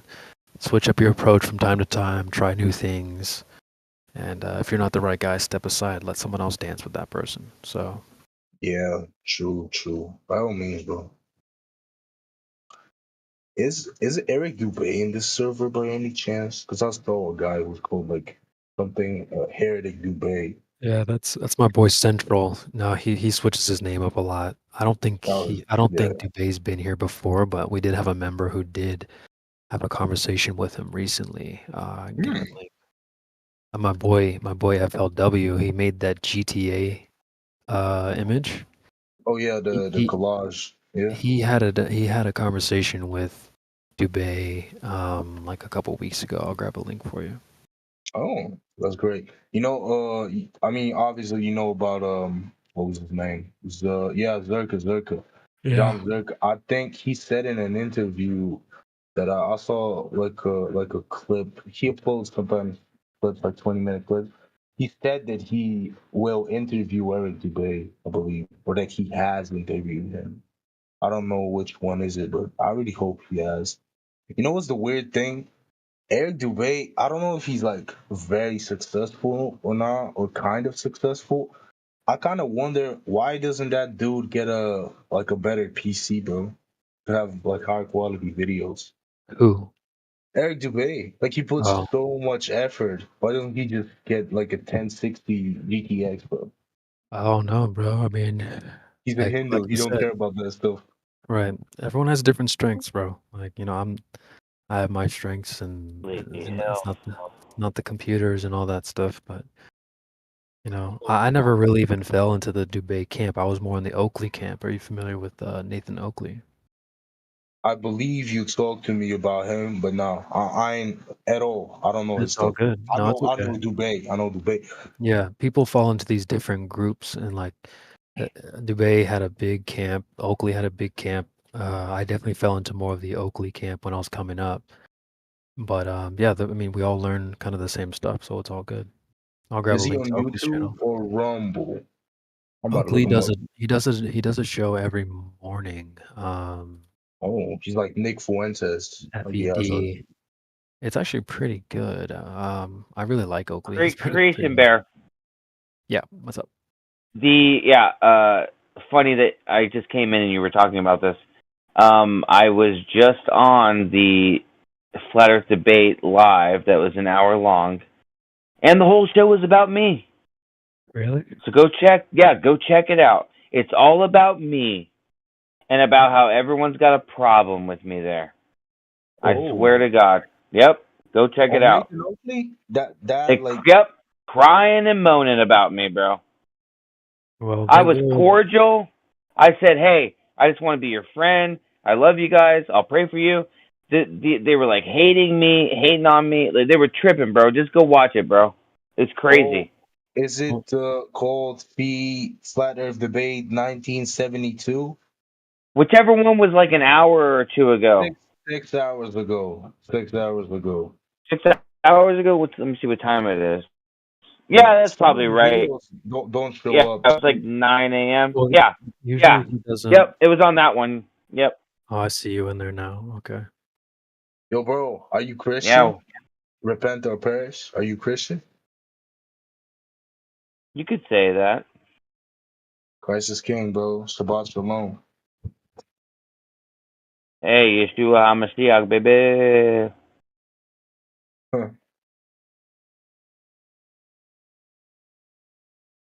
Yeah, so basically, I crashed the show, not on purpose. I showed up to have fun and have a good time, but everyone's a douchebag. And there's just an ego power trip, and Nathan kind of liked me in the beginning, although everyone else hated me. But slowly Nathan began to hate me too, so. And then I was muted and banned. And now I'm muted and banned forever, yeah. But aren't you guys on the Off same one side? show. How do you, On how one do you show, I was... this bad, bro? Aren't you on the same Bro, side? one episode and I'm banned for life, bro. But what did you say, bro?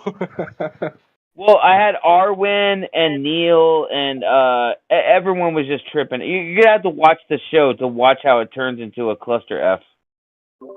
Well, you are a bit of a character, Repent. I will give you that, and I know that, like Huey has been saying for a long time, that we have to be careful about how we behave. We're already getting a lot of flack in general, so like any characters and stuff like that, we're like very suspicious of. So I can see why they might like put the heat on you a little bit. But you know how I act. Yeah, I do. And I was but very maybe- nice. I was Yeah, very that was the nice. first time they had met you, and I'll be honest. There's been times when I'm like in here, like, "Oh boy, here we go." Even when, so I can understand why maybe they were like, "All right, dude, clean it up," type of thing. So, but I'll check it out. I'll do a review. Yeah, you got to watch the video to see how it unfolds, bro. 'Cause I do like Oakley. I think he is a sweetheart deep down, even though people think he's a big meanie and he comes off as aggressive. I think he is a sweetheart, and Me same and him were chill for about 20 minutes of the stream while everyone was hating on me, and then it turned into a complete shit show. Oh, I'll take a look. Take a look. Typically, I like to take responsibility for my own behaviors. Like if I go somewhere and get muted or whatever, like it's typically it might be due to me, but that's maybe not all. You're gonna see. So I'll You take gotta watch it, bro. I was nice to everyone. I was telling them how I loved them and praying for them. I was saying things I would never say, trying to be super nice because I know how toxic they are. I know how toxic they are. So I came in super nice, bro. You'll see when you watch it. I'll do a review. I'll give you my honest assessment.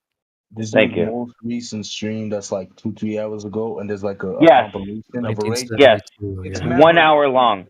members only. He says it's members only. No, he does. He does a 2-hour show. He does an after show. That the after show is members only, but he'll re-upload it in like a week or so. But yeah, I see you on there, Repent. I see you on there, so I'll review it and let you know. Oh, here I'll see the Arwen guy. The dumpster fire. Hey, you know, Arwen showed up though, and Arwen did defend me, so I'll give him that.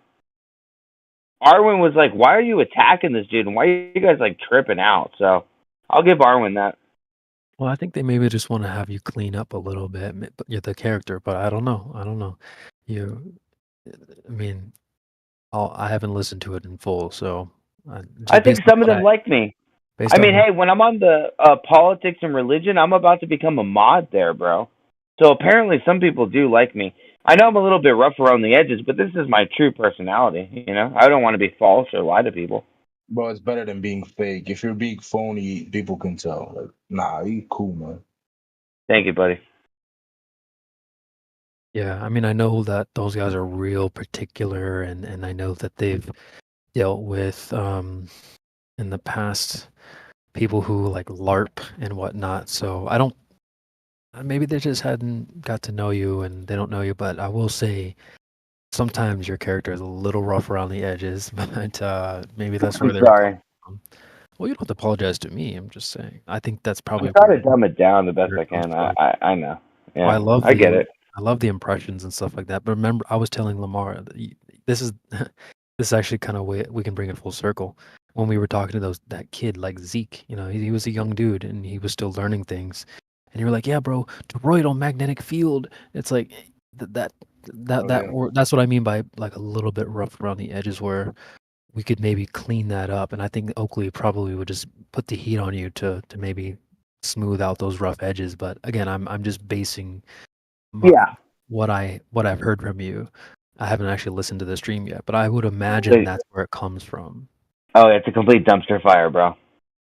I don't think they're that toxic. Yeah, very formal, very strict to The point. We're Very it's a concise. multiplication thing. We're trying to teach people Very new things. sensitive and gay, bro. The flat earth community needs testosterone. I'm sorry. We ain't gonna be a Discord community forever. Come on, bro. We gotta take there's a this lot shit. of emotions. We There's gotta a take lot it of over. emotions. So I agree with you. Hey, on God. Yeah. Yeah, we got to try to minimize the beef or disagreement within the community. Stick together. Absolutely.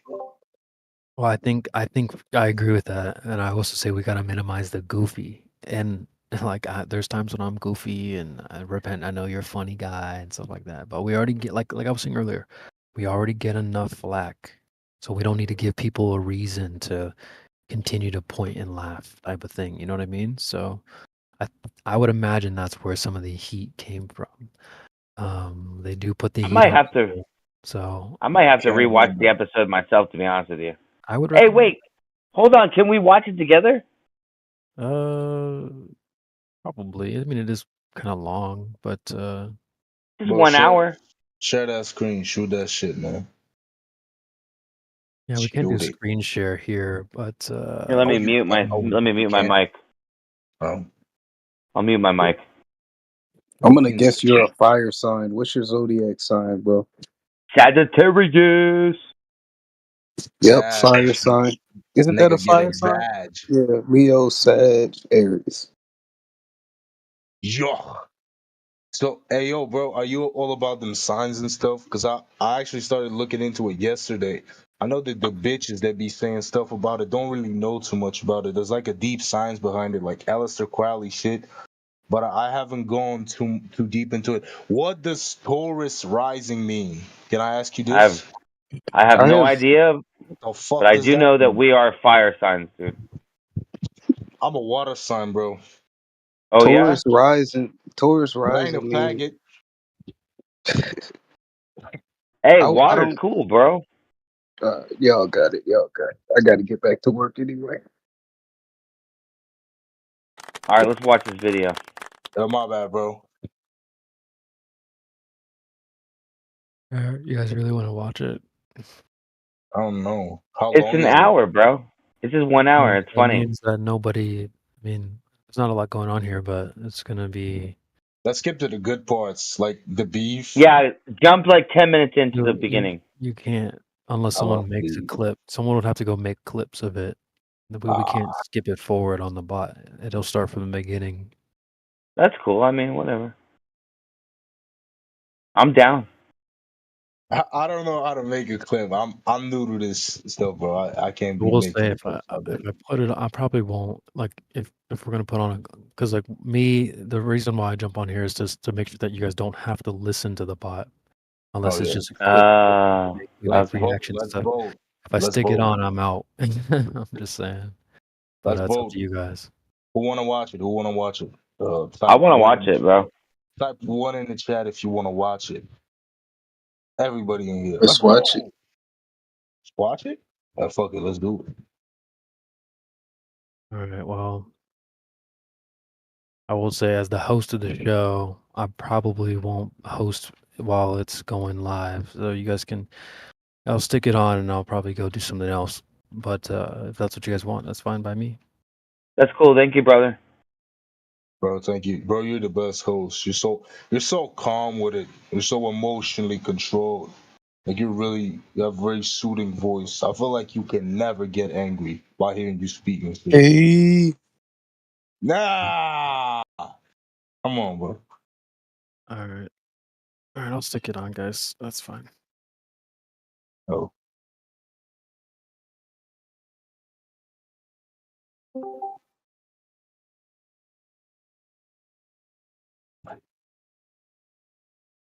The Fed panel.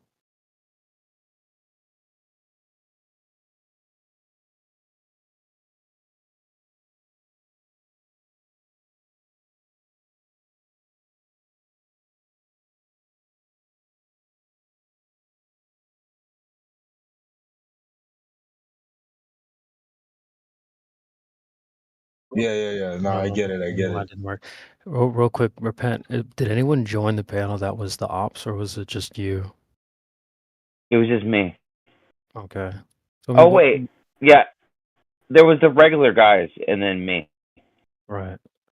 Well, typically, like, remember, we want to appeal to like our greater audience as well. So, like, if you want to review, I don't know, I would say if you want to review how you did, go watch it on your own. But I mean, I don't want to. I'm just trying to keep in mind, like, the reason why we played the previous clip, we were listening to for like I don't know a couple hours, and I stopped it because it was getting long. But The Indio one?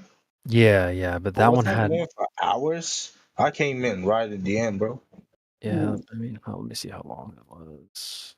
Yeah, that one was an hour long, but That's tough. Yo, repent. Did you like go 1 versus 5 on these dudes or what? They started attacking me, bro. well, like, The so flat earthers why or would the we want to put globies that? Why would we want to put that on for on the the audience? stream? Well, because there's like a lot of flat Earth proofs in between all the nonsense. Well, That's I the think thing. that These dudes, they don't be paying attention to the truth. If they see a tad bit of nonsense, they instantly dismiss it because it's easy not to think and to be a fat. Yeah. Yeah, I can go bounce out and watch it on my own if you want me to. I just yeah, I do want to rewatch it because the junk got crazy, bro. well, yeah, if it's crazy, I don't necessarily want to like put it on for our audience. You know what I'm saying? There was no bad words or anything said. You know what I'm saying? Well, you're the one saying it was crazy and toxic and stuff like that. So I mean, But that's Oh fine. yeah. I'm gonna check it out on my own. I don't know about the stream. I think Creation Bear should. I'm gonna go watch it real quick. Isn't he the host? Are you the mod here? yeah, I mean, it's that's why I try to jump on it so people don't have to just listen to a recording and stuff like that. So as it's usually only like if I'm not in here, it's just gonna be a bot playing a YouTube video, and like that's no fun. But yeah, so Yeah, you do be hosting that shit. I try to get people to join and have some fun and stir up some conversation and whatnot. But when we play bots, no one like people don't join to listen to the video. You know what I'm saying? It's just on because we're live and on YouTube, so we need to have something playing. So I mean, I only have a few hours anyway, so maybe I'll stay on. I'll host for a bit, and then maybe when I head out, if there's nothing going on, I'll stick it on or whatever. But Remember, Yeah. we're trying to educate people here. You know, we want to Yeah, educate our not audience. be ignorant So it's and like, stuff. well, hey guys, I have this toxic video. They treated me poorly. Let's listen to it. I don't think that's the way to go. So that would just be my 2 No, yeah, I cents. feel you. Because it's like the emotional. It's fun in the moment where you're like swearing at dudes and calling them faggots, but like it doesn't. Then you lose credibility for it. It's like not cool. Oh And yeah, I personally, make I sure I like never curse Oakley. at anybody. I Oh, I like love Oakley and cursing at Tampa them, bro. Man. I like all Fuck. those guys over there on the panel. So I don't think they're necessarily toxic, but I can see why they might put the heat on you a little bit, though. Repent. I'll be honest about that. Different personalities, It's all right, probably. man. Like I said, I was very loving and nice, so just we'll let the crowd speak. I'll check the comments tomorrow. We'll take your word for it, bro. Yeah, man, I'm just like I am right now, bro. I'm chill, bro. I mean, like, yeah, I get a little bit. I mean, I didn't even start to get excited, to be honest with you. No, bro was just chilling and got attacked. Yeah, because some dude that was on the panel was like, I remember this guy, and he's this, and he's that, and he's seeking attention. And I was like, bro, what are you talking about? What? And I was just there talking about, like, man, I don't know, bro. You just have to watch it, bro. I don't even, want to get into it. I'll definitely Let's talk check about it something out. happy, bro. Talk about some happy stuff. What's Jesus going on with you? King. Jesus is king, bro. Let's go. Yeah, let's go, bro. Be filled with the Holy Spirit, yeah? By all means, bro. Yeah, oh yeah. When you watch the video towards the end, they were tripping so hard on me, right? All of them attacking me. I said, y'all are Christians. Is this how the Holy Spirit treats people? Like, is this an example of Christianity? Is this Jesus Christ, bro? And they said nothing, dog. Absolutely. I just crushed them right there, bro. Yeah, bro. Oh, is this the way the Holy Spirit? Not everyone Gotta love falls into our that enemies, camp, bro. though. Repent. Not everyone falls into that group. I know Oakley doesn't fall into that group. So to criticize him and say, "Well, you should be like this," I don't think he's very religious anyway. No, he So, believes in Jesus Christ. but anyway, I mean, it's also like his show, you know. So you go there and assist and help out when you can, but to don't make it Well, about Nathan you. actually defended me for most of the show. Okay. Until the end. And then he muted me and blocked me. That's ridiculous, bro. You guys should have educated people, not arguing, man. Oakley. I've always had a good experience over there, but I don't know. Is that I can like a see different why server? I can see why they were hot on you. Yeah, I can get you the server that they hang out in. Sure. That was actually the first server that I joined was over there, and then I found my way over here. So Is this like the best one? Are there like many? Like not a whole lot, but I don't know. I think this probably one's not pretty too much. legit. I was hanging out in the after show maybe 2 or 3 days ago, and I was speaking about theories and about the ether, and they immediately got upset and started hating on me and telling me that I'm. They actually thought that I was Austin with it, and I told them no, I'm not. I just said I'm from Florida, and we both speak alike. And then I don't know. I don't know if they think I'm Austin or they're just hating on me for no reason. I don't know what the hell's going on. Well, you are a bit of a character, Repent. I'll give you that. So, like I said, Yeah, you Real- definitely are, because 30 minutes ago you were talking about this. 30 minutes later, I come back and you're still talking. Not hating, but I can see the character. I can see the character part of it for sure. and like I said, we already deal with a lot of flack from all angles. So, I think that they're hard on. Sometimes they're harder on people that claim to be part of the group than aren't in the group. So like if you want to well, be it's a part of good this, thing. you gotta like, tighten up if you lose bolts type of thing. And I think that's probably where they were coming from. Well, yeah, at least when I was there, I didn't say the globular model is your God and refraction and gravity is your Lord and Savior. Yeah, That would have been a bad idea.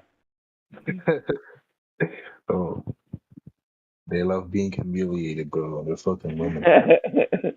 Yo, that Mike 13 guy. I saw that there was a debate with Zerka. I didn't watch the whole thing, but he was arguing like a bitch, bro. Yeah, Sartain. He said no NASA. Like what? How is it a debate if you can't talk about like one of your main That points?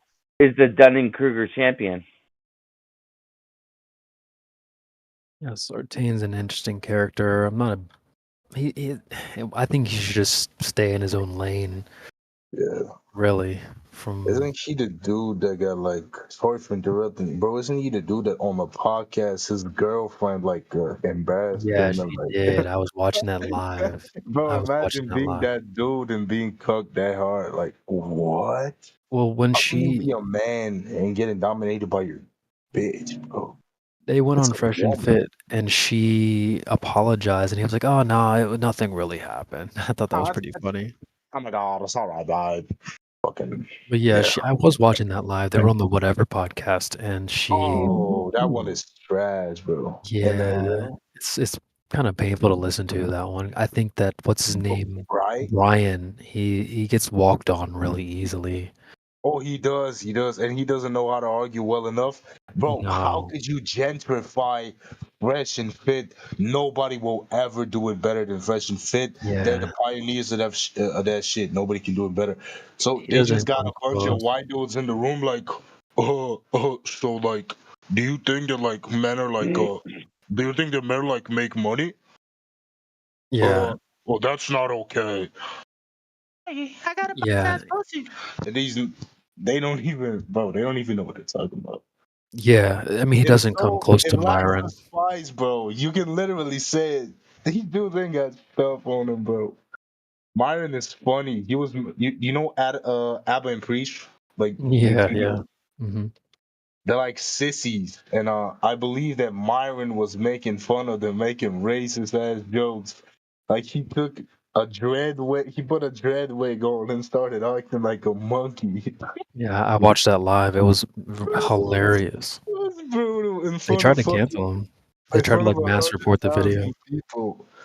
Yeah. Bro, that's a bit off topic, but do you think racism is a real thing? Like, do you think you can hate somebody based on their skin? No, Hell I no. don't know. I don't know. I mean, what you're. I think you and I are both, you know. So, I mean, what would you say? I don't think racism exists. There you Like, go. I think there you I go. don't think race exists because there's so many different types of people. Like the darkest people on the earth are either in like Eastern Africa, like in the Dinkas, like in Sudan and the Kushites, or like Indians. Like some Dravidians are literally like almost black skin. And you wouldn't call them like black and white is just to make people stupid. Like race isn't a thing, bro.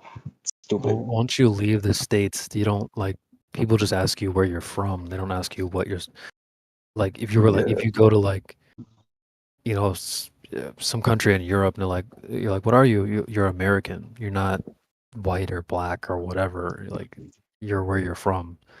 So I'm with you, Ken. I'm with you, dog.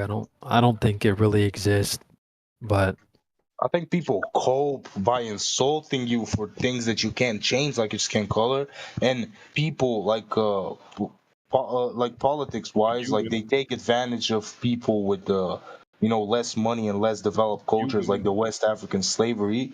But like that's not because you hate them for their skin; it's because you're a piece of shit. You just take yeah, advantage of people. that type of stuff has never affected me, and you know, I'm mixed, but like, Kind I of don't know. stupid.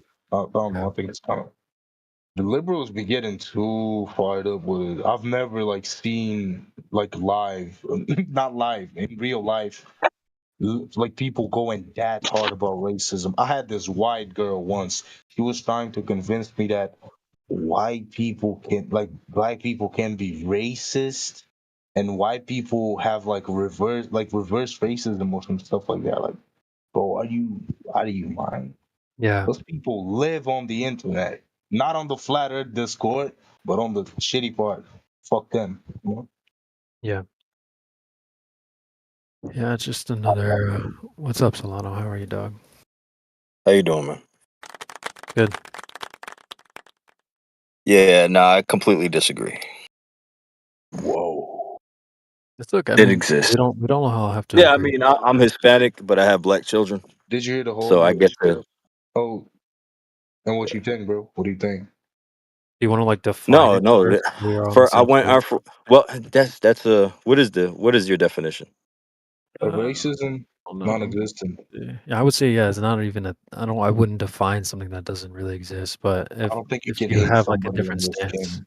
I'm willing. Yeah. I'm definitely open to hear it. Like just kind of what your thoughts on it are. Like, Go for it, bro. No, I guess from my experience is like, just getting called my kids. You know, I have a stepdaughter. She's dark skinned, and she'll get called the hard R, Nigger. yeah. You know, because I'm from New York City, so that doesn't really happen up there. But I moved to Georgia, and that happens here a lot, like a lot. Yeah, and there used to be I forget what it's called. There's a certain time of day where black people, even still, can't go to certain parts, can't be out past a certain time in Georgia, or you risk like disappearing. Yeah, you'll get like picked up and they'll find you hanging from a tree, or you get just beat up, and there are no investigations that happen. There, the cops will just kind of whistle by it and Would you say never look it's into it. yeah? Well, like They're mentally ill, bro. They're just. I think that's a I would big say ass. Right. yeah, something Well, wrong with the obviously, yeah, individual. Yeah. But like yeah. would you say it's only targeted towards like a certain group of people, or Anyone can get it. It depends on where you are. I mean, yeah, right. time and place does matter. Down here, Atlanta, Decatur, the surrounding areas are, of course, more liberal. Um, Unfortunately, there's a double-edged sword kind of, but you have when you go to the country, that's when it's like, you get the hard, crazy right wingers When the with shit no hit. grace, with no grace. Right? They know God, They'll go to church, but they'll still like Yeah. they'll still do something real wicked stuff. There's pictures of like white folks sitting around barbecuing a person, like just they're on fire, and they're all the kids and all the people are just sitting around smiling, like it's like a picnic, you know. So it's not that long ago, so I've seen it. It still exists, but maybe it is more so a form of mental illness than you know Yeah. I than don't want to anything. excuse anything, but I just think naturally people want to be with their own people type of thing. Like look at Right. that. I look at that like even just here, I don't go to like other like discords and go hang out with other goofballs that like I don't hang with our ops. You know what I'm saying? Fuck the Right. ops. And so I would say that it stems from that to a large degree, but I'm not trying to excuse that type of thing. Obviously, that's pretty messed up to me, like cooking somebody, whatever. But Yo. yeah, I think this probably comes down like people have issues, but I don't know. I don't think there's like this systemic thing. And I'll say this, dude. There's times when I'll be like riding my bike, and we have a lot of like cross, like where you cross the street and stuff like that. You can put the little light on, and I live in a good neighborhood and stuff like that. So like a lot of times they'll have crosswalks with these lights that flash, and you're supposed to stop for them and stuff like that. And I'll be honest, there's been times when I go to cross and like people don't stop, like, and I sometimes in my head I think like, bro, if I was like a girl, if I was like a girl, white girl, something, they would stop. And like, but I also don't let that like get to me, and I don't think like, oh, that's systemic racism and like these people are bad.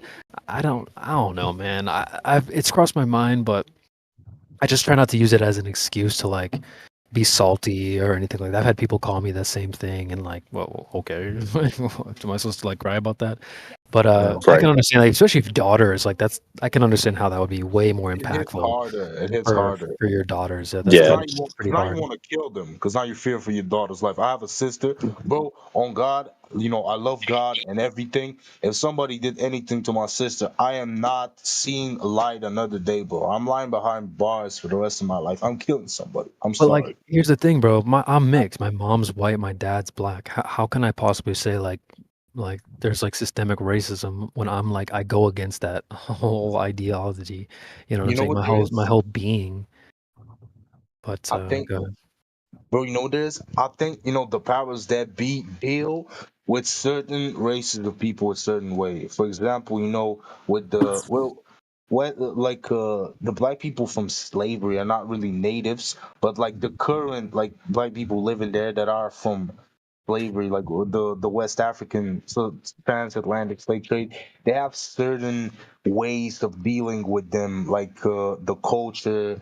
They put certain idols in the music, and they kind of negate them with a different approach because of the different outcomes of history. The history played out differently, so they have a different approach. And to white people, they give the transgender stuff, and they're like stupid and they're faggots.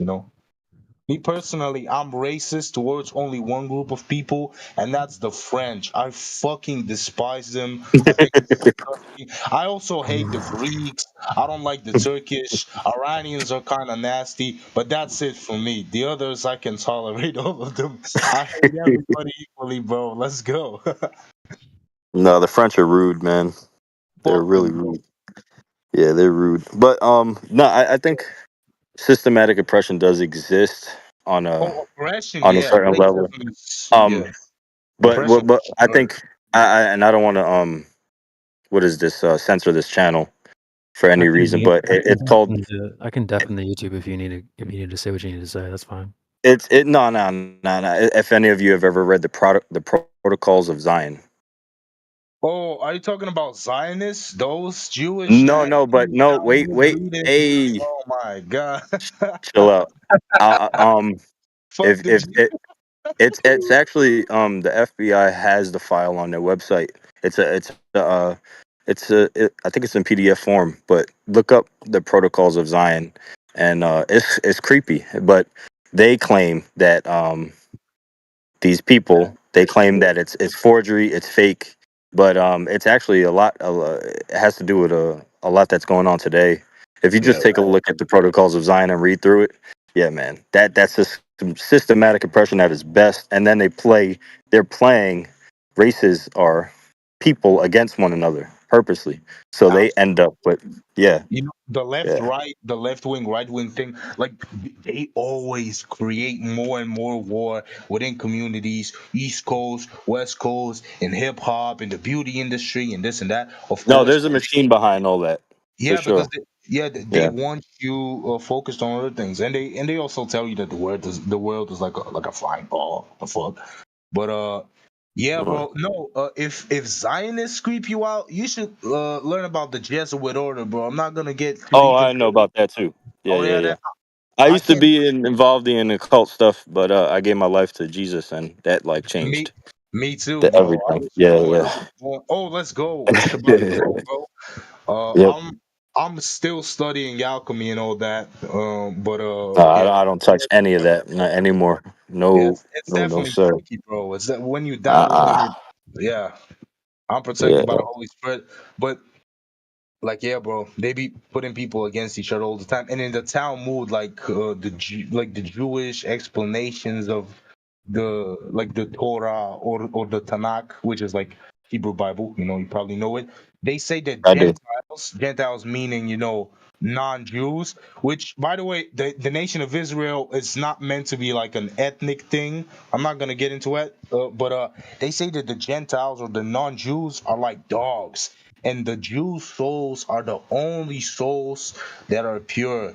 And yeah, bro, they say some wild stuff. But They yeah, say I mean, the Apostle Paul cleared that up. You know what I mean? So it's just I yeah, don't bro. know It's really about simple. that. It's really Yeah, simple. It's really simple if you just give your keep life it to simple. God.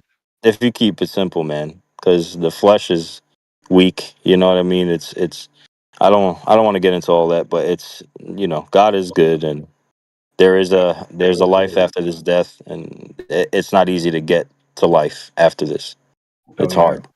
you gotta know So God. I digress, man. Congrats, bro. Congrats on being with God. God bless you, Yeah. man. God bless you Keep the guys. Sabbath holy. Let's go.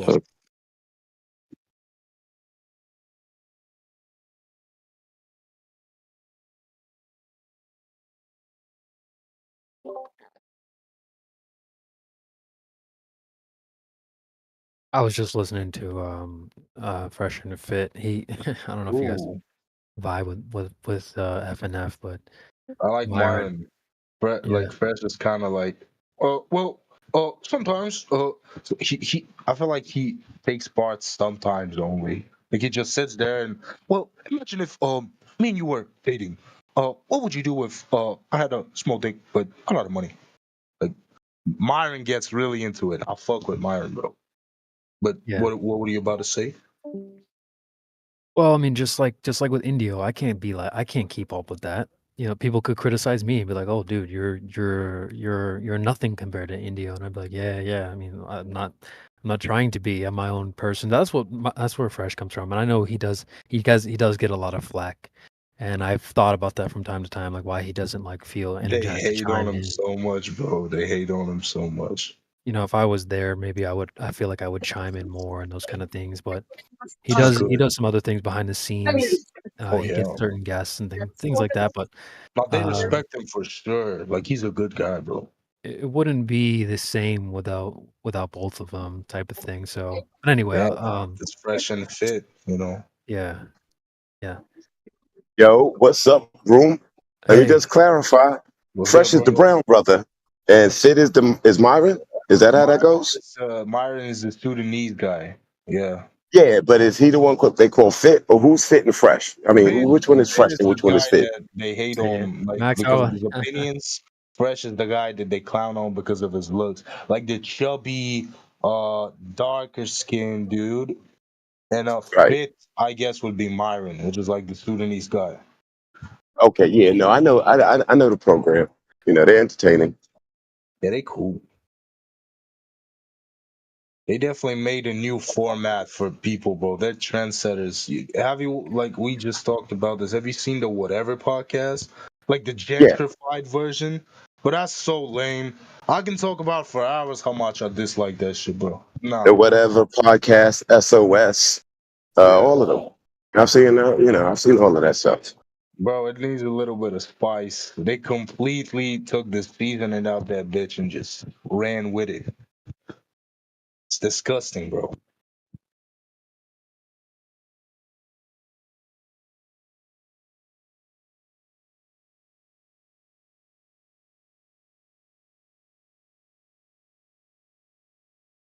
Yo, Max, are you into that zodiac stuff? There ain't nothing that I haven't been into. I don't mind astrology. I mean, I'm asking if you know about it because like there was a guy earlier that I asked him about something because I don't know I want to briefly go over it because I'm studying esoteric stuff right now and yeah I think he left. I kind of interrupted him. I was a bitch. well, little Zerka. I know generally about astrology. I'm not deep into it. Something I learned when I was a kid with my parents and my aunts and them. Shit like that. Yeah, I think it actually goes pretty deep, not just that basic stuff that the bitch would be saying. Well, I wouldn't take anything from it. I would not say it's not true. That's what I would definitely not say. I believe that there's something to it. I don't know what it is, but there's definitely something to it. I'm Um, sure. yeah, Connected to the stars and the sun, you know. I think if anybody, the flat earthers are the most prone to being like into that esoteric stuff.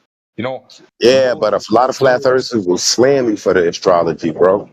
oh no, Not I'm not everybody's into into the the same things. astrology. Yeah. Yeah. Well, I'm briefly looking into it because it's contextually connected with everything else. I'm more into like alchemy and that stuff.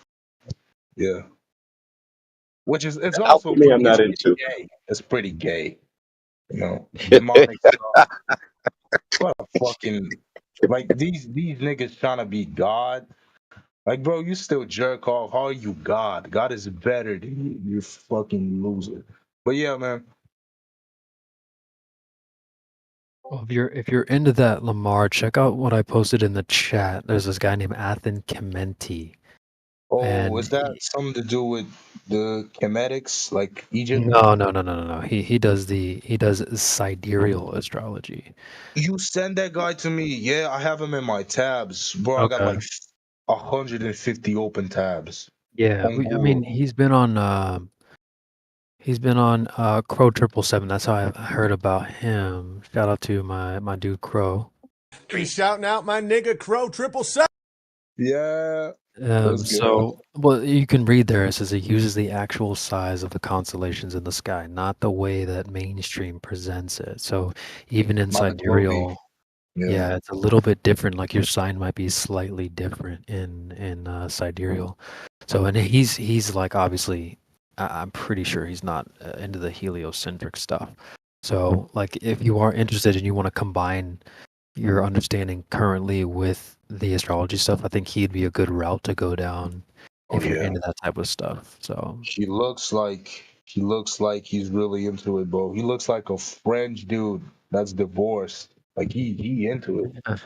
he's a Big cool. time. I've liked him a lot. He does a good job. I'll see if I can find his episodes on Crow. But yeah, I used to listen to him Who's that? a lot longer. What's that? Who's that? Who's Crow? Crow 777. Yeah. Yeah.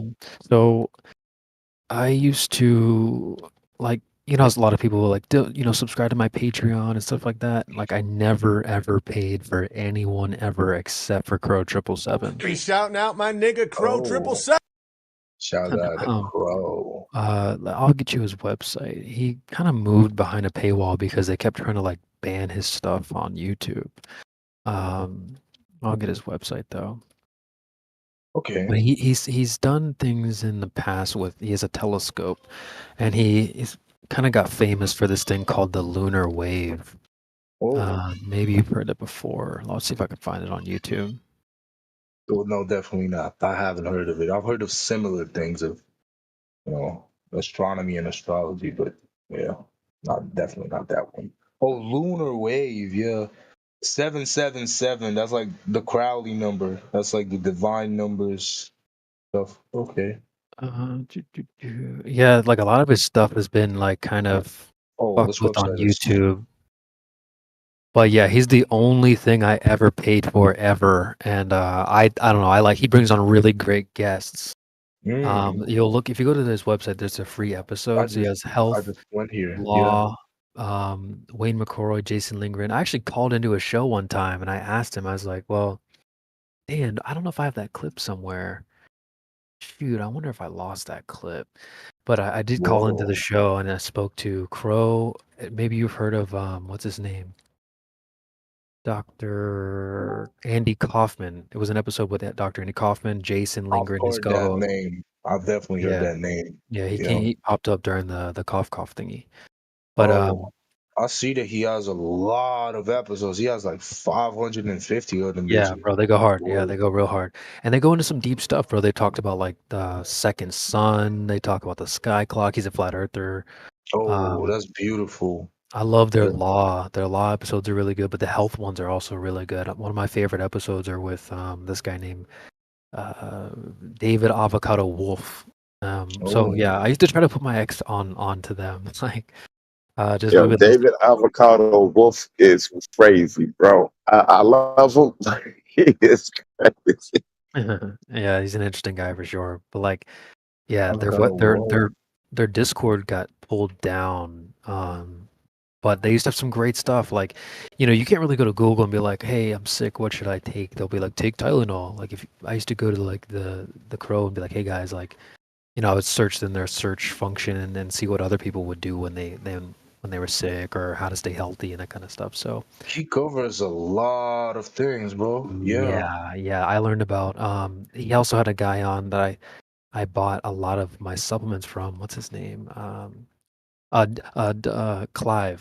DeCarl.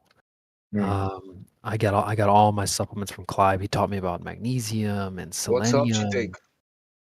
Yo, I just made some magnesium citrate from magnesium carbonate that I extracted from Dead Sea salts. I make my own supplements. I like dope. that. I'll Yeah. get you Clive's website. I got magnesium citrate right now, bro. That's crazy. Yeah, check out Clive DeCarl. Pretty much, I mean, I just kind of he seems like he knows his stuff. So, your vitamin C, amino acids, fulvic acid, Have you magnesium, tried NAC? NAC. NAC? Yeah, absolutely, 100%. It's pretty So good for me. I check have out. some ligaments issues, and I'm Yeah, taking L-lysine as well. yeah. Well, they try to pull it off the market. That's how you know it's probably legit. What's NAC? Well, because What's NAC. NAC? it's really good for pulmonary infections and problems, and it's actually good for the cough thingy, Yeah, and that's that's correct. why. Here, Max, And I'll it's an put it in the amino chat for you. acid. It's not a. It shouldn't be a controlled substance. It's just an amino acid, but it's fucked up. Yeah, I put it in the chat for you, Max, if you want to take a look. But yeah, that's right. It was good for that. When I was with my Check girl, out now. I would give her all this Yo, stuff to try to keep her as healthy as it's really possible. good for it helps some people with obsessive compulsive addictions. It helps with it's an anti-inflammatory. It's a lot of good Oh, stuff. oh, that's that good stuff. Mm-hmm. Guys, have you Yeah, tried actually, it Blue helps with Lotus? limerence and obsessive thoughts and shit as well. Some people report that, and that's why maybe helps with addiction. I'm gonna I'm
if anything, bro.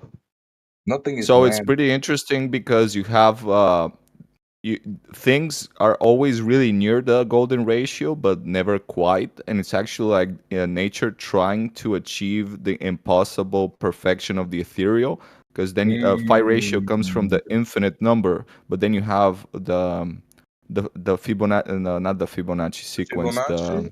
No. Not the the 1 + 1 is 2, 2 + 1 is 3. That was the Fibonacci sequence. Maybe I'm Is confused. it like pi? There's or phi, something? Fibonacci, and then there's the golden ratio.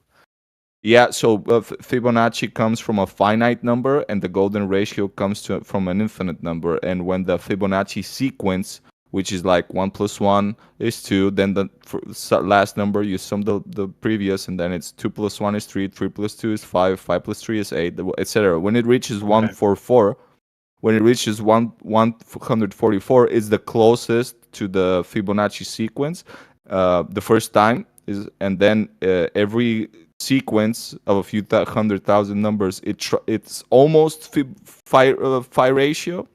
It's almost like the golden ratio, but never quite. And it's like it's trying to infinitely reach the potential, like the perfection of 1.618 whatever to infinity, but never reaches it. But it's always like closer and closer and closer. It's pretty interesting. That is really interesting. I want to play a quick clip. This is from Jujutsu Kaisen. They actually sort of like touch on the this. anime?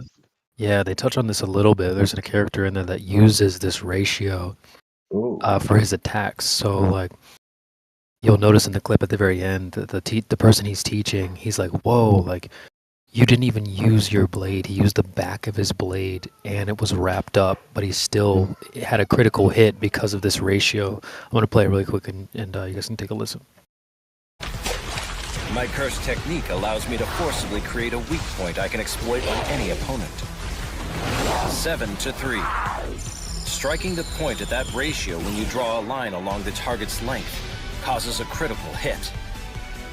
That allows me to deal a fair amount of damage, even to those ranked higher than me. And if their cursed energy is weak, I can slice them in two, even with a blunt blade. Are you listening, Itadori? Huh? You were talking to me?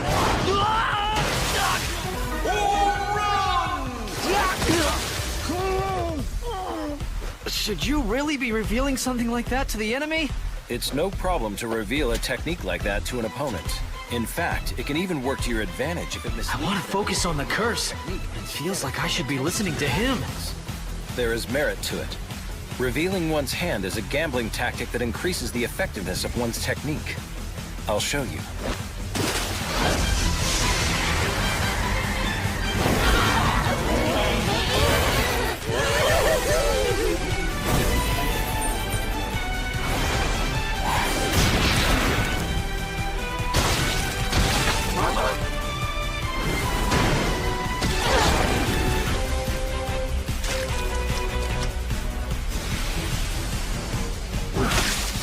All of that force came from me. Oh man. Not only is the blade he used completely wrapped, but he used the back of it to slice right through that thing. It's just it's really cool how this stuff is everywhere. If you look around, you'll find it.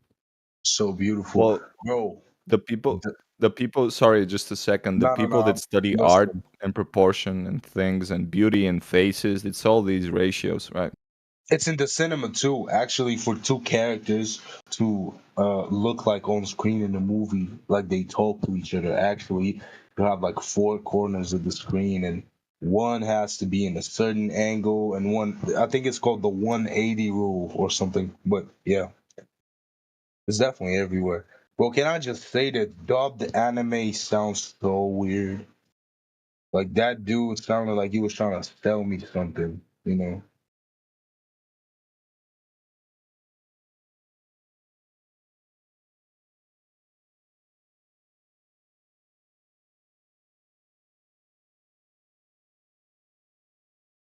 So I made a mistake. It's not that when you do the line thing, you divide the line unevenly and then divide the inside of the line unevenly. It's not a golden ratio, it's phi. So I was wrong there. Oh, pi, yeah. like 3.14.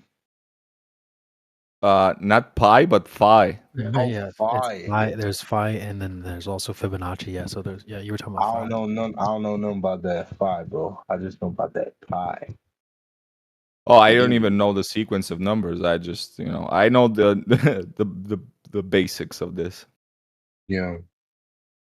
By all means, bro.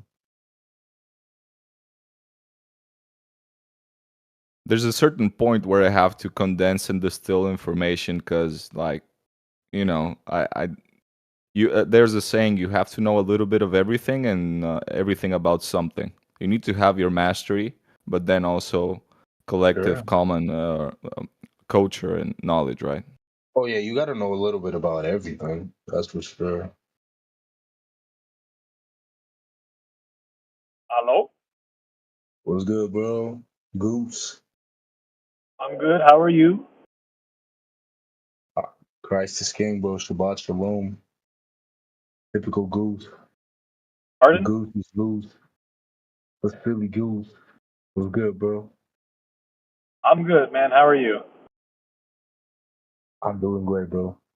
What's up? Not much. I just had a question for the flat Earth. Yeah, shoot. Go ahead. Go for it. Let's go, bro. Go for it. So yesterday I was talking to Beastocles, one of the. He was vetting me and like asking me some vetting questions. And one of the topics that came up is like the closed system of the atmosphere Ah, nice. and how the atmosphere needs a container. Mm-hmm. And he never really like explained why there needs to be a container in order for the atmosphere to exist. Okay. So, what you think, that gravity is the container or what? There is no container. It just gravity is just what holds the atmosphere down. Well, that's the claim. I think the challenge would be for a demonstration. Do you think you could think of something that would demonstrate that claim? Obviously, we can't use the claim as the proof for the demonstration. So we're looking for a practical demonstration of this claim. So Meaning, given like An experiment, bro. No, not an experiment, but just a demonstration of the claim. that gravity is what holds the atmosphere. Yeah. Well, we know what the claim is. We're looking for a demonstration of this at How this do we point now. observe it? Well, When can we just observe it? just hold on. We're just looking for a demonstration of this. We know what the claim is, but the challenge is to provide a demonstration, as opposed to just pointing at the claim and saying, "Well, that is the proof." Obviously, claims aren't proof themselves, so we would need a demonstration of this claim. If you can provide one, that would be fantastic. Right. So the first thing I was thinking of is like you could just measure the atmospheric like density Hold on. at different heights above the Earth's surface. Well, again, this what that would be doing essentially is just pointing at the claim and saying, "Well, there's the proof." But No, it's can't use taking a their- measurement. You're making observations. That's part of a demonstration is taking observations and drawing conclusions from those observations. What would you be observing from these observations? What would those observations show you if you The air did that? density at different altitudes. Well, that's not actually you would find that's not actually demonstrating the claim. I can give you an example of why.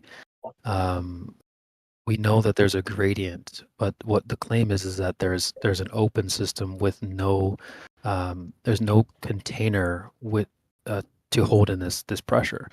So pointing out that like, oh well, look, there's there layers. doesn't need to be a container to hold in air pressure. Again, well, that would just be a repetition of the claim. So again, we're still would be looking for a demonstration. I can give you some examples, or we can talk about what an antecedent relationship is that might be helpful.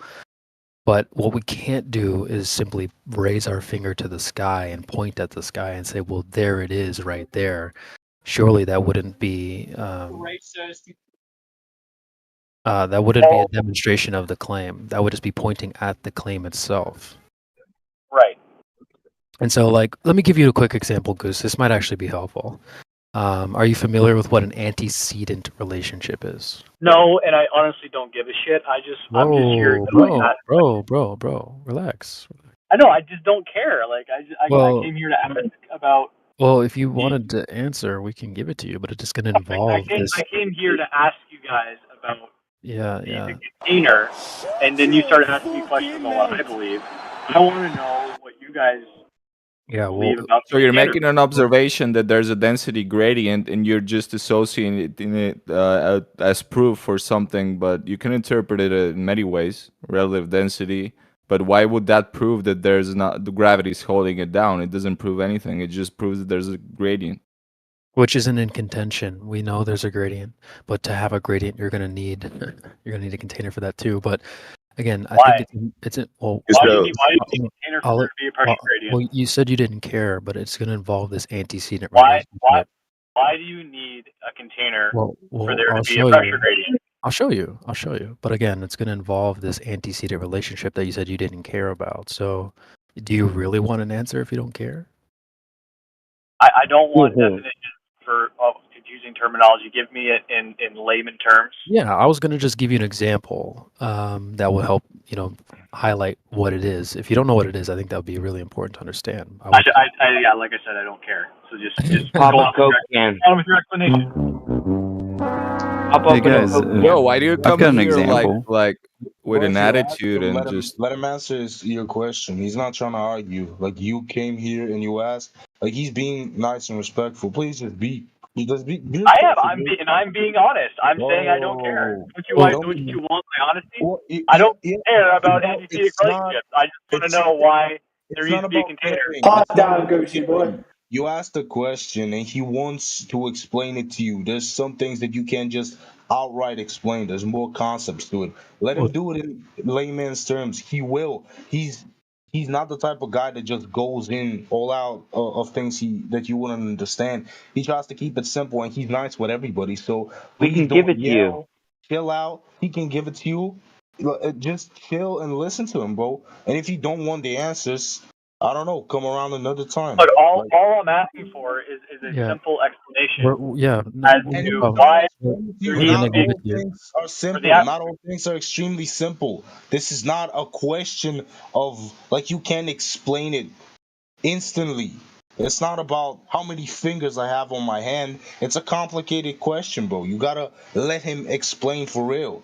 Do you think that Newton and all the people that you follow explained it all in one sentence? Give him at least a minute, bro. Chill out and cut that tone. He hasn't said anything bad. I'm not giving any tone. Yeah, Oh, you are. That's why he's muting you. Don't yell. Be chill, bro. I'm It's not the just- type of guy that's chill, and I'm chilling. So you gotta chill out. Come You're on. the one who's making all these claims that I'm giving sass. I just want a simple explanation. Okay, Okay, let him give it to you, B. Okay, so you can be quiet and he can give me an explanation. Hold on, buddy. Look, Goose, you're basically. I want to answer it, but it does involve this antecedent relationship. You're saying I want an answer, but I don't care about the answer. There's a little bit of a contradiction. Okay, give me the antecedent relationship. Okay. Go ahead, Flat Lord. I know you wanted to chime in. He might like you. Well, yeah, he was saying, what's going on, Goose? You were saying that you kind of want to hear it in layman's terms. And, the example that comes to mind is like, picture, me and you, we're about to go to the grocery store and we're going to get some propane, right? And we say to the clerk, we're like, hey, man, don't worry about putting that in the container. Do you have some of the gas that I could just keep it in my hand, right? I've got this, I actually have this amazing force called gravity, and you can't see it, but I'm holding it right now, and I'm just going to gas that up, right, and take it home with me. Yeah. Now, the principle is the antecedent is the container, right? You need that container to, of course, contain gas. And this gas isn't actually affected by gravity unless you can demonstrate that to us. Well, what you're doing is you're taking something that is on the on a planetary scale, that is the atmosphere, and then using using something like an analogy that's on a very small, such a smaller scale that you can't even draw comparisons. That's what layman's terms is, mate. Well, No, but like that may seem so, right? But actually, you're doing that right now by going, well, see, actually, I have a different scale that we need to worry about. We're talking about a Earth scale, right? Well, this is of course a scalable relationship. We can do it in a very small container. We can do it in a very large container, and of course, would assume that our Earth's system, right, is of course has these properties as well, and we can test those properties, right? Like you said, the gradient's not in contention here. We know that there's a gradient of pressure on Earth as well, right? We can go to the top of a mountain. There's less pressure versus down here, right? But of course, at ground surface, that's where most of the gas is actually made, right? This is why we have clouds, and they go up, and they only go up to a certain height, right? And it's because they've found the density that they want, right? That their density is just enough to kind of float there. And guess what happens when they get too heavy? They rain, right? Yeah. Right. So we see these cycles all the time, right? But we were never told, like, well, there's a container, right? Sometimes they told us an ozone layer, right? And so we kind of assumed gas was holding gas. So okay, if you're talking, you're not listening. Here's the argument I brought up the other day. So as you go higher and higher in the atmosphere, the pressure gets lower and lower until it's almost negligible to that of a vacuum. So at that point, why would you even use a container if at the very top? So what's higher the up size? it's near a vacuum. Goose, that we know what the claim is, my man. Like, we don't need to just keep repeating what the claim is. We're all well aware. At this point, again, we're looking for a demonstration of the claim. Okay. Now, you're said like, well, we can't demonstrate it on any scale. It would have to be like a planetary scale. Essentially, I mean, just a translation there. Essentially saying, well, I can't show you my evidence. I'd have to poof it into existence. Yeah, I am saying I wouldn't can't work. provide you with a perfect demonstration because I would need to be able to Poof your have proof into existence. godlike power. Yeah. Right. Do you know what the definition of gas pressure is? Goose? Sorry? Goose, do you know the definition of gas pressure? There's a definition for this term. Do you know it? You can look it up. What's the definition of gas pressure? You can look it up. Look it up. I'm driving right now, so I can't. Oh, so you don't even know what it is. Then you're arguing about it. I'm asking you to give me. I'm asking you to be a good man and help me out here. Well, you said But you came in here and you're arguing about it, right? You're telling these people that if you go up higher, that it doesn't matter. Hold on.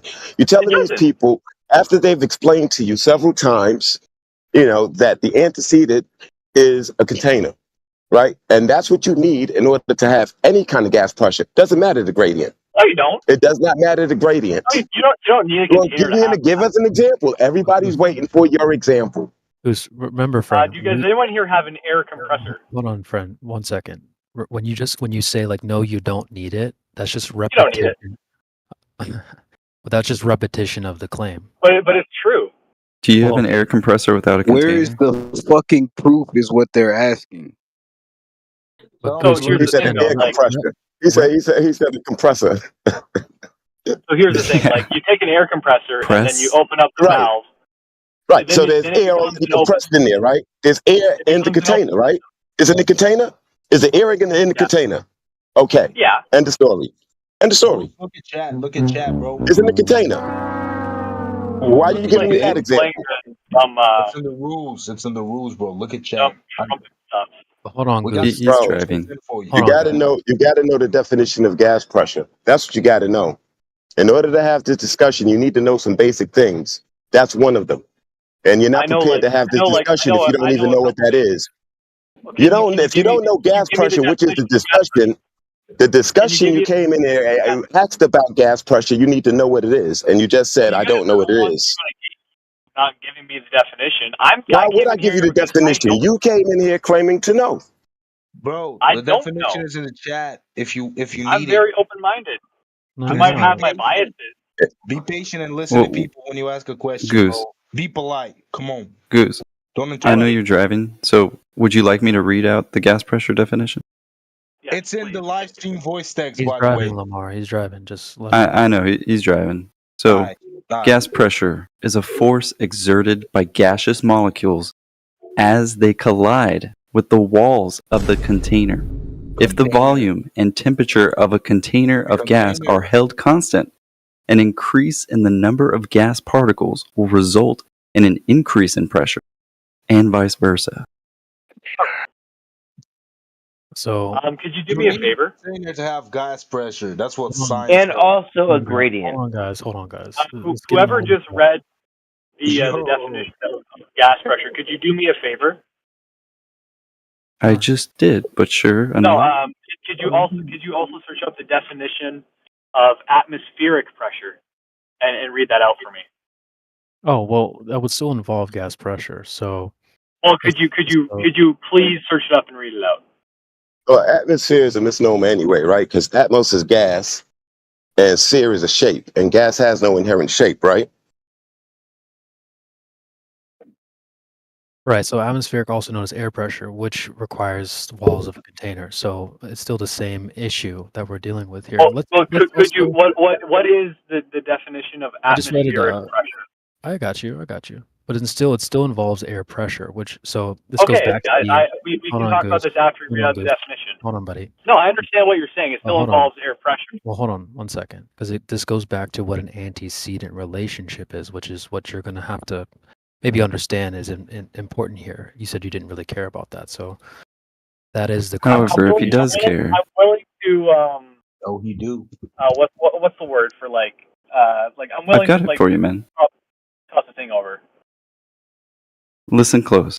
Atmospheric pressure, also known as air pressure or barometric pressure, is the pressure within the atmosphere of Earth.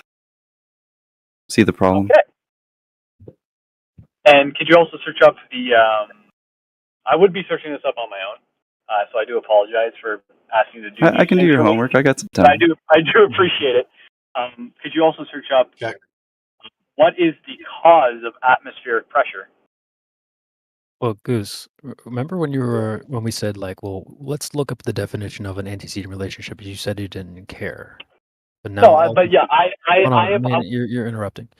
All these other things seem to matter, except for the thing that actually does matter, which is. No. I want to apologize for saying I didn't care about any relationships because what I thought you were doing, or what the other person was doing, was just trying to like beat me on. Oh, you don't know perfect terminology. No, not at all. Therefore, you can't have an argument. Therefore, that's why I said I didn't care because I'm not trying to have an English discussion. I'm trying to have just like a lame Okay, but we're not trying to school you with topics like atmospheric pressure. Right. We get it. Okay, I'm not trying to school you on what. Oh, you don't know what the word means? It's not that at all, bro. It's just that this is what I think most people haven't they haven't grasped yet that there's an antecedent relationship involved with gas pressure, right? Just like with the definition of atmospheric pressure, the antecedent there would be the air pressure, right? And then so the antecedent for that would be.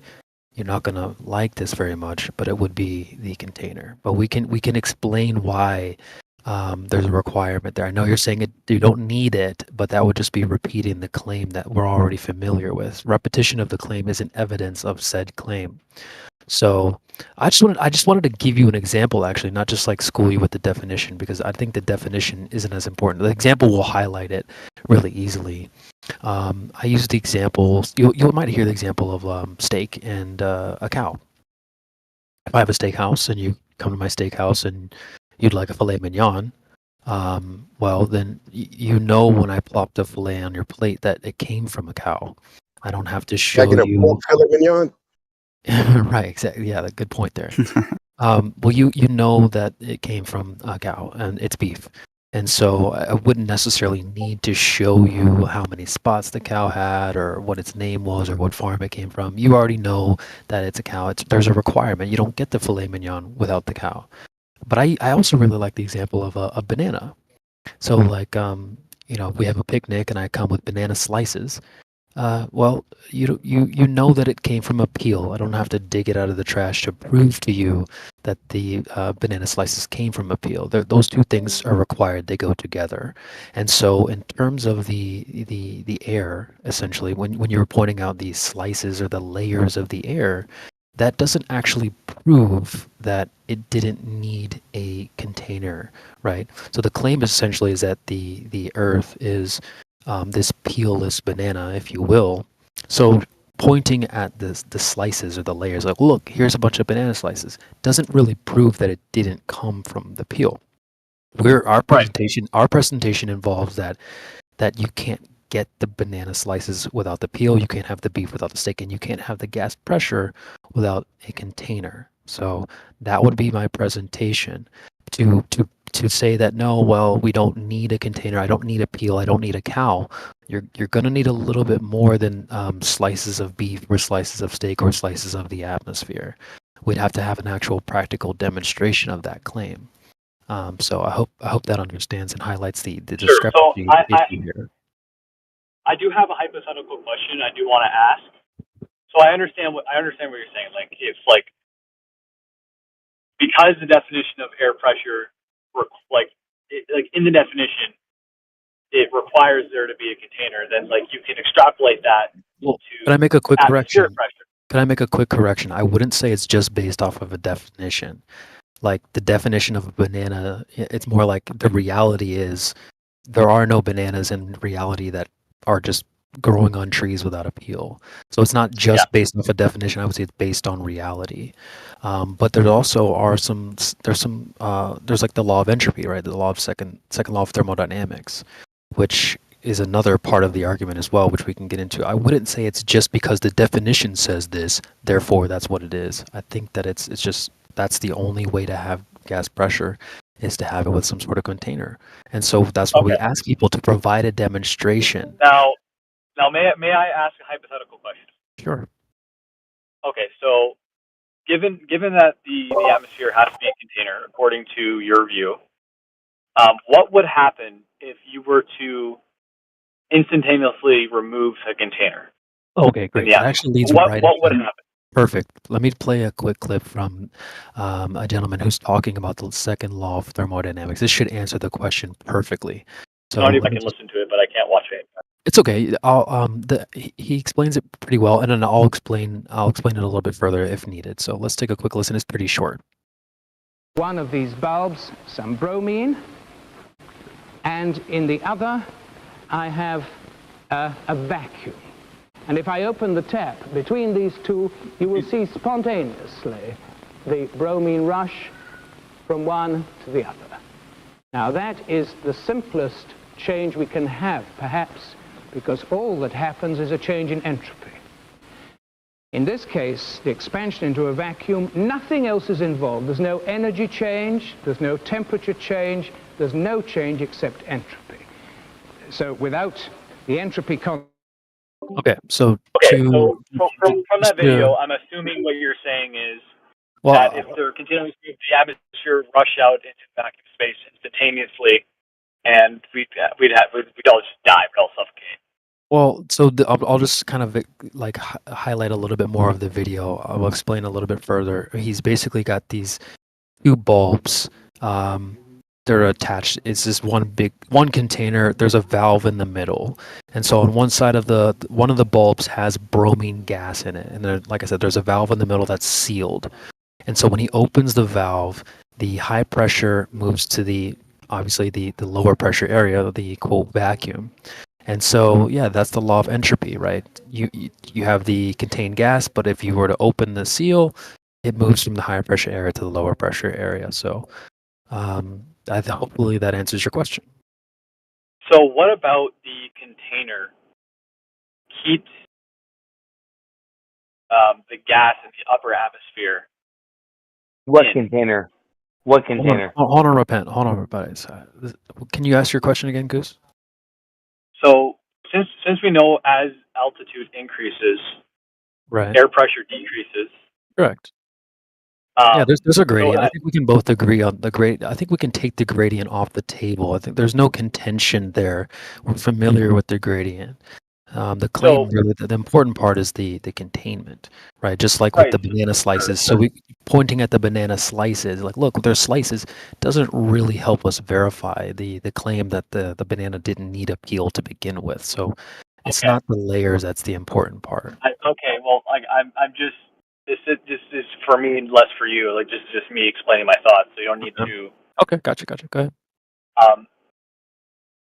However high up the container is that keeps the atmosphere in, would you agree that the air pressure at that height is lower, if not considerably lower, than it is at sea level?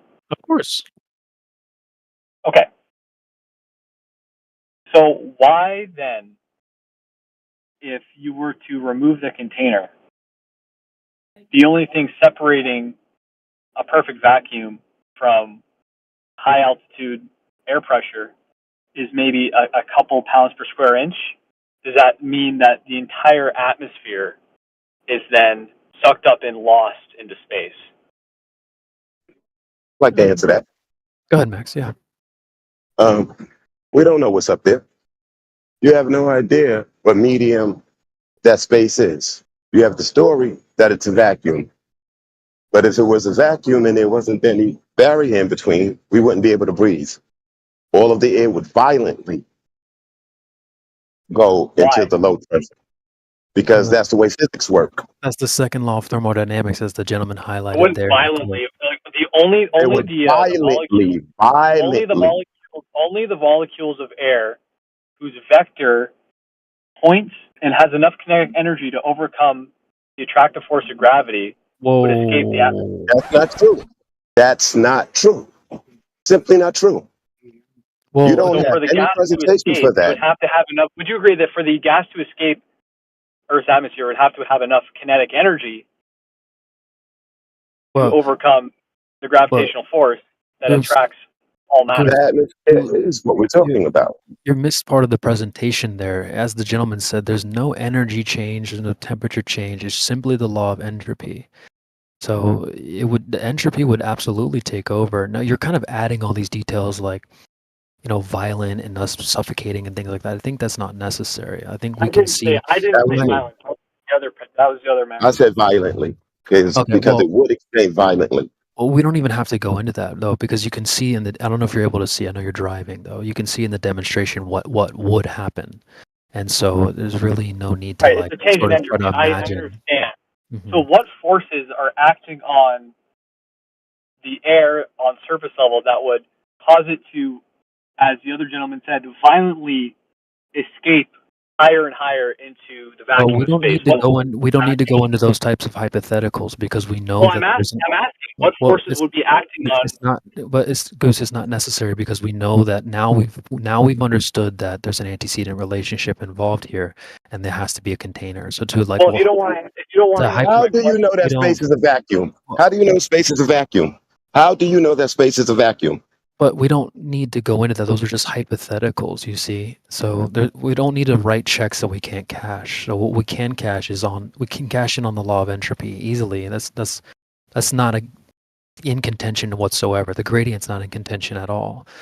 What is in contention is this lack of container, and so I think we've demonstrated that there's an antecedent relationship. We don't need to go into hypotheticals. If there is a lack of container in my worldview, it would. So, in my worldview, there is not a container. In your worldview, there is a container.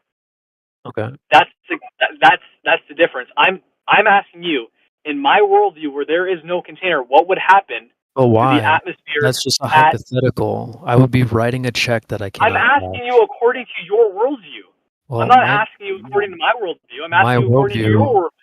My worldview involves a presentation that you must have a container. So to come up with a So hypothetical. what would happen if that container disappeared? What would happen to the atmosphere? Hold on, man. I showed you that in the presentation. I know you're driving.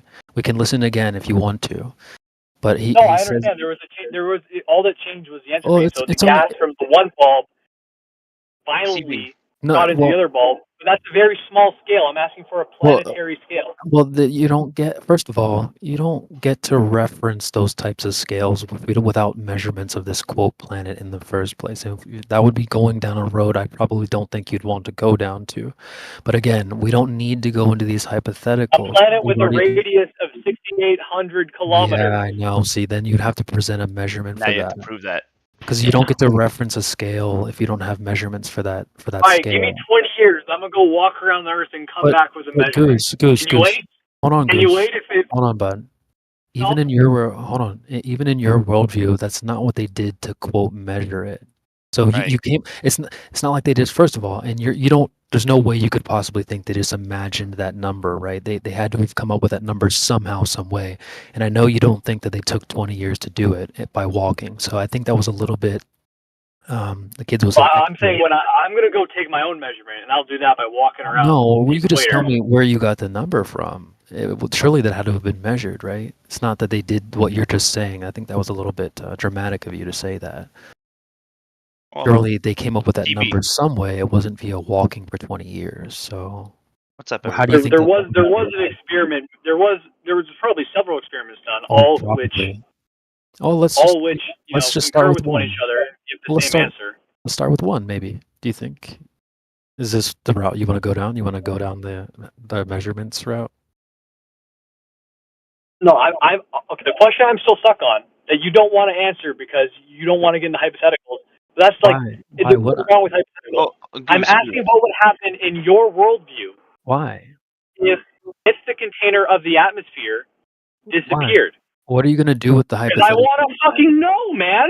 But it's a hypothetical, and what are you gonna do And with I it? want to know what would happen in this hypothetical. Why is that? Well, all you need to know is Don't get in an accident and lower your voice and stop screaming, man. all you need to know is what is happening right now in reality, Goose. We don't need to give you. No, I hypotheticals. want to know what would happen in Hold this on, bud. hypothetical. It doesn't matter what you want to know would happen in a could or should or would in a scenario. All you need to know is what is happening right You now. don't want to answer it.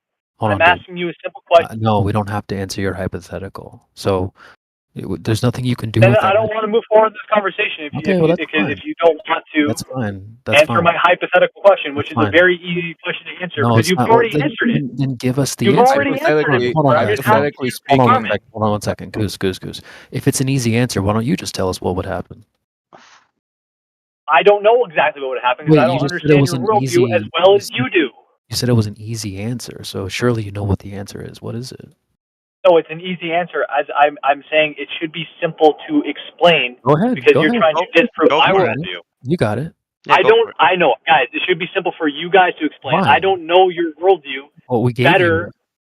We gave it to you. Sorry. We gave You it to gave me your entire worldview, all No. every last little detail of your worldview. We Is answered that your. what you're saying? That's not what you're asking for. You asked for the how does the gas pressure argument work? We provided that to you. That's what's happening in reality. We don't need to tell you what hypothetically would or could or should happen in some other hypothetical So what situation. would happen? I'm just asking what would happen. We don't care. Okay, you don't care. Hold on real quick. I care. Hey, CB, I checked him in last night. We had this conversation. This is actually where we left off about gas pressure. So, what is why are you bringing up this hypothetical, Goose? I don't understand. We went over this. I'm actually interested in it. I'm actually genuinely curious as to what you guys believe. What would happen? But that's totally fine. We I'm not told you. trying to disprove you guys. I just want to know what would happen in your worldview. So let me ask you, you're asking us what would happen if gas pressure and you remove the container from the gas pressure, right? Of the entire atmosphere, yes. It's a dream Given situation. Of the entire atmosphere, right? Given That's that your the reality. container Right. separates it from the But vacuum of space. but see, okay, so right there, the last thing you said, the last 2 words, 3 words, right? I don't know that exists. Okay, so you don't know. Right? And so you want us to say, well, what would happen if there wasn't a container and space was a vacuum? Right? So now there's 2 hypotheticals in there. Right, 2 Right? assumptions. Because now you want us to tell you if space is a vacuum. Listen, bro, I don't know if space is a vacuum. Do you? Yes. We already. You don't. But why don't we just take a listen to the clip again? Because he said it very clearly. If you want the answer, here you go. Yeah, real Let's quick, listen. One of these bulbs, You gotta some listen, bromine, bro. and in the other, I have a vacuum. And if I open the tap between... He left. Damn, he spiraled. But you know what? This is the exact part where he left too. System overload. Like we talked literally all throughout, like for a long time in VC check-in about the same exact thing. Let me just say this: what was going to happen, guys? And I'm glad you guys didn't fall for it. He was going to say, if you were going to tell him this is what would happen, he would go, "Nuh-uh, something else is happening." Yeah. Right. So that's why you don't need to go into these dream situations, these hypothetical situations. What I call it is writing checks that ain't nobody gonna cash for you. You can't take that check somewhere and cash it in. It's not gonna. No one's gonna see any value in that. So all we need to tell him is what exactly is happening in reality, and he didn't like that. So the antecedent thing is important only because there's space, and space is supposed to be a vacuum. That's the only reason that that's important. Right. You know, otherwise than that, you wouldn't even need an antecedent because we wouldn't know how it actually operates. Right. So based on the premise that it would go somewhere, that the gas would leave somehow because space is a vacuum. But that has never been proven. It's a claim. It's just a baseless claim. This is what they try to do with us, right? Oh, well, if you're right, this would or could or should or would. We don't do that here, bro. Wakanda. We don't do that here. Besides all that, what is up, everybody? Now that we're calm again. What's good, bro? What's good, bro? It's good, Is man. that, hey, what's up, Beast? What's up, Repent? Let's see, Max in here, Enzyme, Lamar's back. I'm over here smoking them tweeds, man. Happy Friday. Please. Yeah. I bet y'all drinking that wine too, ain't you? So- Smoking them tweeds and everything. Yeah, I'd like to fill you guys in on the context. Like, we literally talked about all this. I even explained to him about Eratosthenes, about the measurement, quote unquote measurement of the radius, right? And again, he invoked it with the 6,800 kilometers thing, and then he also invoked gravity, and he also invoked the vacuum of space. So, like, all three of those, it's like you got to prove that. Yeah. Taking the question. Yeah, exactly. But I love fallacies, bro. I didn't expect him to get heated like that. You guys, CB must have been walking him down that path, bro. No, he came in hot. Like the first thing I said was like, "Oh, okay. Well, let's talk about what an antecedent relationship is." He's like, "I don't give a shit about it." Like, bro, that doesn't match what you asked. You asked for an answer, and then when we went to give you the answer, you said you didn't care about the answer. Bro, that's denial. That's denial. He's about to move on soon. No. That's red pill rage right there, bro. That boy was mad. I told him this, right? I was like, dude, the cog dis, it takes a long time. He didn't believe me. He was like, okay, I'll think about it. And he came in hot. So there you go. It's pretty funny. Well, yeah, he was like, "I just don't know why you would need a container." I'm like, "Well, we need a demonstration of like when you can have pressure without it." He's like, "Well, you don't need it." I'm like, "Okay, well, what's the demonstration?" Well, you just don't need it. You don't need it. You don't need it. It's like that's just repetition of the claim. That's not, That's actually a fallacy. Like according to who? We don't need it according to who, bro. Yeah. Yeah. If you, I don't remember what the fallacy is when you repeat something over and over. I don't remember the name of that fallacy. The Hitler tactic. Argument from repetition. Argument ad nauseum. Yeah. Nauseum. Yeah. Nauseum. Ad nauseum. Another thing, CB, give you a note. Like, if he wants to break the law, right? Break the second law of thermodynamics, then let's call the gas police, bro. That's funny. It's just like, bro, why are you trying to break the law? You know what I mean? Like, I can't get past that, dude. I don't. What they always do is say, "Well, I can't give you a demonstration. I would have to basically poof it into existence and then show you." Yeah, that's not how things work. And it's like your worldview versus my worldview. It's like, dude, we live in the same place, dude. Well, what happens is we let us drag. I'm sorry, let me restate that. We let them drag us into arguments that we don't need to have because we falsify their model, and instead of accepting the debunk, I'm guilty of it myself. I let them take me on a journey into Narnia about, well, what about this and what about that? And I don't even realize it's happening, and I start answering their questions. Yeah, don't do that. And I'm gone. I'm gone now. Yeah. Now I'm in Narnia. They want to take you into a dream. You know, we were having a good conversation last night in the politics server about fallacies, right? And the meaning of them. And I looked up the etymology of fallacy, and it's deceit. It's literally deceit, abuse, and delusion. It's pretty interesting. It's like sounds about right. Yeah, it's and it's like, who are they deceiving? Because they're not deceiving us. We're catching on. They're deceiving themselves. You know. And deceive in Hebrew is what? NASA. Yeah. Bro, I think it's extremely bizarre to them when they actually get into a server and they don't see like the mythological flat earther that's just retarded and stupid. They see somebody that actually wants to give you that gives you actual arguments and proofs in real life that you can observe, and he actually makes you think, and that's just so bizarre to them. They live in a fantasy world still. You gotta kind of kick them out of it, gotta condition them a little bit. They'll come around. He'll come back. I guarantee That's what it. they be doing. I guarantee it. Yeah, but that's where the anger comes from. Different with the gas pressure argument, and then they finally concede. They got 1,000 questions about what's holding in the gas pressure, and can we do something with it? That's The where they want to go globular after model is your God, and gravity refraction is your Lord and Savior. By all means, bro. That's their prophet, their But Moshiach. I like what Max did though, because he called, like, as soon as he said, what if, with the two assumptions, right? What if we were in an open system, and what if we were next to the vacuum of space? And then he said, how do you know it's a vacuum of space? And he goes, I know. And as soon as he said that, it's like, how? How do you know? It's faith.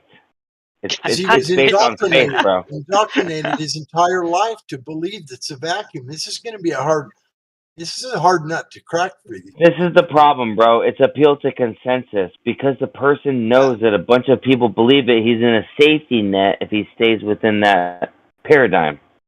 Yeah, that's what I'm just. And it's indoctrination. What I said. Yeah, they've been told this their entire lives that there's a vacuum up there. They got everybody, all these scientists telling them, yeah, there's a vacuum. You don't need a vacuum. You got gravity and all this stuff. But none of these people ask for the evidence of any of this stuff. They just believe it.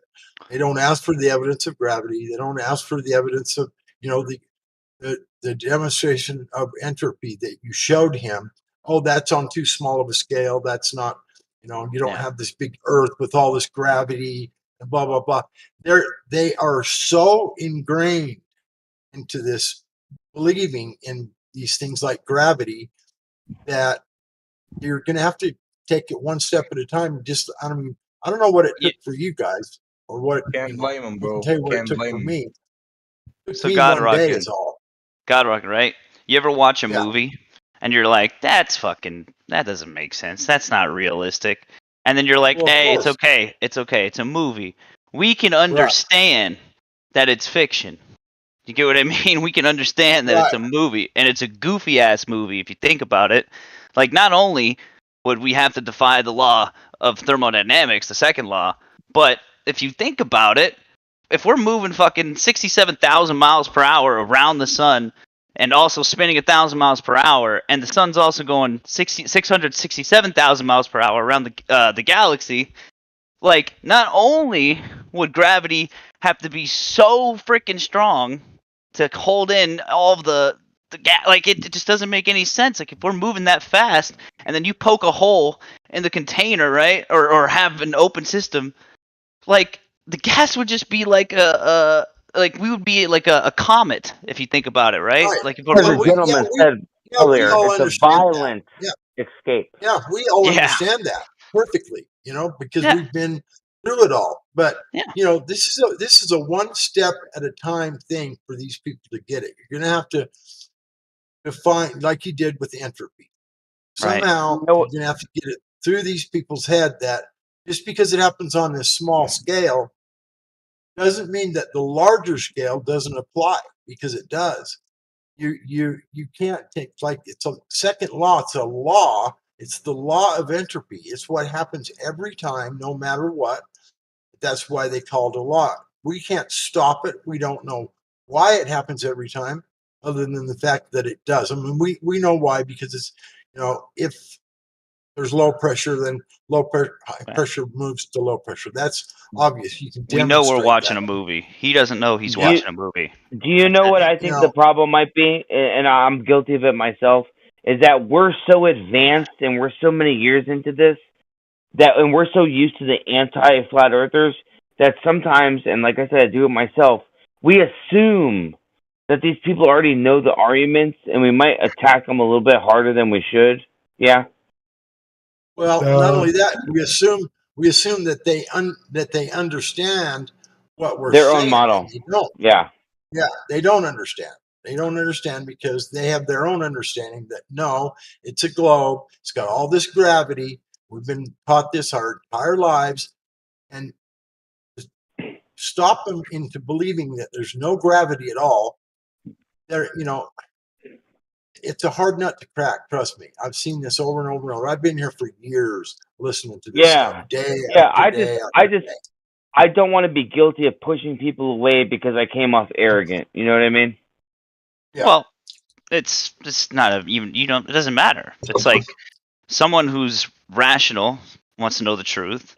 It's like people are arrogant all the time. You hold their feet to the fire about what they say and the information they provide. If they don't provide any information, then you could be like, okay, man, that's we're living in Narnia then. Like, what is this hypothetical you want to put us through? It's like, can we talk about reality?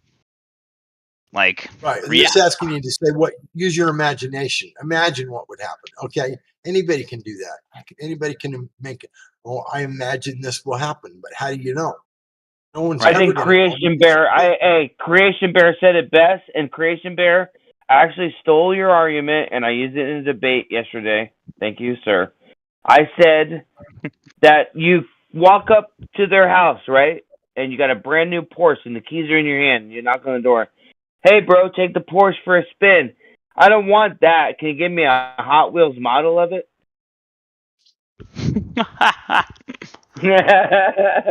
It's pretty good. No, that's Creation Bear's argument.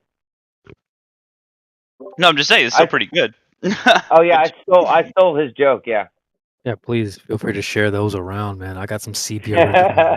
Welcome Yeah, news. that was a good. I think the issue with the last guy, you guys might have caught this, but I was like, look, bro, we talked about the banana. We talked about the banana example. You have your slices. That doesn't prove the claim. So let's forget about the slices. He's like, yeah, I understand that. So anyway, the layers, bro, like,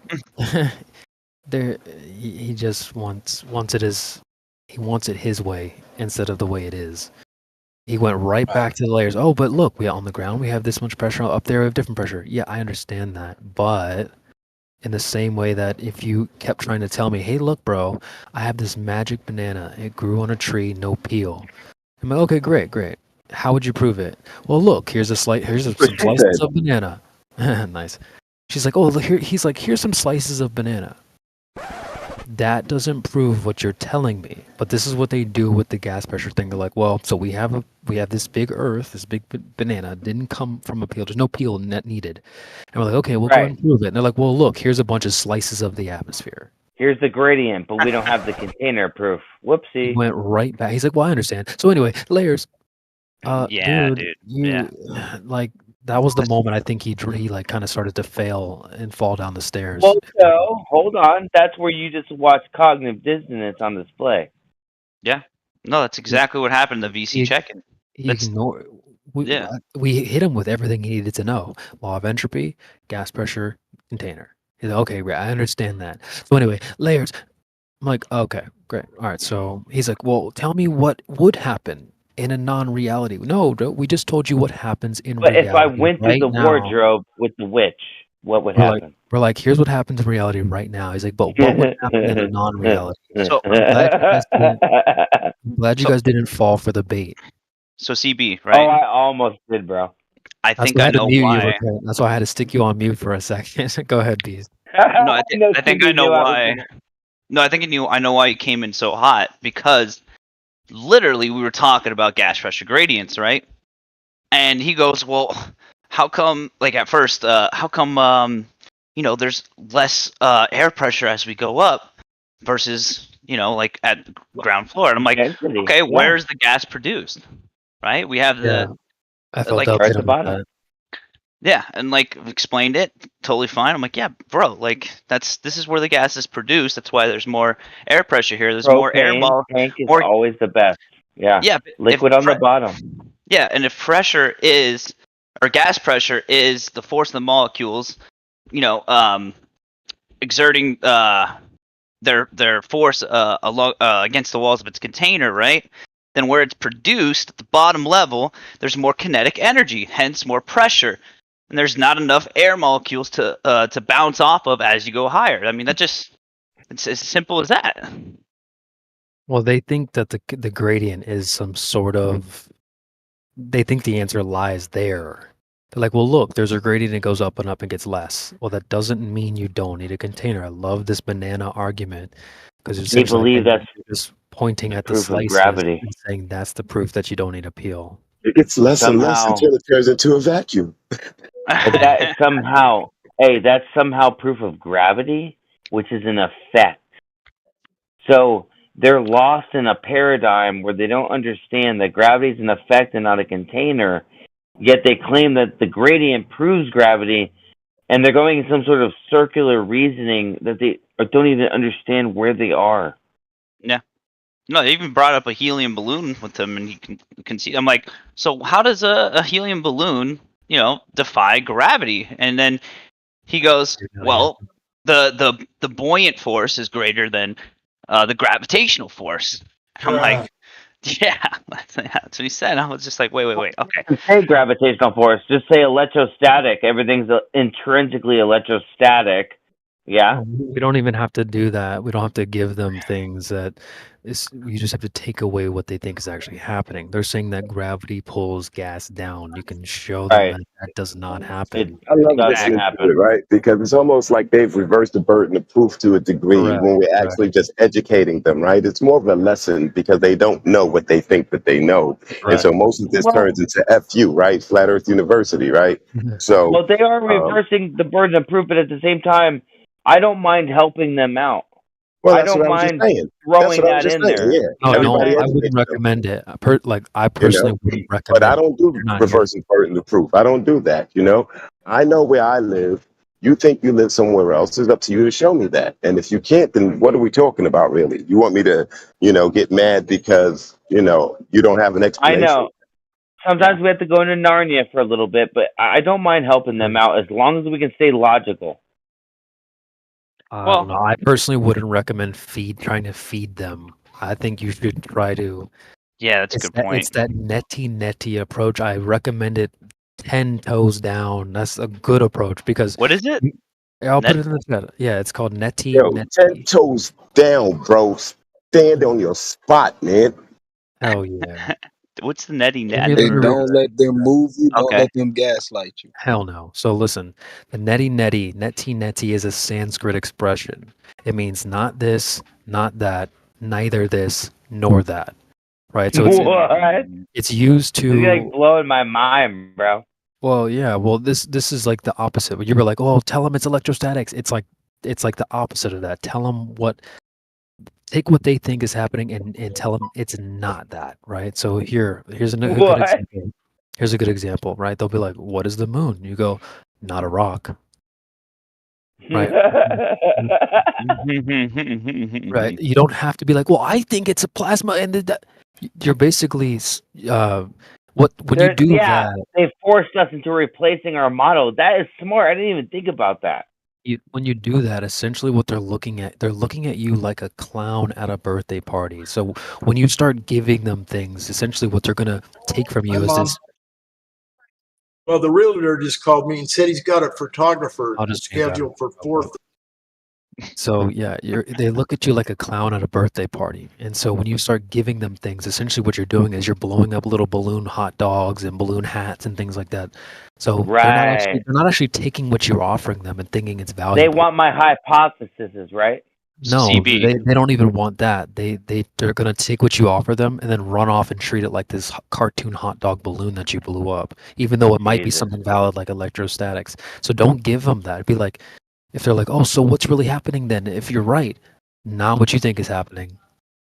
So it's Yeah, you're right. You're right. You Repent. got me. Repent. Let's do an example, right? If you want to do the neti approach, if I say, what is the sun? Come on. I don't know. It could be plasma. It could No, be see, a No, physical- see, you just no, dude. You got to say not a helium gas ball, not a gas ball. Ah, you guys got me again. Okay. All right. Hey, CB, how do I answer the question? the answer is you just tell them what they think it is. You tell them it is not that. Right. Okay. All right. Ask me again. All right. What is the moon? I don't know. No, you. Not a rock, bro. It's all right. One more time. One more time. All right. What is the sun? It's not a nuclear burning ball. There you go. All right. Yeah. We got there. Yeah, so you don't have to replace anything. You don't need to be like, well, I think maybe it's this or maybe. They're not actually wanting that answer from you. That is smart This- that you told me that because I never even thought about that. Mm-hmm. I'm always trying to like be helpful and be like, well, it could be this, it could be that, Yeah, and they you're don't want right, that. bro. They don't. Yeah. want that. Look, listen to how he came in, right? He was like, well, I want an answer to this question. And as soon as we started answering, he's like, well, I don't care about that.